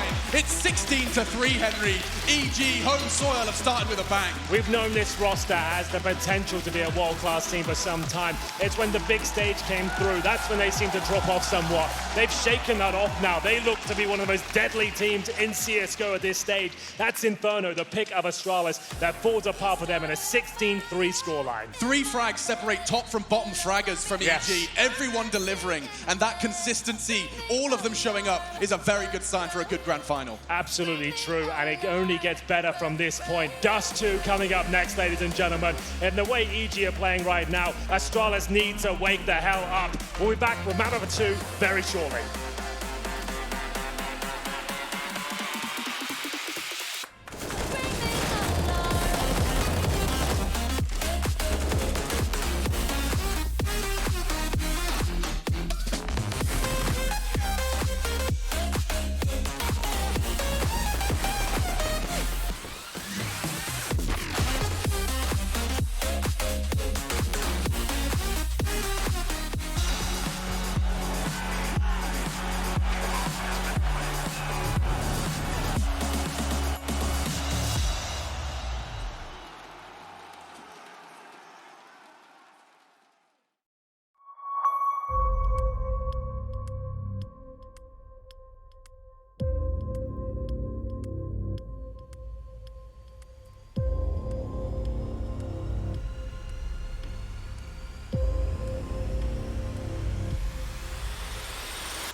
Seen anything like it. What the hell was that?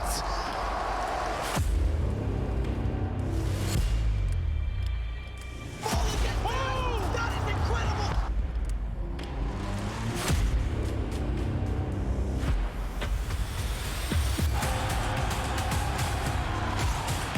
And an arc! A power surge right through 2! Oh, himself! He raised it! He raised it!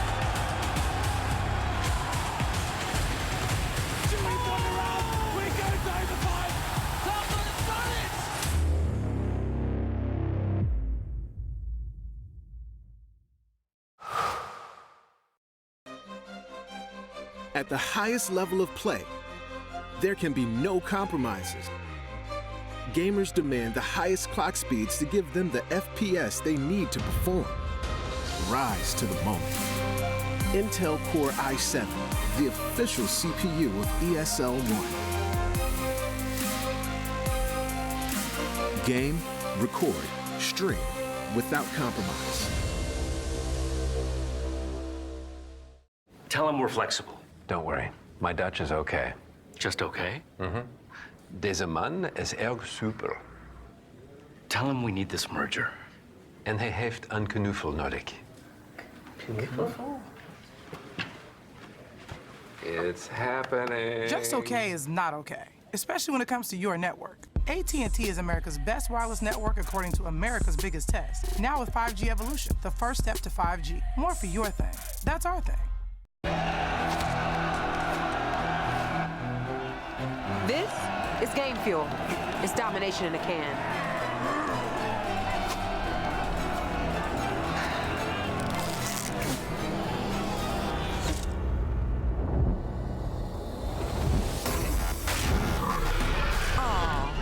Tastes like loser tears. New Mountain Dew Amp Game Fuel. Victory in a can.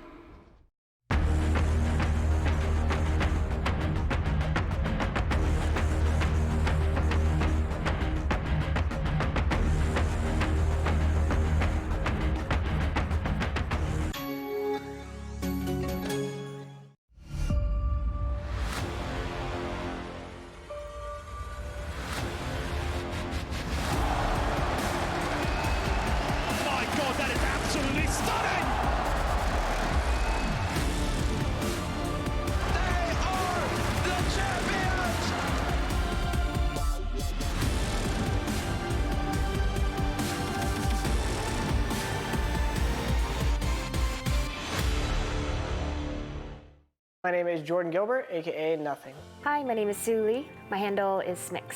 I think it's important for these initiatives to happen. Empathy really, really goes a long way, and it always means so much to us, and I think that's where initiatives like this really help. I encourage everyone in the community, anytime they see bullying, anytime they see someone getting called names, I encourage you to step up and say something. Good luck, have fun. Good luck, have fun.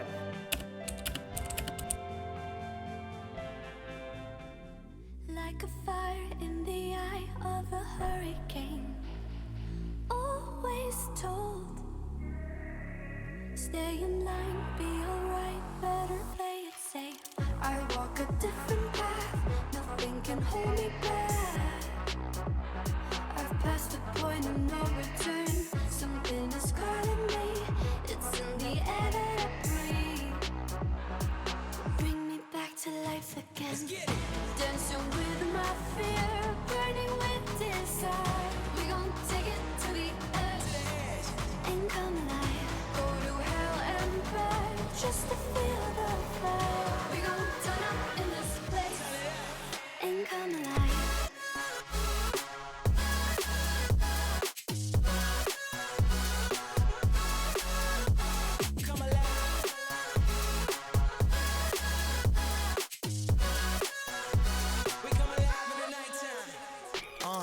Fly so high they can't touch us.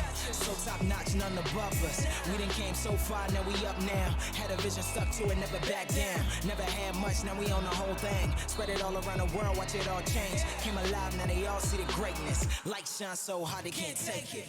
Dancing with my fear, burning with desire. We gon' take it to the edge and come alive. Go to hell and back just to feel the fire.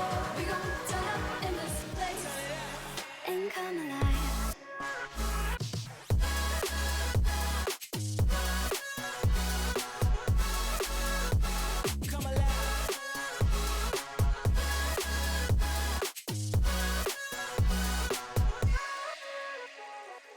I walk a different path, nothing can hold me back. I've passed the point of no return, something is calling me, it's in the air that I breathe. Bring me back to life again. Dancing with my fear, burning with desire. We gon' take it to the edge and come alive. Go to hell and back just to feel the fire. We gon' turn up in this place and come alive.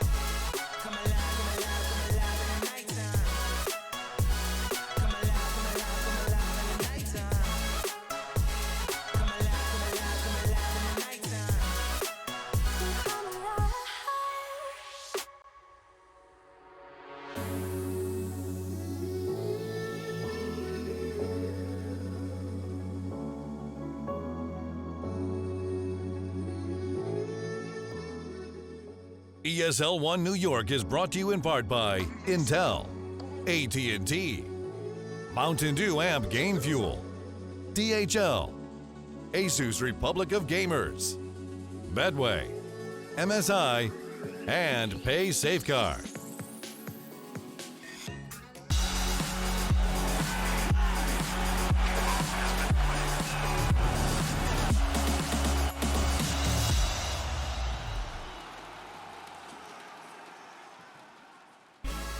In a little bit of an uncharacteristic kind of way, I kind of want to ask for everyone to remain very quiet right now, very vigilant.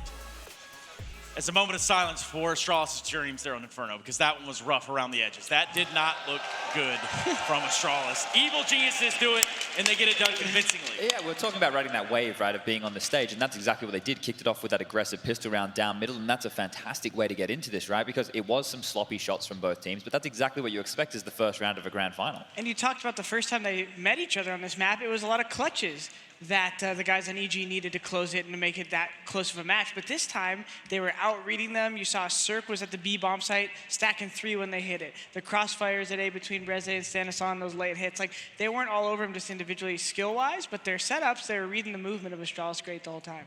Yeah, it seemed like they had every single answer that they could possibly ask for.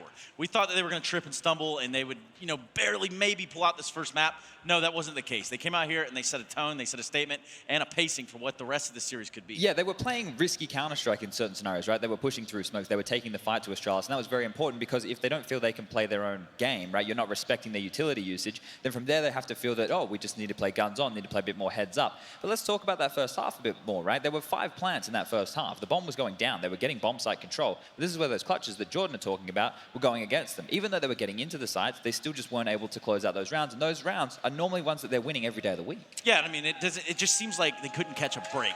And that is just unfortunately going to be the story of this Inferno game, of this first map. For the time being, though, I believe we have a special treat. I believe we're going to get to hear directly from one of the players of Evil Geniuses.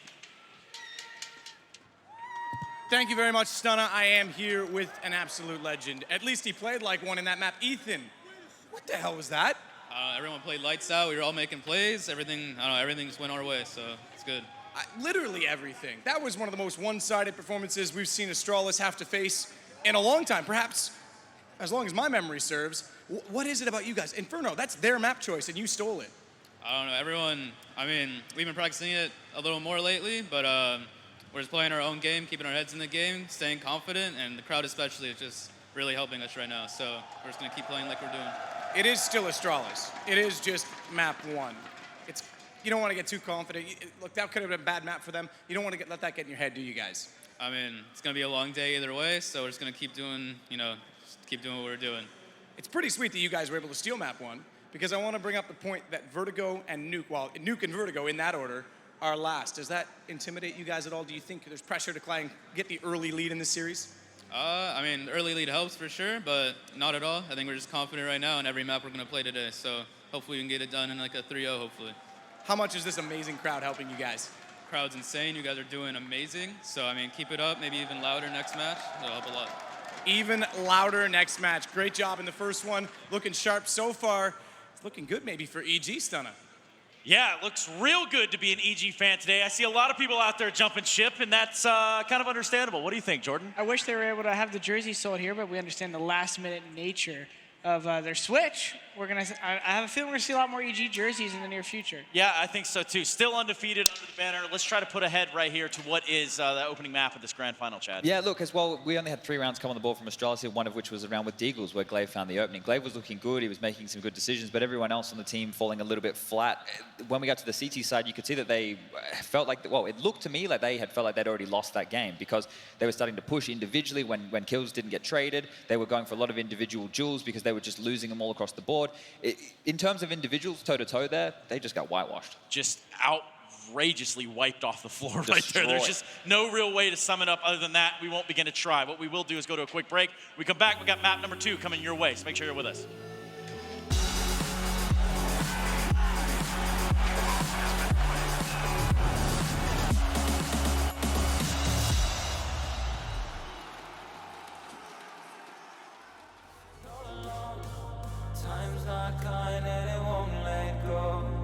No thoughts left in my head. My mind's not mine and it won't forget. But you bring me back from my darkness black. Cause the soul in me and the heart I have for you. It bleeds for you, it beats again. Oh, you bring me to life. Oh, you bring me to life. Oh, you bring me to life. Oh, you bring me to life. Bring me to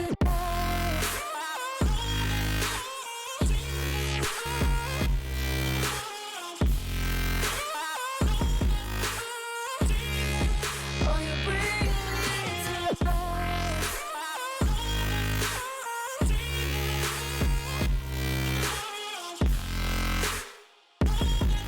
Now you bring me back to life. Bring me to life. No. I stopped to my side, tried to run on a faulty line.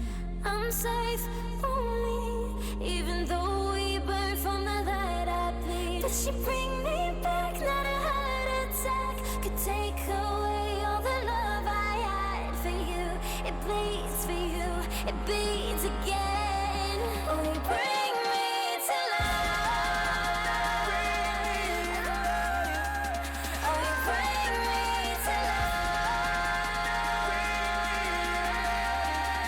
Oh, you bring me to life. Oh, you bring me to life.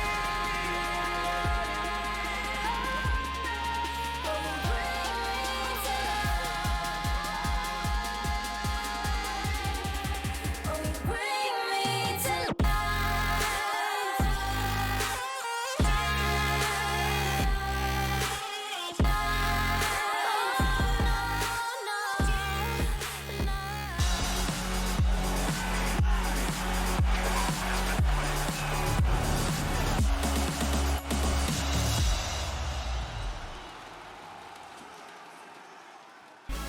No brakes on the EG train in map number 1, but something else that's equally as fast is DHL, and we've got the fan interview. They've delivered this all the way from Germany. And Sean and Grayson, you guys are gonna take this over. How do you feel about your chances right now? Pretty good. I actually packed boxes before. I used to work at Bed Bath & Beyond, Starbucks, pack boxes. I got this. That's almost unfair because you guys have to build the DHL box, the package in which they would deliver the items, and place it on the ground. Do you think that's a handicap, isn't it? Yeah, definitely. Maybe we should give you like a 10-second head start? Yeah, definitely. Does the crowd agree? Oh, all right, tell you what. I'm being told 10 seconds is too much because you look far too brilliant for that, so we're gonna give you a 5-second head start. Gentlemen, grab the boxes. Not the same one. Don't rip them apart already. All right, ready? You're not allowed to start. Grayson, go ahead. 2, 3, 4, 5. All right, let's go. Grayson, you didn't get very far in that first 5 seconds, man. We might as well have given him just the head start anyway. He's catching up to you already, man. Don't let me down. You got that dexterity on your side. Let's go. Oh, he's out ahead. He's out ahead. Still got to fold them and get them together right. We got to deliver items on time here with DHL, guys. I don't know. I don't think you guys will be working for them long at this rate. This is, man, oh, man. Anyone else in the crowd want to come build one? I think they could be done by now. This is, come on, guys, let's go, let's go. Stunner's on the desk. He's not impressed either. He's up there watching the whole thing thinking, man, oh, man, I could do this. Grayson, ooh, he's on the way. Sean, he's being a perfectionist. I don't know. This is going to be close. Oh, yeah, we looking? It's not done yet, not done yet, not done yet, not done yet. Falling apart now. Come on, man. You were so close. Don't panic at the last second. Liquid's the only team that's supposed to choke that badly. Come on, man. Getting there, Sean. Catching up, almost folded. Get that tab in there. Slow down. We got this, we got this. Hey, I think that's Grayson. That's not bad at all. I agree, that was a good game. I love it, I love it. Anything you want to say to the man? You did good, man. Better than me. Better? Well, that was obvious. I mean, you didn't have to bring yourself down like that. I'm sorry. I think you did a good job. But Grayson, you are the champion, which means I'm going to let you reach into the DHL bag. This is all yours. Reach in. Not the bag. I got to keep the bag, unfortunately. But you get what's in it. There is something in there. Keep reaching. You almost got it. Nope, that's the edge of the bag. There you go. Open it up. Show it to the camera. ESL hoodie brought all the way from Germany just for you. And with that, we've got to get back to this final. And someone whose personality can't be contained by a simple box is none other than Stunna. Yeah, I think you're onto something there, Matt. Not really sure how to follow that one completely, nor does Astralis know how to follow up EG right now. They want to talk about the breaks not being there. Well, that would be because EG simply just kind of... Yeah, and one of the things is Astralis haven't had a chance to warm into this game. The individuals can't be anywhere near as warm as what EG are. They would just destroy them. As you just heard from Ethan, he said he was playing, everyone was playing fantastically on the team and making plays, and that's what we saw. Your opinions, Trace, are getting better and better on these desks. I don't know how you keep doing it. I don't know. It's like it just sticks. Yeah, it's like you're actually listening to me. That's insane. I know. I'm always listening to you guys. But the opening kills from when these guys played last time, earlier in the tournament, 16-14, right? That went heavily in the favor of Astralis. They lost the map, but it went 18-12. Now, in that first half of Inferno, they had 6 opening kills. They only converted 1 round. So this time here, they lost the game with opening kills earlier in the tournament. They got a decent amount of opening kills on the T side earlier, and they're still losing. So that's not good signs. And here's the thing, Jordan, as we switch over to Dust 2, it's not going to be a question of, Astralis. It's going to be, can EG continue with this heart and soul? Well, what's looking good for EG is that the stats gave them more than just, they didn't even win in the opening kills, they split pistols, so everything was pretty neutral or leaning in Astralis' favor, and yet their fundamental play still led them to a 16-14 on Dust 2, and I think they 16-6 somebody else this tournament on Dust 2. 16-8 G2, I think it was. 16-8 G2, and so fundamentally speaking, the first issue we looked at was how is EG going to come out with the pressure? Now that they're already looking confident, the crowd, you guys are doing great, getting behind them, and now they're coming into this match with a lot of confidence and already kind of, like I said, Stanislav calls in a way, we're not worried about, hey, are they going to come in to this match with some gimmicky stuff? They're looking solid, and it's looking like a good potential 2-map lead, Chad. They get to start on the T side here, though. If we're going to be critical, right? When we look back towards the major on Train, Device had the 3 kills with the 3 bullets on the 3 HP when they were over-peaking. They've been doing the same thing here on Inferno. The discipline that we talk about, that's not being used by EG right now, but it's working. When the situations don't go their way, when the warming up of the individuals of Astralis starts to be felt, when they're going for those plays, they need to make sure that they're still converting them, because if they let Astralis in, then we're starting to worry, right? Because we saw this happen before. We said at the major, when they lost that pistol on Train, that was a turning point of the game. That was round 1, right? Yeah. Because you think about how much that's going to crush these individuals. That's something that they can't have happen. I think that'll get in the head of EG more than it will of Astralis. And exactly what I want to talk about was the head game here, because I feel like Astralis is a team with all the veterancy, all the titles in the world. They can just kind of brush away what was the first map of the series. Now they can look at Dust 2 and say, okay, let's start fresh. They're going to try to start fresh, but then on the other side, you get the Bulgarian bulldozer here with the big green, holding top A, holding a lot of these that flick shot we saw yesterday. This is an open map with a lot of possibilities for the EG guys to use their individual skill. Well, this is an open map in an even wide open arena. That's right, I need you to make some noise, Barclays Center. It's time to get into Dust 2. The Evil Geniuses looking like they're on top, and it doesn't look like they're ready to stop anytime soon. The second map is upon us. It's going to be Astralis looking to bounce back after a tumultuous Inferno. To deliver that action, it's going to be Machine. It's going to be Mr. Greer. Yes, indeed. We're getting into a map 2 of the grand finals. I'm Machine, he's Henry. Astralis EG. It is a delectable Counter-Strike treat, and I am ready to feast. I absolutely agree, Machine. Dust 2 is going to be a lot of fun if Inferno's anything to go by. Astralis barely got a chance to get warmed up there in the first map. That was their pick. 16-3 to kick things off, and now Dust 2, one of the most open, high-fragging affairs you can possibly imagine, and EG look absolutely deadly on the server right now. We're going to kick things off with a T start for the North Americans, and we'll have a look at their pistol setup here. 2 smokes, 3 flashes, would suggest a long approach, but they're sending 4 players towards the B tunnels here, and Glaive more than willing to challenge toward that T-spawn area. There was a moment, I thought he might have taken an aggressive stance towards lower tunnels. That would have been a boatload of information had they stepped. Instead, he steps back. Device, that's quite an early push from him up towards the long doors. He will meet Tarek should he continue his advance, but for now,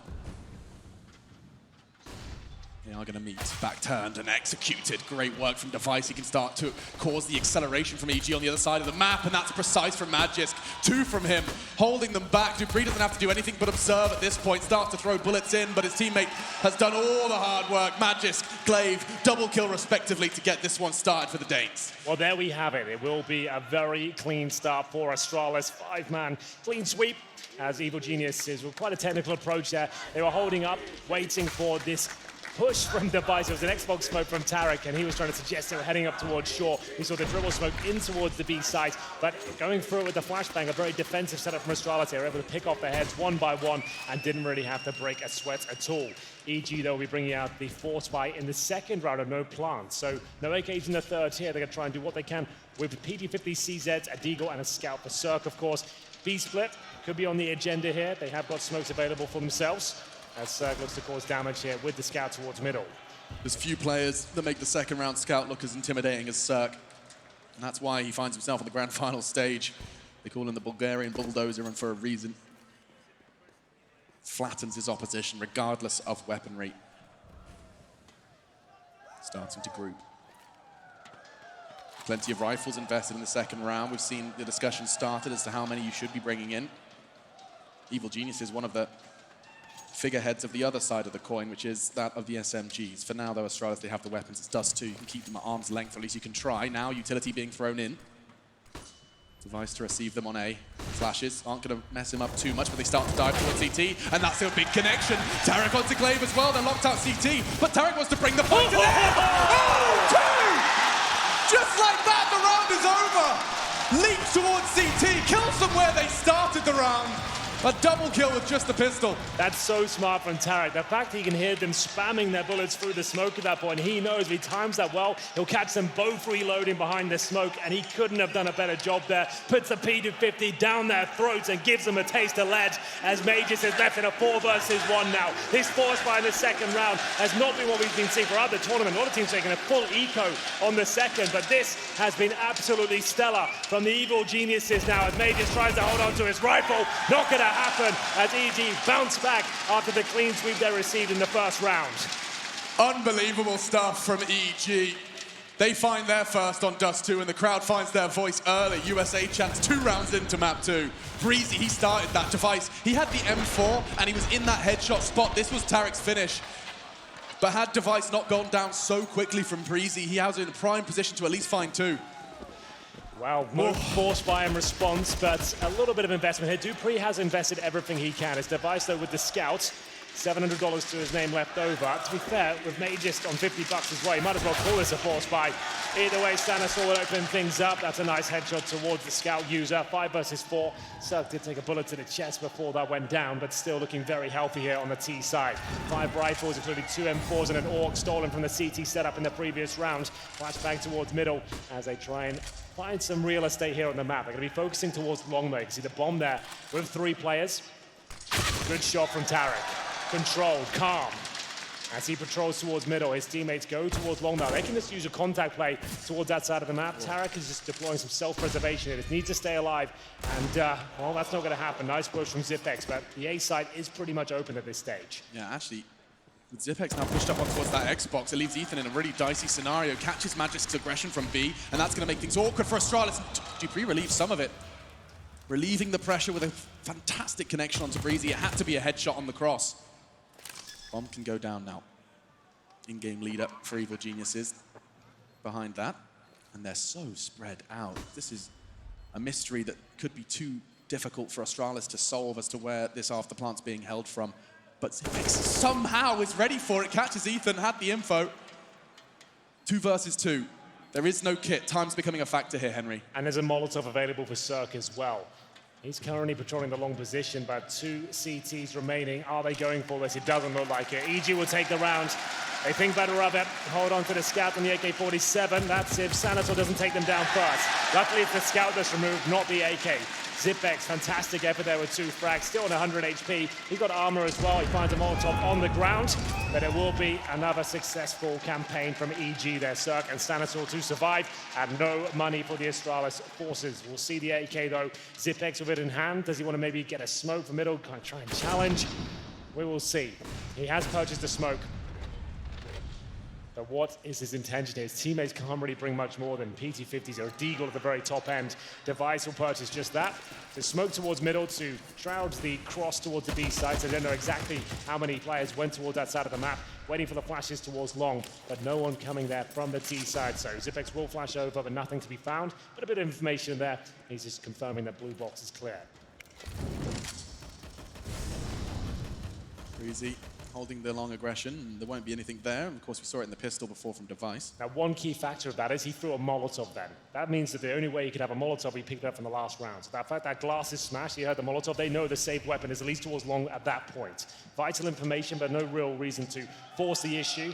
But it does give them an inkling as to where Zipex could be at the start of the round. 3 players towards B. So in fact, they were trying to suggest at the very start, as they have a 3-man setup ready and waiting to go towards the B site. But Evil Geniuses will continue in a bit of a default setup here, heading towards shore, which is the go-to approach in these sort of plays. But Zipex is there now. There is a chance he can actually do some massive work here. Surely it gets traded at the very least. It's not even one. Good damage. It's something, a consolation prize perhaps, but unlikely that any more impact can be made by Astralis. That was their golden goose. The saved AK now on the battlefield. An arm with USPs. Should just be a formality. Stan confirms it. With 30 seconds left, EG, they are going to start to make their way towards the site. There's only one man to receive them, and it will be Device. He does have a deagle, worth mentioning that he has just at least an opportunity to find a headshot. Never mind, he just takes a bullet one side of the box, then the other. Stan confirms it. EG will be picking up their third here, and yet to lose a man. That's so clean and precise from EG. They didn't panic, they didn't overcommit once they had a couple of openings. They're being calm, and they're making sure they keep everyone alive as well. The small details that really impressed me about this team. When they know they have an advantage, they make sure they get the very most out of it and take everything they possibly can into the next round. You can see every extremity of the map is being covered. Another clean sweep here, and their campaign of this best of 5. It's 3-1 on the T set of Dust2. The pick of EG after sweeping Astralis away on their pick of Inferno, 16-3. It is just crazy when you start saying it out loud. You realize that, yes, in a grand final with a stacked crowd, Evil Geniuses not only beat Astralis, but they dominated them 16-3 on the map. And credit to Thorin for making this point. The map that never really left Astralis' map pool. Others, you know, we saw them come and go. Oh, Mirage would be a good example. Mirage is a great example. Nuke, they stopped playing it for a long time. But Inferno was always there. 18, 19 wins in a row on it. It was taken away from them in quick fashion by EG. So what we have been impressed with so far is EG and their calls so far. Stanislaus done a great job of just making things uncomfortable and unpredictable for Astralis and their defense. We'll see if we continue that now. It looks likely to be a B split with their current setup. You can see 3 players towards the tunnels, but they're going to show some presence towards short first. Just continue with that default mentality, at least suggest that's what they're doing. Going to go for a peek towards short here, maybe a little bit of a run boost coming in. Stanislaus will jump up. Over he goes, and it baits out the shot with the Device. That's so smart, Alex. It's so good, and it's such a firm understanding of your opponent. We talked about him before, the coach of EG. He does his homework. Different protocols in place to deal with individual players, something Device was known for as well. He looks at heat maps, he does the research, and well, is fighting fire with fire. Dupree's about to try and save the day alongside Magist. They come towards B. Cirky's got to find Magisk as well if he wants the chance to make an impact here. Tarek is arriving in window just a little late to the party. Magist deals with B, all on his own, a one-man army. 3 frags from him in this round.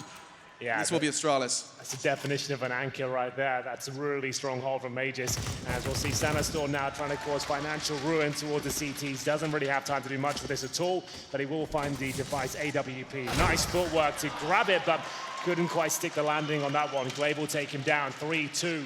EG still in the lead with plenty of cash as well, but that's a strong round from Astralis. Nice approach at that run boost, like he said, just knowing the tendencies of Device there, baiting out the shot. That's frustrating for him, especially when he had no Kevlar there. He loses the AWP. I don't think they've recovered that. I have to confirm in a second.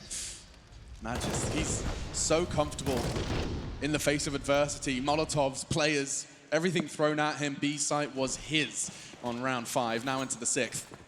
Indeed, no AWP available, and there is one for Cirque there. Fires up a shot towards the long corner, but he's taking so much damage from the utility here. 3 CTs towards the long position. Device continuing to apply that pressure. So much damage done at the start. It's Tarek down to 8 points of health, Cirque 39. And they haven't really got much out of this long approach so far, but they have got a player towards blue bin. Astralis happy with the damage they've done, and now they're going to reclaim short territory here and just mix things up as they all start to rotate position.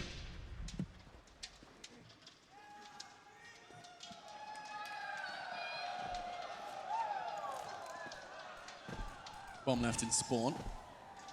Slower approach, but long control has been foregone as covered. Conceded with the knowledge that Device keep that one under lock and key. Well, we do have a bit of a ruse here once again. Stanislaw, I think, will be pop flashed in towards the A site. Molotov there as well, so they're suggesting this is the final commitment. The bomb, however, is towards the B side of the map. They're trying to cause any sort of rotation they can. It's a great start from Stan. Oh, it's all on dupreeh. He has to save B. He can't. He's only going to get the one. Magisk will arrive. Glaive's going to solve this and take Stan out of this. He can't flank, can't cause a problem, but I'm not sure they're ready for Ethan. There's a second part of this plan, and it involves Breezy surviving players from every angle, but he still deals with it. Where did Cirque just go? Sent himself to hell. Ethan gets the frag onto Glaive, leaves them in a 1v1. Breezy looking for the triple kill. 15 seconds. Does get that bomb down. Magisk wasn't willing to call the bluff. Now pushes in, and that's perfect. Magisk, whether he's defending the site or retaking it, he seems to find success. Absolutely, Magis is just doing absolutely everything he can on that B-bomb site. It was a lovely approach there from EG. The fact they actually got Stanislaw towards their side with two smokes down towards the crossover, flash over, he gets the first kill. That couldn't have gone better for them. The initial play to force rotation out of the B site. dupreeh was left alone. He got taken down, but still they fought back. They managed to take care of the players towards that A site. Even this drop down from Ethan, he's only good for one frag there. Magis is very patient indeed, allows the bomb to be planted, but then he knows exactly where Breezy is. He's able to take him down with a silent approach through the window. And now we get it to round number 7. We're all tied up at 3-3. There is a mystery we forgot to solve. What's that? What happened to Cirque? I assume he landed in his own Molotov. Right. That's all I can gather. I didn't catch it from his No, nor I. That would make the most sense. Interesting. Tarek did manage to land his scout shot, but dupreeh not going to be dissuaded by that early exchange of fire and catches Ethan sleeping, pants around his ankles, and now the bomb's in tunnels. This round is all but over. Looking to change that is Breezy. Whether or not dupreeh's going to let him retrieve that bomb. Looks like Stan's going to be taking it from them by force. A flash push, and does push dupreeh off the angle, retreating, and that's ridiculous. Won't have a chance for the second. Magisk ensures that, but bomb retrieved. It's something, and a rifle perhaps will be picked up. Just the scout for Stan. I say just, perhaps I should shut up. Cirque, however, does meet his demise, and Zipex the one behind it, so now Stan thrust into a 1 versus 3. He has the time, the bomb, not really the weaponry. dupreeh just asked Breezy what he had for breakfast. Considering the shots he's been hitting throughout this series, I tend to agree on what the hell is going on. Stanislaw completely rails Glaive there. It's a 2 versus 1 now. Zipex should be able to outposition him here. With 40 seconds, there is a chance he just rushes long and might even get the bomb down at this point. He'll have to get his skates on. There is encroaching Zipex towards the long doors, and Device watching the crossover here. But with the scout, it'll be difficult for Stan to even do anything about this. A flashbang should be avoidable, and Zipex is hot on his heels, so I think he's done for. There it is. Nice work from Astralis. That was not a force buy, barely a partial there. They get a scout, a few upgraded pistols. They still have an average of $5,000 here, so they'll be fully equipped going forward. But bear in mind, Astralis now with the lead in the CT forces, and we discussed it throughout the week, that it's the T sides have been most impressive recently on Dust 2, those landslide scorelines. That shot from Breezy. He just, without hesitation, committed, realized, pieced it together. He knew dupreeh would be unwilling and flashbanged. Yeah, that's how I feel too. What a hunt from Breezy. They get 3 frags out of that. And you said it was a minimal investment. 3 frags, that's certainly not to be sniffed at. Yeah, that means they've set themselves up a nice foundation going forward. If they can win this next gun round, Astralis will be a very difficult spot. They don't have any loss bonus established after winning the last 3 rounds in a row. Sure, they have the lead for now, but they're still at the point of breaking. We'll see if this is where they can really come online. Device 1 and 5. He's got the AWP for now. See if he can start having some serious impact. But speaking of which, we've talked about spawn-based gameplay on Dust 2 a lot recently. Breezy has been dropped the AWP and T-spawn. He's going to be taking that long pick for sure. We'll see if he can open things up. Cirque 0 and 5, so the AWP is actually both dropping off on either side here. But for now, Breezy the rifler, he'll be looking to open things up. Will he be able to find the shots? He is just between the wickets there, as we'll see Glaive safely make it to the pits. Swap that back over to Cirque so we can try and find his first frag of Dust 2 here on round 8. Phenomenal performance from him the last time we saw them on this map in the semi-finals versus G2. A very different adversary this time. The structured Astralis can make things difficult.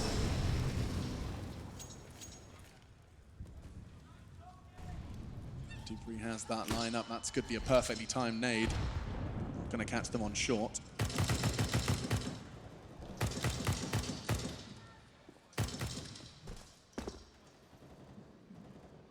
Zerk responsible to keep his allies safe from that angle as they do advance towards short, and the timing couldn't be better. The Molotov arrives just as they do, and there was a route to pick up, and they're going to do it again. Flying high, nade in his hand, doesn't hit the shot. A warning shot, perhaps a panic flash, is avoided by Stan. He can continue his advance. He is sweeping so wide into the site now. Astralis, they're in the hurt locker. They can't escape, they have to retreat, except that the site will be all flying the EG flag if Glaive goes down. dupreeh does look to contest. Glaive 2 from long. They're looking to retake this early before the bomb does go down. Tarek tagged by the MP9. Where's the bomb? It's late. It's still in spawn. They have the site, but Ethan, he's got to do this. He's got to get a second as well. One's not enough. He's got to keep that bomb on his back. Magisk falling, that's something. But Glaive, he's got the bomb. Going to ruin everything. The bomb's now in spawn with 15 seconds left. It's deathmatch, ladies and gentlemen. Of course, it's Dust 2 and deathmatch. Stan has to go hunting. There's no time to plant. It has to be bloodshed. 9 seconds, they just don't have the time. They're accepting it, they're conceding that this round will be Astralis' lead extending. They didn't see the reactive play from Astralis coming through there. They were so focused on the fact there's 2 players that were down towards CT spawn. They knew they made things uncomfortable for Device. dupreeh with the MP9 coming behind them as short. They had absolutely no idea. Cirque caught his pants down there, and he gets dropped by the MP9, continues his 0-6 streak. As I'll take a tactical timeout on the Astralis side here, just a chance to calm down. It's a very chaotic round coming through there, as they'll save the AK and AWP, but great work. You can see Ethan, he hit a tremendous shot towards the T-spawn area. Time was running out, but he knew he was being pincered in. CT position towards long and top and middle, just had to try and stay alive as long as he possibly could. This was the moment he hits a great shot there, but now he's locked in. They know where the bomb is, and they're just trying to take him down. If they get that kill, they win the round, and they know it. Great reactive play from Astralis. In the end of that, they sent 3 players to hunt down Ethan. Zipex was there as well. Glaive, of course, on long. And it is going to be somewhat of a contrasting buy. Just the Galil sacrifice for Breezy as well, that the AWP still in Cirque's hands. It's time to see if he can have any early impact. Scout from Ethan, just to get the information, but the smoke does obscure their cross. There it is, the first kill for Cirque, and it's a resounding one. Opening pick to Mages, who's been an absolute rock in that B-bomb side. 5 versus 4, no real reason to overcommit to this one, but nice spray from Tarek. Doesn't do too much with the Galil in his hand, but there it is. Breezy detects the presence of Glaive, who was trying to get towards those long doors and maybe backstab towards top and middle. 5 versus 3 now, they upgrade their weaponry. Breezy with the M4 instead of the Desert Eagle. Cirque with the AWP, and still plenty of time here. They know Astralis have to push and get information at this stage. They need to find a frag back, and this is the play. Device trying to reclaim territory towards long. Good incendiary to flush him out, but Breezy can just reposition here. He's ready for it. Significant damage. Can Device get out of this one? It doesn't look likely. The flashbang keeps him alive, though! Breezy, 20 HP, somehow survives. 5 versus 3 continues. And we'll see Stan still patrolling towards middle as his teammates enter the B-bomb site, which is completely open.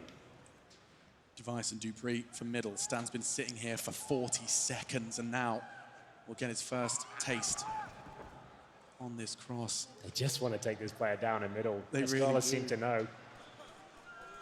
A standoff. Now Stan goes straight into dupreeh's clutches, but the round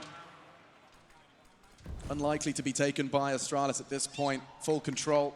Still on the other side of the map, they're accepting that EG have taken the site and will take their 4th. Yeah, lovely round there. It was the force buy from Evil Geniuses. We said Cirque hadn't fragged at all so far. He only gets 1 kill in this round, but what a kill it is. It caused absolute chaos on the server there. He takes down Mage's boy. Glaive tries to push the long doors. It leads to a 2nd frag, and they only need 2 frags to win this round, so that's absolutely beautiful. They've managed to recover their finances here by taking those CT weapons, and now it's round 10 coming through. Still 5-4 in favor of Astralis. EG, though, starting to stabilize somewhat. In terms of the Astralis cash, they should be absolutely fine here. Loss bonus not there for them at all after winning 4 rounds in a row, so he still needs to be very careful until that builds up. dupreeh did get that consolation frag, but the round was pretty much done at that stage. So far, the only answer they've had for Magisk's defensive B is a Cirque opening frag onto him. Yeah. Only way to shut him down at this point. Oh, he's doing it again. We've seen this a few Early times. mid. What a stark contrast to the Stanislaw dupreeh standoff in the round prior. Now middle wide open, and EG sending Cirque to try and find a way in. Astralis must be cognizant that this is something they like to pull out. Well, look at the rotations now. They had 3 players towards long at the very start, and now they can sense presence. The fact they smoked the B doors themselves on the CT side suggests they know exactly what's going on.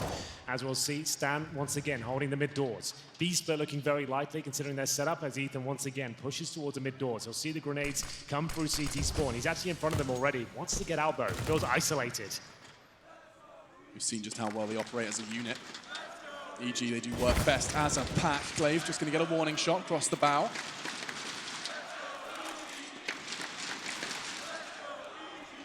So early presence in middle hasn't been pushed on. Astralis' heart still beating. Perhaps a little faster for Glaive because he's being pushed. Does get shut down. Great flash from Ethan. Glaive, his screen was full white. Nothing he could do but click and pray. Oh, Device, a similar story for him through the smoke. Bullets aren't far off. Dupree's got a lot to do, but Stan makes it even harder. It's all on Dupree. He's got to go all the angles. The timing's perfect. Well staggered as they do enter the site. The bomb can go down. And with 2 left, they're running to long, trying to keep hold of Device's AWP. Ethan is already on short. That's significant as well. We talked about the lack of loss bonus here for Astralis. They have to hold on to the AWP and the M4 here to even stand a chance in the next round. Otherwise, they're full eco. Fantastic work from EG. The fast mid approach there. We've seen a lot of teams approaching with that because the fact of the matter is Astralis, they'll either send 2 players in towards B and normally have 3 towards long, right? That's the default. We know it is. We've seen it so many times. So middle, more than likely, is going to be open at the very start of the round. They get that great control. Even with the retake attempt, it seemed to all fall apart. And now Device has to hold on to the sniper. He's doing a great job. Takes a bullet to the face, but still alive and kicking with 13 HP. The grenade does it. That's definitely enough. Device. Nade lands in his top pocket of his gaming jersey. 1 man remains at Zipex, and he will keep hold of his M4 circuit, willing to take the risk. But that's fine. The fact they removed the Device AWP, that was everything. He is capable of winning rounds single-handedly with that sniper rifle. It's an AWP's playground, Dust 2, so that's great. And Astralis still going to buy into this one. Device is fully committed with the M4 purchase, and they'll have to do what they can with Deagles and 2 M4s here. But EG, plenty of cash, still with 5k residual on Cirque. Got a decent long spawn again. Breezy to lead the charge as flashbangs go over. Will be Device with no utility to try and defend. He's going to cross over towards the pit, Cirque through the smoke. That's much more like it. That's his 2nd frag of the first half. Astralis look flustered. It's so rare to see, even in the face of disadvantages, whether it be it map or rounds, they rarely show this level of frustration so early in a series. This is a best of 5, map 2. Magis looking flabbergasted. Stanislaw admittedly is having quite the start here on Dust 2. 12 frags to him, Breezy with 10.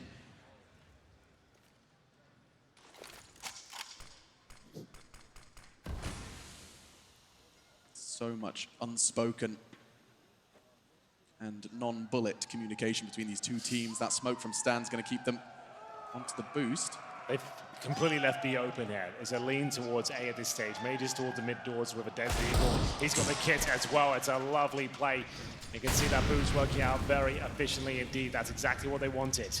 Can they recover anything from it though? Device waiting on the A side, looking towards the ram, using the smoke to his advantage. But Zipex will be dropped. Device has to deliver here. We do Dupree and Device working in tandem there. Device wants a little bit more of the action here. Remember, no utility, but Magis finds his 2nd with the Desert Eagle. A great round here. 32 seconds remaining, and Tarek surely can't do anything about this. They're not going to give him any opportunities, and Magis with the 3rd. We said that Deagles were deadly on the first map. We didn't really see it too much, but that's much more like it. Magis isn't going down by a fight here.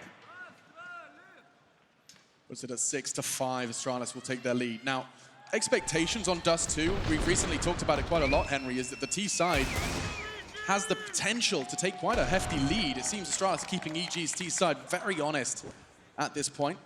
Money is a little hectic and not necessarily my specialty, but with a timeout, plenty of time to understand the ramifications of the round to come. Well, it looks like with the timeout, they are going to be investing into this one. They had enough for a Cirque AWP. As we mentioned in the previous round, he had $5,000 left over in reserve. He will purchase the AWP straight away. So they're going to have to force around this. So the Cirque AWP hasn't been a showstopper so far, but it has found 2 influential picks. One led to a round victory. The one was in the previous round, which wasn't as successful. So they're going to have 1 AWP, a UMP, Ethan on the Galil. Tarek and Breezy will have to make do with the Desert Eagles here. And for our newer viewers, it's also unmuting the mic of the coach of Astralis. His job is to do what Henry's just done. Keep his eyes on exactly how the buys will go. They don't have the information we do. Certainly not, but they'll have an educated guess for sure as Exactly. to what they'll be up against here and the tendencies of their opposition and the fact that Cirque has had so much cash and they might be aware that this could be a prospect. But the thing is, will they be able to shut him down? He's had 2 great opening picks.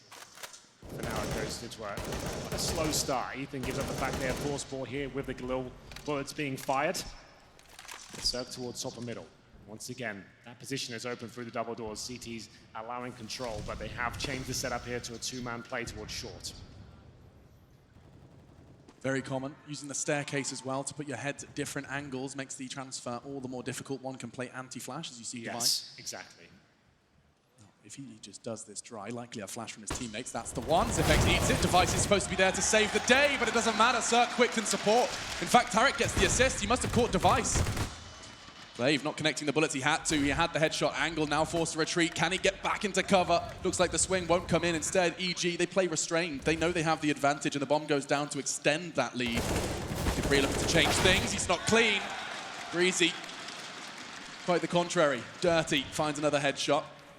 Just Glaive and Magis, they're on the other side of the map, and EG will equalize here in round 12. Well, Mages will take one consolation frag here. That's Tarek being removed, but at this point, Evil Geniuses can't really justify a full-on manhunt at this stage. They don't have the resources themselves. You can only really go for those big plays of taking everyone down with you when your economy is established yourself. Every kill that goes against them right now would actually be detrimental to them. This was a force buy, sure, great success here. They need to hold on to the weaponry they've upgraded with. Remember, they came in with 2 Deagles, a Galil, and the AWP. They've now left with 2 M4s, a Galil, and the Orb. So they're in a great position, but need to keep the money strong.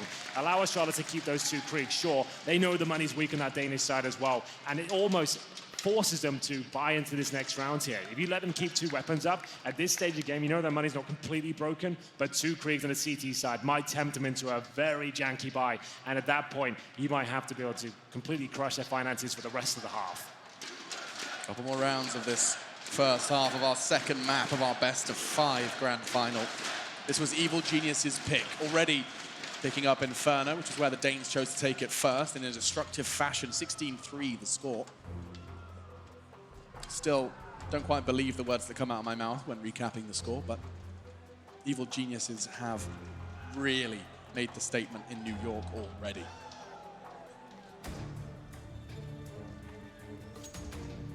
Spawn for Tarek. Whether or not he chooses to take it, we'll see. It hasn't been thrown the AWP. So, firing off, not too far off from taking an early frag through doors. Now Tarek leaping through, knife in his hand. The smoke arrives just in the nick of time, and he actually looks to accelerate on this one. He perhaps wants to swing. So many staring at him. It's Glaive to deal with him. He has the Krieg, one of the 3 rifles in play, and already it's drawn blood.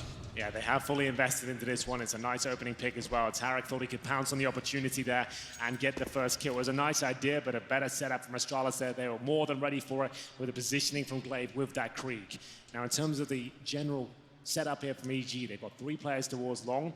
Majority of their utility available, including 3 smokes. Cirque set up in the pit, but Breezy on the other side of the map. If he goes down, that's going to enable Astralis to have yet another rifle here. Needs to be very careful and cognizant of the fact that a B push could be coming through, as Astralis really focused towards that short position with the Desert Eagles. So they've given sole responsibility of the A site to Glaive.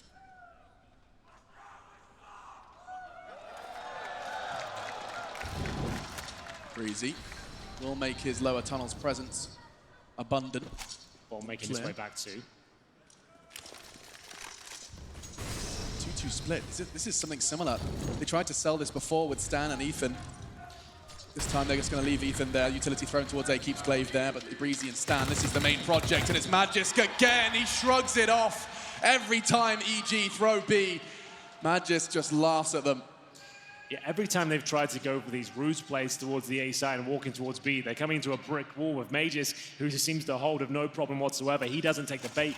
You mentioned it before, they seem to have so much success when they just stick together as a group and just frag out in a death ball almost. And I feel like that's going to be the approach. They're maybe overthinking some of these scenarios, because you knew they'd come in with Deagles here, saved weapons as well. You stick together and trade out kills, I think you have a much stronger chance of actually closing the rounds out, as they try to suggest they're heading towards A once again. Mages doesn't blink at all and finds his 15th frag. He is keeping Astralis in this series for sure. 15 and 7 for himself, but Cirque does save the AWP and Ethan was Galil. Those are the two players not really performing so far. Cirque 3 and 7, Ethan 3 and 9. Quite a disparity between their first map performances. It certainly is, yeah, perhaps cooling down just a little bit. But it is, I mean, the first time they did that split play, the ruse, as we've been describing it, it worked better, and they still lost. Stan got the frags, and Cirque, he's not going to get one this round. Glaive getting across so fast, he's able to take the fight from the alternate angle, enables him to get a quick one, and actually, for information, who was that? Jumping across, it's Stan, willing to take a risk, and so is Ethan. 90 seconds on the clock and already crawling out of the doors. He's not alone either. Zipex is poised and ready for this. Dupree in support as well. It's a hard shot to hit. Tarek dissuaded by the bullets of Zipex, and now Dupree trying to get the timing. Ethan's ready. They save it so well, and now Evil Geniuses, they had to work pretty damn hard just to find the equalizer, but they've got it. Here we go again. Stanislaw likes to be thrown in towards these bomb sites. It's not going to be the AWP against him, but it's a crispy device. He's waiting there with the Kree. He looks poised to get a couple more as well, waiting for his teammates to rotate in, buying as much time as possible before he makes his next incision. But it's going to be Ethan and Preeti with the lesser weapon into Galil and Deagle going to town. They manage to get the advantage now. 2 versus 1. It's Mages, and we know he plays that B bomb site. He'll be rotating in, but he has got every chance to win this one. Tarek with no armor, AWP in hand, and in terms of the bomb plant, it's not a fantastic one. They have to stick on the sights, but it's a really strong shot there from Tarek. They tie things up at 7-7 on a very difficult round for themselves there. Lovely work. Conceding an early frag and then being able to brutally take away an equalizer, keep bringing it back to the 4v4. They had to go so deep. Ethan responsive, he just goes straight towards the doors. That was lovely handling from Device. To be fair, he couldn't have played that any better. Device gets that one kill, stays alive, allows Glaive to rotate in, but still, the shots sometimes are too strong. You can make every correct move. We'll get into that later. Mages somehow gets a scout kill towards T-Spawn. Stanislaw's removed. I think he was going for a Creed shot through the doors like we've seen. Yeah, this is actually quite the ridiculous start. Look how much damage has been done. There's so much time still on the clock. Magisk drawing blood with that scout doors. It's the optimal place for you to just dart back and forth. Oh, he's done so much damage. Another bullet connects. Almost all of them have got some form of damage dealt to them by Magisk to start this round off. So he killed a player with a headshot towards T-Spawn. He then goes on to tag, I think 3, maybe 4 considering the HP, but every bullet he fired pretty much connected there. We'll get into a 4-on-4, but look at the walking wounded Evil Geniuses have become. Someone get the first aid kit, because Evil Geniuses, they are just, they've got scabs on their knees, bruised, battered, and now looking to close out this half with a round win with a significant disadvantage. Admittedly, Astralis scouts MP9, but that hard work's been done. Now, 1 bullet from the scout, a quick spray from the MP9, it all becomes all the more possible thanks to Magisk's hard work to start us off. 50 seconds. You have to remain paranoid, and I mean, Cirque rightfully so. It's all about timing, it's Glaive, it's intuition, and the calls from his teammates that will cause him to start that maneuver. Dupree, he's starting to push all the way through big tunnels as well, so he's at least got that. Process of elimination starting, and so is the push. The smoke arrives at the 30-second mark. They can't respect it, they have to push on it. They use their utility, and what little remains of it. Glaive, you can see he's on the way behind them, all of them starting to flood into the site, and he's going to be separated by that smoke. Cirque, unfortunately, he's the one with the AWP. It's not ideal, and that's not far off. A second smoke arrives, 12 seconds. Where's that bomb? It's on Tarek's back, and he will get it down in time. Now, we have got a very interesting retake ahead of us. Ethan will throw the Molotov in. I'm not sure it's towards Shore. It looks like he's at the crossover here. I don't know how no one got dropped in the process there. It looked like just 1 bullet through that smoke would have taken 2 players down, but nothing connects. They have not got a kit here, and the lesser weaponry becomes a massive factor here. The scout needs to find some headshots at this point. Glaive knows he can do it. The closer he gets, the more chance he has of frags, and there we go. I think Astralis can do this now, and they absolutely can. It will be a pretty clean sweep towards the end. They haven't got a kit, though. This might be very close indeed. It looks like they're absolutely fine. We'll confirm that as it comes through. Oh, it was tantalizingly close, but the defuse come through. It's 8-7 on the CT side for Astralis on the pick of EG here. EG starting to drop off someone in the fragging department. There's still another half to go. It's Astralis waking up and showing us what they're made of. We'll find out if they can keep it up after this break.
Sitting on a bench, waiting for the time to pass, dreaming of what happens next.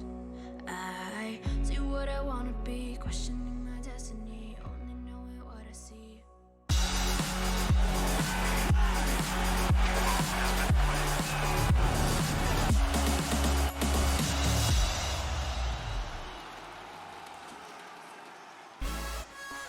Evil Geniuses, undefeated in their run so far to the very grand final here at ESL One New York. Their opponent, Astralis, major champions over in Berlin just before this. Now in the Barclays Center, we find ourselves in map 2, Dust 2, and the score nearly identical, a 7-8 half, the advantage changing from the last time they met. They played this map before, EG won. The scoreline not too different. I'm Machine.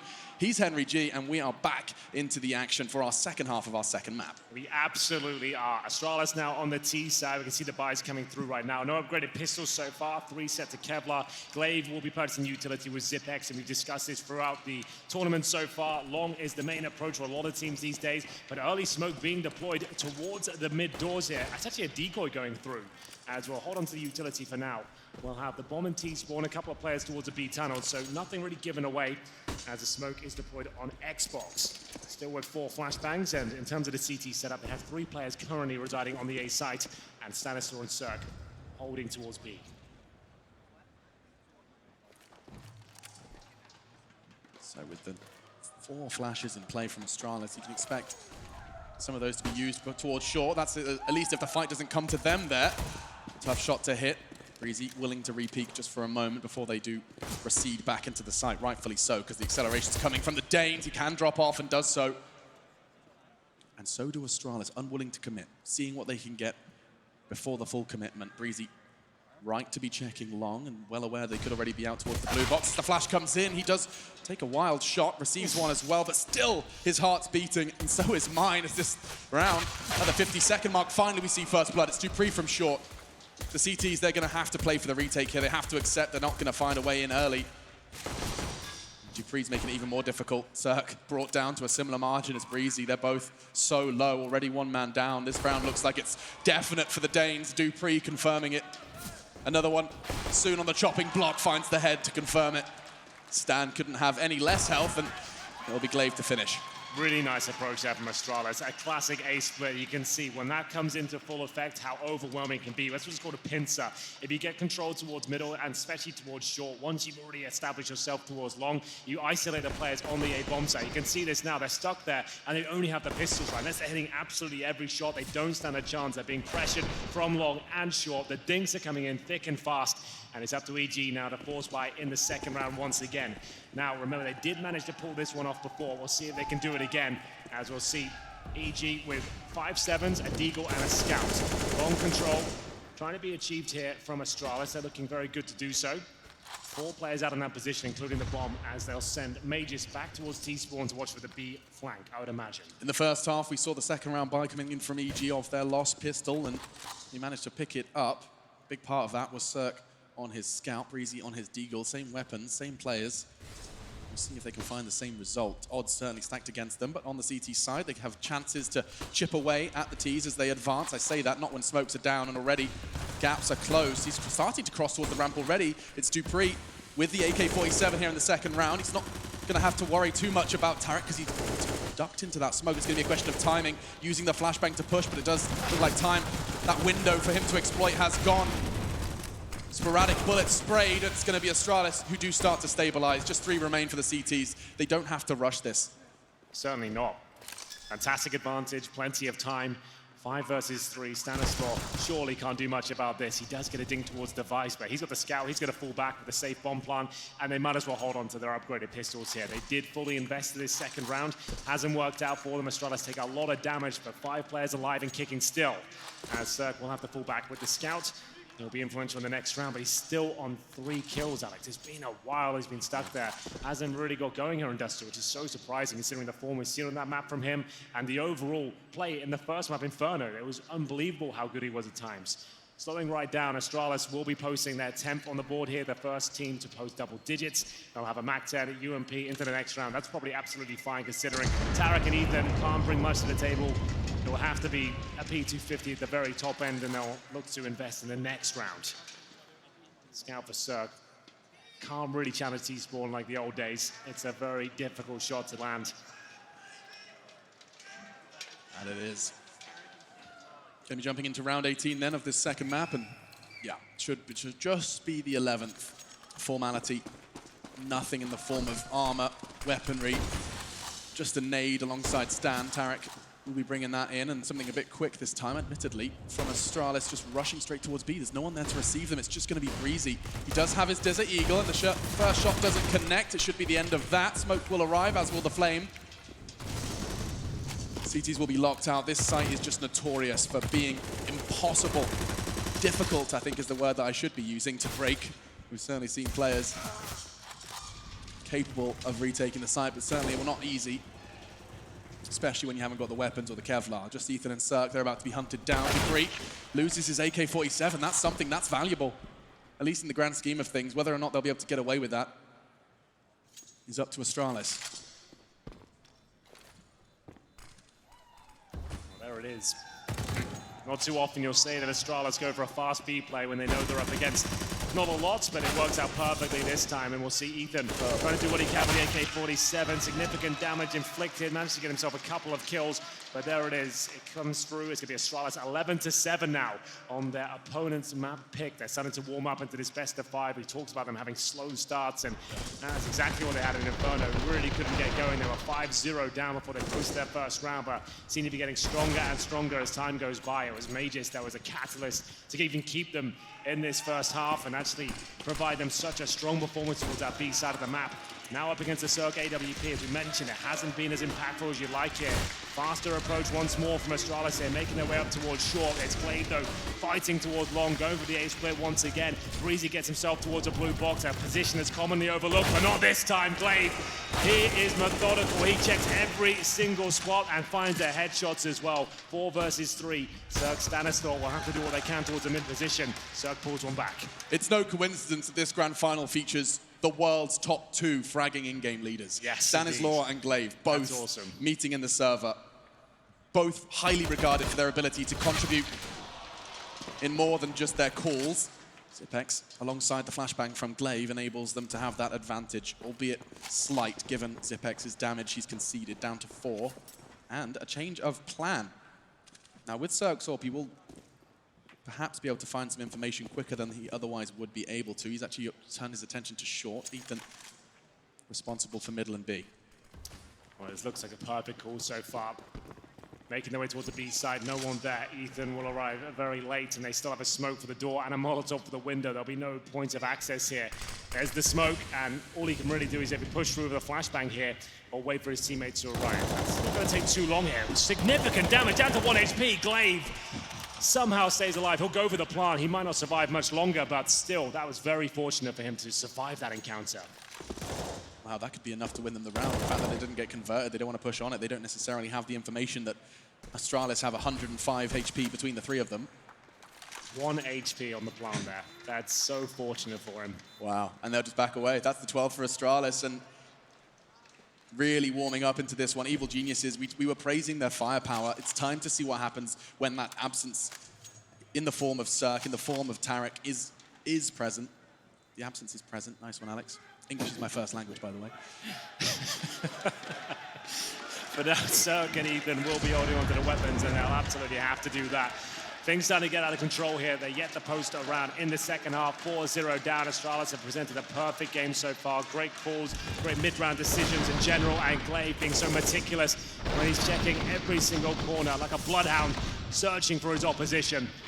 Hitting the beautiful shots as well, and we'll take a tactical timeout on the EG side, of course. But those saved weapons they can still buy up into this round going forward. They've got a saved Krieg and, of course, the AWP as well.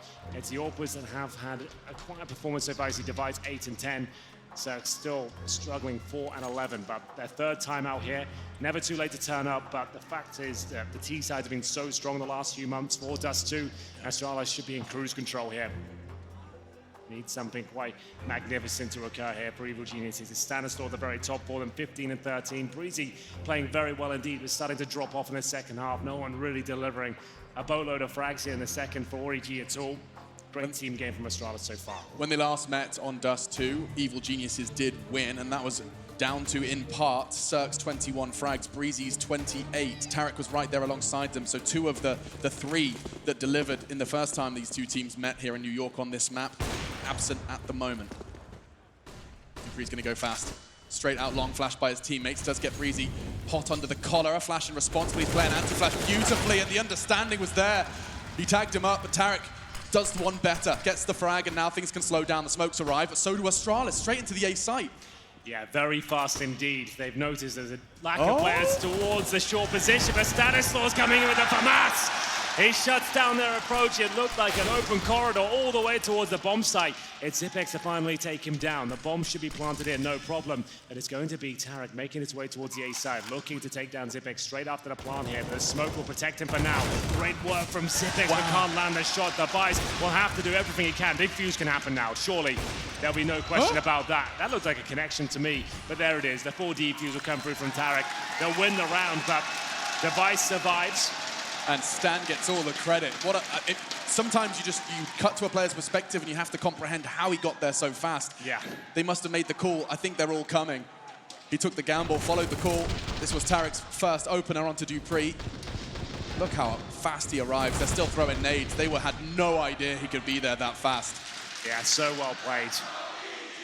You can see what it means to him. As you mentioned, one of the first times we've seen so much passion coming out of Stan. If I was making a list, I have no idea why I would. If I was making a list of the most stoic players in Counter-Strike, Stan was right up there until, not New York, maybe Berlin.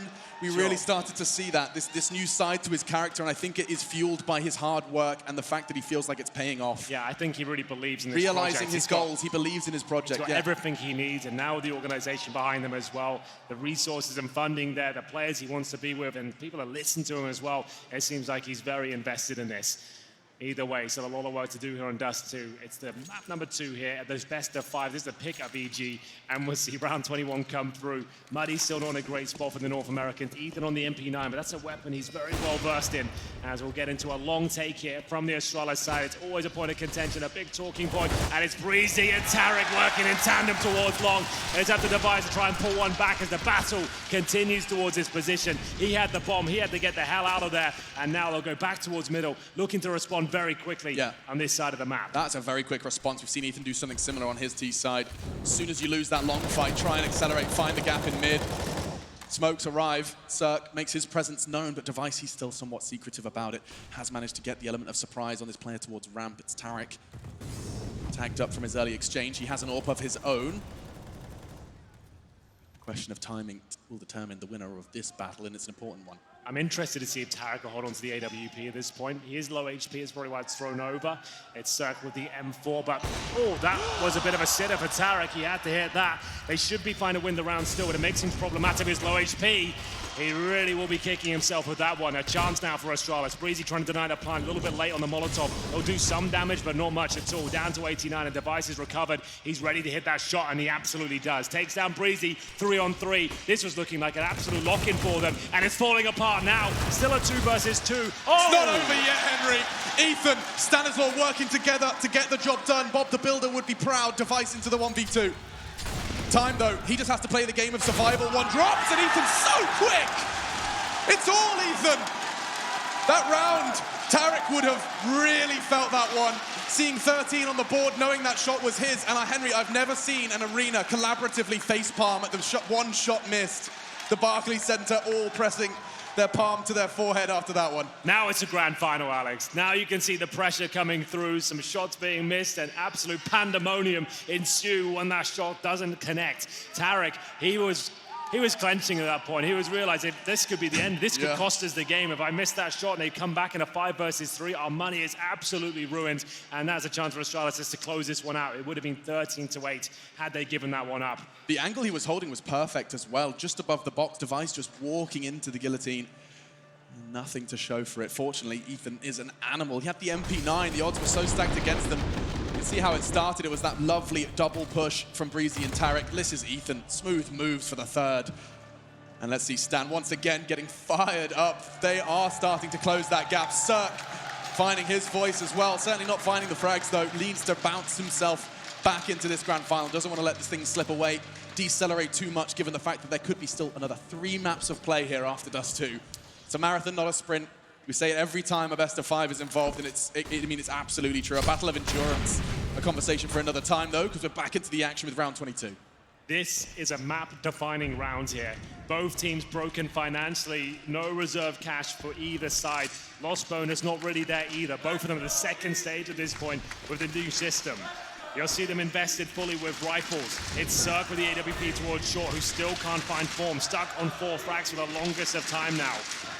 You'll see him holding that position, backed up by 2 teammates as well. Astralis focusing their efforts towards shorts. It's Glaive to try and open things up. The grenade, though, that should do significant damage. Not as much as I thought, but still enough to put them in 1-tap potential now for the M4s. Flashbang not successful. Can Cirque connect this one? It's a very important shot. Misses it, but he has baited in his teammate. That's going to be Breezy, ready and waiting to strike. He gives it up too early, though, and has to drop down.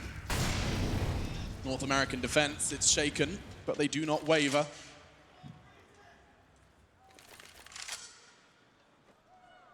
Change of plans. Tarek will be responsible for middle. Breezy's ensuring his teammate gets where he needs to be. We'll return to 40 seconds for the Astralis T side to come to their logical conclusion. It does look like they're leaning towards A, starting to gather their resources. We haven't seen many full A executions so far. It's a very powerful approach, especially against AWPers here. You can nullify their efforts towards the crossover. In terms of positioning it from Cirque, he's on the A ramp 15 right seconds. Now. Absolutely. Do or die time for Astralis. They need to get a quick plant in here. Cirque starts to find some form. He needs another one to deny that plant. He has a bit of a misstep there. Didn't even fire a shot. The bomb goes down. There's no chance to plant. They need to stay alive here on the EG side. They've done it. It's enough. The time running down. The couple of kills found. Although it started to fall apart, it's by virtue of the clock that EG managed to post double digits here. 12-10. Their money's still in a difficult spot. I'm not sure what happened to Cirque there. That's not characteristic at all by his standards. Well, you know what, Henry? I think it's going to be indicative by what I'm about to say for how bad that was. I think I make this mistake as well. I quick switch before I hit the trigger. You get your timing wrong. Yeah. Maybe inside his own head a little bit there. I think so. A pretty standard shot to kick things off, and then a misfire. Maybe quick switching too much, and they still win the round, but they didn't recover the AWP. That's a problem. It did look a bit funky. Yeah, Cirque, he's definitely shaken on this one. But regardless, his team pull him through. We've seen it time and time again, and every player over the course of a best of 5, I think, is given one. But in pursuit of greatness, it really will haunt you if it comes back to bite you. If Astralis take your map pick away and it's the map you're so comfortable on, you did so well on the last time you played them on this very map, you're going to get into your own head. Well, we're getting to the nitty-gritty now, the bookend of this second map. Astralis starting to drop off the pace. Their timing slightly off with that final push towards the A side. Their money is absolutely wrecked. They've got a MAC-10 for Zipex, a UMP for Glaive, but Device does have the AWP from the previous round.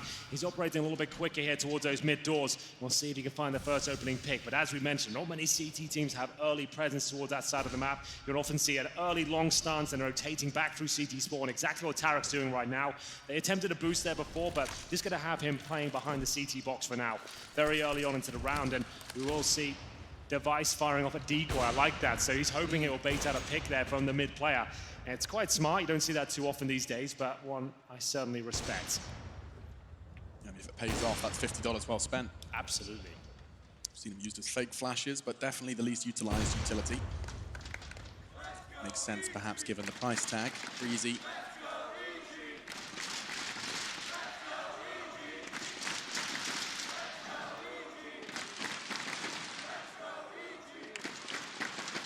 This is going to be a very, very tough task for Breezy. Yeah, but ever though the man to step up in these sort of scenarios, let me tell you, this kid can do it. He'll be waiting, but the flashbang is absolutely spot on there. It's down to Cirque now, M4 this time, but it's not good enough. Remember, he lost the sniper in their previous encounter. This is such a massive round. And Stanislaw buried in towards the B side. He's hoping it's all a bit of a fake here. Tarek will have to be set up. There's the flashbang. This is their chance to get multiple frags. He does it! Two! Makes it so equal and actually now a problem. Magic swinging around from short will try and get the molly, but already aggression from Ethan's been rewarded. Looking to make it a 1v1. He gets it! Ethan! First Ethan! No, first Tarek, then Ethan. I'm shaken. The flash was perfect. The double kill before he gets caught. They keep the pressure on. Don't let Astralis piece together what remains of the round. Let's see it again. This was wonderful, Alex. This is the only way they win the round. Astralis had their foot on the throat of EG then. It took something very special to get them back in the round. And there it is from Ethan. He has to go for the 180. He didn't hear the player towards the A side. It's an instinct. He turns around and finds it and keeps EG in this game. Eco now from Astralis as Cirque starts to get back into it. The opening kill goes in his favor. This is an Eco, not a partial buy here. Deagles across the board. 2 sets of Kevlar, no grenades. A chance to tie things up now. This was looking like Astralis were running away with the second half. They were 4-0 up, but now they've conceded 4 of their own. Cirque will fire off another shot. They're looking at the bomb down towards shore. Cirque's had enough here, doesn't have to go down, but he wants to get warmed up. He wants to show that he's still fragging, and a clean sweep for the first time in a while here. EG are back on their feet. 5 in a row. 5 against the T side of Astralis. They opened with 4 back-to-back, and now EG have responded in kind, one better. That's the first frag we saw to open things up, so his teammates were able to do the rest, just tapping away. Breezy, so good at just shrugging off any sort of funny business. Stan. I love it. It's just wonderful to see such a change in character when passion is in play. Now, to be tested, he does have Magisk on the other side of things towards tunnels. That's the dribble smoke, often thrown to enable the B players to set up behind it. That's why the warning shots will be thrown in. Nothing connecting so far from Stan.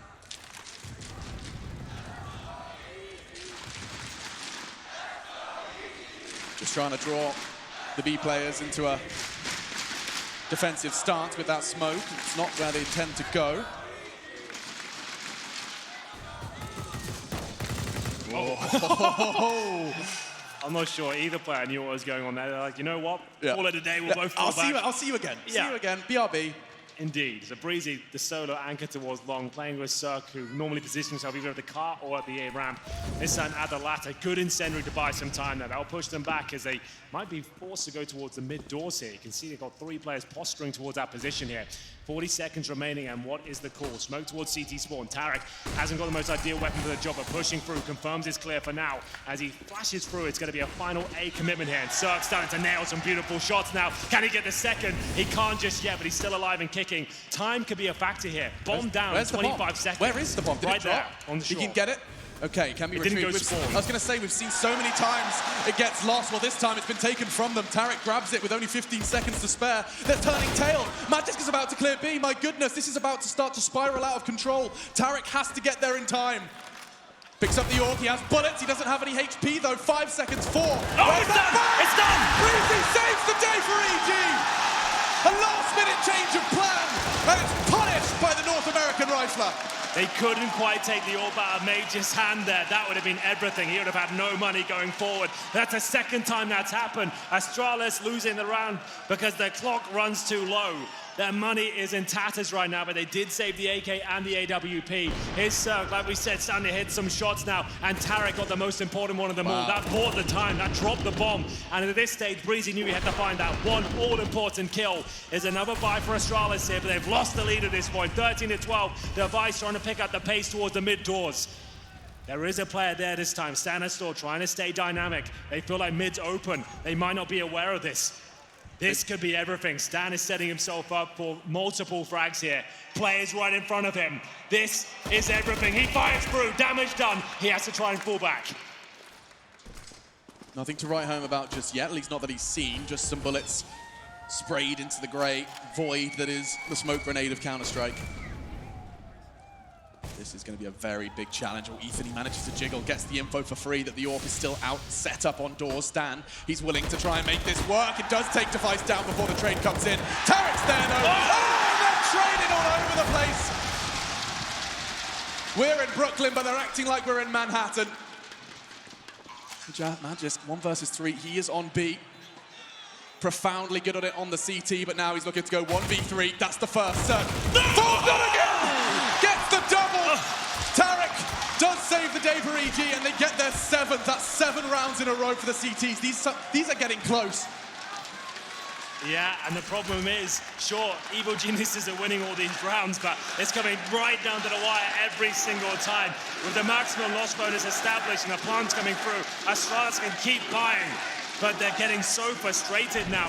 Every play they're making, it seems to be a counter from EG. Stanislaw did a great job toward mid doors just to sow the seed of doubt into their mind. Keeps applying pressure with flashbangs from his teammates, stopping them making their way towards that B Ponsa. You can see he is fired up beyond belief. So is Cirque. 7 in a row. They are justifiably fired up. If their spacing was just a little off on that push-through window, Magisk wins the 1v3. That was so close. Like, he's going to be gutted at that one. Oh. That would have been such a swing. Tarek was just far enough behind to make that awkward. Had to hit the shot, of course, and did so wonderfully. Born and raised on the streets of Brooklyn now. 2 rounds away from having a 2-0 lead in this best-of-5 final versus what many would consider the world #1. Cirque tested, passes with flying colors. Device is gone. Breezy makes his presence known. It looks like 15. And Cirque, he finds himself the triple. Comfortable so far as he starts to warm into the second half. That's 15 EG, one away from a 2-0 lead in this final. And if ever there was a round to close it out, this would be it. Yes, we talked about the maximum loss bonus, but now no bomb plant. Without the plant going down, you do not get the $800 bonus. That means you're getting $3,400 per player. That means scouts have to come out. Galils and Cirque, he finally arrived on Dust 2 in the nick of time, just when they need him. That's a massive round with 3 kills from him. And the scout, the Galils, a couple of Kriegs, and no utility to speak of. Astralis are shrinking after their fantastic start, an 8-7 leader. There he is, once again opening things up. We might be done here on Dust 2 with a 5 versus 3. Astralis, we praise them for being able to keep calm under pressure. This pressure seems too much. Another one, it's over. Dust 2, the pick of the Danes, the pick of EG, excuse me. Both of them though, Inferno and Dust 2 going the way of EG. 1 frag remains to Sipix. His 13 frags, he'd need 18 just to see another round of play on this map.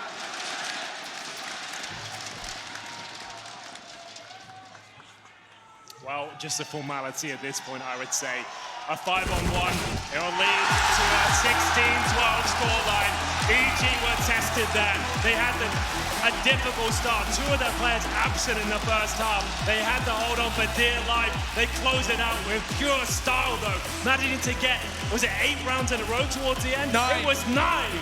How they held on to that after losing the pistol and conceding a 4-0 start as well. Astralis seemed like they had everything together, but it all falls apart very quickly, and uncharacteristic mistakes as well. We normally talk about Astralis being disciplined and have a firm understanding of the clock, especially. 2 rounds go ahead against them due to the time running out there, Alex. Yeah, and don't you move a muscle, because we have got Train next. The analysts, they were doubtful about Train. Inferno, Dust 2, though, have gone the way of EG. That's quite the cushion. They are 1 map away from lifting the trophy here on home soil. We're going to catch our breath. I can't wait to hear what the analysts have to say when we get back.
Seen anything like it. What the hell was that?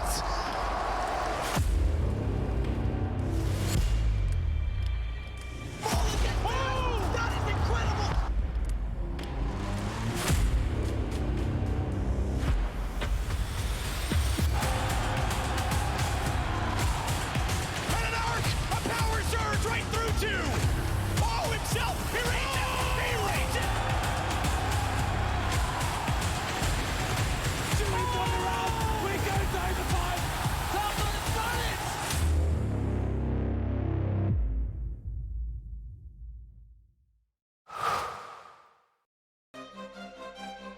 At the highest level of play, there can be no compromises. Gamers demand the highest clock speeds to give them the FPS they need to perform. Rise to the moment. Intel Core i7, the official CPU of ESL One. Game, record, stream without compromise. Tell him we're flexible. Don't worry, my Dutch is okay. Just okay? Mm-hmm. Deze man is erg super. Tell him we need this merger. En hij heeft een knuffel nodig. Knuffel? It's happening. Just okay is not okay, especially when it comes to your network. AT&T is America's best wireless network according to America's biggest test. Now with 5G Evolution, the first step to 5G. More for your thing. That's our thing. This is game fuel. It's domination in a can.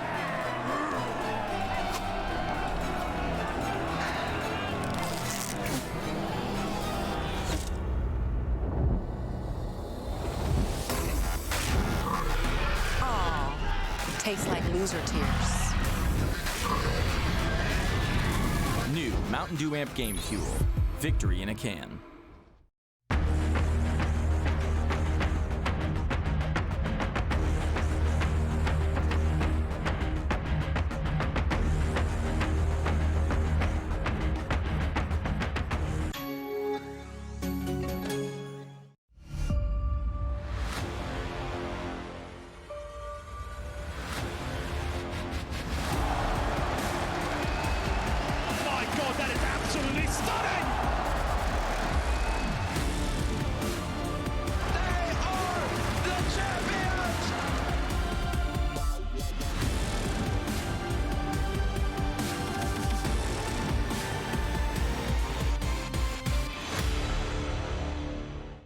My name is Jordan Gilbert, aka Nothing. Hi, my name is Sue Lee. My handle is Smix. I think it's important for these initiatives to happen. Empathy really, really goes a long way, and it always, always means so much to us, and I think that's where initiatives like this really help. I encourage everyone in the community, anytime they see bullying, anytime they see someone getting called names, I encourage you to step up and say something. Good luck, have fun. Good luck, have fun.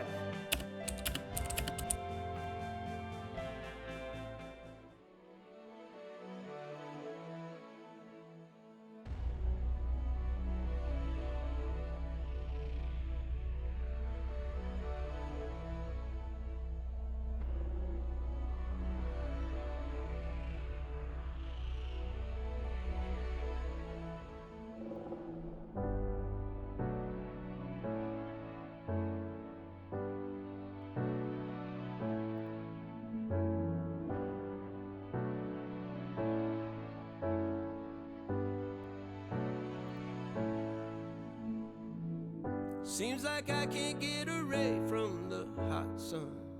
Always night and never day. Even when I wash the floor, the dust still comes.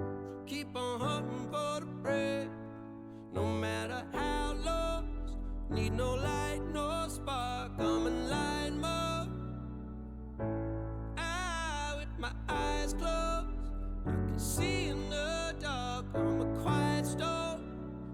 Far from calm, I know you feel me, brother.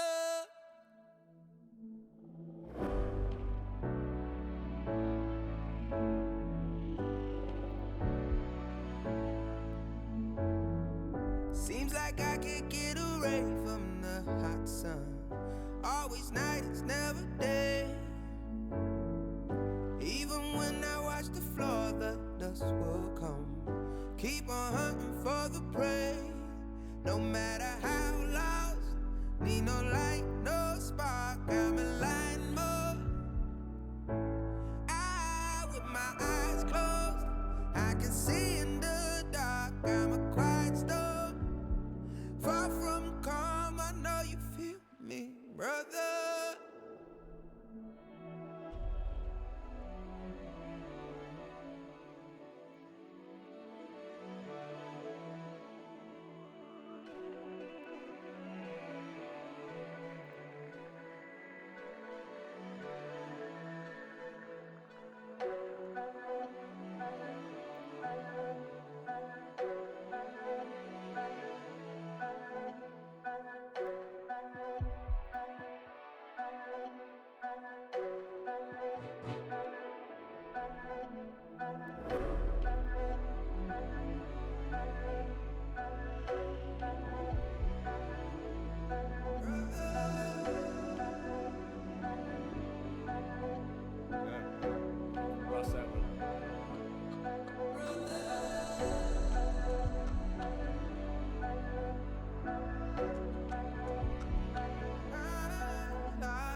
ESL One New York is brought to you in part by Intel, AT&T, Mountain Dew Amp Game Fuel, DHL, Asus Republic of Gamers, Bedway, MSI, and Pay Safeguard.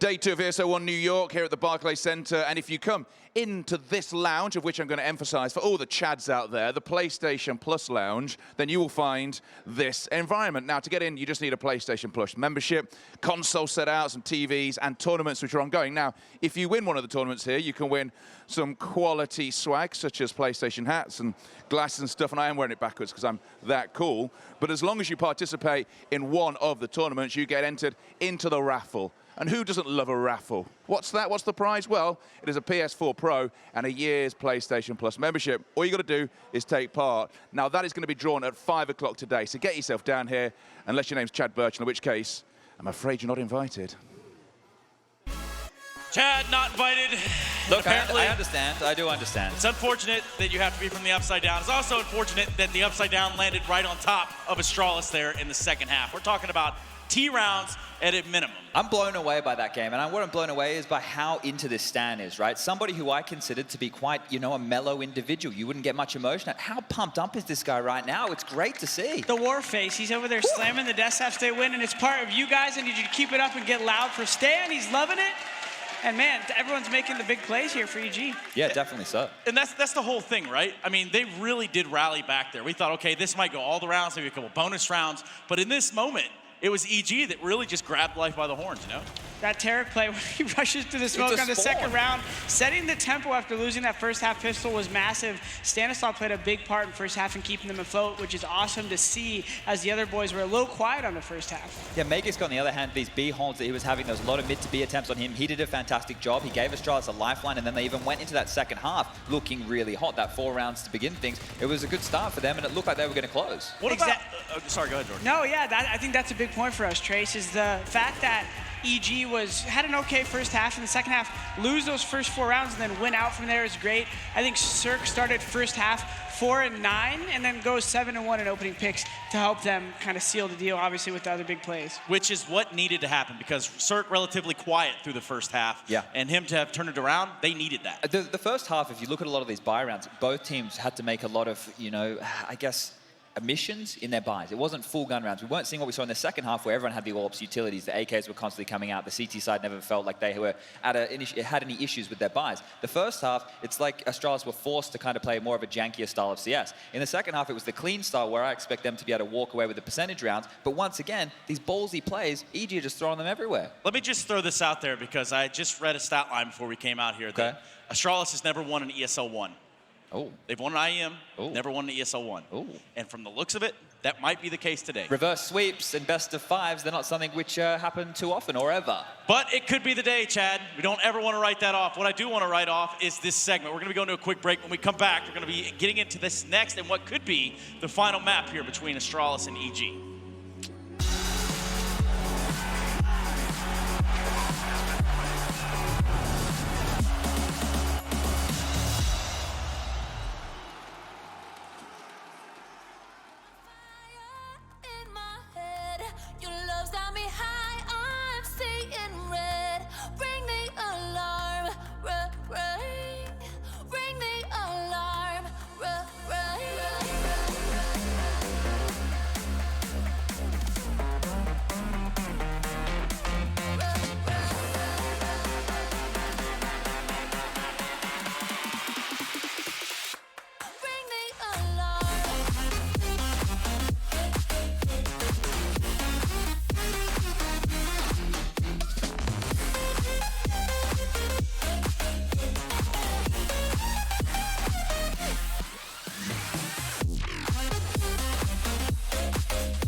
Hey guys, Parla here, and I'm your DHL delivery guy for ESL One New York.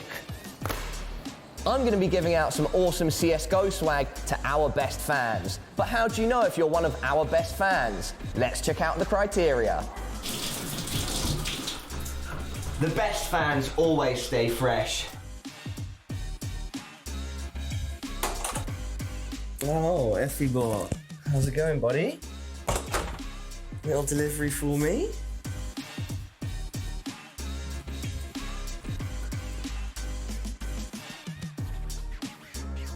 Real fans always represent their team.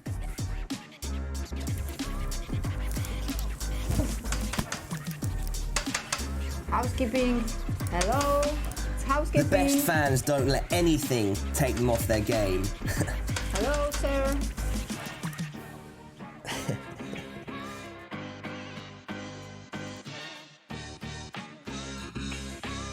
The best fans have a deep understanding of Twitch chat and know the coolest emotes and memes to post.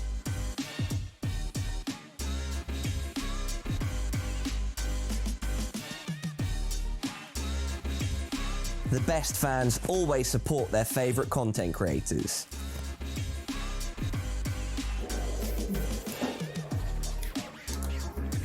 The best fan knows what the best thing to write on their sign is.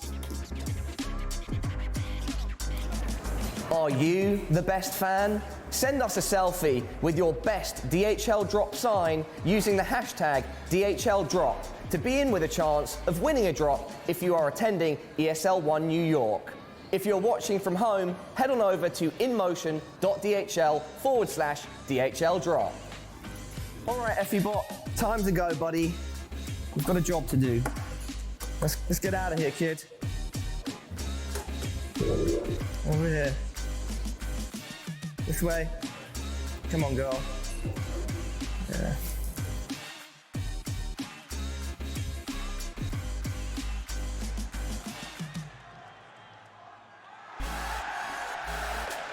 Guys, the energy in here is absolutely incredible. Shout out to the popcorn man up top.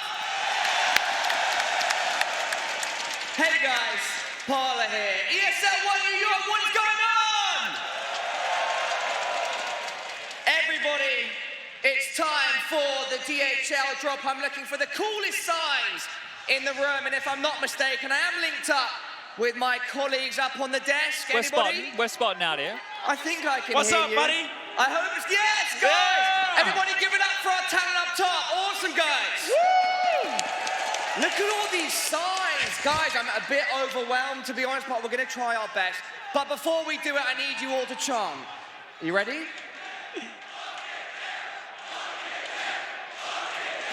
Buckethead. Where is the Buckethead man right now? Over here, mate. He's we got it up here. Hey, Renegade shirt on. Of course as well. he's got a Renegade shirt on. Why don't we bring him down? We don't get round We here, should bring him baby. down. I think we should get him into the mix. Let's get the bucket DHL. out. Celebrate the bucket man. Can we get him down? Come on. This might be a safety If he risk. can make it down, put it this way, he's more than welcome on camera. Guys, do you see any cool signs here? I'm looking at so many that are piquing my interest. Woo. There he is, there's the bucket man. Here he comes. I Don't worry, think this Paula. is becoming a new ESL One New York tradition. Somebody be his eyes, because he doesn't have any right now. Guys, give him some more hats. He needs more hats. We got the bucket head. Give him a sign. Give him a sign. Renegades Guys, in the I need house. someone to give Buckethead a sign. Bucketheads, we're going to do a completely ad-lib interview right now. What's the inspiration behind this magnificent look? Listen, I saw that Astralis had no chance to win, right? And everyone was eating all the popcorn because they were bored. So I took all the buckets, put them on my head to show support for EG. Makes sense. Yeah! And I think we have a lot of EG fans in the building. Look, I'm going to speak to ESL and see if we can get you some free swag as well. But for now, can you help me pick out one of these signs? Sure, yeah. All right, Everybody, on the count of 3, I need you to say Buckethead and DHL drop. Let's go. 1, 2, 3. Buckethead and DHL drop. Now go. Get out there. I'll catch you. Easy for EG. Is that the winning post? Yes. There we go, sir. What's your name? Gavin. Gavin, everybody, congratulations. It's our DHL drop winner. Put your hands together. Here, come and collect your prize, sir. Please open it. Show it to the cameras. We've got some amazing swag. Buckethead, how does this feel, being part of this amazing experience? You know, it's so amazing. I'm so happy this happened. Yeah! Buckethead! Buckethead! Gavin, congratulations. Are you happy with your swag from DHL and ESL? Double cap. Double cap, Buckethead, DHL drop. It's been a pleasure to be here. Is it going to be the reverse sweep for Astralis, or is EG going to take it in 3? Let's head back to the desk. Buckethead! Buckethead! Buckethead is in the building, Ed. Buckethead is running this place. Buckethead is running the Barclays Center. I got to give it up to that man. He's going to tell you exactly how it is to be an EG fan today. Yeah, apparently it's a 3-0. So if you leave the popcorn. I can't believe it. It's wild. It's only the memes. He's got a cult following already. No, but let's bring it back down to earth for 1 second. There is simply one map left for Astralis to redeem themselves, but that also means we get more buckets on that guy's head. Yeah, there's a whole more map of buckets. Or if we go a few more maps down the track, let's see how many we can get. But look, Train is the one during the group stage when you go back to the major between the two teams. Right. That was the overtime special. There's lots of clashes. You were seeing all the flashy plays. We loved it. But once we made it to the playoffs, and you know, it's another bucket. That's what it's about. It's all the buckets. But look, when they got to the playoffs, it wasn't to be. They couldn't get it done again. You know, they were happy to pick that map into Astralis one more time, and they weren't able to replicate it. So here, they must have changed a few things up. Jordan, tell me what it is that's making this EG lineup be so successful right now. And it can't be Buckethead. They're so good. It might be Buckethead. I think there's 3 key factors. 1, bucket. 2, the head. And 3, the stackable buckets. 4th, you could say that EG's a little relaxed. They came in with no expectations, but quite frankly, it's not just no expectations. They're showing solid fundamental Counter-Strike. They're not getting disheartened by being in a bad position from the scoreline. They're sticking strong to all their game plan in every different facet of the word. So I'm looking forward to Train right here. Last couple matches you said, Chad, they split them. One was 32 to 29. That was a long one. Ridiculous. That was a record breaker, I think. Moreover, Train, EG starting on CT side. The buckets are out. Catching all these raindrops. Unbelievable scenes down here at ESL One New York. Reminiscent of Sydney in a way, isn't it? It does. It does have a very Australian bit of a rowdy vibe. I think I like this better than the shoey. The fact that he's got a Renegade shirt on really does make the whole outfit, you know what I mean? Like, it just cements it all.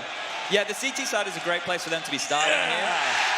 At this point, Chad, I feel like there's not much more to talk about. That's all right. Let's see how many buckets we can get. The train is off the tracks inside of this arena. Yes, it is. Channel all of your buckets inward to this young man, and we're going to channel our focus as best as we possibly can onto what is the matchup at hand. Holy crap. That's a lot of buckets, dude. At what point does it become unstable? They're stacking right now. If you need the play-by-play, do we have the mics, the commentators in here? Can they bring in the play-by-play for the current situation? Oh, dear. Open them up. Let's get them in onto this. All right, ladies and gentlemen, we've got approximately 83 buckets in place right now. This is unbelievable. Keep them coming. To the bucket. Give it everything. The buckets keep coming here in New York. This is unprecedented. I've never seen anything like it. We haven't seen one of these in years. Oh, my goodness. This is a new world record. Get Guinness on the phone. It looks like we've broken it. We're getting the experts on the line right now. This is it. That's the world record. That's the one. According to my calculations, I don't know if we have the stability and the structure of the core to keep holding guys, hold it on. Hold on. The game. We have a game. The game. Does Evil Geniuses end it here for Astralis? This is going to be the first time we're Can we convert this into a bleed blue chant right now? Maybe. Do we have anyone's focus? No one's focus. We only have a bleed buckets chant. That's all we got Does right EG now. end it right here, Jordan? There's a good chance, Trace. We've never seen a reverse sweep in this arena. Let's go 4. You want to get 4 maps I want out of another this? map. I want some more buckets. But in the meantime, it was only just a few seconds till we got into the game. Give it up for yourselves, Barclays Center. You guys are insane.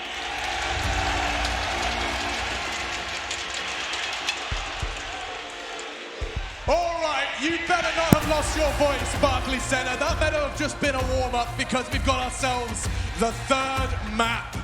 North American Evil Geniuses, home soil and a chance to win a best-of-5 versus Astralis with 3. Finishing it clean. Winning a tournament without dropping a map. Henry, this is all a possibility. This could be a reality for EG, but the map is trained. The map is trained, then Nuke and Vertigo.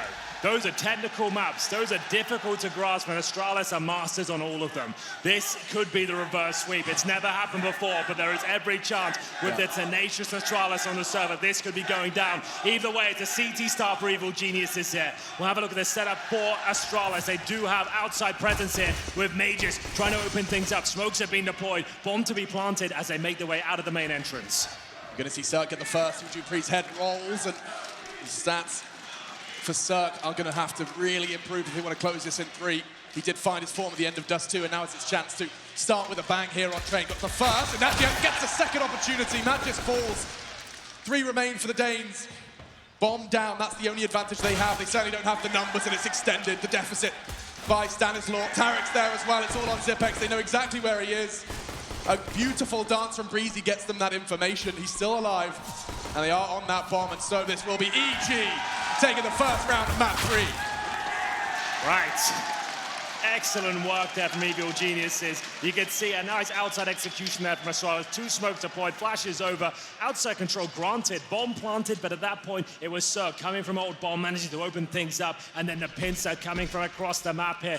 Lovely work from himself to get multiple frags here. This was the kill, the all-important one. It really disrupted defense there once the bomb was planted. Breezy with the attack from the Pop Dog as well. With the bomb planted, a couple of kills found, you're going to see that force buy in the second round, which seems to have more success more often than not. Yeah, and on Train no less, you pull 3 rifles straight out of the gate. Round 2, Cirque's just laughing at him. Double kill. And this round's as good as over for Astralis. Such a heavy investment as well. You pull 2 AKs and a Krieg into your second round on Train no less. So many long lines for you to take those fights early. But Cirque, a quick double, completely nullifies it. Leaves Magisk with his Krieg, a Deagle for Zipex, no armor. And so much time left to start to reflect, think about your mistakes, your shortcomings, because that's almost a guaranteed third. They got nothing done there at all. Astralis, as I said, these rounds normally fall in the favor of the T's, but that's the first kill for them, a 4 versus 2. Mages tacked down to just 10 points of health. Gets himself the AK-47 instead of the Krieg. Needs to try and throw that weapon over to Zipex, which he's done effectively. But what do they do now? 56 seconds remaining. They have a Molotov. And that's about it. They'll make their way towards, presumably inside at this stage, but there's almost no chance of them winning this, or it takes something ungodly at this point for them to make their way through towards this inside bomb site. I mean, I'd even argue that individual play wouldn't be enough. It would have to be an ungodly error from EG. Yeah. No armor for Zipex, no health for Magisk. That's not a sentence that ends with an Astralis win.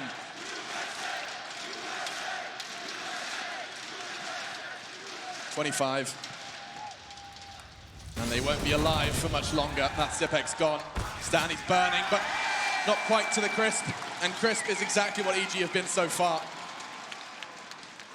4 still standing. They weather the storm of the second round force. They absolutely do.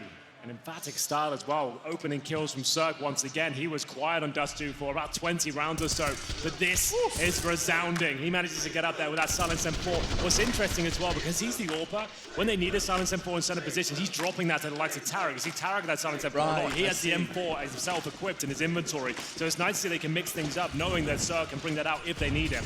Either way, it will be presumably the full eco. A few upgraded pistols for Astralis. Glaive with just the Glock. Same story for Device. The AWPer needs the cash, of course. Evil Geniuses shouldn't really be giving up more than 1 frag in this particular scenario, but we have seen the power of the Desert Eagles from Astralis. It is Mages who managed to find great success with that on Dust 2, once again wielding it here on Train. I like the approach Zipex took on that ladder pop. He goes down halfway, and when he was holding it initially, he's poised to either go straight back up the ladder or he can leap forward using the ladder to launch himself towards his opponent. But no friction early. Yeah. Not really much to report so far. They have no armor, no grenades on the T side, just hoping they can bleed out utility at the very most and see if any CTs get impatient here. But you can't really think about opening up a bomb site. Magis is their best bet, walking into a choke point and looking for the 1-digs here. Looks like maybe a run boost is being set up. No, Dupree's just going to be the cannon fodder, it seems, to Magis. He'll jump across and see if they can set something up. A dink established. Magis had to hit that first shot. Aim punches be a massive factor here. If you do not have armor, one bullet to the leg, it almost will take your crosshair into the sky. There it is, the clean sweep. Evil Geniuses with a ton of money now. 5 players surviving once again. The problem is they want to get the AWP out at this stage, but they're kind of troubled by their own success at this point because they have to stay with the 5 rifles, including the AK-47. You don't want to throw an M4 away here. It sounds so foreign when you hear the fact that Astralis have not won an ESL One. Yes, indeed, right? You just assume that. I mean, that's an assumption that I would make. Yeah. But ESL One New York. New York had always evaded the Danes as well. They said this was their, their another bite of the cherry, as it were, to try and lift a New York trophy, lift an ESL One trophy. But EG, they've found form exactly when they needed to. Battling back in Brooklyn versus the team that lifted the trophy in Berlin. 4 major trophies in the cabinet for the Astralis organization. Oh, hello. Hello. Hello. Something is afoot here. And potentially goodbye. No one's going to be presenting themselves, though. It's a lovely boost. To try and get that early advantage. But Device for now will remain with 0 frags.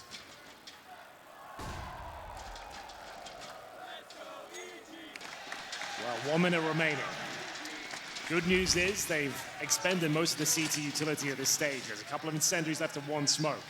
Breezy has the flashbang. His job is to watch the Ivy position at this stage. They're falling back to T-spawn. And remember, the clock was their nemesis in that Dust 2 encounter a couple of times. I don't think I've said that about Astralis. No, it's strange, in the longest time. Like, sure, one-offs will happen, but twice in a very big game on the grand final stage, you just don't expect that to happen. Pressure getting to them somewhat here. 35 seconds. We'll see if they can actually get the bomb planted here. Or perhaps more credit to be given to EG. Combination of What both. is And that? yes, looking flustered. 28 seconds. Fumbling with their utility. Good damage, though. Well, it looked like it. No, Even 6. 6. Didn't quite feel the brunt of that bullet through the cover. 15 seconds. The smoke enables them to try and get that bomb down. It does do that. But in the meantime, Ethan catching Glaive. Caught Cirque just before he fell, though, so keeps things level for now. Dupree looking for his first frag here, round 4. Good damage. Should be finished off by Magisk, and perhaps a second. Great transfer. Stan's gone. Numbers favor Astralis, and the numbers on the clock ticking away as well with that bomb down to Tarek. It's going to be Zipex to finish it. Astralis find their first clean as they respond. It looked a bit flustered, looked a bit messy to start things off, but as soon as that bomb went down, they went into Predator mode and had every angle covered. With like 30 seconds on the clock, Glaive missing the smoke. It seemed like things were to start collapsing there, but they held their nerve. And Major saved the day with this lovely transfer. You're absolutely right there. Reacts with a split second to spare, gets the double kill, and Zipex to close things out. Great shot. Down but not out, but this is where the game really gets interesting now. We've got Glock for Dupree. What's happened there? There we go, AK found. And Glaive, okay, so they are making mistakes at this point. That's not a big deal, but still, it's a little bit strange to see how this one's going down. They trade blows. It's Sanator that goes down at the lower ramp, and from upper, it's Cirque to take down the AWP of Astralis Tower. This is so sick. You wouldn't. This is so sick. The boy from Brooklyn is looking for a brawl, and he's got 2. Glaive will silence him, but the roar has been heard throughout the Barclays Center. Zipex and Glaive then for Astralis in pursuit of 2. Wow. There is one player creeping towards inside. Zipex undetected for now, but Cirque will take him down. 3 versus 1. Glaive can win these. He'll have to flash down towards Pop Dog. Gets down safely so far. Bomb on his back and a smoke and flashbang in reserve. Also has the Molotov there as well. Smoke to take vision away from the bomb site itself. Plenty of time and wiggle room to fall back. Ballsy push from Tarek. So early in the round. You just don't expect it, right? He wants to get under the skin of Astralis, right? Completely. It's like the fact that Magis is there shooting out the windows, getting ready to throw smokes. Yeah. Like, it's going to be such a discombobulating play from Tarek there. If he gets 2 frags, it should be round done. But like we said, Glaive has a chance to win this, but that's quickly eradicated there. 4-1 EG, and you're right, they're going to be under the skin of Astralis. Like we saw them in T-spawn, juggling weapons around, last-minute UMP purchases after missing the smoke as well on the round they won. It's not looking like the Astralis we know and love. They need a tactical timeout here. I love this from Tarek. Why not? Really give it to him. He's showing he's not scared, he's not intimidated at this point. And there is zero doubt in my mind now, Astralis will have a player responsible for the pop push. Yes. That's going to slow at least one player down, cause a change of plans, perhaps not with the pistols, though. It's going to be Desert Eagles all round, the Astralis El Classic. Well, this is how they got their initial success on Inferno. They were 5-0 down and managed to win their first round with Deagles across the board. You could never discount them in these sort of situations. They're very good at finding the 1-digs at range. Problem is, Evil Geniuses have got that single orb set up. They can just hold back. They know the money is going to be relatively low. A good HE comes in and does significant damage towards Magisk and Glaive. Tarek was holding the flashbang, but Ethan's going to do it all with his M4. No worries from the first. Glaive does connect with the Desert Eagle, and it's not like they're quite done yet. Dupree's doing the same. Astralis, they're doing good damage with these pistols. A recovered M4 for Dupree, and crawling towards green. Back's turned, at least Ethan's is. No support to catch it. In response, though, oh, he had a moment's chance before Stan could adjust. But Smoke and Mirrors enables Zipex to get that bomb down at 1 versus 3 at a crucial moment of the third map of this grand final, and it's Zipex to clutch. Well, we've said that a few times before. 1 versus 3. 2 flashes and a smoke to his name. He's pushed to the back tracks here. They'll be aware of that prospect, and Stanistor might have got the timing a little bit off there. Oh, they have spotted him, it looks like. So he'll probably get 1 kill here, but not meant to be.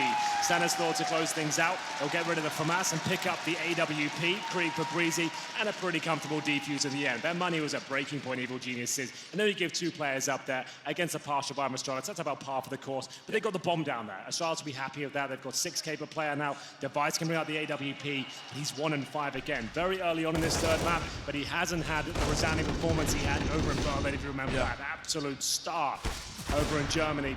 This grand final hasn't been his best. No, Dupree had a real chance to swing that round in Astralis' favor as well from Green Train. Stan, though, quick to adjust. You can see his face kind of tells the story. It always does, though, with Dupree. The highs and the lows, blatant on his face. Look at this from Stan. He's taking a leaf out of Tarek's book. Oh my goodness, another player could have got caught off guard with his lineup. Zipex this time, trying to throw the Molotov towards Pop, and does look like it landed. Dupree, close but no cigar. It's Glaive though, smokes him. Breezy gone.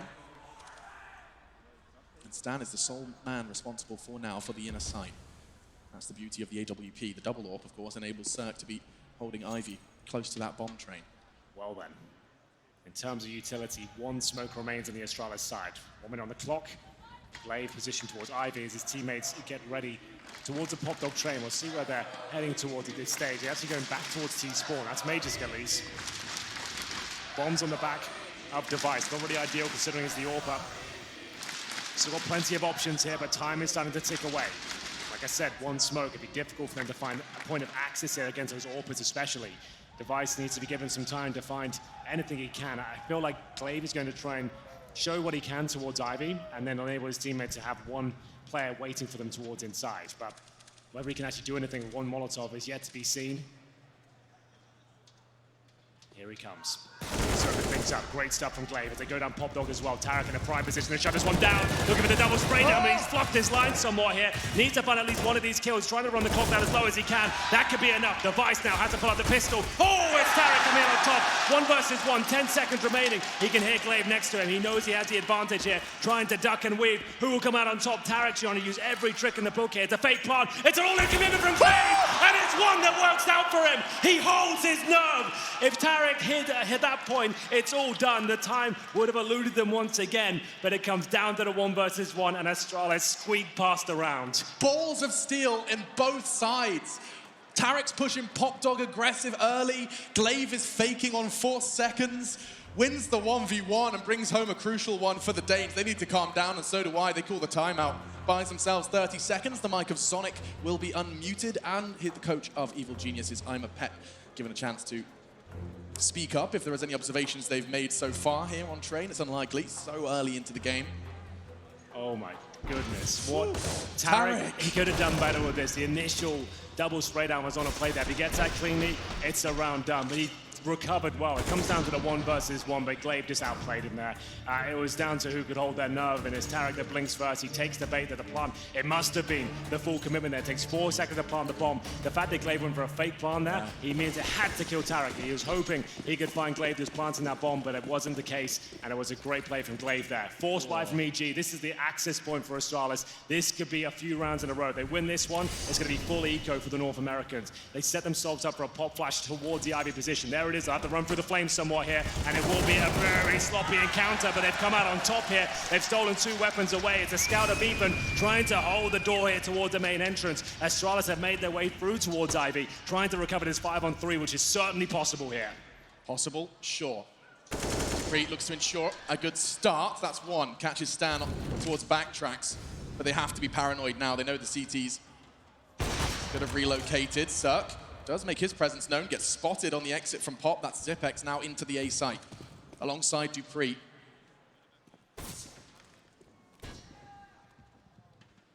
Zipex responsible for Z. Dupree will be the first contact, no surprise there. He has the angle, has the chance, but won't be able to seize it, and now Breezy makes his presence known. Quick presence and quick frag is the end of that one, 6-2. What a fantastic play that was. I talk about this so much. When you have those sort of buys and you have a scrappy setup, a couple of rifles and pistols, you need to take the games to your opposition. Even you're on the defense there, you need to catch them off guard. You need to surprise them. A set piece with synergy is what it's all about. That one flashbang, pushing through the flames as well. They just didn't see it coming. You could see the orb tucked in towards that Ivy position. 2 kills come through. It forces the hand of Astralis at that point. They have to swing out of Ivy, or Pop Dog, I should say, and it all falls apart very quickly. As I mentioned, that was the access point to this half. That was where it all could turn on its head, but Evil Genius is now back in the driving seat. 6-2 up, and it's a pretty much full eco here for Astralis. Upgraded pistols, no armor, 1 smoke. Astralis often have the protocols in place for their Ivy take to have a player playing anti-flash, but the presence of the Molotov did have a false sense of security for the Danes. What a push, what a play. EG back, firm grasp and control of Train. Will there be another window of opportunity for Astralis to get back in here on the T side? Not this round. Breezy, brazen, willing to take that fight. He spots the smoke come through. Ethan sets up the perfect flashbang. He swings round. Clinical kill there, and it's Glaive, like we say, it's in-game leaders usually by themselves in those sort of flanks, trying to get information, trying to give a cue for their teammates. That Ethan, so precise with his aim, he holds strong towards outside. That's going to be his first frag of the round. He contributed to the first with the flash. 5 versus 3, they've ascertained that there's deagles out and no helmets as well. If you get a clean kill like that with the M4, you can call that their eco at this stage. You can actually be a little bit more audacious, I suppose, with your challenges, and it looks like he knows exactly who the last 2 players are. Oh, it's such a resounding victory. Breezy and Ethan getting 5 frag between them. It might prove these guys could be the star players of this team. They're so fantastic individually. They really are the stars, and they're shining bright exactly when they needed to. Grand finals. An opportunity to deny the ESL One trophy from Astralis and to take it for their own. They made the change in leadership because they weren't happy with top 4s. They weren't happy with top 8s. Now, on the grand final stage, they are just 1 map away from realizing that dream, that objective. Cirque, he started so strong here on training. He's looking to open up again. Device was ready for it. Good read, and that's his 2nd frag, a crucial one. Takes down the turret that is Cirque, especially on train. That weapon it can be so powerful to destabilize the T side early, but not this time. To nade the AWP off, credit where it's due. Nice work from EG, puts it back in the grasp of Tarek. I was wondering, what's the approach here? That's a strange one, but I guess you're right. Gets the AWP off, delivered. Smokes outside, looks to be an inside play to me, though. Oh, that's wonderful from Glaive. Ethan didn't know what was happening there. The flashbang comes down. He tries to avoid it. Time to perfection as Glaive will take him out of the equation here. 5 versus 3. Best advantage Astralis had at some time here. 2 rounds in a row for Evil Geniuses as the outside play comes through. Sanos will try and deny the plant with the incendiary. It's nicely positioned, but at this stage can even find a frag trying to go for the spam. Not going to be enough. They might as well save at this point, Alex. Yeah, Glaive nearly going. But this will be the save call from EG, looking to keep hold of what remains. AK-47 for Breezy. I definitely would, if I was them, want to keep that in his hands.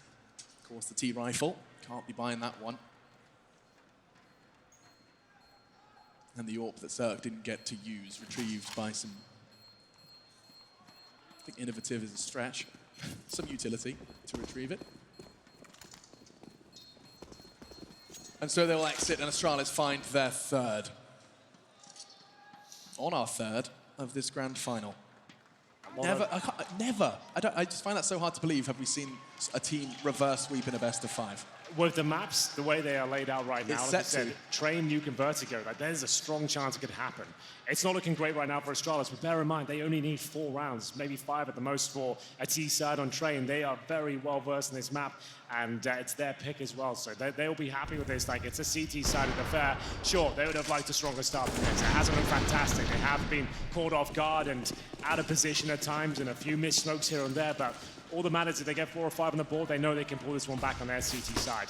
They can still come back and win the half here, as we're going for an aggressive play from Glaive. He's taking a lot of damage. I think he's done for. Ethan will burn him. Great incendiary usage there as EG find the first frag. Have had been spotting Glaive. In-game leader on the menu tonight, freshly cooked, and nice work from Dupree to keep things level early. That Molotov could cause a problem for Ethan. He won't be given the fight from above and therefore lives to fight another day. I say that, Zipek's looking to change it. Not far off with the floor bang. He's got a lot to do. He snuck out. He's managed to get towards Ivy at this stage. This is deadly. Who's vulnerable? At the moment, no one. Ethan, Popdog, Zerk, back in Z, almost towards the inner sight. So Magisk, he's going to be getting a whole lot of information, and this could be a tough one. A bitter pill for Breezy to swallow as the backstab coming in from Magisk. He's got a perfect read and executes him. Smoke to block off Zerk, and the fired shot really does confirm it. This is looking so good for the Danes. Dupree gets his second frag of the round on Ethan, eventually scurrying out of his hidey hole that was Popdog. One will be going down, Stan and Zerk. Very little they can say about this one. Magisk gives them an opportunity though. Yeah, they might as well save the AWPs at this stage. Brilliant play there from Majors. He only gets 1 kill, but it pretty much sabotages the entire setup EG had there. They had 1 player really positioned towards outside. That's going to be Breezy, holding the backtracks, focusing towards that Ivy position. That's all he really can do. He's playing defensively, hoping his teammates at his double AWP setup, we had to retake efficiently. It was a great start from EG. They managed to burn the in-game leader Glaive out of the equation very early on, but then Dupree taking matters into his own hands, playing a little bit looser than he would expect, realizing he has to step up and get on their level in terms of the individual duels and be ready to challenge those, which he had to do in that 5-on-4, and he pulls the round back in their favor, buys some space for Mages where he can sneak towards those backtracks. Very advantageous spot for them to be in, but EG will save 2 AWPs. They're almost certainly going to be buying into the next round. Money's pretty decent for them, but 7-4. It's such a different opponent, isn't it? Liquid and Evil Geniuses. Yeah. For Astralis, that's 2 completely different kettles of fish. Absolutely. This individually driven, flamboyant, I think is a word I'd use to describe Evil Geniuses and their play. Certainly some of the names, Ethan, Breezy, Zerk, star-studded, and a double AWP will be brought into our next round of play. Timeout called by Evil Geniuses to piece this one back together. They've been very vocal about the effects the Barclays Center crowd has had on their gameplay. It's not every day you get to feel the support, that hometown experience. We saw what it meant to the Danes over in Odense. I remember that win being all the more special, and they made that clear. Round 12 coming up. Astralis now with 2 rounds under their belt, looking to really destroy the finances of EG. If they can win this round, they'll be in that position. Device has the AWP, 2 and 8 to his name. Another AWP-centric affair on D-Train. Zerk has broken double digits. He's on 10 frags. He's on the CT side, which is normally a better position to be in. This looks quick. This looks really quick. Ethan, too, to receive. He's going to be full blind, though. Fires off a warning shot. This is going to be a quick round, I'll tell you now. Dupree with a double. Magisk is there as well, and just like that, 1 minute 38 still on the clock. The round has only just begun, but it's over. Wow. There's a double AWP to save once again. That is very quick. A nice change of pace. Astralis realizing the defaults aren't going to work out. They're just working slow positions together. They're going to find a bit of trouble here, as we'll see now. Zerk surely going to go down as well. The first clean sweep I think Astralis have had it some time. As we'll see, Zerk just try and retreat here. Ducking and weaving, but he's got no chance. He'll be dropped any second now, and it's going to be Zipex to close things out. That's a massive round for Astralis to pick up.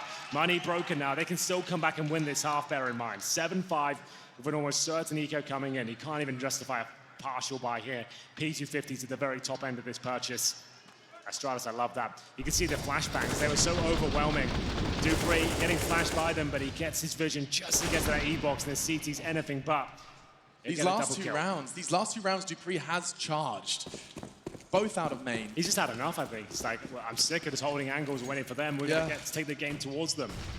Device, knowing that the buy is poor, willing to take a risky push, and that risk nearly got punished. Nice work from Ethan to catch Glaive, catch the weapon as well. Oh, Adrian in Ethan's hands, stands pushing to Zipex. Device is still having an awkward fight. He's got 10 HP. They've got 2 players left. This round has spiraled immediately in favor of EG. What just happened? They took their eye off the ball for a second, but it's still recoverable here. 2 versus 2, Device down to 10. Bomb, though, is in a very awkward spot indeed. We'll see if Breezy and Stanislaw can hold on. They've got 2 smokes. The problem is there's so much time on the clock. They know there's a chance for Astralis to maneuver back into this situation. They were holding up. They were waiting for the aggressive plays. They just didn't expect it to come through with so many players there. Still, Breezy and Stanislaw, remember, have no armor here. If they get into a 1v1 duel against Magisk especially, you're going to struggle to hold on. 2 smoke grenades. If Astralis take their time with this one, could become a powerful tool on the utility belt of EG. Magisk and Device both towards inside right now. Upper ramp for Deva. We'll see what he can do. They've got a Molotov to try and segregate the CTs here. 30 seconds, you're right. Now is the time you want to be deploying those smoke grenades if you can. Breezy might want to consider that at this stage. Maybe on contact. They just spotted, and indeed, drop it down there. Oh, that's powerful. They're going to have to boost up now. They're kind of fumbling this a little bit. The smoke will obscure Stan's view, though, but I think the Molotov's... it worked out perfectly. Actually, no, it didn't. Now, can't take that fight. Time's become a factor. If you let them retrieve that bomb, Breezy's got 1. That's the hard one as well. He got the bomb, though. And Device gets the bomb and runs. No HP. He's going to give it a good go, trying to find the safest spot to plant. He's worked it out. 5 seconds. What? He gets the no-scope. No time, though. And just like that, Stanislaw wins the round, but Device, you cheeky bean, keeps the AWP. No scope to survive and bring the weapon into the next, but EG win a round they had no right to win. That's ridiculous. The inside push, absolute pandemonium ensuing there. And a lovely play there. You called it. Those 2 smokes will be influential towards the end. And as soon as they get contact towards that bomb, they drop a wall of smokes around it. Device grabs the bomb there. He gets the first kill. I believe, like, if he got the bomb out straight away, there was a chance he could have got the planted, but he assumed the second CT would be hot on his heels, but it's anything but. And we get into another full buy for Evil Geniuses. They can't believe their luck. A full eco victory there as we get into another single AWP setup, this time for Cirque. Dupree taking a little bit of damage at the start. Double AWP setup on the T side. Dupree really is just like, you know what? Everything we practice, everything we do, throwing that away, and I'm going to go down early, but it looks at things, but Magisk will bring it back to a 4-on-4. Yeah, you can see it. There is a trigger was pulled 3 rounds ago, and Dupree, well, 4 rounds ago now, has just been starting to hold W a whole lot more, trying to change the pace to catch EG off, and it worked initially, especially when the team came with him. But Evil Geniuses, if they can wrap this one up, put a bow on it. CT half double digits, it's attainable in order to finish in 3. Never write Astralis out of a grand final, though. Stan, quick reactions onto Zipex, gives them the man lead as they start to commit towards the site. 3 men in already from Astralis. I don't know if they're ready for Stan. Magisk was. CT utility used to enable them to find some fresh angles for this fight. Z often very awkward, but so is Glaive's position. He can really destabilize them here. He doesn't have to do anything for now, but just survive. The element of surprise still real, but not if Breezy finds him. Magisk is on 2 already. He'd be on for the ace at this point, gets 3 to remain. Finally shut down by Cirque, and so now all onto Device to defend this bomb plant. Does manage to keep it level. He's got a molly, that's the winning formula. Bomb is planted for it, and so now the hunt begins. Breezy, he's in hot pursuit. Now running the clock down, Device plays it to perfection.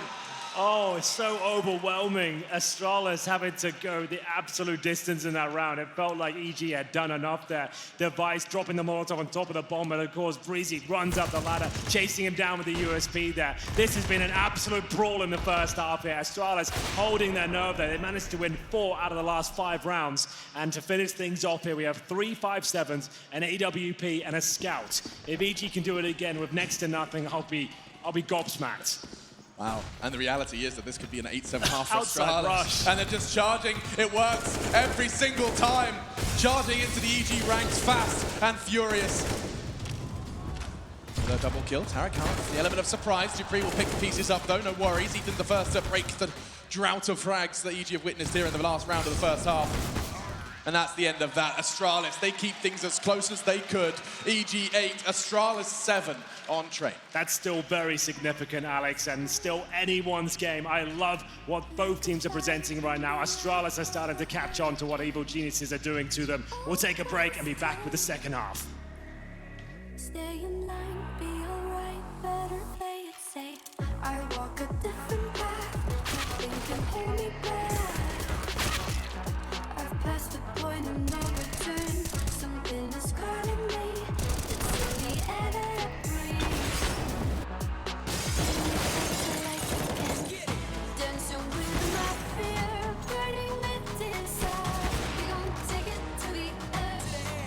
In the night, go through hell and back, just to feel the fire. We gon' turn up in this place.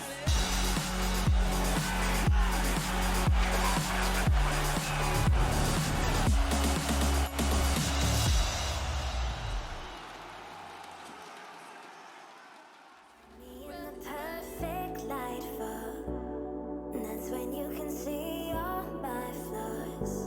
And I could tell you don't mind at all. Oh no, you said come a little closer. Come here and I can show you. So I came a little closer. You said I'll show you how to love you, how to love you.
Barclays Center, this could be the last half of Counter-Strike we see. I want to hear everything you've got.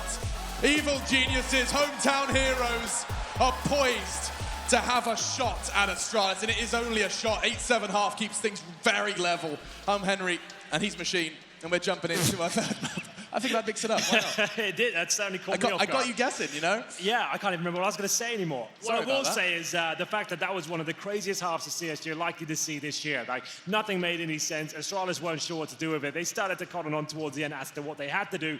They had to present chaos with madness. As they started rushing outside pretty much every single round, we had some absolutely iconic moments. That P250 situation towards the inner halls. Oh, the 2v2, the smoke grenades. Crazy. Madness. Device winning that 1v1 Breezy hot on his heels. It's been great. A lot lot of fun, and here we go, a very, very important pistol round here. Currently 8-7 in favor of EG, but this pistol round could be indicative as to which way it's swinging. They have 2 Molotovs, 1 smoke, and a couple of flashes here as they head towards inside, and Zipex won't find the insta headshot. Will have to jump to safety here. Didn't take any damage, and will call for rotation from Device here.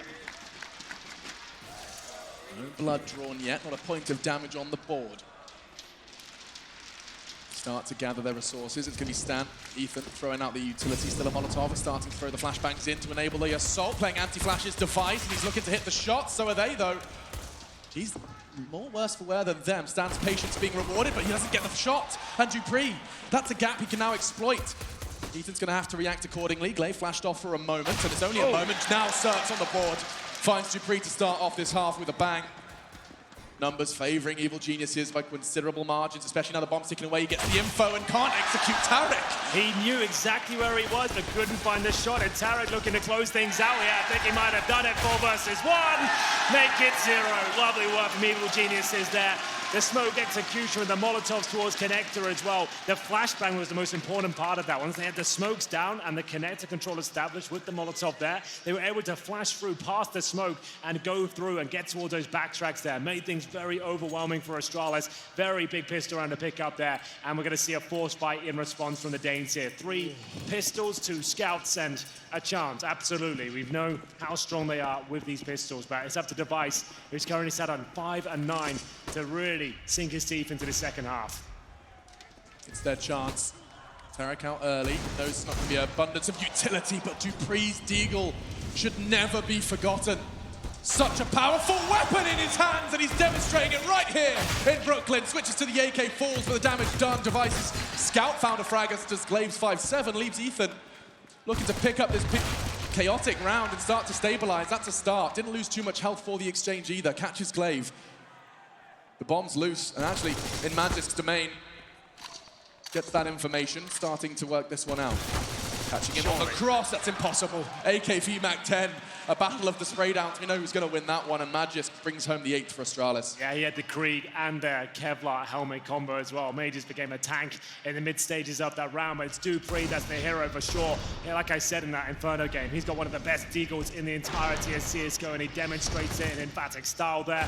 Wonderful work, and it has to be the force by response here from EG. Who will blink first and give up 2 rounds? We will see. Yeah. EG looking to answer back straight away. Gosh, these teams, it seems like something has broken in their brains. Now they just want to brawl. They don't want to let the lead slip one way or the other. Dupree has the perfect weapon for the job here. No helmets for the majority as well. That MP9 can shred. High fire rate, lethal little nail gun. And a spread, 3-2. He does very little. Trivial damage done to 2 members of EG. They've got the scope weapons as well. Krieg, Org, Magisk and Device are laughing. Zipex, of course, as well with the scout.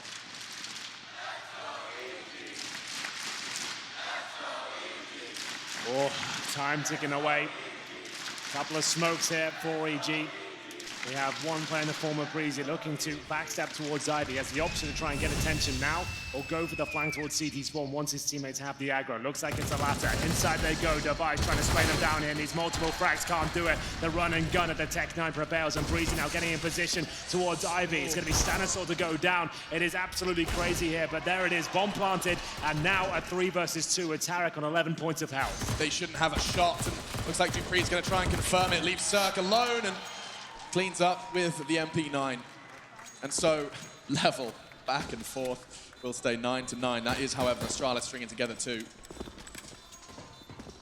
Yeah, taking their time to do their scavenging, but Astralis will start to stabilize on their CT side. We will see, presumably the eco here at this point. Cirque has enough for AK and armor. I don't think it's worth it though. Had they brought that down to a 1 versus 1, that's a conversation to be had to even go for that. But with 3K, they can go from a Deagle and Kevlar at the very top end, but we will see which way they're inclined. Here's the spray down coming in from Magisk, getting the job done. You can see Breezy trying to make his way out of the idle position just to try and trade things out. EG going to the next round will take a pretty much full eco here. They've got Deagles and 3 HE grenades. Stanislaw to lead the charge. I assume they just throw those towards the connector maybe. We'll see if that's the case, and it's going to throw it at the bomb train, it seems. So will they do any damage? Quite significant towards Device, but they take a boatload themselves. It doesn't really do a whole lot for them. Just perhaps a better chance for a body shot into Device. It's unlikely he's going to give them that opportunity, though. This one should just be shrugged off, as that first frag was by Magisk. Deagle recovered, though. Could enable Cirque to get something started. And there it is. Cracks into the Ivy side of the map with a click of his mouse.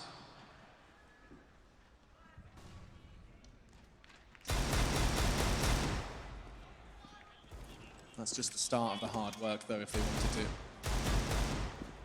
to win against a fully bought up CT side here on play. Dupree starts to keep things back to the believable. Well, they have no grenades, no armor.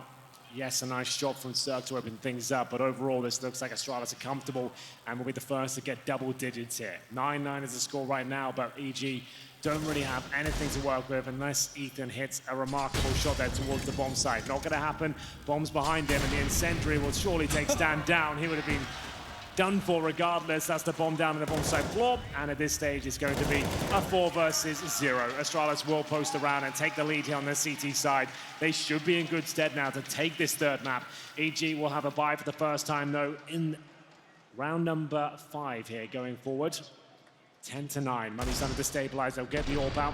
That's the shot from Cirque. That was lovely work, but Dupree, very calm in his procedure, pushes him towards inside, and it's a guaranteed victory for Astralis at that stage. Tactical timeout for EG, only their second so far. Just trying to get themselves back into the game, get their mindset straight. These teams have been inseparable. An 8-7 half, we find ourselves now 10-9. Pistol round enabled EG to get on the board early on this T side, but we've yet to see them really pull anything out of the buys, out of the rounds to come.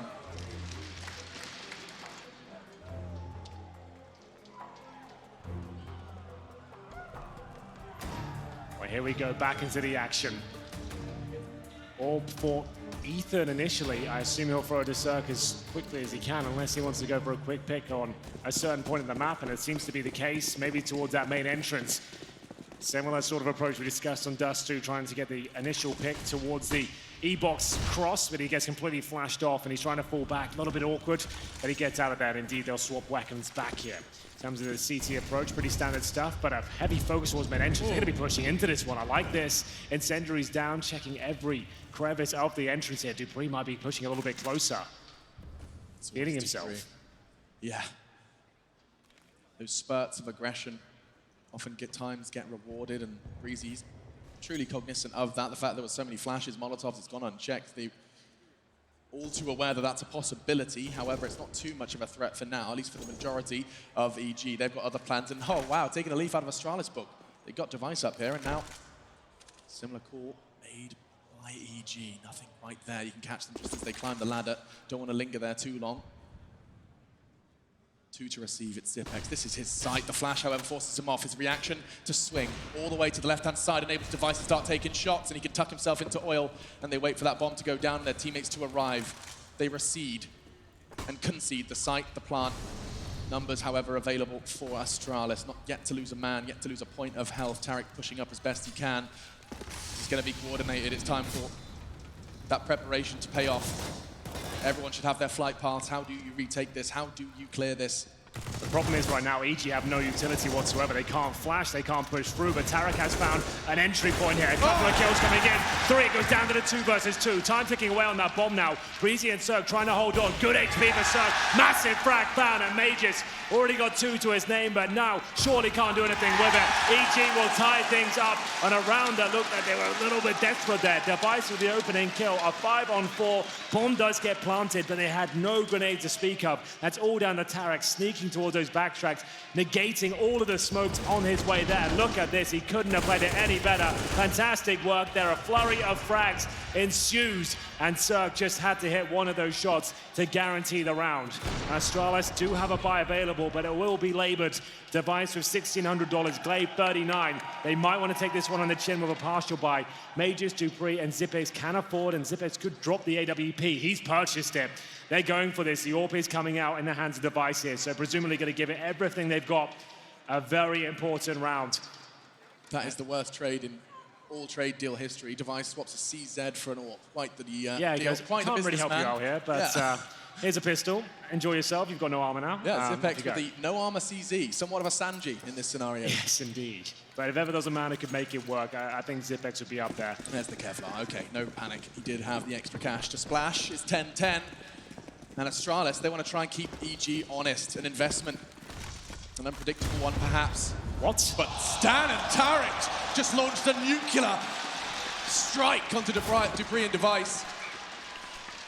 Glaive responds with some aggression, but this could be punished. This could almost confirm the round immediately, but he changes it. Tries to swing the pendulum back in favor of Astralis with the first, and he's did catch a glimpse of Cirque. Is he really willing to take that fight? Well, he knows if he has the AWP, the HP is not a massive factor at that point, but that's if he wants to take the challenge. 2 HE grenade kills at the start. That is kind of insane. What was that at round 21? Such a crucial round of such a crucial match for EG. And 2 players from Astralis eliminated with $600 spent. Beautiful stuff. Stanislaw, no doubt, part of that one. Yeah, it's no better feeling when you've got set-piece grenades like that, especially when you do 2 of them. Like, top end, an HE grenade can do up to like 60 damage, so they have to be pretty much perfect grenades. Glaive going for one hell of a backstab, though. Will he get the information there towards Ivy? He actually won't. Now he has to work out, are they going towards inside or not? He might get this wrong because now outside is completely open. If the bomb gets planted here, EG should win the round, but Glaive does go back through T-spawn. He's made his choice, and it's not off information from his teammates because they're still tucked in on inner. He knows that this is his responsibility.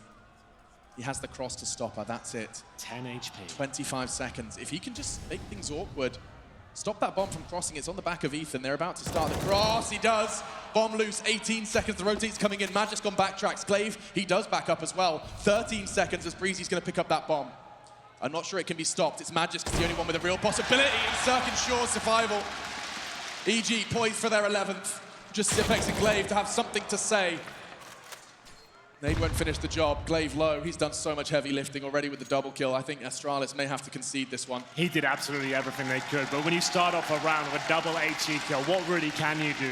They did well to even make that a little bit uncomfortable there. With 10 seconds left on the clock when the plant came through, Glaive couldn't have played it better. He gets 2 kills. He makes things difficult. He survives as well, and their money's absolutely broken here. $0 on Device. Mages do 3. Zipex, who's going to save a weapon. Same story for Glaive here. They absolutely have to save these M4s, and in terms of loss bonus, they have the first stage after conceding the previous round. That means they get $1,900 per player into this next one. They might as well force it, to be honest, with the 2 saved M4s.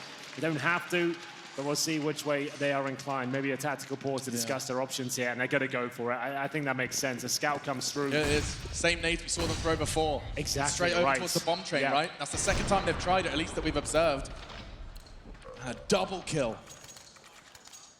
I wonder if that's something they throw every train game, or if perhaps that's something they've engineered and observed. I'm a pet scrolling through the demos and seeing that is an often safe route that Astralis take, quote-unquote safe. Clearly wasn't in the round prior. Aggressive from Zipex. Hello. And an immediate lead for EG here in round 22. Magisk with a nade, not going to do too much because they are still remaining restrained. That was one of the 2 rifles they had as well. Zipex rushed in towards lower round, trying to get a quick kill, hoping it'd be a default sort of round with one player holding that position. Uncomfortable times here for Dupree, but doesn't take much damage from the HE at all. Hoping to get a 1D again. The scout lands. Tarek, he'll take a shot to the chest there through the wooden boards. Device won't know it, but damage inflicted at least. So 2 players now. Quite the contribution. Fresh magazine for Ethan as they slow things down for a moment. Breezy, however, is given a very short window to find Device, and he's willing to leap through it. Oh, Dupree again being a nuisance towards this main entrance. He's found himself here 3 times at this point. Surely they won't give him any chance to do anything with it. Tarek, ready and waiting, patient play. The flashes go over. It's a 5 versus 2. M4s have been recovered, and Glaive, such a smart player. He'll be holding towards the Pop Dogs. Timings will have to be working in his favor for him to stand a chance of denying anything here.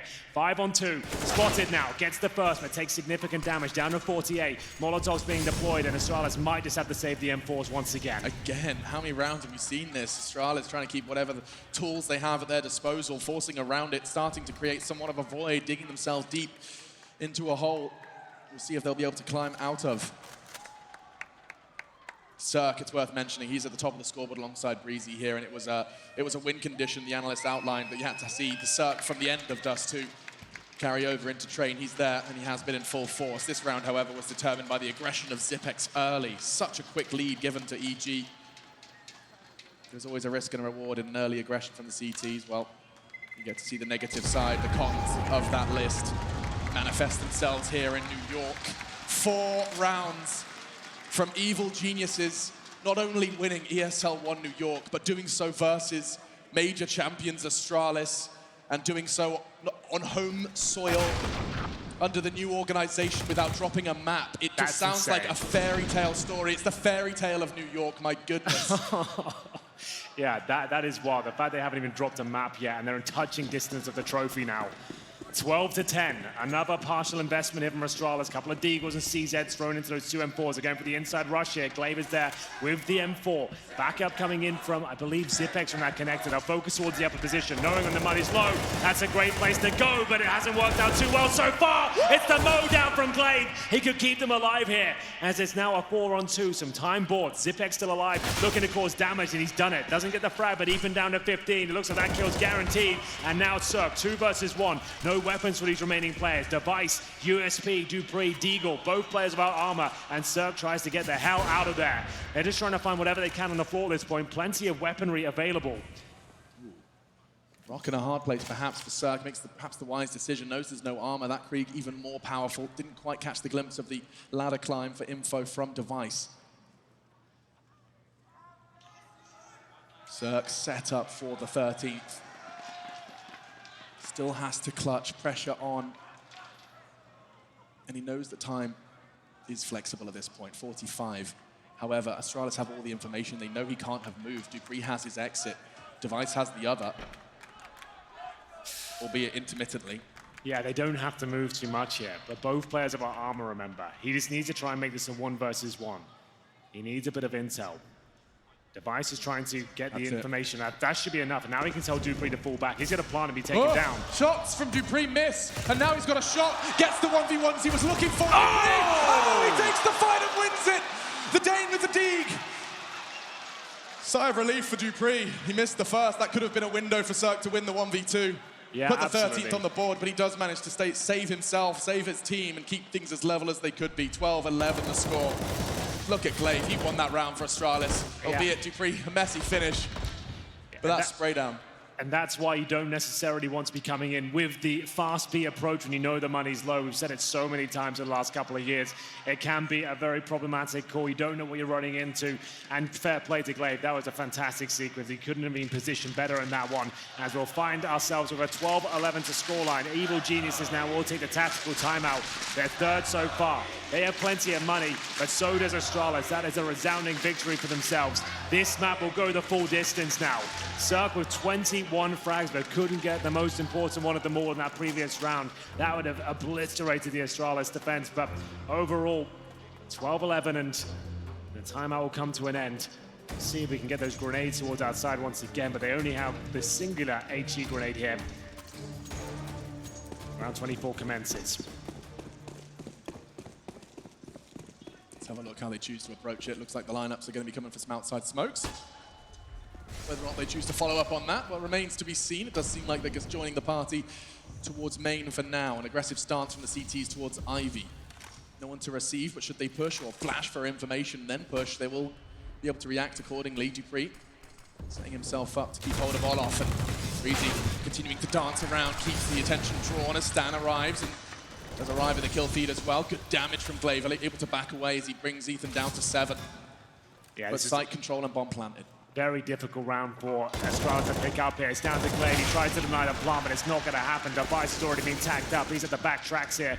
We'll see if this backstab from Magus is enough. 3 versus 3. 2 players incredibly low. That kill is massive. The timing works out for Ethan. Zipex, he's got the kit. There's a smoke available for Device, but isolated on the bomb site right now. Tarek on the other side, and now it comes to a close. 13-11. It's a big round to pick up. Faster pace play from Evil Geniuses there, deploying all of the smokes towards outside. An initial frag with the Krieg sets him up for a perfect plan, and Glaive, he couldn't do anything about it. Zipex left alone on the bomb site. This was the moment it all comes crashing down with Tarek getting the double spray down. Gorgeous stuff. They hold their nerve. These rounds have been high pressure from the start of this map.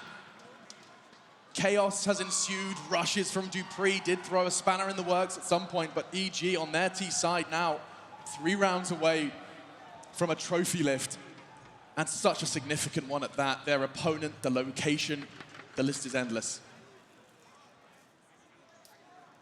Let's hit a tactical timeout, and they're going to buy. This could decide the fate of this map here. We'll see 2 scouts and M4, 13-11, and they're fully invested on the Danish side of things. This is going to be one of the most difficult rounds of the entire tournament for Astralis to try and pick up. If they lose this one, 14-11 down, and they'll have no money at all. Evil Geniuses have this one in the palm of their hand. Shots exchanged, and Device will take a bullet to the chest through the corner of the wall there, down to 21. Great work from Tarek. Didn't have to see his opposition to do damage. Cirque surviving, given a second lease of life. However, is he ready for that push from Glaive? He's playing the sneaky beaver play. Survival enables attention to be drawn. Oh, what? No way. He's always thinking one step ahead. That's insane. Of the world's best in-game leader, Glaive. I say that, Cirque. Having his strings pulled by Stanislaw. But that was all Cirque. Incredible stuff. Catches him off guard. He had to pay the price, but that's minimal at this point with the AWP. Just to know 2 orbs on that T side. It's one of the few maps where you're not that mad about it. It's such a viable weapon on the map. And now they have a 5-on-4 lead. Make it 3. Like I said, this is one of the most important rounds we've seen all tournament here. They can do this. Just scouts remain, Device low. But scattered for now, EG. They're going to start to tighten this vice grip on round 25. Astralis going to take the gamble stack. Smart call. Should they end up on the inner site? Unlikely though, given Tarek's position on Ivy. If he does any investigation, he'll start calling it's clear. Has the AWP though, it could be a slow clear, 25 seconds.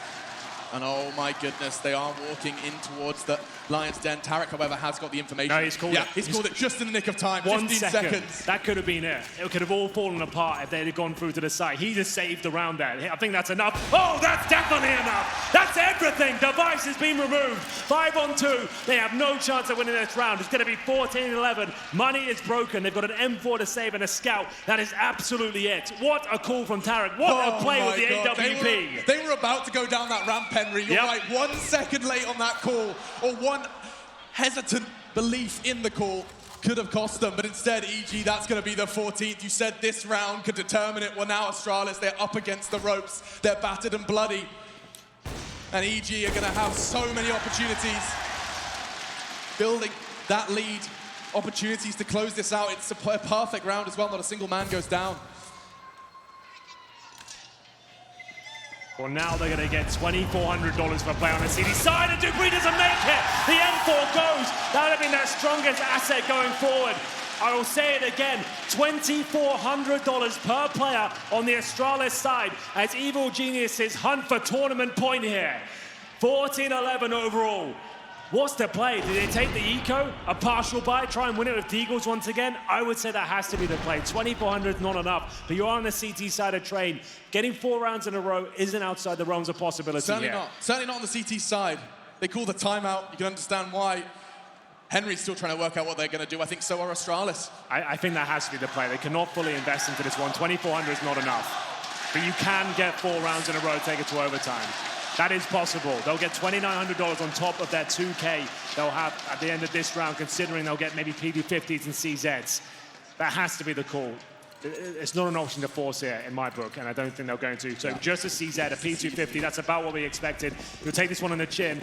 It will be one of the hardest games at this stage, trying to stay alive in the 3rd and potentially final map here. 4 rounds in a row. The pressure couldn't be higher. It could not. Double AWPs on that T side as well, which you've already highlighted that get away with it, but against the pistols, CZ swinging around can make that things awkward and nothing out of the realms of possibility, but this one, a sealed deal in many's eyes. Certainly the Barclays Center has a good sneaking suspicion on how this round may play out.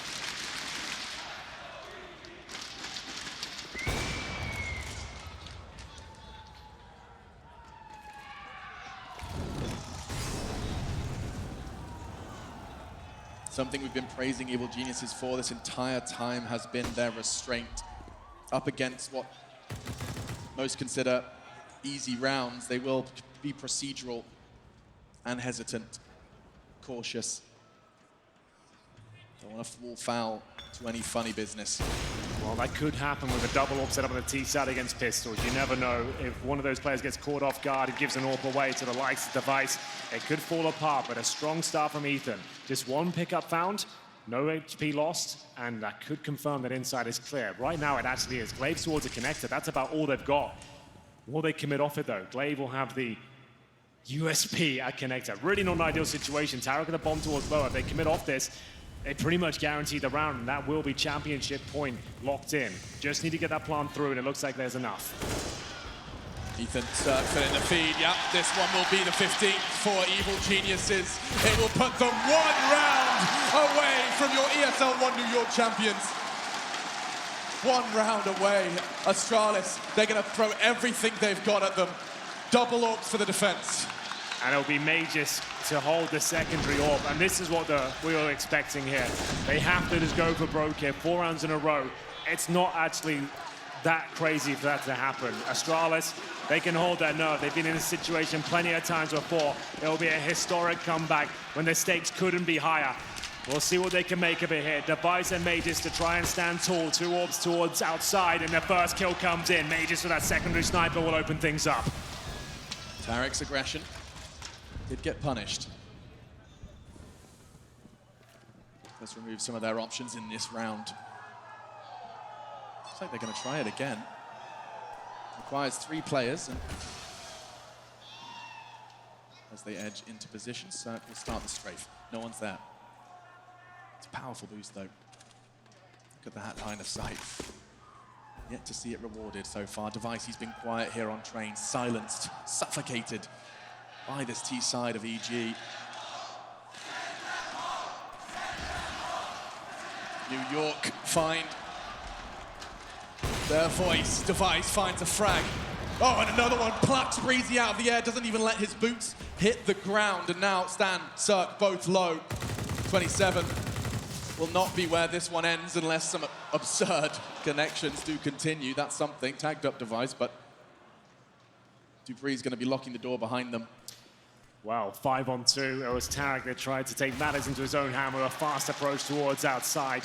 He was taken down. They tried their luck towards inner, but Device, he manages to hold strong with the glass cannon AWP. Not a massive factor on a map like Train. You saw the range he was holding right back there with the upper ramp. First shot was great. It was actually a collateral shot. Managed to hit the first, get the kill, do damage to the second, plucked the third out of the air. And at that point, Astralis have locked this round in. Plenty of cash on the EG side, but Cirque battling to hold on to the AWP at this stage. Nice footwork to get himself back in position. Doesn't want to touch the flames. He's already had a awkward moment on Dust to remove himself from the equation. Dupree's hunting and will be quicker. Just a couple of seconds in it and both do fall. And so, Astralis, that's 1. And now they at least can stop the panic. They have pulled out the double AWP. I wonder if that second one's going to return to the fray. Doesn't look like it. Magisk said he was going to take the secondary, and he's so proficient with it. Great shots from Device there. Now 3 rounds. Single AWP set up for the T side, a little bit more traditional now. Cirque with 23 kills. Device, he's got 10. Not his best performance, but that last round kept them in it. Boost from Cirque here on the pallets. Looking over, trying to see if Mages will peak once again. As you mentioned there, just a single AWP setup this time. There'll be Device and Mages tucked in towards Ivy. This swing position here, as soon as Device takes a shot, Mages will just run around the corner and try and finish things off, whether it's a hit or a miss. Stan often finds himself alone, and he's going to make his presence known. Throws off the flash, will force Device just to take a moment. 2 players, nearly 3 towards that Ivy side of Astralis. And they realise that perhaps is somewhat of an over-investment. They'll be sending Device back towards the inner site. There's no cues there necessarily, unless Dupree's been making the call from Pop Dog here in the steps above him. 2 players setting themselves up there. Glaive on the rotation in order to support, and Magisk about to be tested. That Stan. His 13th frag, but it doesn't feel unlucky, that's for sure. 4 remain for Astralis in a battle for survival. Glaive keeps things level. The crucial moment here on Train with this pooling of resources. Breezy looking to set himself up perhaps for a smoke grenade. He's going to be flashed off for now, yep. Pulling the pin on that.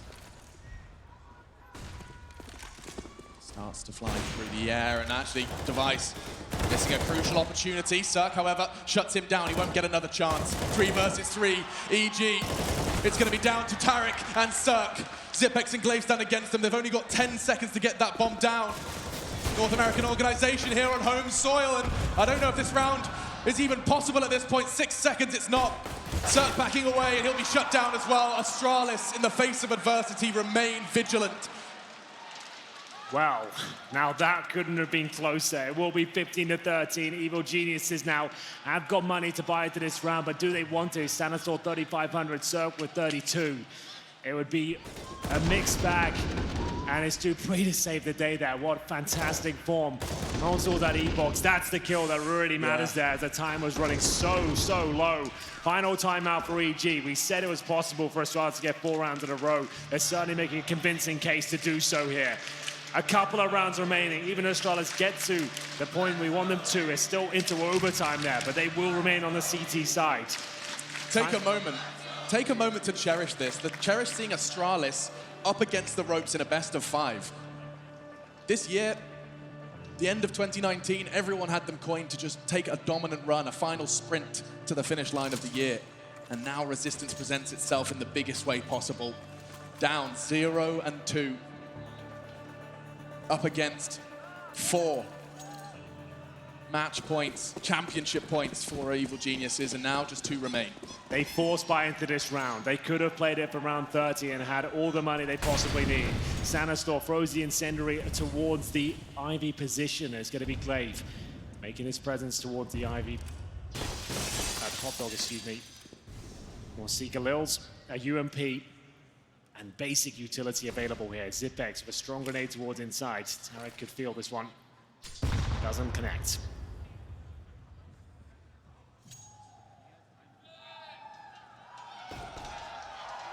For a moment, the arena falls silent in anticipation.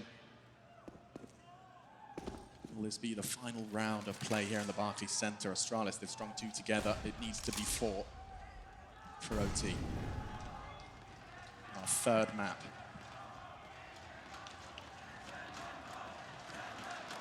Glaive responsible for Pop Dog. He has support in Dupree, who has his eyes towards main as well. So, 2 smokes remain, 4 flashbangs. Stanislaw holding towards the Pop Dog for now. He's got that UMP, remember. It all comes to a bit of a standstill here. He'll line up the smokes towards outside. 3 players heading towards Ivy here. This is an all-in play with 30 seconds remaining here. I'm not sure what's going to happen. Stanislaw flash towards inside. He's trying to sell it. He's smoked towards the connector of inside here, so he's trying to cause a rotation. There's 2 players towards inner. This could be enough. Yeah, with Glaive and Pop Dog as well. Actually, it's all on Dupree. He has the support of Magis towards backtracks, and he has to win this frag. That's big. That's a leap in the right direction, but Magis and Glaive shut us right back up. Find the head of Breezy and stand on the site. Bomb goes down, though. Tarek and Ethan alongside Cirque up on Ivy, looking to keep this one locked and loaded. They are 4 frags away from this one. Magisk, he will fall. Tarek makes it work. Device starting to close the gap. Do they have the kit? They do. Jewel from Tarek brings him down to 40, but he's still alive, and that's what matters. Device, it's a big frag onto Ethan. Leads it down to 2. Cirque's gone. It's all on Tarek. In Brooklyn, no less. He can't do it. And Astralis now 1 away. 1 away from taking us into overtime. These are the Dream Killers. They'll crush it, especially if you're a team from North America, but EG still another chance. It's not going to be the most glorious of chances, though, in this final round, Henry. That was a great attempt, though, I have to say. EG with the smoke towards connector. Stan with the flashbang. He locks 2 players towards inside. They get the opening frag, but holding so strong. They're doing it round and round. And it's going to be a Tech 9, a Galil, a UMP, a couple of AKs here. Maybe just an inside execution for the looks of things. They're sending everything they've got towards this side of the map. Those brown halls will be under their control. Dupree gets himself in towards the Pop Dog room. Cirque with the pistol. Breezy with the lesser of the rifles here. And Sanastor with an SMG. They do not have the sniper available to them against a fully equipped Astralis, who are looking to get to overtime and remain on the CT forces here. The buy may not be ideal, but will the play? Zipek's been sitting on that nade, and it's perfect. A carpet bomb in Brown Halls leaves Breezy and Cirque limping into round 30. The final of regulation. Will this be a trophy lift, or will this be a grueling overtime? It's time to find out. 3 members from Astralis have already sussed this one out. Zipex, Glaive, Device in the support as well. Utility could be somewhat of a double pump. They've got 1 smoke, that's it. Cirque can throw that down the ramp should he need to. There's flashbangs. And here comes the push. It's so good. Glaive finds 2. No resistance presented until Tarek shows up on the site. Where's the bomb? Good connections from Cirque, keeping things level. Oh. Now we're talking, it's those Device, he's shouting. Bomb goes down, and from behind, Dupree strikes. It looks like Astralis have weathered this storm. The match point, the championship point. EG couldn't handle it, and 4 back-to-back from Astralis. They keep EG honest. We're off to overtime. We absolutely are. We knew it was a possibility. Astralis, one of the most tenacious teams in the entirety of CSGO. They were 15-11 down, required 4 rounds in a row, took the eco to get themselves in that position, and they absolutely converted. Evil Geniuses can't find an access point. It was the AT grenade, did significant damage, opened things up. Glaive spraying them down. He confirmed the victory there. Tarek got 1 back, but the backstab came through. They didn't see it coming, and now we get into it. 16K, MR3, double orb setup on the CT side, and Astralis looking to get that clean 3-0 and replicate that form towards the latter stages of that CT side. Cirque back on the orb, but his form's starting to dwindle after they get closer and closer towards that trophy moment, but everything's been reset at this stage. Cirque waiting for the aggression towards the connector. And now we'll see if they can open things up. Holding patiently for now. Ethan deploying the smokes. Top forces Cirque back from his decision to tuck himself in on main. Will reaggress. Tarek brazenly leaping back into main, often held by the AWP of Device. He's elsewhere, though, responsible for inner, enables Glaive to play the bomb train.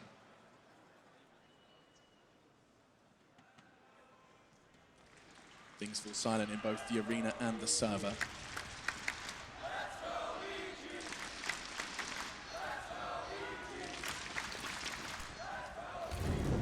Presence shown on Ivy, and that will be responsibility of one of the 3, all holding hands. It's such a powerful corner.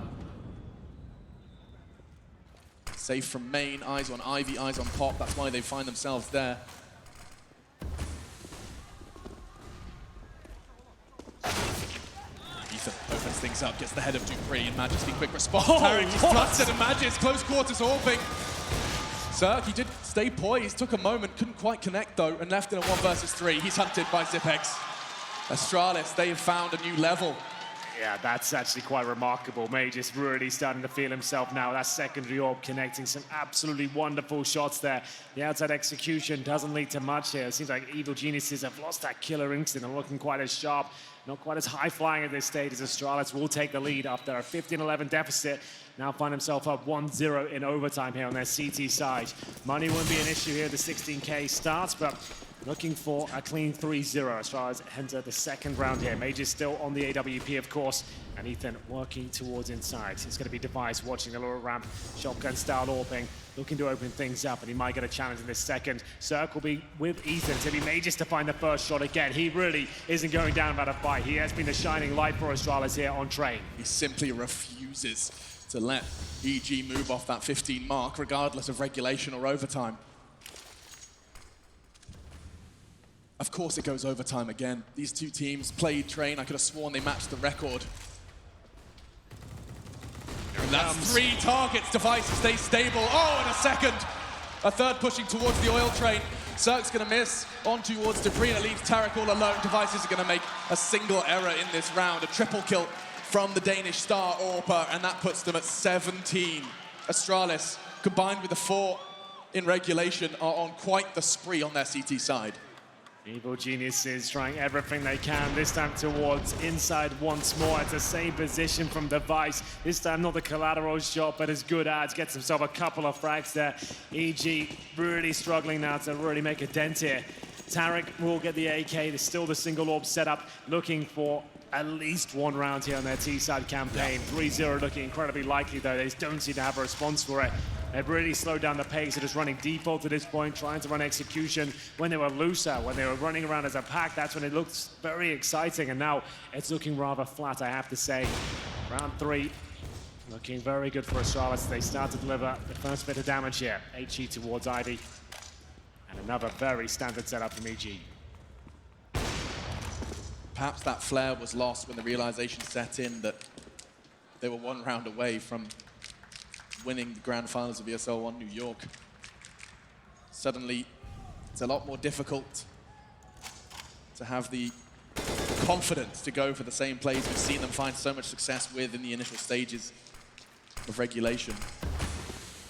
Deep smoke from the CTs is going to be enough to dissuade Tarek from his Pop Dog ventures, at least for now.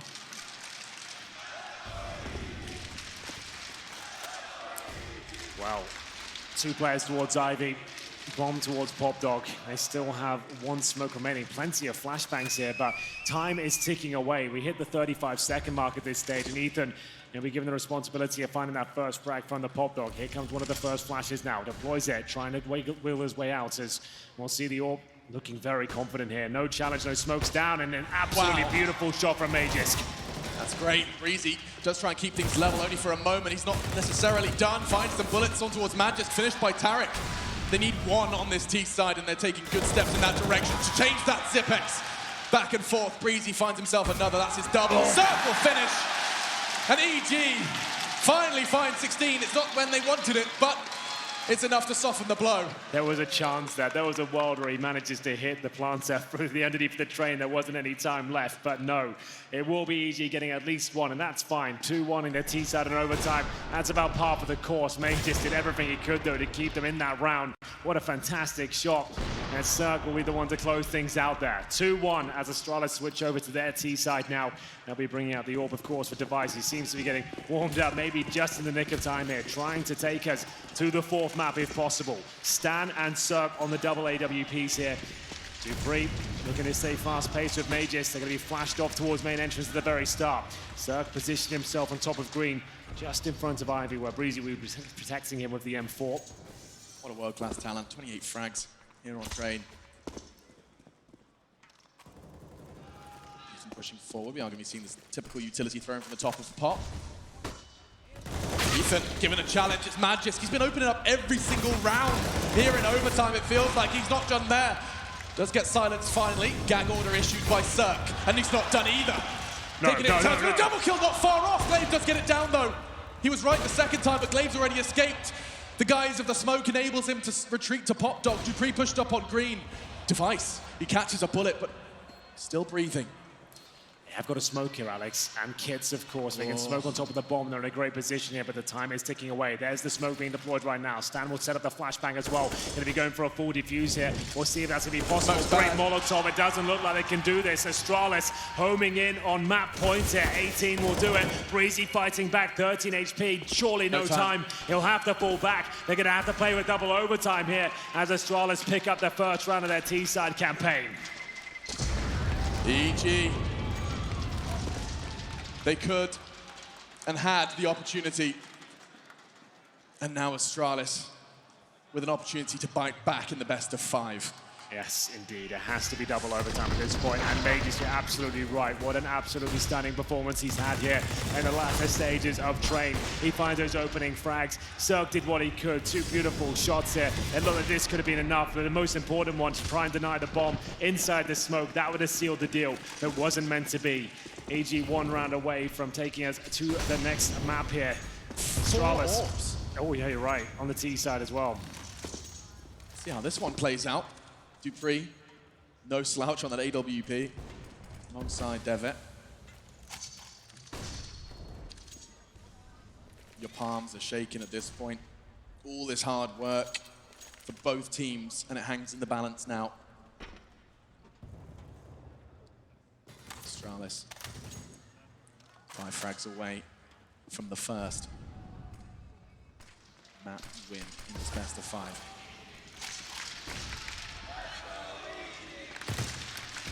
Still got all of their utility, just learning the CT's posture.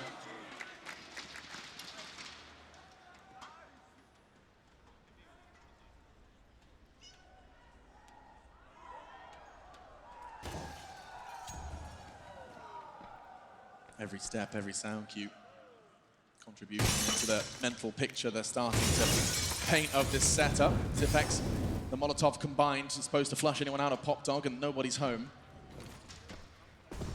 30 seconds remain here, Alex. Tarek in a prime position to shut down this assault towards the outside bomb side. The first shot has to connect, which it does. He stays up there on his perch. 5 versus 4. Tarek in a great position. He needs to try and deny that plant if possible. It'll have to be a no-scope.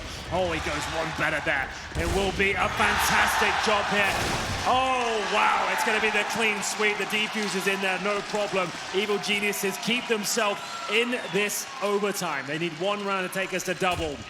Astralis looked like they had this one under lock and key, but it comes down to the final round now. The pressure of the 6th round to take it to a second overtime. Let's see it again from Tarek. That's a quick reaction time. Dupree was accelerating on the cross. He managed to get 3 out of this. The 3rd nonsense into Glaive, didn't even have to use the scope. And so, will we see a second overtime? The answer to the question on its way, inbound, as is the Astralis T side. What's the call from Glaive? What does he believe will secure them the 3rd map here in this final? That's the question. Magus, takes a nade to the face at the very start. Flames all around him at this stage. And confirmed there's no rush here from the Astralis side, but outside execution looking quite likely here. 2 smokes down and players towards that main entrance. Flashed off, Tarek can't connect. This is it, can they hold on? It's the first 2 kills in favor of EG. Looking to take us to double overtime. It looks like it's enough. You better believe it is. We're going to double overtime. EG take the advantage now. They remain on the CT side. It looked like they were running out of gas there, Alex, but they pull into the station, no problem whatsoever. Yeah, we saw the signs on the DHL drop. They said the EG train has no brakes. Well, neither does this broadcast, because we go again. Another overtime. Courtesy of Breezy's triple, Tarek's double. And it's all reset. This time the CT start is the gift for EG. Let's see if Astralis can do better than 1. That was what EG managed to muster in the 3rd on their first go. And the beauty of overtime is as time continues, players start going completely off the rule book. Glaive's already out, smokes himself off, may survive a little bit longer. The flash is good, but I think he's going to get timed here. The push, the aggression, and it's all over the map. Stan's only going to get 1. They're going to get the bomb down very fast on this inner take. The CTs are scattered, distracted. Tarek does relieve that pressure now onto Glaive. That's beautiful from Glaive. I love that from him. The fact that he gets towards outside causes absolute pandemonium, allows his teammates to trade successfully towards inside against 1 player. That was Stanislaw. They've got full control of the inside area now. Wow. Mages just mauling them towards the connector position. Ethan will pull 1 back, but Device with the AWP, that's the shot that could decide the round. It will be up to Tarek here, and nothing he can do about it. It'll be a 1-0 start here for Astralis with a brilliant play there. The in-game leader causing such a distraction towards outside. They weren't sure as to what was going on in that position, how many players were there. He gets 1 kill, and that's enough just to leave Stan alone towards inner. He did everything to try and sell that, extinguishing the Molotov. That gets them panicked, flashing over the train. He ensures they know where he is, and they react accordingly. Enables that trading into the site, and now Astralis have done what EG did in the 3rd, in the 1st. Here on the T side, 2nd pass of overtime. Stan, given the burden and responsibility of holding the inner site, he has the support of Cirque. Rather standard setup for them, not necessarily standard for Astralis, as they invest all of their players early towards this side of the map. Dupree's on walkabouts for now, just anticipating someone close. Oh, they're just going to go to this, aren't they? Down to Cirque and Stan to stop the 2nd round, and backs were turned and shots are missed. Stan has to do better than that. They haven't seen him. Somehow they haven't checked it. Catches Glaive, but what's that from Device? I have no idea, but he somehow got 2 kills out of that. That's absolutely remarkable. He was so slow to get into this train, but he has stepped up and gone above and beyond for the teammates right now. Tarek, he can't find the frag, but Ethan certainly can. He's left with a 2 versus 1. Device trying to maneuver his way around the bomb side, but he actually runs into the crosshair, looking for his 4th kill. It's Ethan. Will he just go with the full defuse here? It doesn't even matter. Before he even gets a chance to decide his next play, it's Magus. They'll come from the lower ramp and save the day. It's going to be 2-0 here on the T side of double overtime for Astralis. Magus is a bloodhound. I don't know what happened into the second half of this one, but he has got a fire lit beneath him. This was great from Ethan. All of the heroics. It was the 1v1, but he just gets the timing right. Magisk is in the head. He's in the matrix at this point. He's just seeing green numbers on a CRT. Gorgeous. Catches Ethan, stops the dream again. And Astralis, they're poised to try and get the flawless T-side here on the second overtime of trade. Damage, though, is good from EG, and it continues. So does the fragging from Astralis, though. Glaive there on the site makes his presence known. Device catching Tarek after the first. Down to Stan and Cirque very quick into this one. 90 seconds are still on the clock. Cirque's trying to level it out and does so. Does manage to tuck himself into the bomb train before the trade from Green can come in. Stan is working this one out. Doesn't matter, Cirque's doing all the hard work necessary. Now leaves Device into the 1v2, a missed shot. Not making the same mistake again, though, and it's Cirque to keep things going. Keep the EG train on the tracks. 20 now to 19, the game continues. Yeah, that was a must-win round. They had to win that one. It wouldn't have been good enough conceding 3 rounds on your CT side. It didn't seem possible to come back into it. Cirque had to dig so deep to even make that round a possibility. It looked like it was enough here. Astralis with a faster approach towards outside. You see 1 minute 30 on the clock and so many kills coming through. Device, there was a world where he hits that shot there, the beat into the punch, as we'll swap things over again. Astralis 2 rounds away from victory here and taking us to a 4th map. Double orb setup on the CT side, Device and Magus once again, and that's been a potent combination throughout this CT campaign.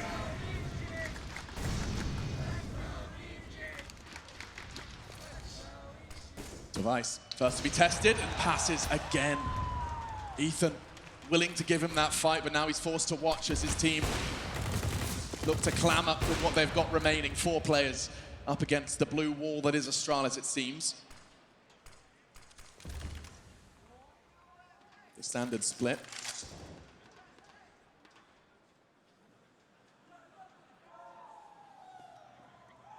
A moment's respite from the chaos.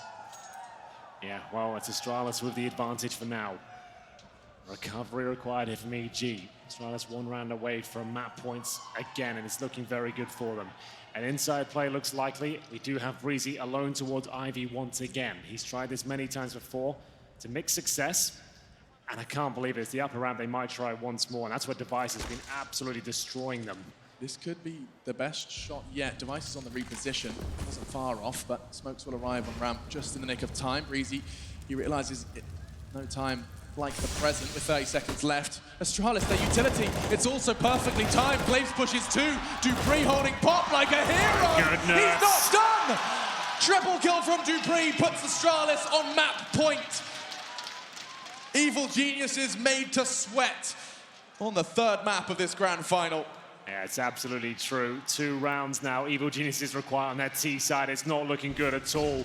They had a 15-11 scoreline. On their T side, it was looking like they'd done enough. Just had to win 1 of those rounds. It went to overtime. The alarm bell didn't go off just then, but it looks like it might be now. Double orb set up on the T side once more. Tarek and Cirque will bring out the snipers. Same story for Device and Magus once again. It's a faster play, as we'll see Breezy make his way out of the main entrance.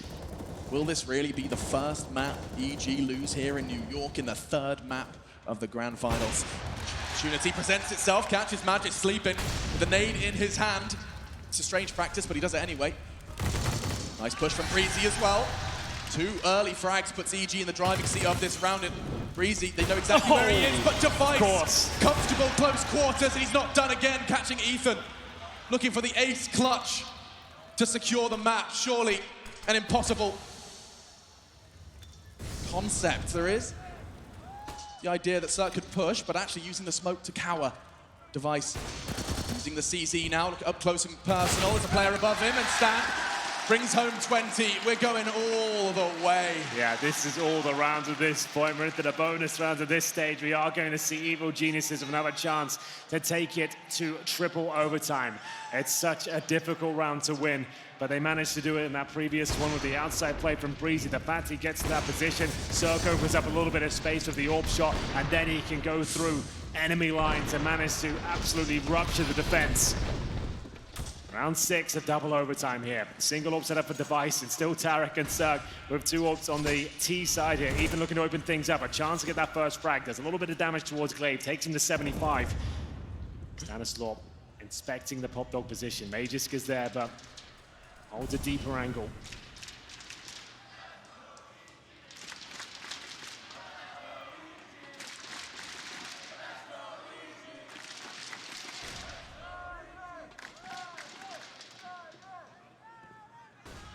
Every move you make, it's an opportunity, and the double drop does not work again. Stan. Oh, and Magisk gets the triple. He's being fed the frags. And Astralis are being gifted this one. Leaping out with his knife, Tarek falls, and it's concluded right there. Astralis presented with a 4-round deficit, 11-15. They take it to OT. It goes again. These teams train and overtime. In Berlin, it went 28-31 in favor of EG. This time, Astralis have learned from their mistakes. They do one better, and we will see the 4th map of play. This could be the biggest mistake EG have made all tournament. The first map they've given up, they had the 15-11 scoreline. That was championship point. They couldn't convert it. They gave it everything they had in overtime, but that could have exhausted them. Now they're on the back foot. Astralis, with the maps remaining, do have a massive opportunity to go for the full reverse sweep. Is it possible? You're gonna have to find out after this break.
They've taken it like proper sportsmen at this stage. We're about to have the question answered of who really is the best of all time. All 5 players are just great players. They're both with their knives out. They're both not ready, and somehow Stewie stays alive. Stewie's getting aggressive. He gets by Apex.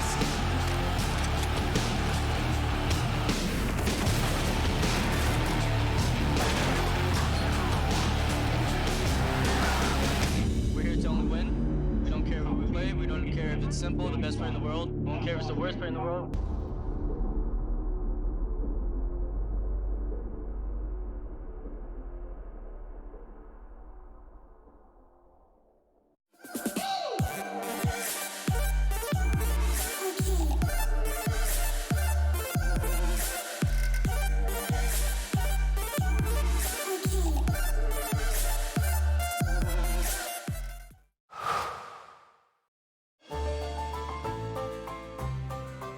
Son intelligence de jeu, même quand il avait 6-7 ans, c'était assez incroyable. Donc au début, on était meilleur que lui. Je pense c'est à partir de ses 14 ou 15 ans qu'il a commencé à être meilleur. Au début, quand il perdait, c'était un très mauvais perdant. Hein. Oui, je me souviens très bien qu'il cassait beaucoup de souris.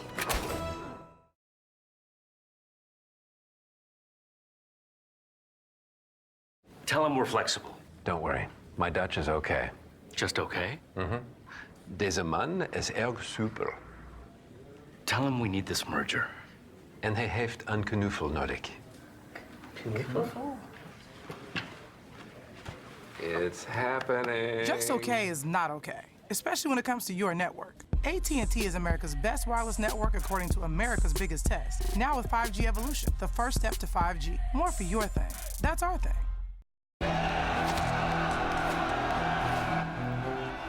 This is game fuel. It's domination in a can.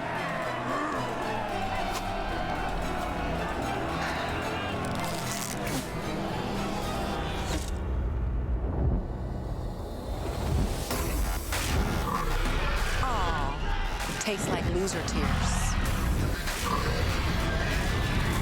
New Mountain Dew Amp Game Fuel.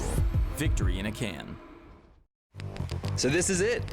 This is where it all started. The great business of DHL. You remember when we still use these? We have all come a long way since then.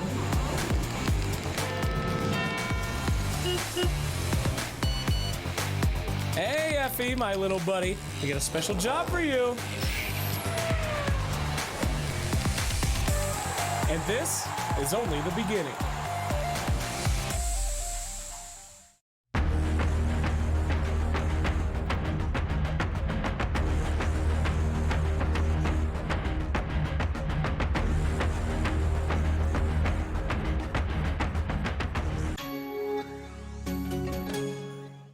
I've been there since the beginning. Every map, every frag, every moment. I run, but I never hide. With knowledge comes power, and power is to be wielded wisely. Which is why, as the expert, I bet with Betway. If you know CSGO, then you'll know the best way to bet on esports is with Betway, for the love of the game.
Like a fire in the eye of a hurricane.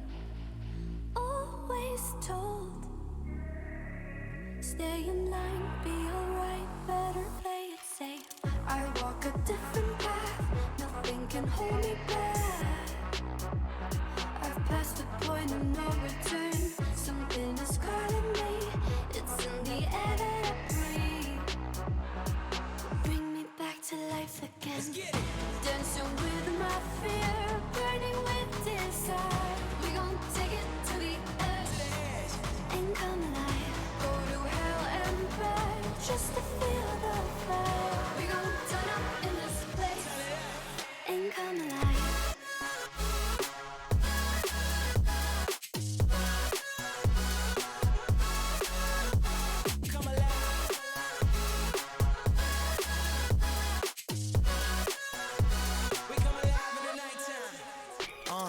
Fly so high they can't touch us. So top notch, none above us. We done came so far, now we up now. Had a vision, stuck to it, never back down. Never had much, now we own the whole thing. Spread it all around the world, watch it all change. Came alive, now they all see the greatness. Light shine so high they can't take it. Dancing with my fear, burning with desire. We gon' take it to the edge and come alive. Go to hell and back just to feel the fire. We gon' turn up in this place and come alive.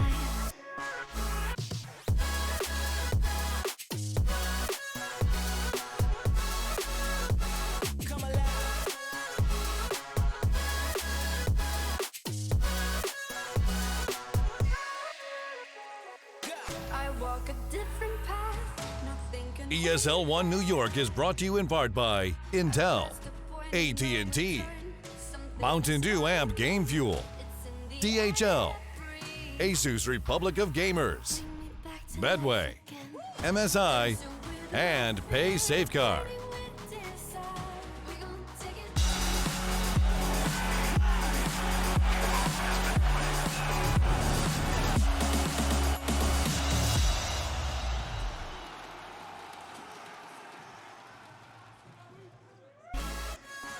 Inferno, Dust 2, Train are all in the books, and so is that of the 3-0 dream by the Evil Geniuses. Welcome back to the ESL One New York, right here in the Barclays Center, powered by Intel. And of course, if I do look to my left, I do have Sponge and Nothing. And I have all of you beautiful people out there in the Barclays Center. Thank you for sticking around with us.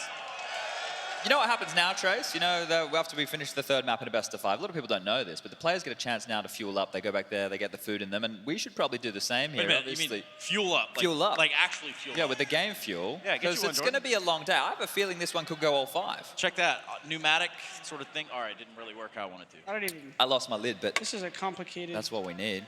Yeah. All right, Jordan, we'll let you figure that out. You In the sort meantime, that out.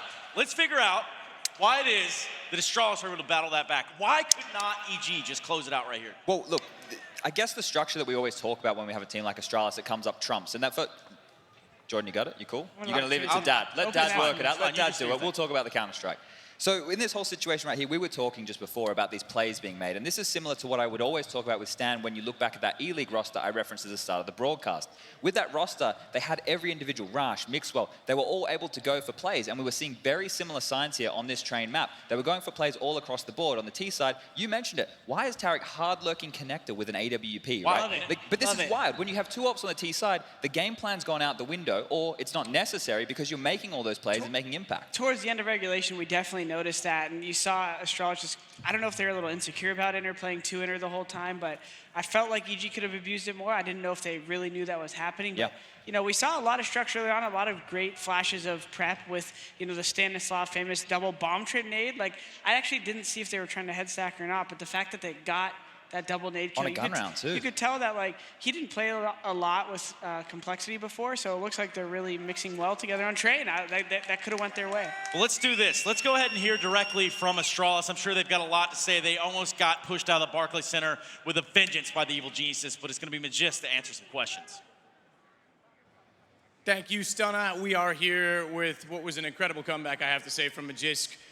They nearly got 3-0'd. I've never seen Astralis even be in a considered position to be 3-0'd, and now you have a chance to maybe reverse sweep. I mean, it's gonna be difficult. They're playing insanely good. I have a lot of respect for them. Normally they used to choke in playoffs, but now they're in the final and they're playing really good CS. And to be fair, we played really shaky in the first 2 maps and they just owned us. We almost got owned in the third map as well. So we need to step up if we want to win this final. Otherwise, they're gonna destroy us. How do you play through that pressure, though? How do you go from being on the potential brink of disaster, and then you pull it back to overtime, double overtime, and then you especially 3-kill inside a Pop Dog, holding your nerve like it was nothing? Honestly, I have no idea how we managed to do this comeback. We lost some rounds we shouldn't have lost, and we won insane rounds we shouldn't have won. So, yeah, it was just trying to win every round, even though we had eco and stuff like that. We did everything we could, and they played really good. So I'm glad we managed to get at least 1 map. Can you win this? Can you actually pull this back? How heartbreaking would that be for them? If we take Nuke, I think they're gonna be thinking what's going on. So we need to take Nuke, obviously, but we need a good start on Nuke if we want to come back. All right, we'll see if I get my new shoes or not. All right, good job, good luck. Intense game. I don't know how he seems this calm and relaxed right now, but Magisk is a pro. Let me tell you how he seems that calm and collective. When you're that cool of a killer, you're getting it done. That guy knows what he's doing in the server. He's doing a lot of work right now, even picking up the secondary AWP on the CT side for his team there to get across the line. He is delivering in buckets and spades. So this is good stuff that he's in form right now. Device, he had a slow start once again, but he bounced back into the game to get them across the line. Once we got to overtime, the confidence was back. The guy's standing on top of the bomb train inside, taking duels with the AWP. I'm sitting there going, this isn't the Device I know. That's not the fundamentally sound plays. But they're getting into it, and you can see they're starting to understand all these pushes coming in. I made a tweet during that first half. Proactive, that is what I used to describe this EG roster. They were constantly pushing. They wouldn't let Astralis play their own game. But once it settled, once the plays weren't working, once no one could find any gaps, that's when it all fell apart. You could tell it's not too gimmicky either with the way that Magisk is talking about how they're losing rounds and barely winning rounds they shouldn't. They're obviously not comfortable playing this opponent. They've looked a lot better in other matches, but somehow EG has found the formula, Trace, to make them get out of their comfort zone and make mistakes they usually don't. Some would call that a rhythm, but what we're going to do here is give a little bit of a, not so much welcome, but a little bit of a round of applause for the hometown hero, Tarek, as we do catch up with the Evil Geniuses before map number 4. Thank you very much, Stunna. Yes, I am here with Tarek, who was so close and yet so far. How do you recover from that? Yeah, tough loss. A couple of small mistakes here and there. We had game point for a bit in regulation, and then we went to overtime and we brought it back, and they brought it back. It was a very back and forth game, extremely chaotic, but it's all right. I mean, we're trying to put up a show here. I'm sure everyone wants to see some more counter strikes, so we're just trying to hype it up and have a good time. You worried with Nuke and Vertigo coming up next? I think Nuke and Vertigo are amazing picks for us, so I'm honestly not stressed about it. I mean, it's up to you guys in the crowd. You guys want us to close it out here or next map? I could put up five maps. We're going to win no matter what, though. I'll tell you that much. Really? You're that confident? You going to do it alone on Nuke? What do you got planned? I mean, we got a lot planned. I'm not going to give anything away right now, but all I'm going to say is I need you guys in the crowd to cheer even more because you guys have good energy right now, but we need way more energy. Way more energy. All right, well, we're going to get back into it. I'm going to let you run off because we've got to get this thing back underway. Stunna, it's back over to you. Well, it's funny he said way more energy, but now we just have more geniuses around here, you know what I mean? Yeah, a bit of a trade. A little bit of a trade-off. Going into this last one in Nuke, I want to point out something here. EG picked this, right? They were actually the ones who chose this map. Normally, Astralis are the ones picking it, which means they start T. However, this time around, they get the chance to start on that CT side. So let's see what kind of a game plan that EG can come up with on that T side to rattle this Astralis roster, because they're going to need to do something special. What was the score last time they played each other? 16-4. In NRG's favor? Or Yeah. EG? Yeah, believe it or not, it's wild times. Yeah. So yeah, the half change could make a big difference, but you could tell, even Magic says we need to get out to a good early start if we want a chance at the comeback. So I think, originally I told you, Stan, when I was on COL, even in the beginning of the year, he was modeling a lot of it off Astralis and some of his own tweaks. So he knows their game plan well. He knows how they play the map. And I'm looking forward to that confidence to see Sir keep getting wild out there and the rest of the boys. Yeah, we're going to keep our eyes sharply tuned in on what is that of Evil Geniuses versus Astralis. But for the time being, a quick break is in order, and when we come back, we're going to have that fourth map. Can Astralis turn it around right here in the Barclays Center? That's what we're going to find out. We'll be right back.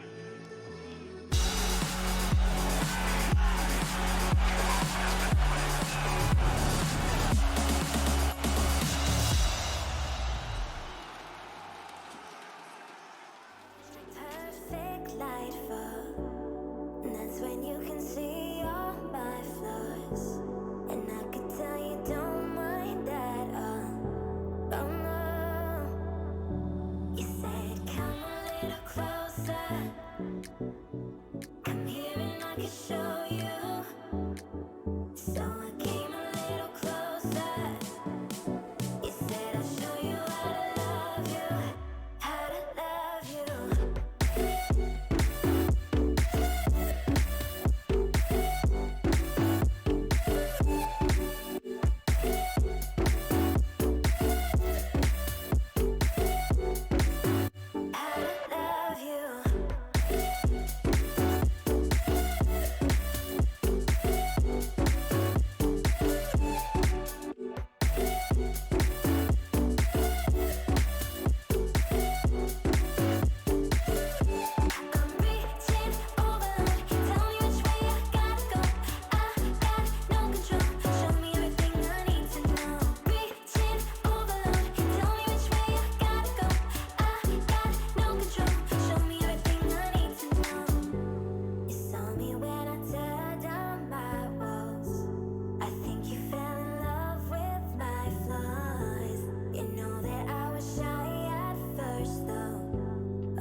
When the op change came in, it really felt like it was targeted almost at the Kenny S's and at the JWs. I think it was very more easy to be mobile, to move a lot.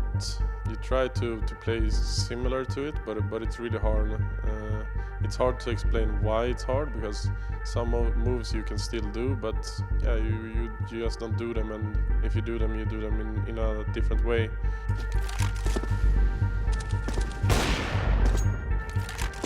The 2015 update didn't do anything to me. I think I have the same playstyle as I had before, so I don't think there's anything special about it. It was good that it came, because there were some moves you could do it off that were too OP, and some players could abuse it better, like Kenny S or JW, I think.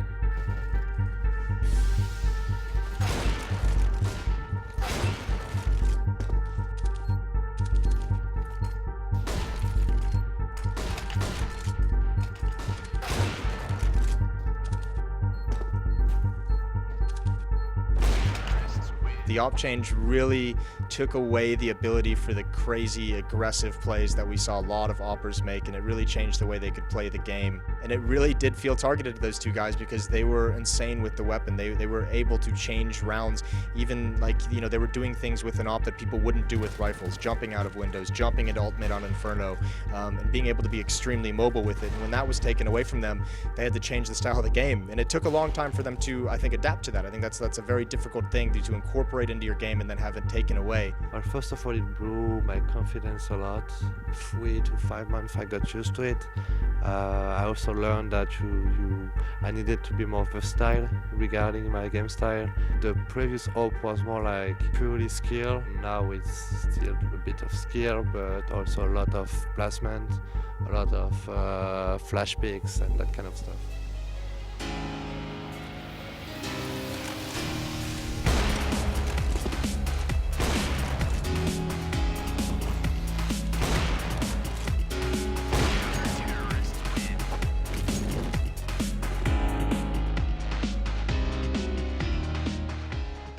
Now that's the Kenny S I like to see. Unfortunately, G2 did not make it this far, but what we do have is nearly the end here. The Evil Genius is almost able to put away that of Astralis, and that would be a big scalp to take. Welcome back to ESL One New York, everybody. It was good we got Little Momo in the arena, because I was missing him here. You know, he's not here for the home event. He's over there in Sweden at the moment, but if he's watching, I hope he's having a good time. I would love this crowd to chant Momo, Momo, but I don't know if they're going to do it.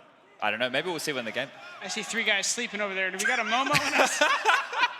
Yes. I love that little AWPing clip, though. Jordan and I copped a lot of that back when we were playing in the day, before they changed the ADVP. I actually played against Fnatic and Kenny early, and they destroyed me all the time. It was almost unfair. It's like a moving shotgun / sniper. So railgun, the whole entire inclusive package. What about all the bombs we have to drop here on Nuke? Guys, this series could end right here. You're talking about dropping bombs. Stan last time went plus 17 when they played this map. He was 24 kills for 7 deaths. They destroyed them. Astralis only got 3 T-side rounds. When I talk about them normally, they start on the T side. The magic number to stop them getting is 6. These guys managed to only let them get 3, so that's huge. Now that just adds to the amount of comfort I think Stan has on the map as a caller and as a player. Now, comfort levels, let's take that into consideration right now, because we're talking about an Astralis that's going to start on the CT side rather than the T side. How impactful is that going to be, fellas? I mean, EG got both pistols on train. I think Nuke's a map where obviously they want to start out getting that T pistol, build up the economy. They're going to be comfortable. They know how to play the T-side gun rounds, but they definitely want to take some of Astralis' steam out early. Obviously, Astralis is known as probably the best team in the world on Nuke. I don't think they're not as far ahead of their opponents as they were on the map now, and especially a team like EG, I think has a very good chance of beating them. I think we're going to have a great map on our hands. The map's definitely being approached differently, right? It's changed a lot, especially since they had that lull. More teams picked it up knowing they needed to play it and turned it into an aim map. But the point here that I want to run with is if you're EG and you can win that pistol round, make sure you convert, you can limit the economy like we saw in Dust 2. Remember the first half of Dust 2? EG were able to make sure that they can't invest fully. There were so many scrappy rounds from both teams, and I think at the moment where the individuals are sitting at, we are seeing better performances coming out of EG. If the other members of Astralis can wake up, they should be confident going into Nuke. I know I've mentioned they lost 16-4, but there's a chance to come alive here. I mean, if we see Device doing some of the stuff he was doing on Train, that's going to be a big, big problem for that of Evil Geniuses. Device is a unique opera on Nuke, and I don't know if this music signifies that we're ready, or maybe I said Device's name, and it just kind of brought this music out of the stage a little bit. But he's one of the few operas I've noticed on Nuke who doesn't just sit back and wait for the kills. His teammates flash him up the secret stairs. He's taking aggressive peeks And Garage moving through the smokes, he's got an amazing ability to find unique kills. Let's take an aggressive peek right now into the pistol round with Henry G and Machine. Thank you so much, Trace. Yes, it's time for Nuke. The scene's set, and we are going to be jumping into a whole new domain, a whole new kettle of fish. We've seen so many different looks: Inferno, Dust 2, Train, now Nuke. Oh yes, you guys thought we were done, but no, there's plenty more Counter-Strike action still to be played out. Barclays Center, are you with us? Let's get into Nuke. Astralis will have the CT start here. Evil Geniuses, oh, they had the 15-11 championship point in the previous map, and now on the back foot the T-side start, but they did manage to overcome Astralis last time. We'll see what happens here. 5 sets are on the CT side. Similar story for EG, but they have one smoke and a couple of flashes, no upgraded pistols, and focusing their efforts towards ramp room for now. For now, it looks like they are going to be committing a good strafe from start. Draws Device's fire, but the bullet does connect, and Dupree matches that. It did cost him quite a lot of his health, and being hunted by Tarek, he manages to evade it up the ladder. With some angelic grace towards heaven.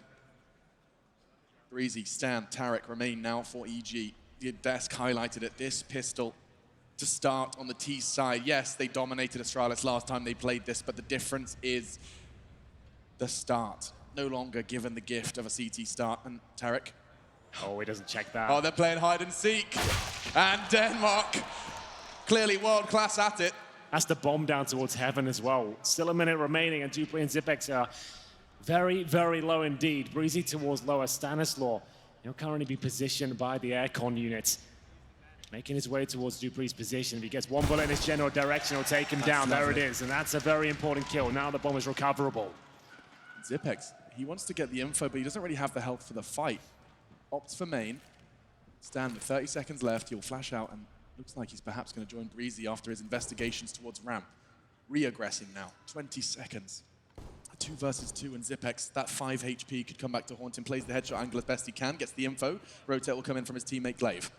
This is everything now. If he can deny the plant, that would be great, but the window hasn't been shot out, so the bomb will be planted, and the 2-on-2 continues. Zipex in a prime position, needs to make this shot happen. He can't find it.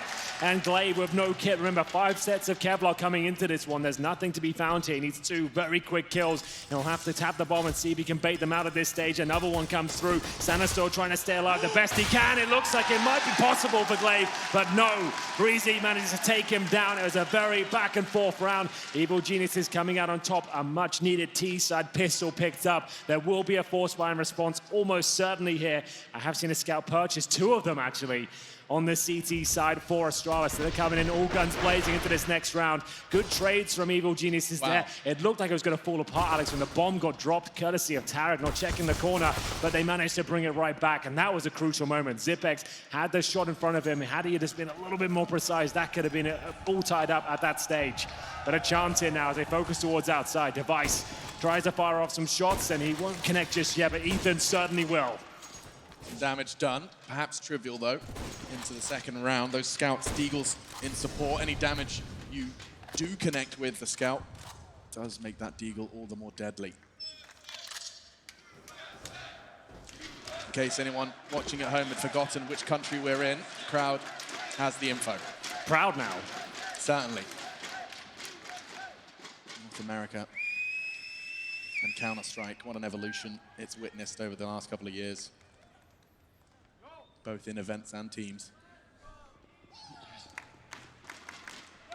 Well, it's the first pickup for EG. Ethan's been so good at finding them those opening frags. They'll position themselves towards ramp room, but that's where Zipex waits with the scout. You don't see him use that weapon too often, and that will be taken care of in due course. It's going to be Dupree looking for 1 frag if possible, and with this force fight from Astralis will lead them to absolutely no cash in the next round. Pretty much guarantees a 3-0 start for EG. And a 5-on-2 for now. Device and Glaive can't really do anything about this, Alex. Even with the low HP players and pretty much everyone, the scout's not going to be that impactful. It can't really get position. I think Device will just have to save this with the armor he's already got. Yeah, some damage, but absolutely nothing converted.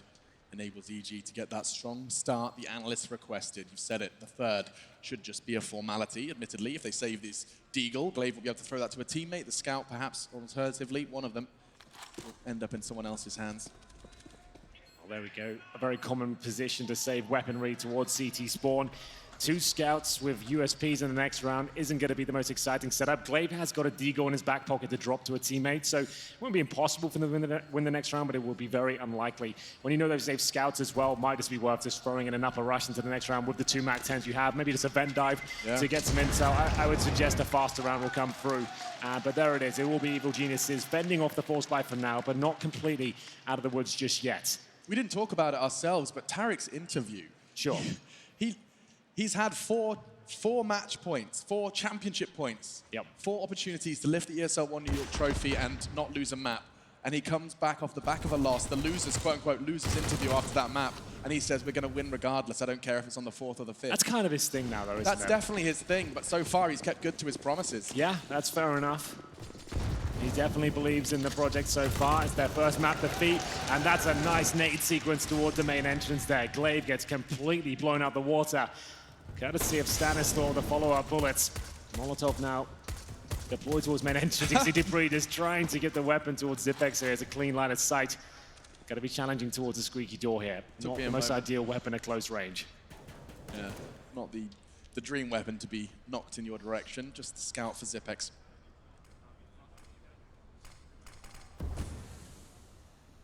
This is what we've been talking about. Oof, EG, they will take things slow. And Zipex wants to push where it hurts. He thought about it, instead descends. Ooh, such precision from Stan. Yeah, such conviction with shots as well. He was very confident he was going to hit that, stops firing straight away. And it's a clean 5-on-3 now. The only damage received is towards Ethan. He took a scout bullet to the chest, courtesy of Zipex. Could be breezy to recover from the initial onslaught of bullets there from Magisk, and it looks like the round is done. Zipex will be holding towards the secret position, and he'll hit another scout shot, but surely his days are numbered. It's going to be Tarek to confirm the 3-0. Every member of EG survives there. They have 2 MAC 10s and a Galil.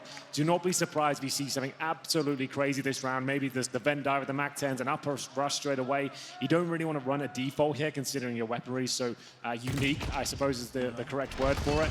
And I'll be interested to see what they're going to present here. This is Stanislaw's sort of dream. He loves calling these sort of scenarios. Especially when you can start running with that bonus if you do find success. Yeah, absolutely. Because then you have a massive control of the situation. Smokes towards outside. Flashbangs deployed by Glade. He's trying to get towards Secret. Can he make it in time? And it's going to be Stan encroaching on his position, but do they detect him on the other side? Glaive does some fantastic work from this position right here. He can jump on the railing and see over the smoke, and he's done just that. It's his perfect play. Body shots, Reddit would be happy.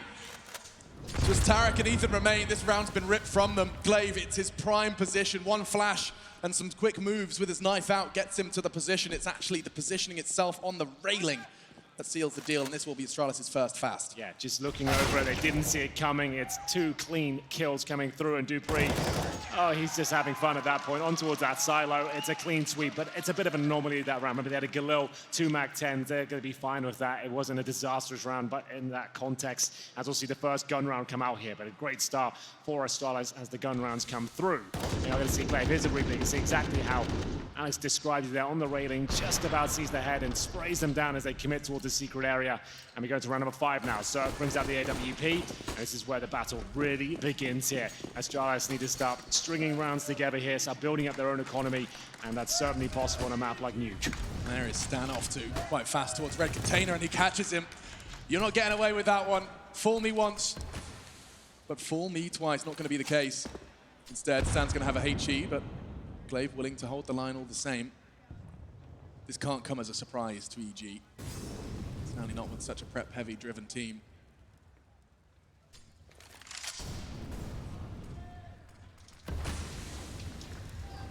Breezy just playing on the edge of that Molotov. Yeah. Hoping to catch an aggressive push, assuming it was clear. Not to be. Instead, Astralis very comfortable in their setup. Indeed. They had the bomb outside right now. Stanislaw and Cirque just patrolling that position. Still with a couple of smokes outside as well. So here we go, a bit of deployment.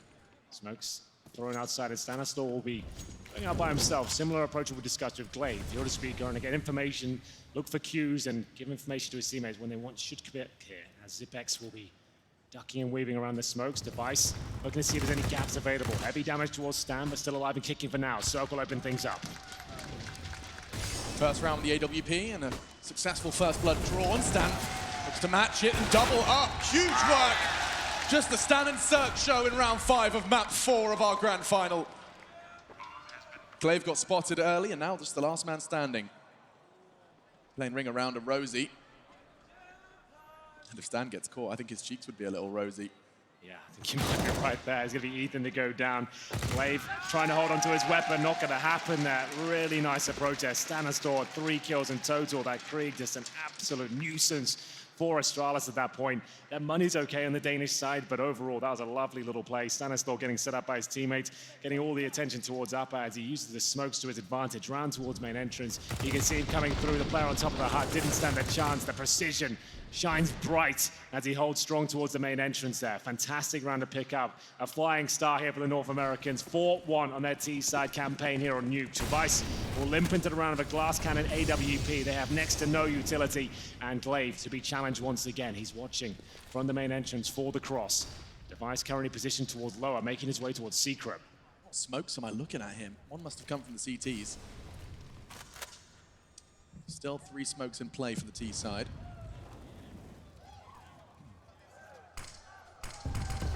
Here they go. Whether or not they commit to this, it doesn't seem to be the case, given the bomb's positioning and the majority bullets thrown in by Zipex, but Device, he's still not seen anyone with this aggressive angle towards the secret cross. The smokes are there, but he can almost report with conviction, certainly with a little bit of investigation, that there isn't the majority of evil geniuses there.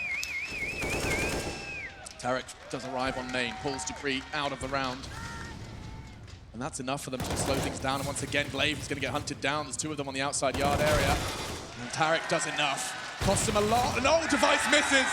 That will be the 5th for Evil Geniuses on the T side, no less, Henry. That is absolutely huge there. Device could have saved the day. He gets the timing slightly off, though. Had he had armor, maybe he survives a few more seconds just to get that shot off. But it is Breezy to confirm the clean sweep. That will be now 2 rounds in a row for Evil Geniuses. The money shattered on the Astralis side. Very poised stuff from Evil Geniuses there. They're not rushing, not panicking. They get these opening picks and they just put the brakes on there. They know the money's going to be low for Astralis. Sure, they've got a bio in terms of weaponry, but they don't have much utility. And it's going to be bled out after you find that first pick. They have to react. They have to try and get something back in their favor. And you can see them challenging towards outside, trying to do any sort of damage they could. But the shots really starting to come back into form for the Evil Geniuses here. Tarek with the opening frag, and he closes things down as well. Really cool stuff from him. Breezy, we'll see how he got this far. He wasn't on the ladder, was it? You can't do him like that. I don't think he understands the rules of Counter-Strike. That's not okay. That's not allowed. It's not okay. That's I absolutely agree. That's insane. Wow. Unbelievable scenes.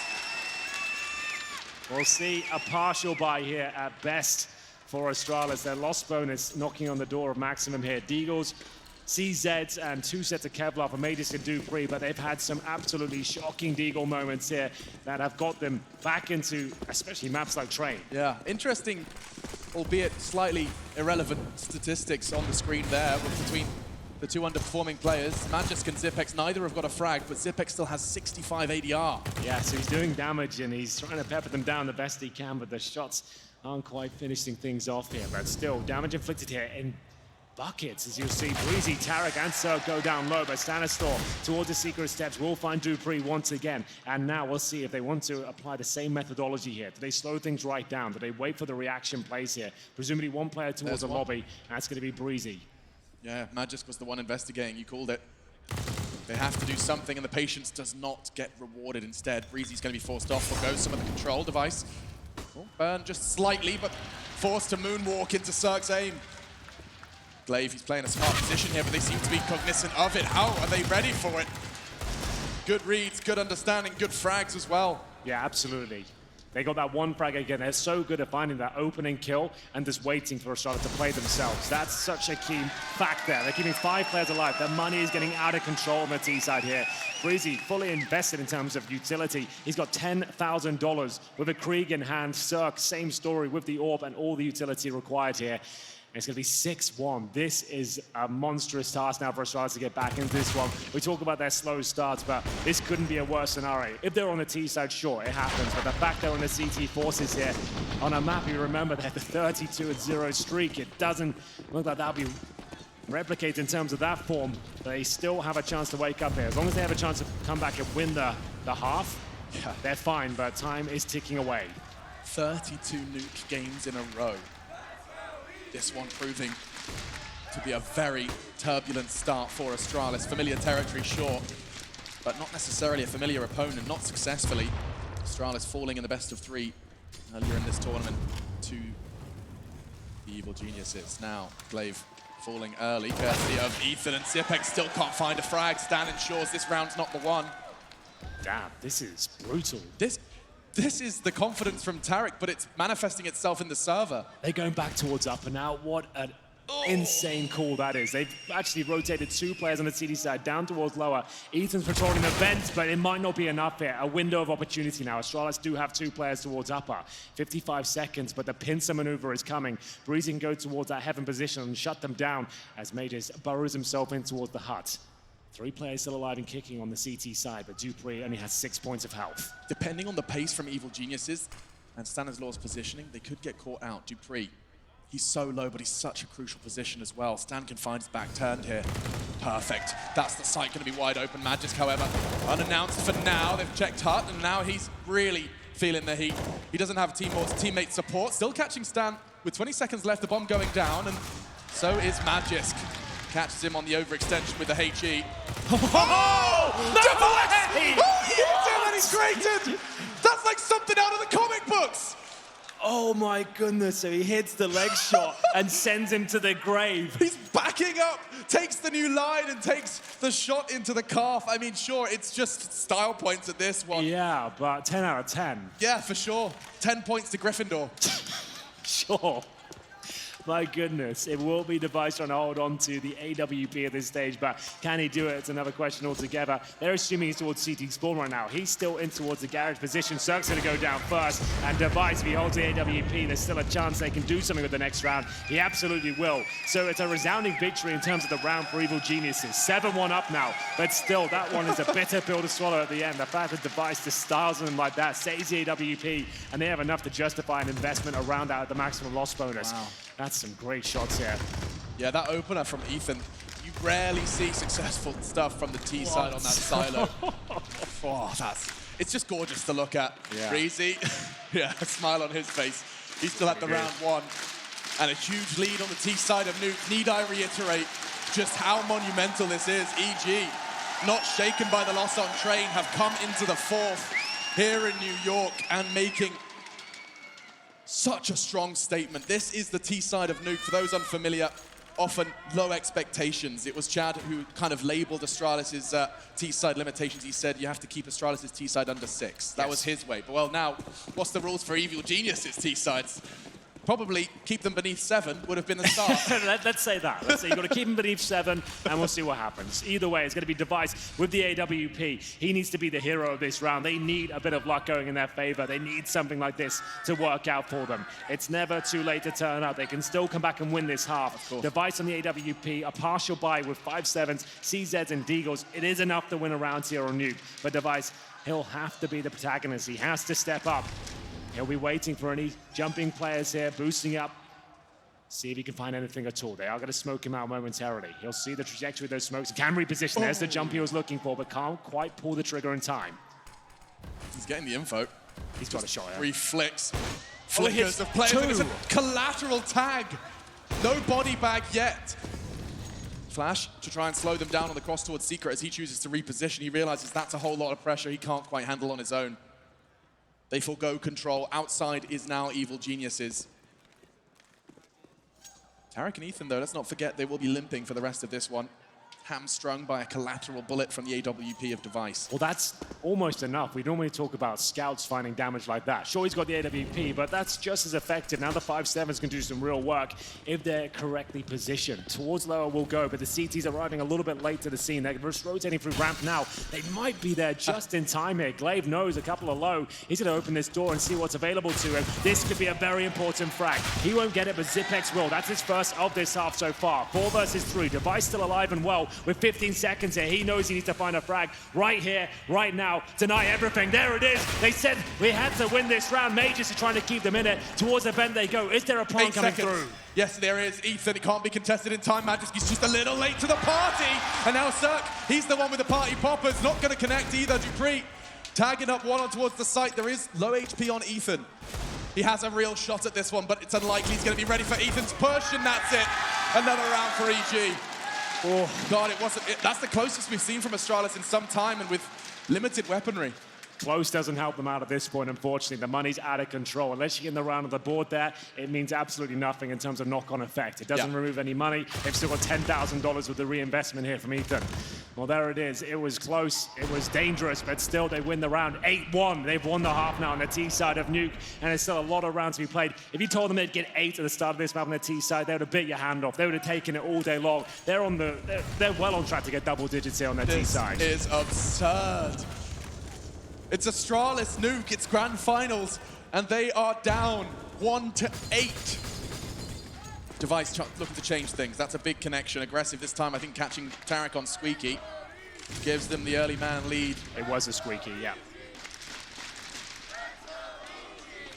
Astralis can't afford to let this slip away now. You get the early advantage. This has to be 2 if they want to stay competitive. Absolutely true. 5-on-4, but these Kriegs have been so dangerous. Stanislaw sneaking out towards the upper bomb site here. He's going to find another frag. Dupree holds the door for now. It's still the advantage for Astralis at 3 versus 2 as bullets are exchanged towards the main entrance. A bomb to be planted here. Still a chance of victory, but Zipex looking to shut things down. Hasn't had many frags so far, but that's a very important one. Ethan, 20 HP, but surely no chance. If he can find a kill or 2, that would still be a success in its own right, but surely he can't actually win this one. I would have said smoke himself in the corner. It would have been great. Cool idea. Going to be coming out from Ethan instead. He's tagged to 1 HP, converted by Glaive. And we will see the defuse come in. So Astralis, you said it was a must-win. Started early by Device, and they do convert. A necessity. There we go. It will be 8-2. Astralis now need to bring the perfect game in the dying stages of this first half. 8-2, they can still get 8-7, and if they win the pistol, they can get right back into this. We saw how they got back into train. 15-11 down. It didn't seem like they could do it, but they looked so convincing in those last few rounds when the pressure was really on. This team never gives up. They really don't. Train was a perfect example of it. Just 1 map ago. Straight back into the fray. Round 11. Map 4. Should Astralis turn this around? Vertigo waiting in the wings. Stan catches a nade, but catches a glimpse of Magisk. It's enough for him to profit. Dupree, quick with the counter offer though, takes Stan out. This is interesting. Dupree, him and Glaive working in perfect unison to keep the 2 entry points into the top site locked out. Ethan, Cirque, oh, that's a mistake. Yeah, you don't love to see that one. I don't think it's going to have a massive effect in the round, considering it's a 4-on-2, but Cirque, we'll see if there's anything to be said about it. Outside he goes. Glaive didn't necessarily have to challenge that, but it does give them a point of access, potentially towards Secret here. Cirque will nail the shot. I love watching this man move around maps. Yeah, you see that? He just baited with the barrel of his AWP to get the info on the player down Secret. Had they been there one, I can't speak anymore. That was a good attempt, yeah, thank you. It took me 4 maps for me to lose my ability to speak. It's been a long day. I haven't done a best of 5 before. This is my first, I think. Oh, welcome. Thanks. They normally go the full distance. Yeah, what's going on? We played 3 maps. Why are we still talking? Wow. Astralis looking to take us to another potentially here. Remember, it's Vertigo to close things out. If we get that, that would be absolutely bonkers. Round 12, and it will be Astralis posting their 3rd on the board here. Cirque, fantastic mover. Just a comment on that. Yeah, he's got some of the best in the game in terms of being nimble on the server, jumping around and making things difficult in terms of hitting him. Yeah, absolutely fantastic in that department.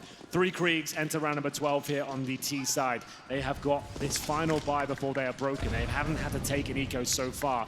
Remember, they were, 8-1 up at one stage. Now Astralis starting to find their footing here on the CT side of Nuke, but still a disastrous half. The fact you lose your CT side, you're still going to feel uncomfortable going into half number 2. If anything, this is just damage control now. Yes, you have to pull every single round out of the bag from now on. That's not for success, that's just for stemming the bleed. And Tarek, his blood, though it may be blue, has been shed. 4 remain then in round 12 here on Nuke. Much more convincing now for Astralis. They're finding the opening picks. They're reacting correctly. They've got Kriegs on their CT defense, means that Zipex, his hold towards ramp can be a lot more powerful. He has 1-tap potential and the zoom as well. Device, more defensive setup here, considering they have the advantage for now. He has full vision towards outside.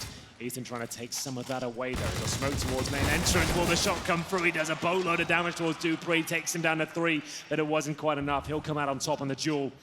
5 versus 3 as Stanislaw surely goes down here, and it will be Device to find him. Yeah, that was perhaps their way back in.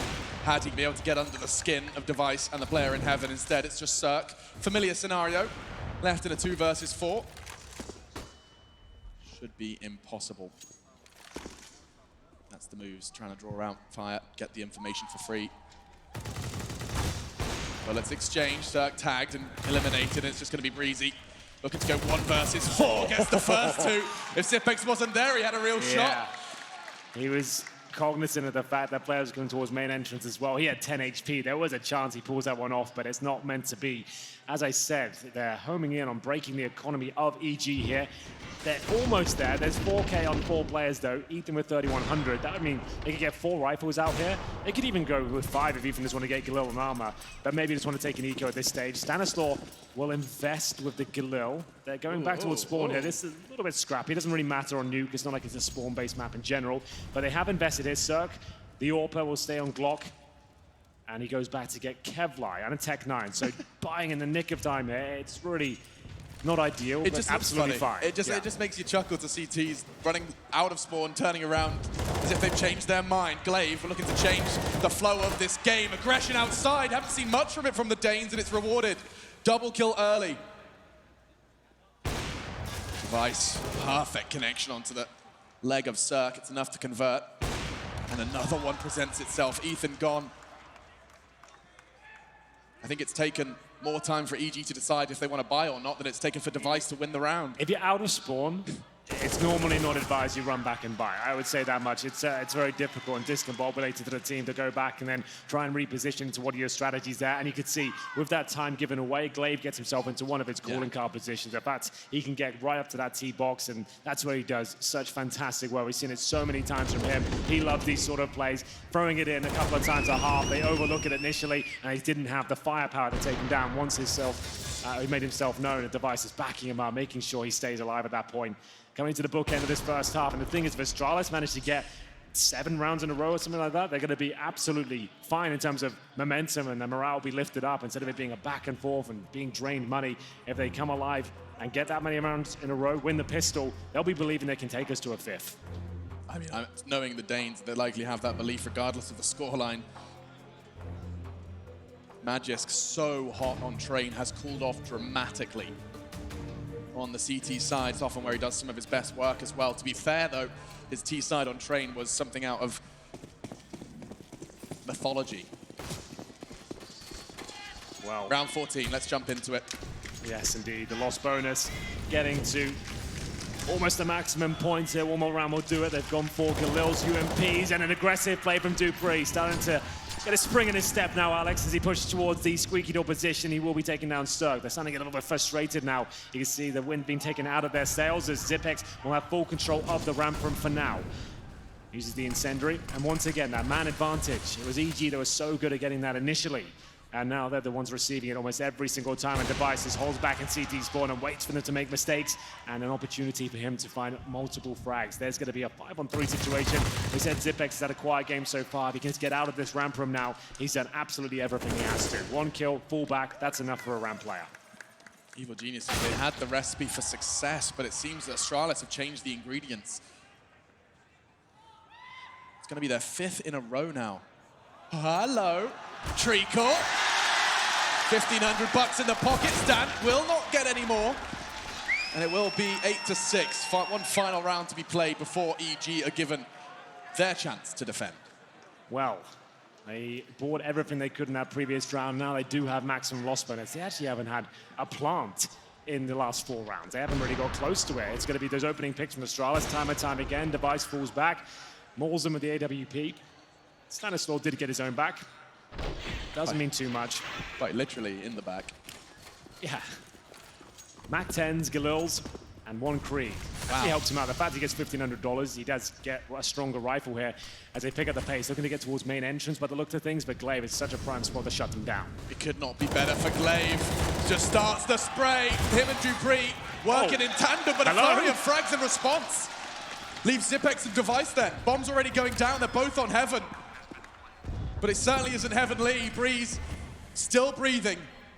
Perhaps with a wheeze, he's down to 3, using the smoke, desperately cowering, hoping he can survive. Every second that rots off the clock is a benefit to him.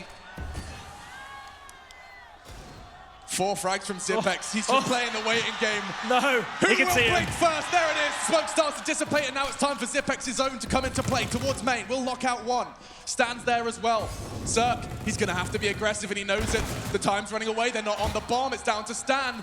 He's got a smoke. So have they. It's going to be about this frag. He has to stick them off the bomb. They're defusing. And Astralis, they close the gap. It's like Train all over again.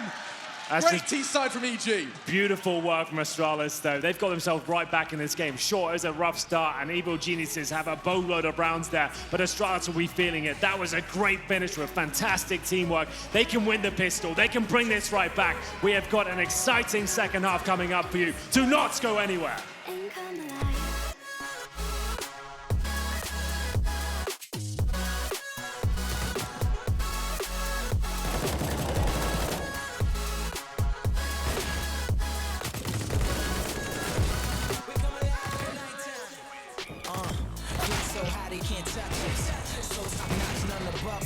We done came so far, now we up now. Had a vision, stuck to it, never back down. Never had much, now we on the whole thing. Spread it all around the world, watch it all change. Came alive, now they all see the greatness. Light shine so hard they can't take it. Dancing with my fear, burning with desire.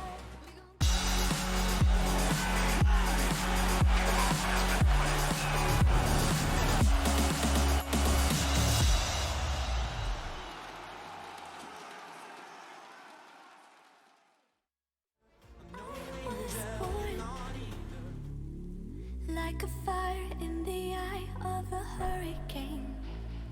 Always told, stay in line, be alright, better play it safe. I walk a different path, nothing can hold me back. I've passed the point of no return, something is calling me. It's in the air that I breathe. Bring me back to life again. Dancing with my fear, burning with desire. We gon' take it to the edge and come alive. Go to hell and back just to feel the fire. We gon' turn up in this place and come alive.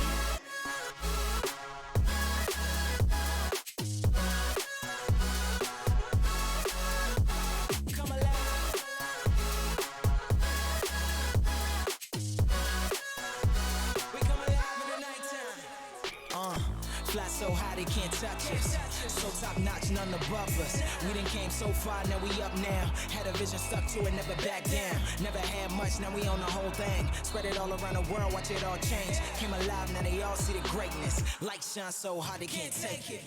Dancing with my fear, burning with desire. We gon' take it to the edge and come alive. Go to hell and back just to feel the fire. We gon' turn up in this place and come alive.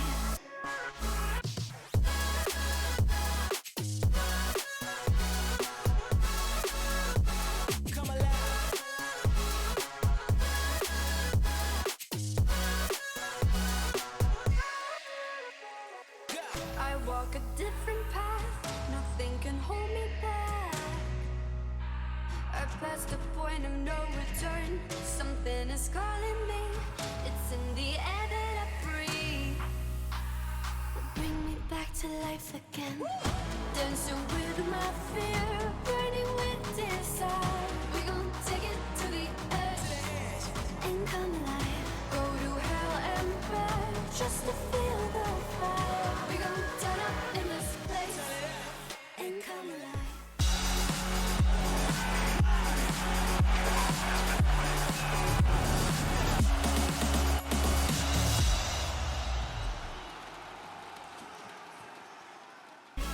Welcome back to ESL One New York. You join us in the 4th map between Astralis and Evil Geniuses. The Danes have their backs to the wall.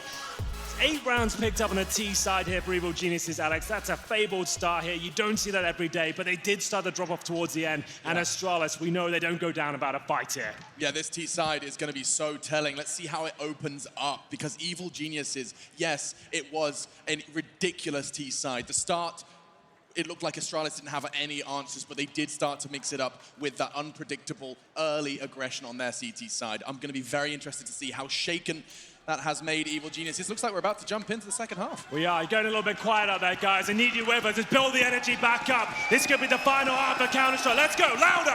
Give me more. Give me some more. There we go.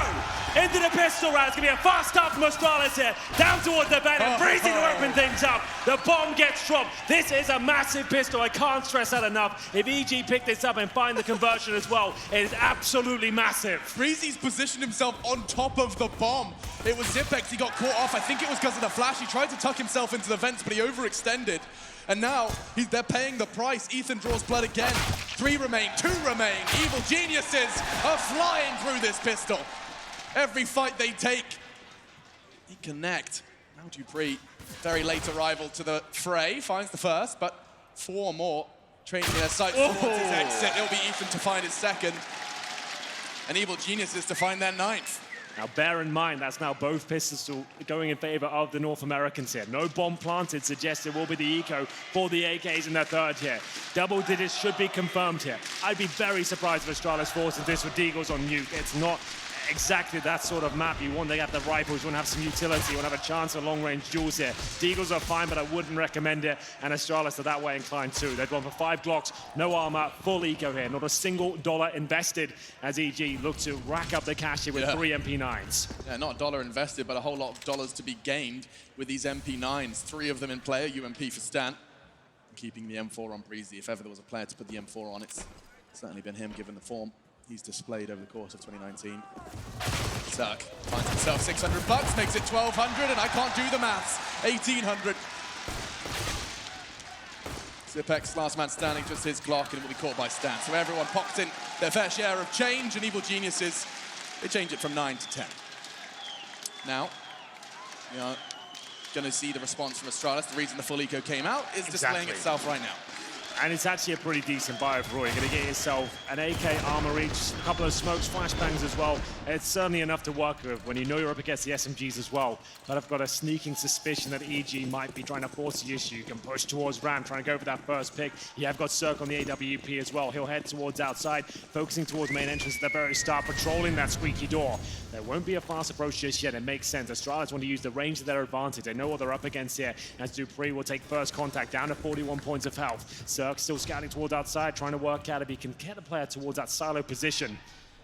Breezy controlling ramp with Tarek tucked in the smoke right in front of him. An interesting stance. Stanistor backing up Cirque with a flashbang in hand if he requires it.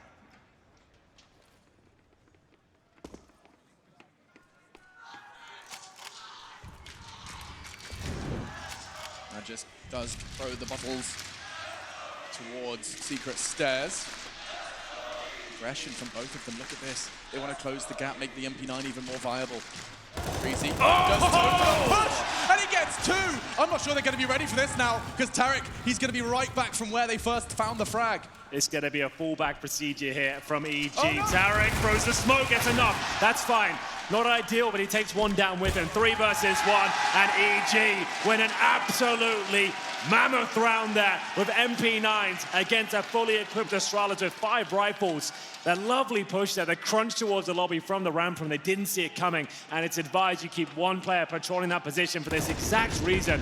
A little bit sloppy from Astralis not to even be aware that could be a possibility there, but still, I love it from EG. They couldn't have timed that better, and the beautiful thing about it as well, as soon as they start spraying their AKs towards the ramp room, that's when they push from the hut as well. Really great stuff, fantastic synergy, and EG up against just the Deagles here. I say just, it's Astralis and Deagles, anything could happen, but they have no grenades. It should be a victory for the North Americans here. We'll see if it works out for them. And that is just going to sow the seeds of doubt for the rest of this half. Aggressive push early towards Radio.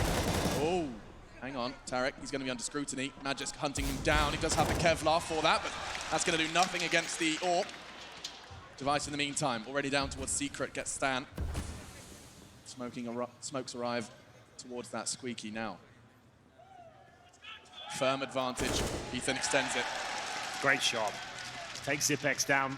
Nothing to do about it. Remember, like I said, they have no utility. They can have to face check a lot of these angles as Cirque will remove Glaive from the situation. Deagle looks like it could have done enough damage there. One more bullet would have found the body of Ethan and taken him down and potentially got an AK into the equation, but still it's going to be Dupree alone. We know his Deagle's strong. Don't necessarily want to challenge him, but Cirque, he's feeling himself right now. He's got himself 3 frags in a round. 12-7 on the CT side of Nuke.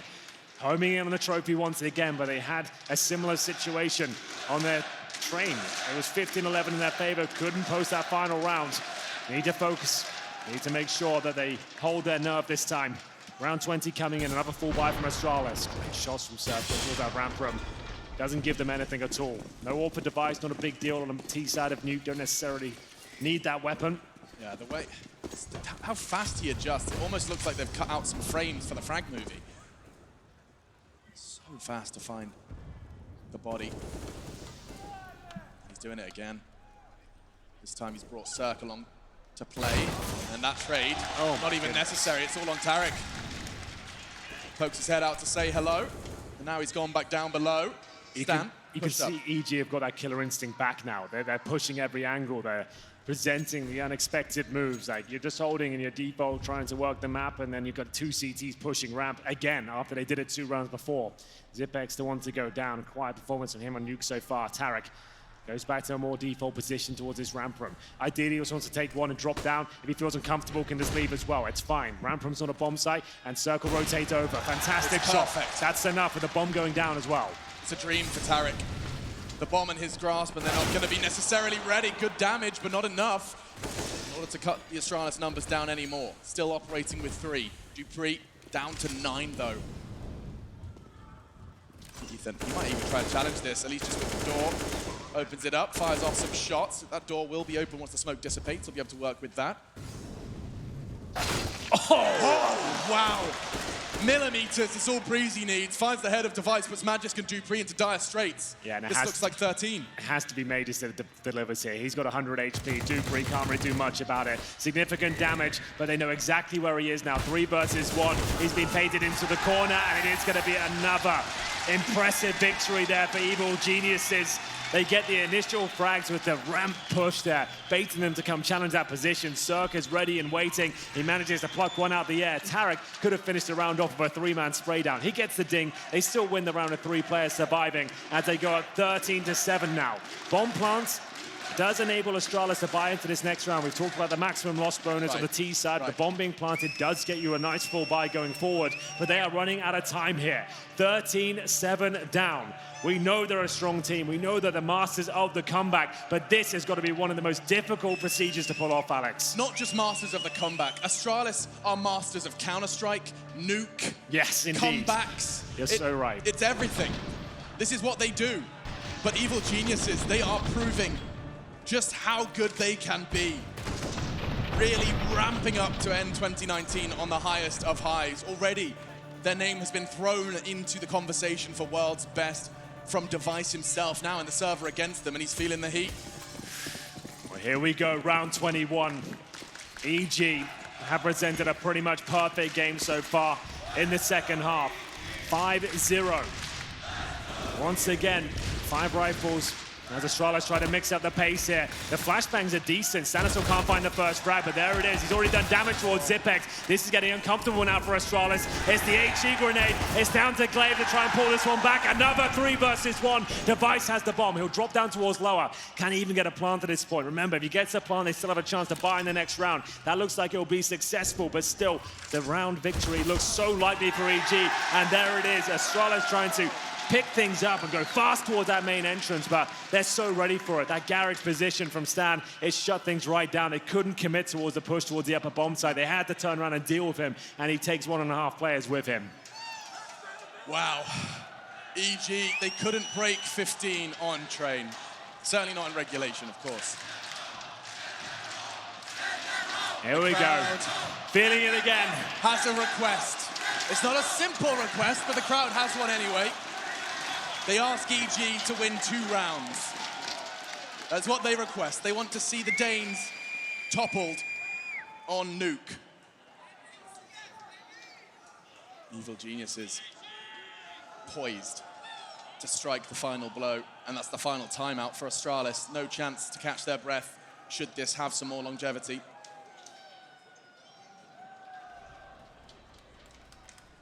The counter-strike will not stop again unless EG want it to. Yeah, it's a very good point.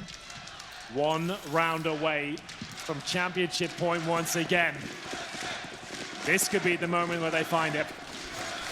The bomb being planted in the previous round does enable them to get this full buy once more.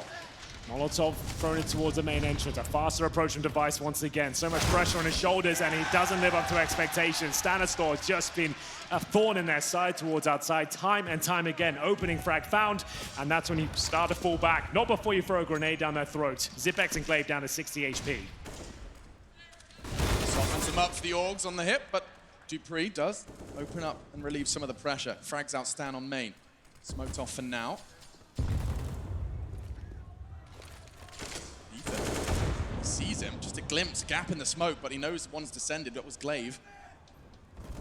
Did have the bomb as well. Now Tarek's received him. They know the bomb's down lower. Magisk trying to save the day for Astralis, as he did on Train. 2 huge frags, puts him at 6. He started this round with 4, now Cirque looking to go 1 versus 2. Bombs down, he's got a lot of ground to cover.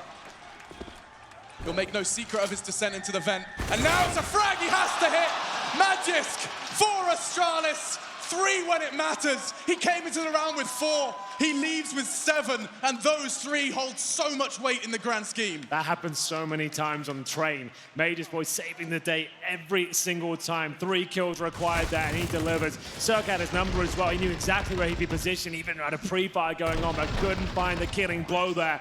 Majors keeps Astralis' head above water here. They still don't have the money, Alex. They're going to get 32.50 for that round victory. With 4 players going down, they have to enter round number 23 here with a MAC-10, Galil, a lack of utility, and a UMP to boot. Brutal. It's absolutely brutal. It doesn't feel like a win in that regard for sure. Exactly. Round 23, map 4.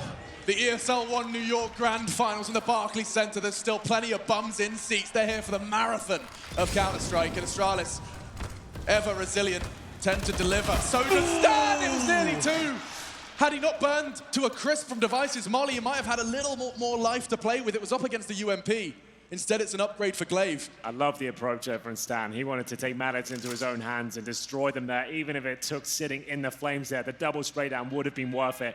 He does find Glaive at 20 HP, but look at his positioning from Breezy. Wow. So confident. He's been hitting some absolutely ridiculous shots. His confidence is just swelling out of control at this point. Man advantage for EG, 4 versus 3. Less than a minute on the clock, and it's the Org picked up from Stan's body that Glaive will have to use now after throwing away the UMP. They do have a smoke to try and get this plant down, but they do need to find another kill. They have no idea what waits for them on the other side of these doors.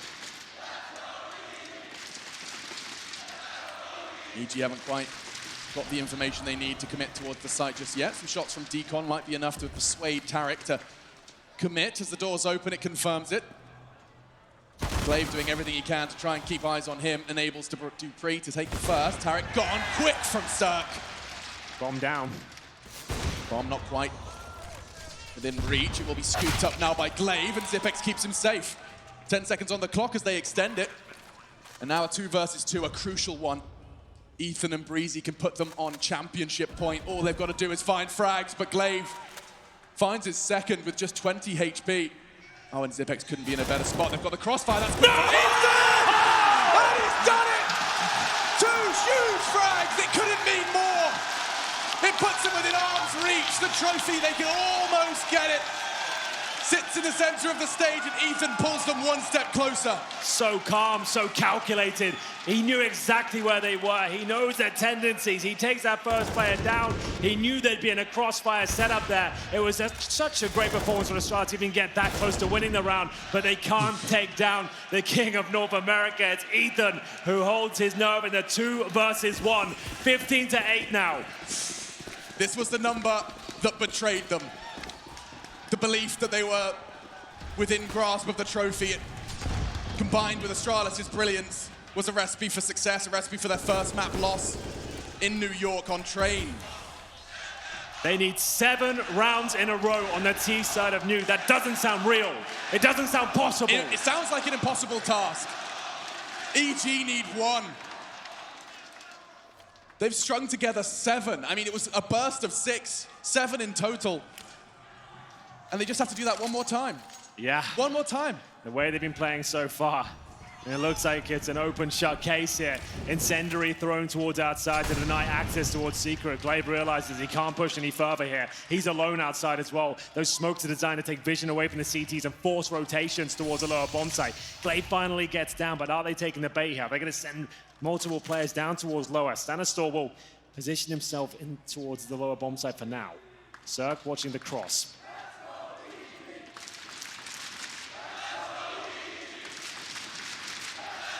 "40 seconds. The pressure is on Astralis for numerous reasons, but it's also the fact they're on the T side. They have to make the play. It's Tarek to start the play. Oh! The boy from Brooklyn does it on home soil in the Barclays. Zipnik's Glaive remain to keep Astralis' hands on the trophy. Stan confirms it. 20 seconds. What have you got, Glaive? I don't think it's enough. No bomb, no hope. And EG. They let Train slip away, but they don't make the same mistake on Nuke. It's Nuke, no less. Astralis forging a dynasty on that map in EG.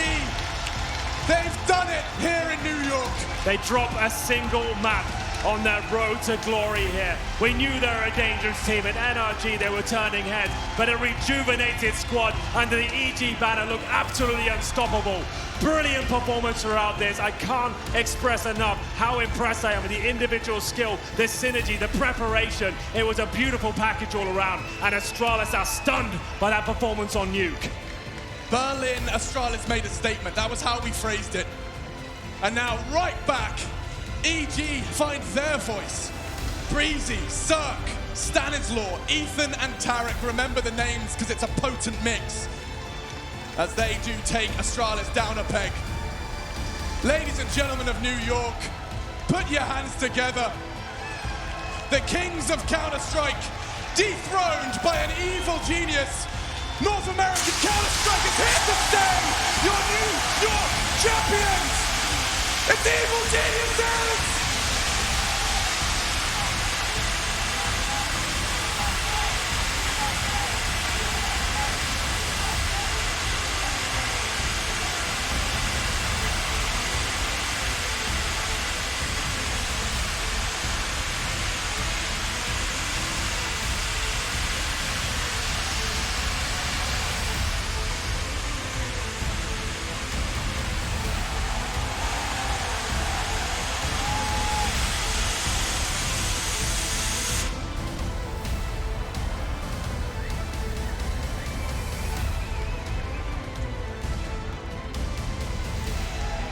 There's been an earthquake in Brooklyn. It's the Barclays Center is shaking.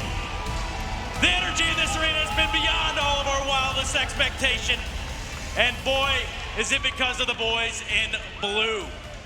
They're back at Counter-Strike, and they're back in the biggest of ways. They've hoisted a trophy in New York. The champions of ESL One New York 2019. Good game, Evil Geniuses. Buckets. These guys are balling.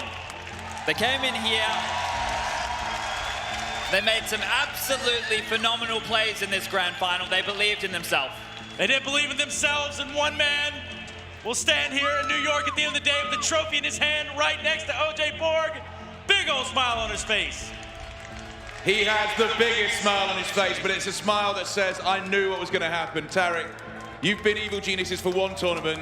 You're holding a trophy at that tournament. That's 100%.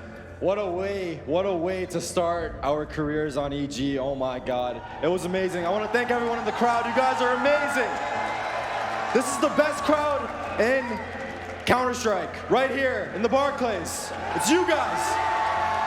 I'm with him. At what point did you know it was on? At what point did you know you had sealed this tournament?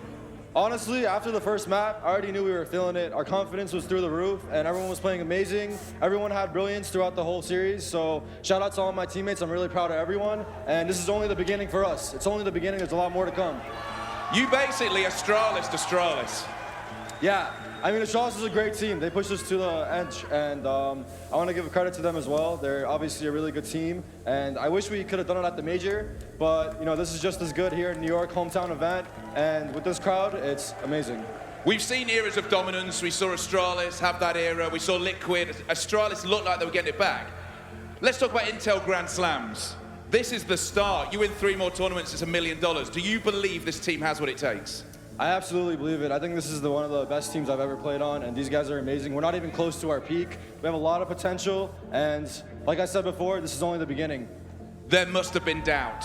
When you lost map 3, when it went to double overtime, and you lost that, was there doubt? I tell you right now, I'm not kidding, there's no doubt in my mind at all. And I knew we were gonna win it no matter what. And again, you guys here in the crowd, you guys at home cheering for us on Twitch chat, you guys are the reason that we pushed through. And just talk me through the emotions right now. You stood here holding this massive trophy. This is your hometown arena in front of this crowd. Talk me through those emotions. Yeah, I'm super happy. I'm really proud of my teammates, like I said, and it's just an amazing feeling, and I hope we can continue this success. And shout out to all my teammates, they played amazing. What do you say to every other team in the Counter-Strike world who's just watched this? We're coming for you. Oh yeah, put your hands together for your winners. They're the ESL One champions. It's Tarek and Evil Geniuses! Sign that camera, sign that camera. I'll hold your trophy for you. Mate, congratulations.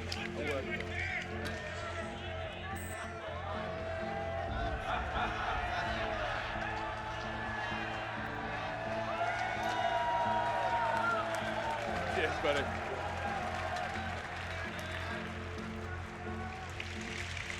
Absolutely nailed it. Mr. Content indeed does it right there, and he signs it for you in New York. He does it just for you. Definitely delivered, didn't they? I think that grand final right there, I went into this thinking it could be a back and forth affair, but it was pretty one-sided. It could be back and forth, but almost as back and forth as the the Twitter results of the Mountain Dew Amp Game Fuel Power Play. Let's go ahead and run those right now. We got some options for you guys, so let's check it out. The Mountain Dew Amp Game Fuel Power Plays.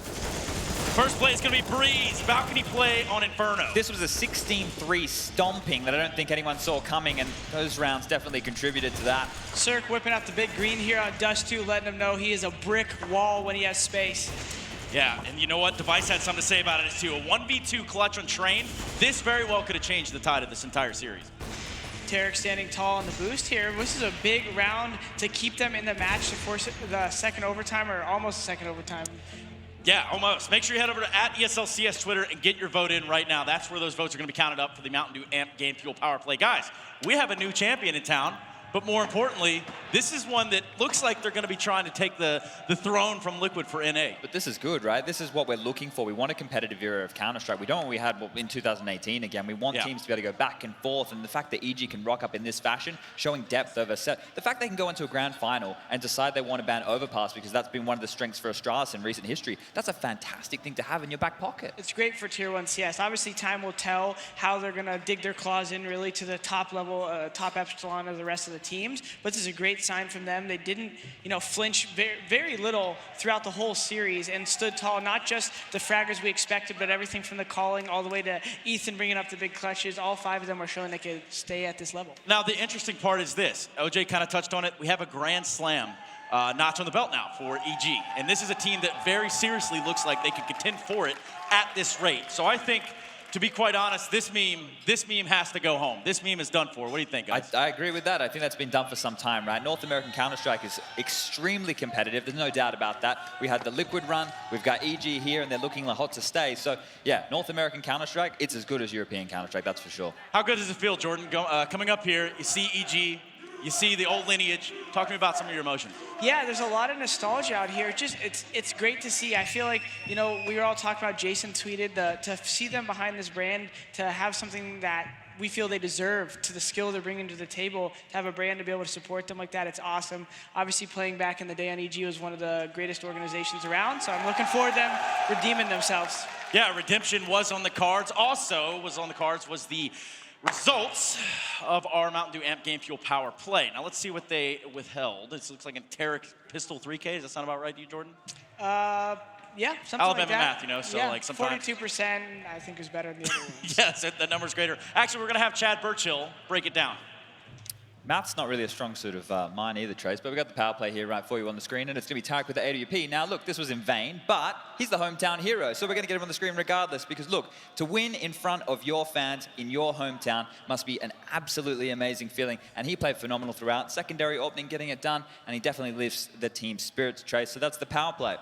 Probably doesn't hurt taking the trophy down the street to your home, does it? Yeah, I mean, it really does save on some shipping costs and everything in between. Yeah, he doesn't have to go too far with it, but EG, I think the real questions around them will kind of surface a little bit later, but the reality is now, what about Astralis? They came in here, they wanted to win this, they wanted to put themselves back at #1. What happens to Astralis? They were visibly defeated right there on the stage. You could see them walking off very upset. I think, you know, if these guys have proven anything to us, though, in the last year, I think they deserve the respect of us to say, obviously, they're not out of the picture. What's really awesome to say, though, is that everyone else is closer to them or exceeding what they've done last year in terms of the strategy and the innovation they brought. Now, I'm not going to say EG's higher in the ranking 100% yet until they prove this consistently, right. But this is a very strong argument to say that. This is a statement, Chad. Yeah, and consistency is the key point right there from Jordan, because in Counter-Strike over the year, we want to see if you can do it time and time again. Astralis have already proven that they can do it. They've won both majors this year. They're not out of the picture, nor is Liquid. Guess where we're going in 48 hours? Actually, not even 48 hours. Not even 48. Guess where we're going real soon? Another Intel Grand Slam stop. Exactly. You know what it is? We've got Astralis there. Yeah, I do know what it is. DreamHack Masters Malmo, mate. Ooh, that's going down real soon. So we have Astralis there. We've got EG there. We've got Liquid there. Those are the three names we want. We've got Na'Vi rebooted with Guardian there. There is so much Counter-Strike coming your way. And the fact that EG did this here, going into the next one, they get a chance to run with this momentum. So if you're not excited about CS right now, I don't know what you're doing. Yeah, I mean, it's only getting spicier and spicier, Jordan.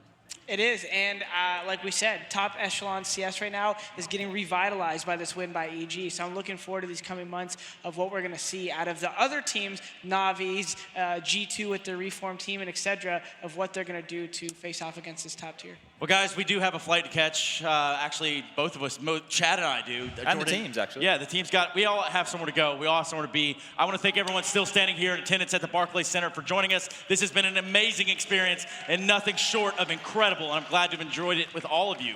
So, on behalf of everyone in production, on behalf of everybody here at the desk, I want to say good night and we'll see you next time.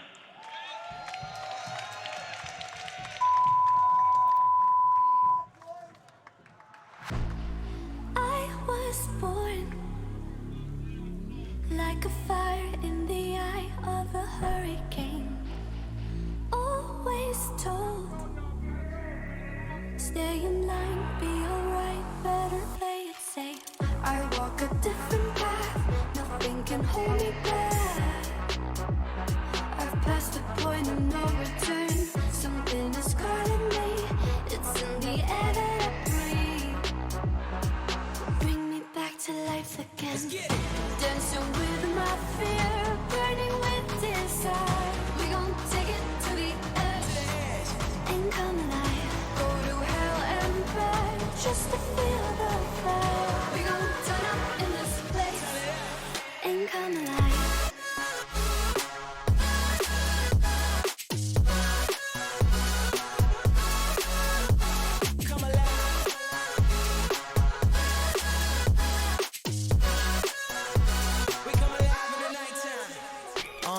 Fly so high they can't touch us.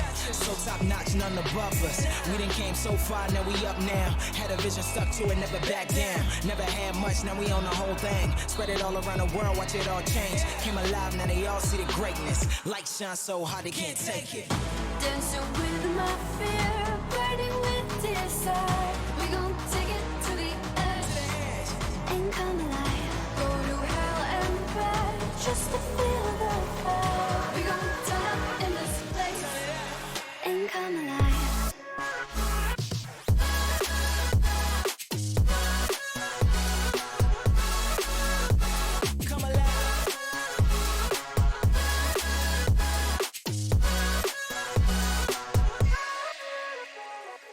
I walk a different path, nothing can hold me back. I've passed the point of no return, something is calling me, it's in the air that I breathe. Bring me back to life again.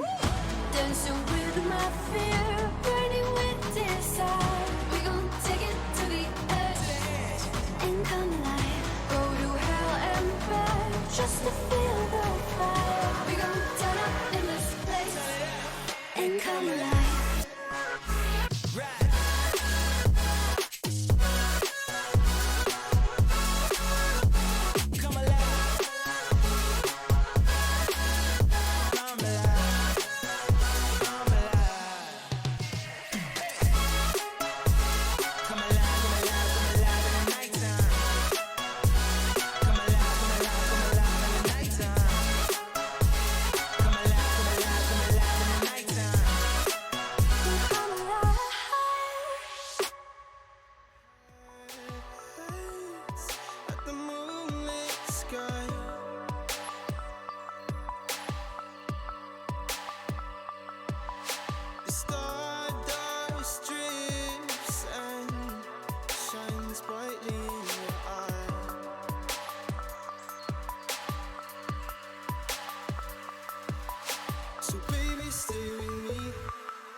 Where the sun doesn't go down, and we will drift away until the day the world stops spinning.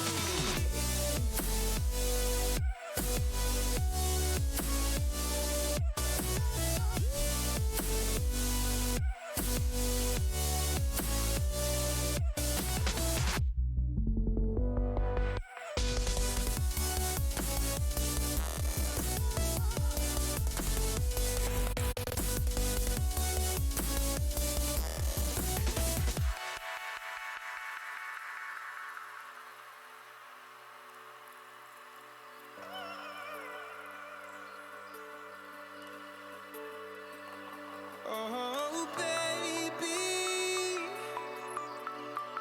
Oh, oh, oh, oh.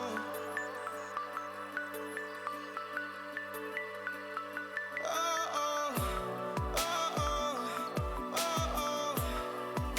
Yeah, yeah.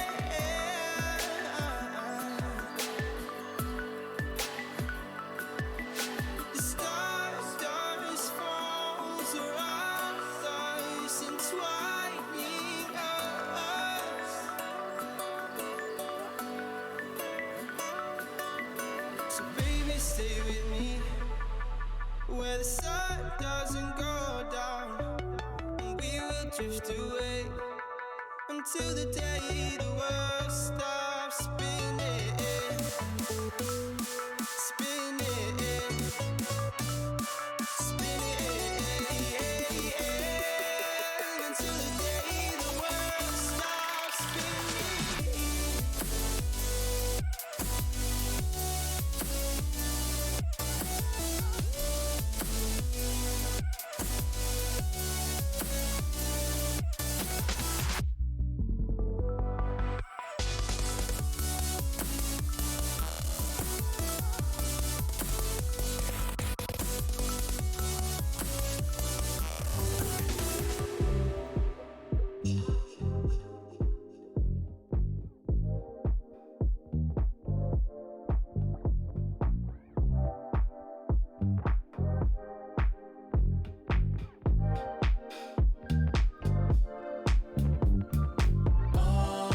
Ready, let's go, 'cause you know how we roll.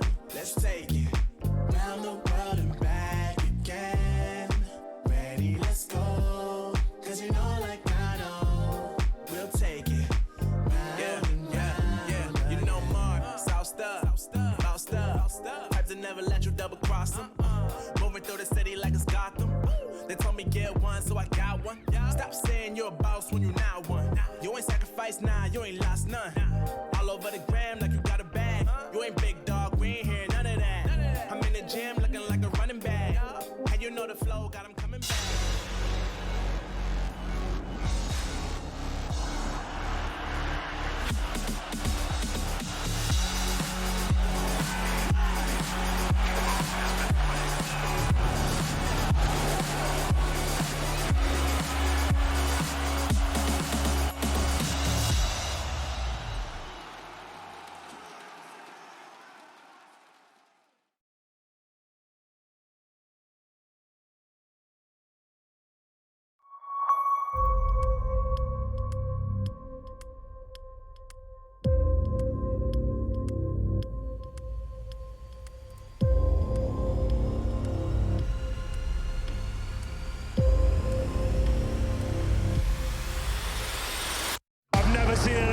again. What the hell was that?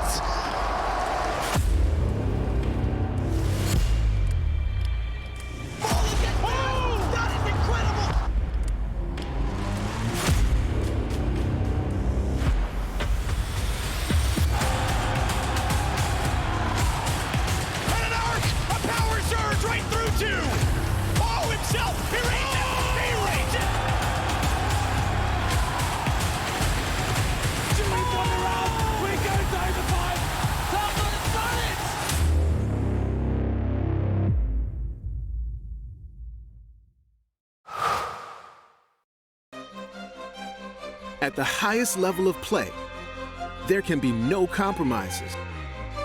Gamers demand the highest clock speeds to give them the FPS they need to perform. Rise to the moment. Intel Core i7, the official CPU of ESL One. Game, record, stream without compromise. Tell him we're flexible. Don't worry. My Dutch is okay. Just okay? Mm-hmm. Deze man is erg super. Tell him we need this merger. En hij heeft een knuffel nodig. Knuffel? It's happening. Just okay is not okay, especially when it comes to your network. AT&T is America's best wireless network according to America's biggest test. Now with 5G Evolution, the first step to 5G. More for your thing. That's our thing. This is Game Fuel. It's domination in a can.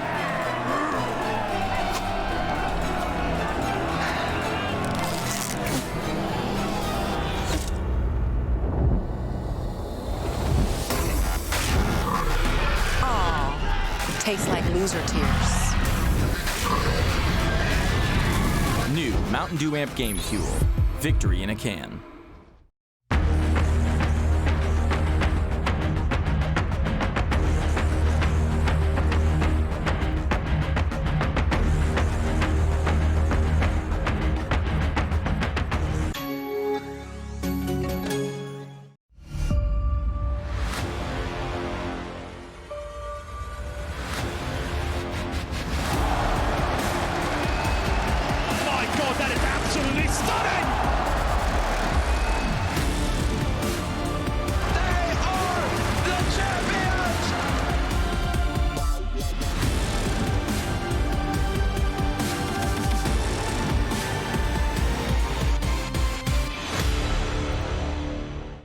My name is Jordan Gilbert, aka Nothing. Hi, my name is Sue Lee. My handle is Smix. I think it's important for these initiatives to happen. Empathy really, really goes a long way, and it always means so much to us, and I think that's where initiatives like this really help. I encourage everyone in the community, anytime they see bullying, anytime they see someone getting called names, I encourage you to step up and say something. Good luck, have fun. Good luck, have fun.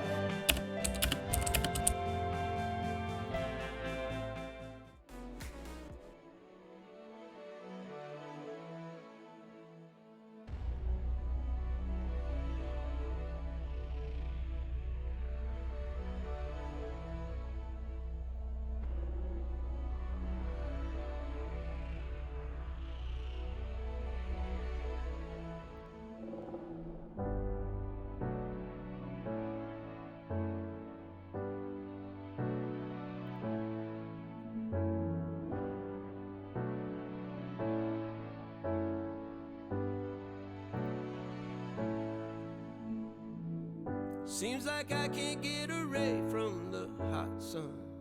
Always night and never day. Even when I wash the floor, the dust still comes. Keep on hoping for the break. No matter how lost, need no light.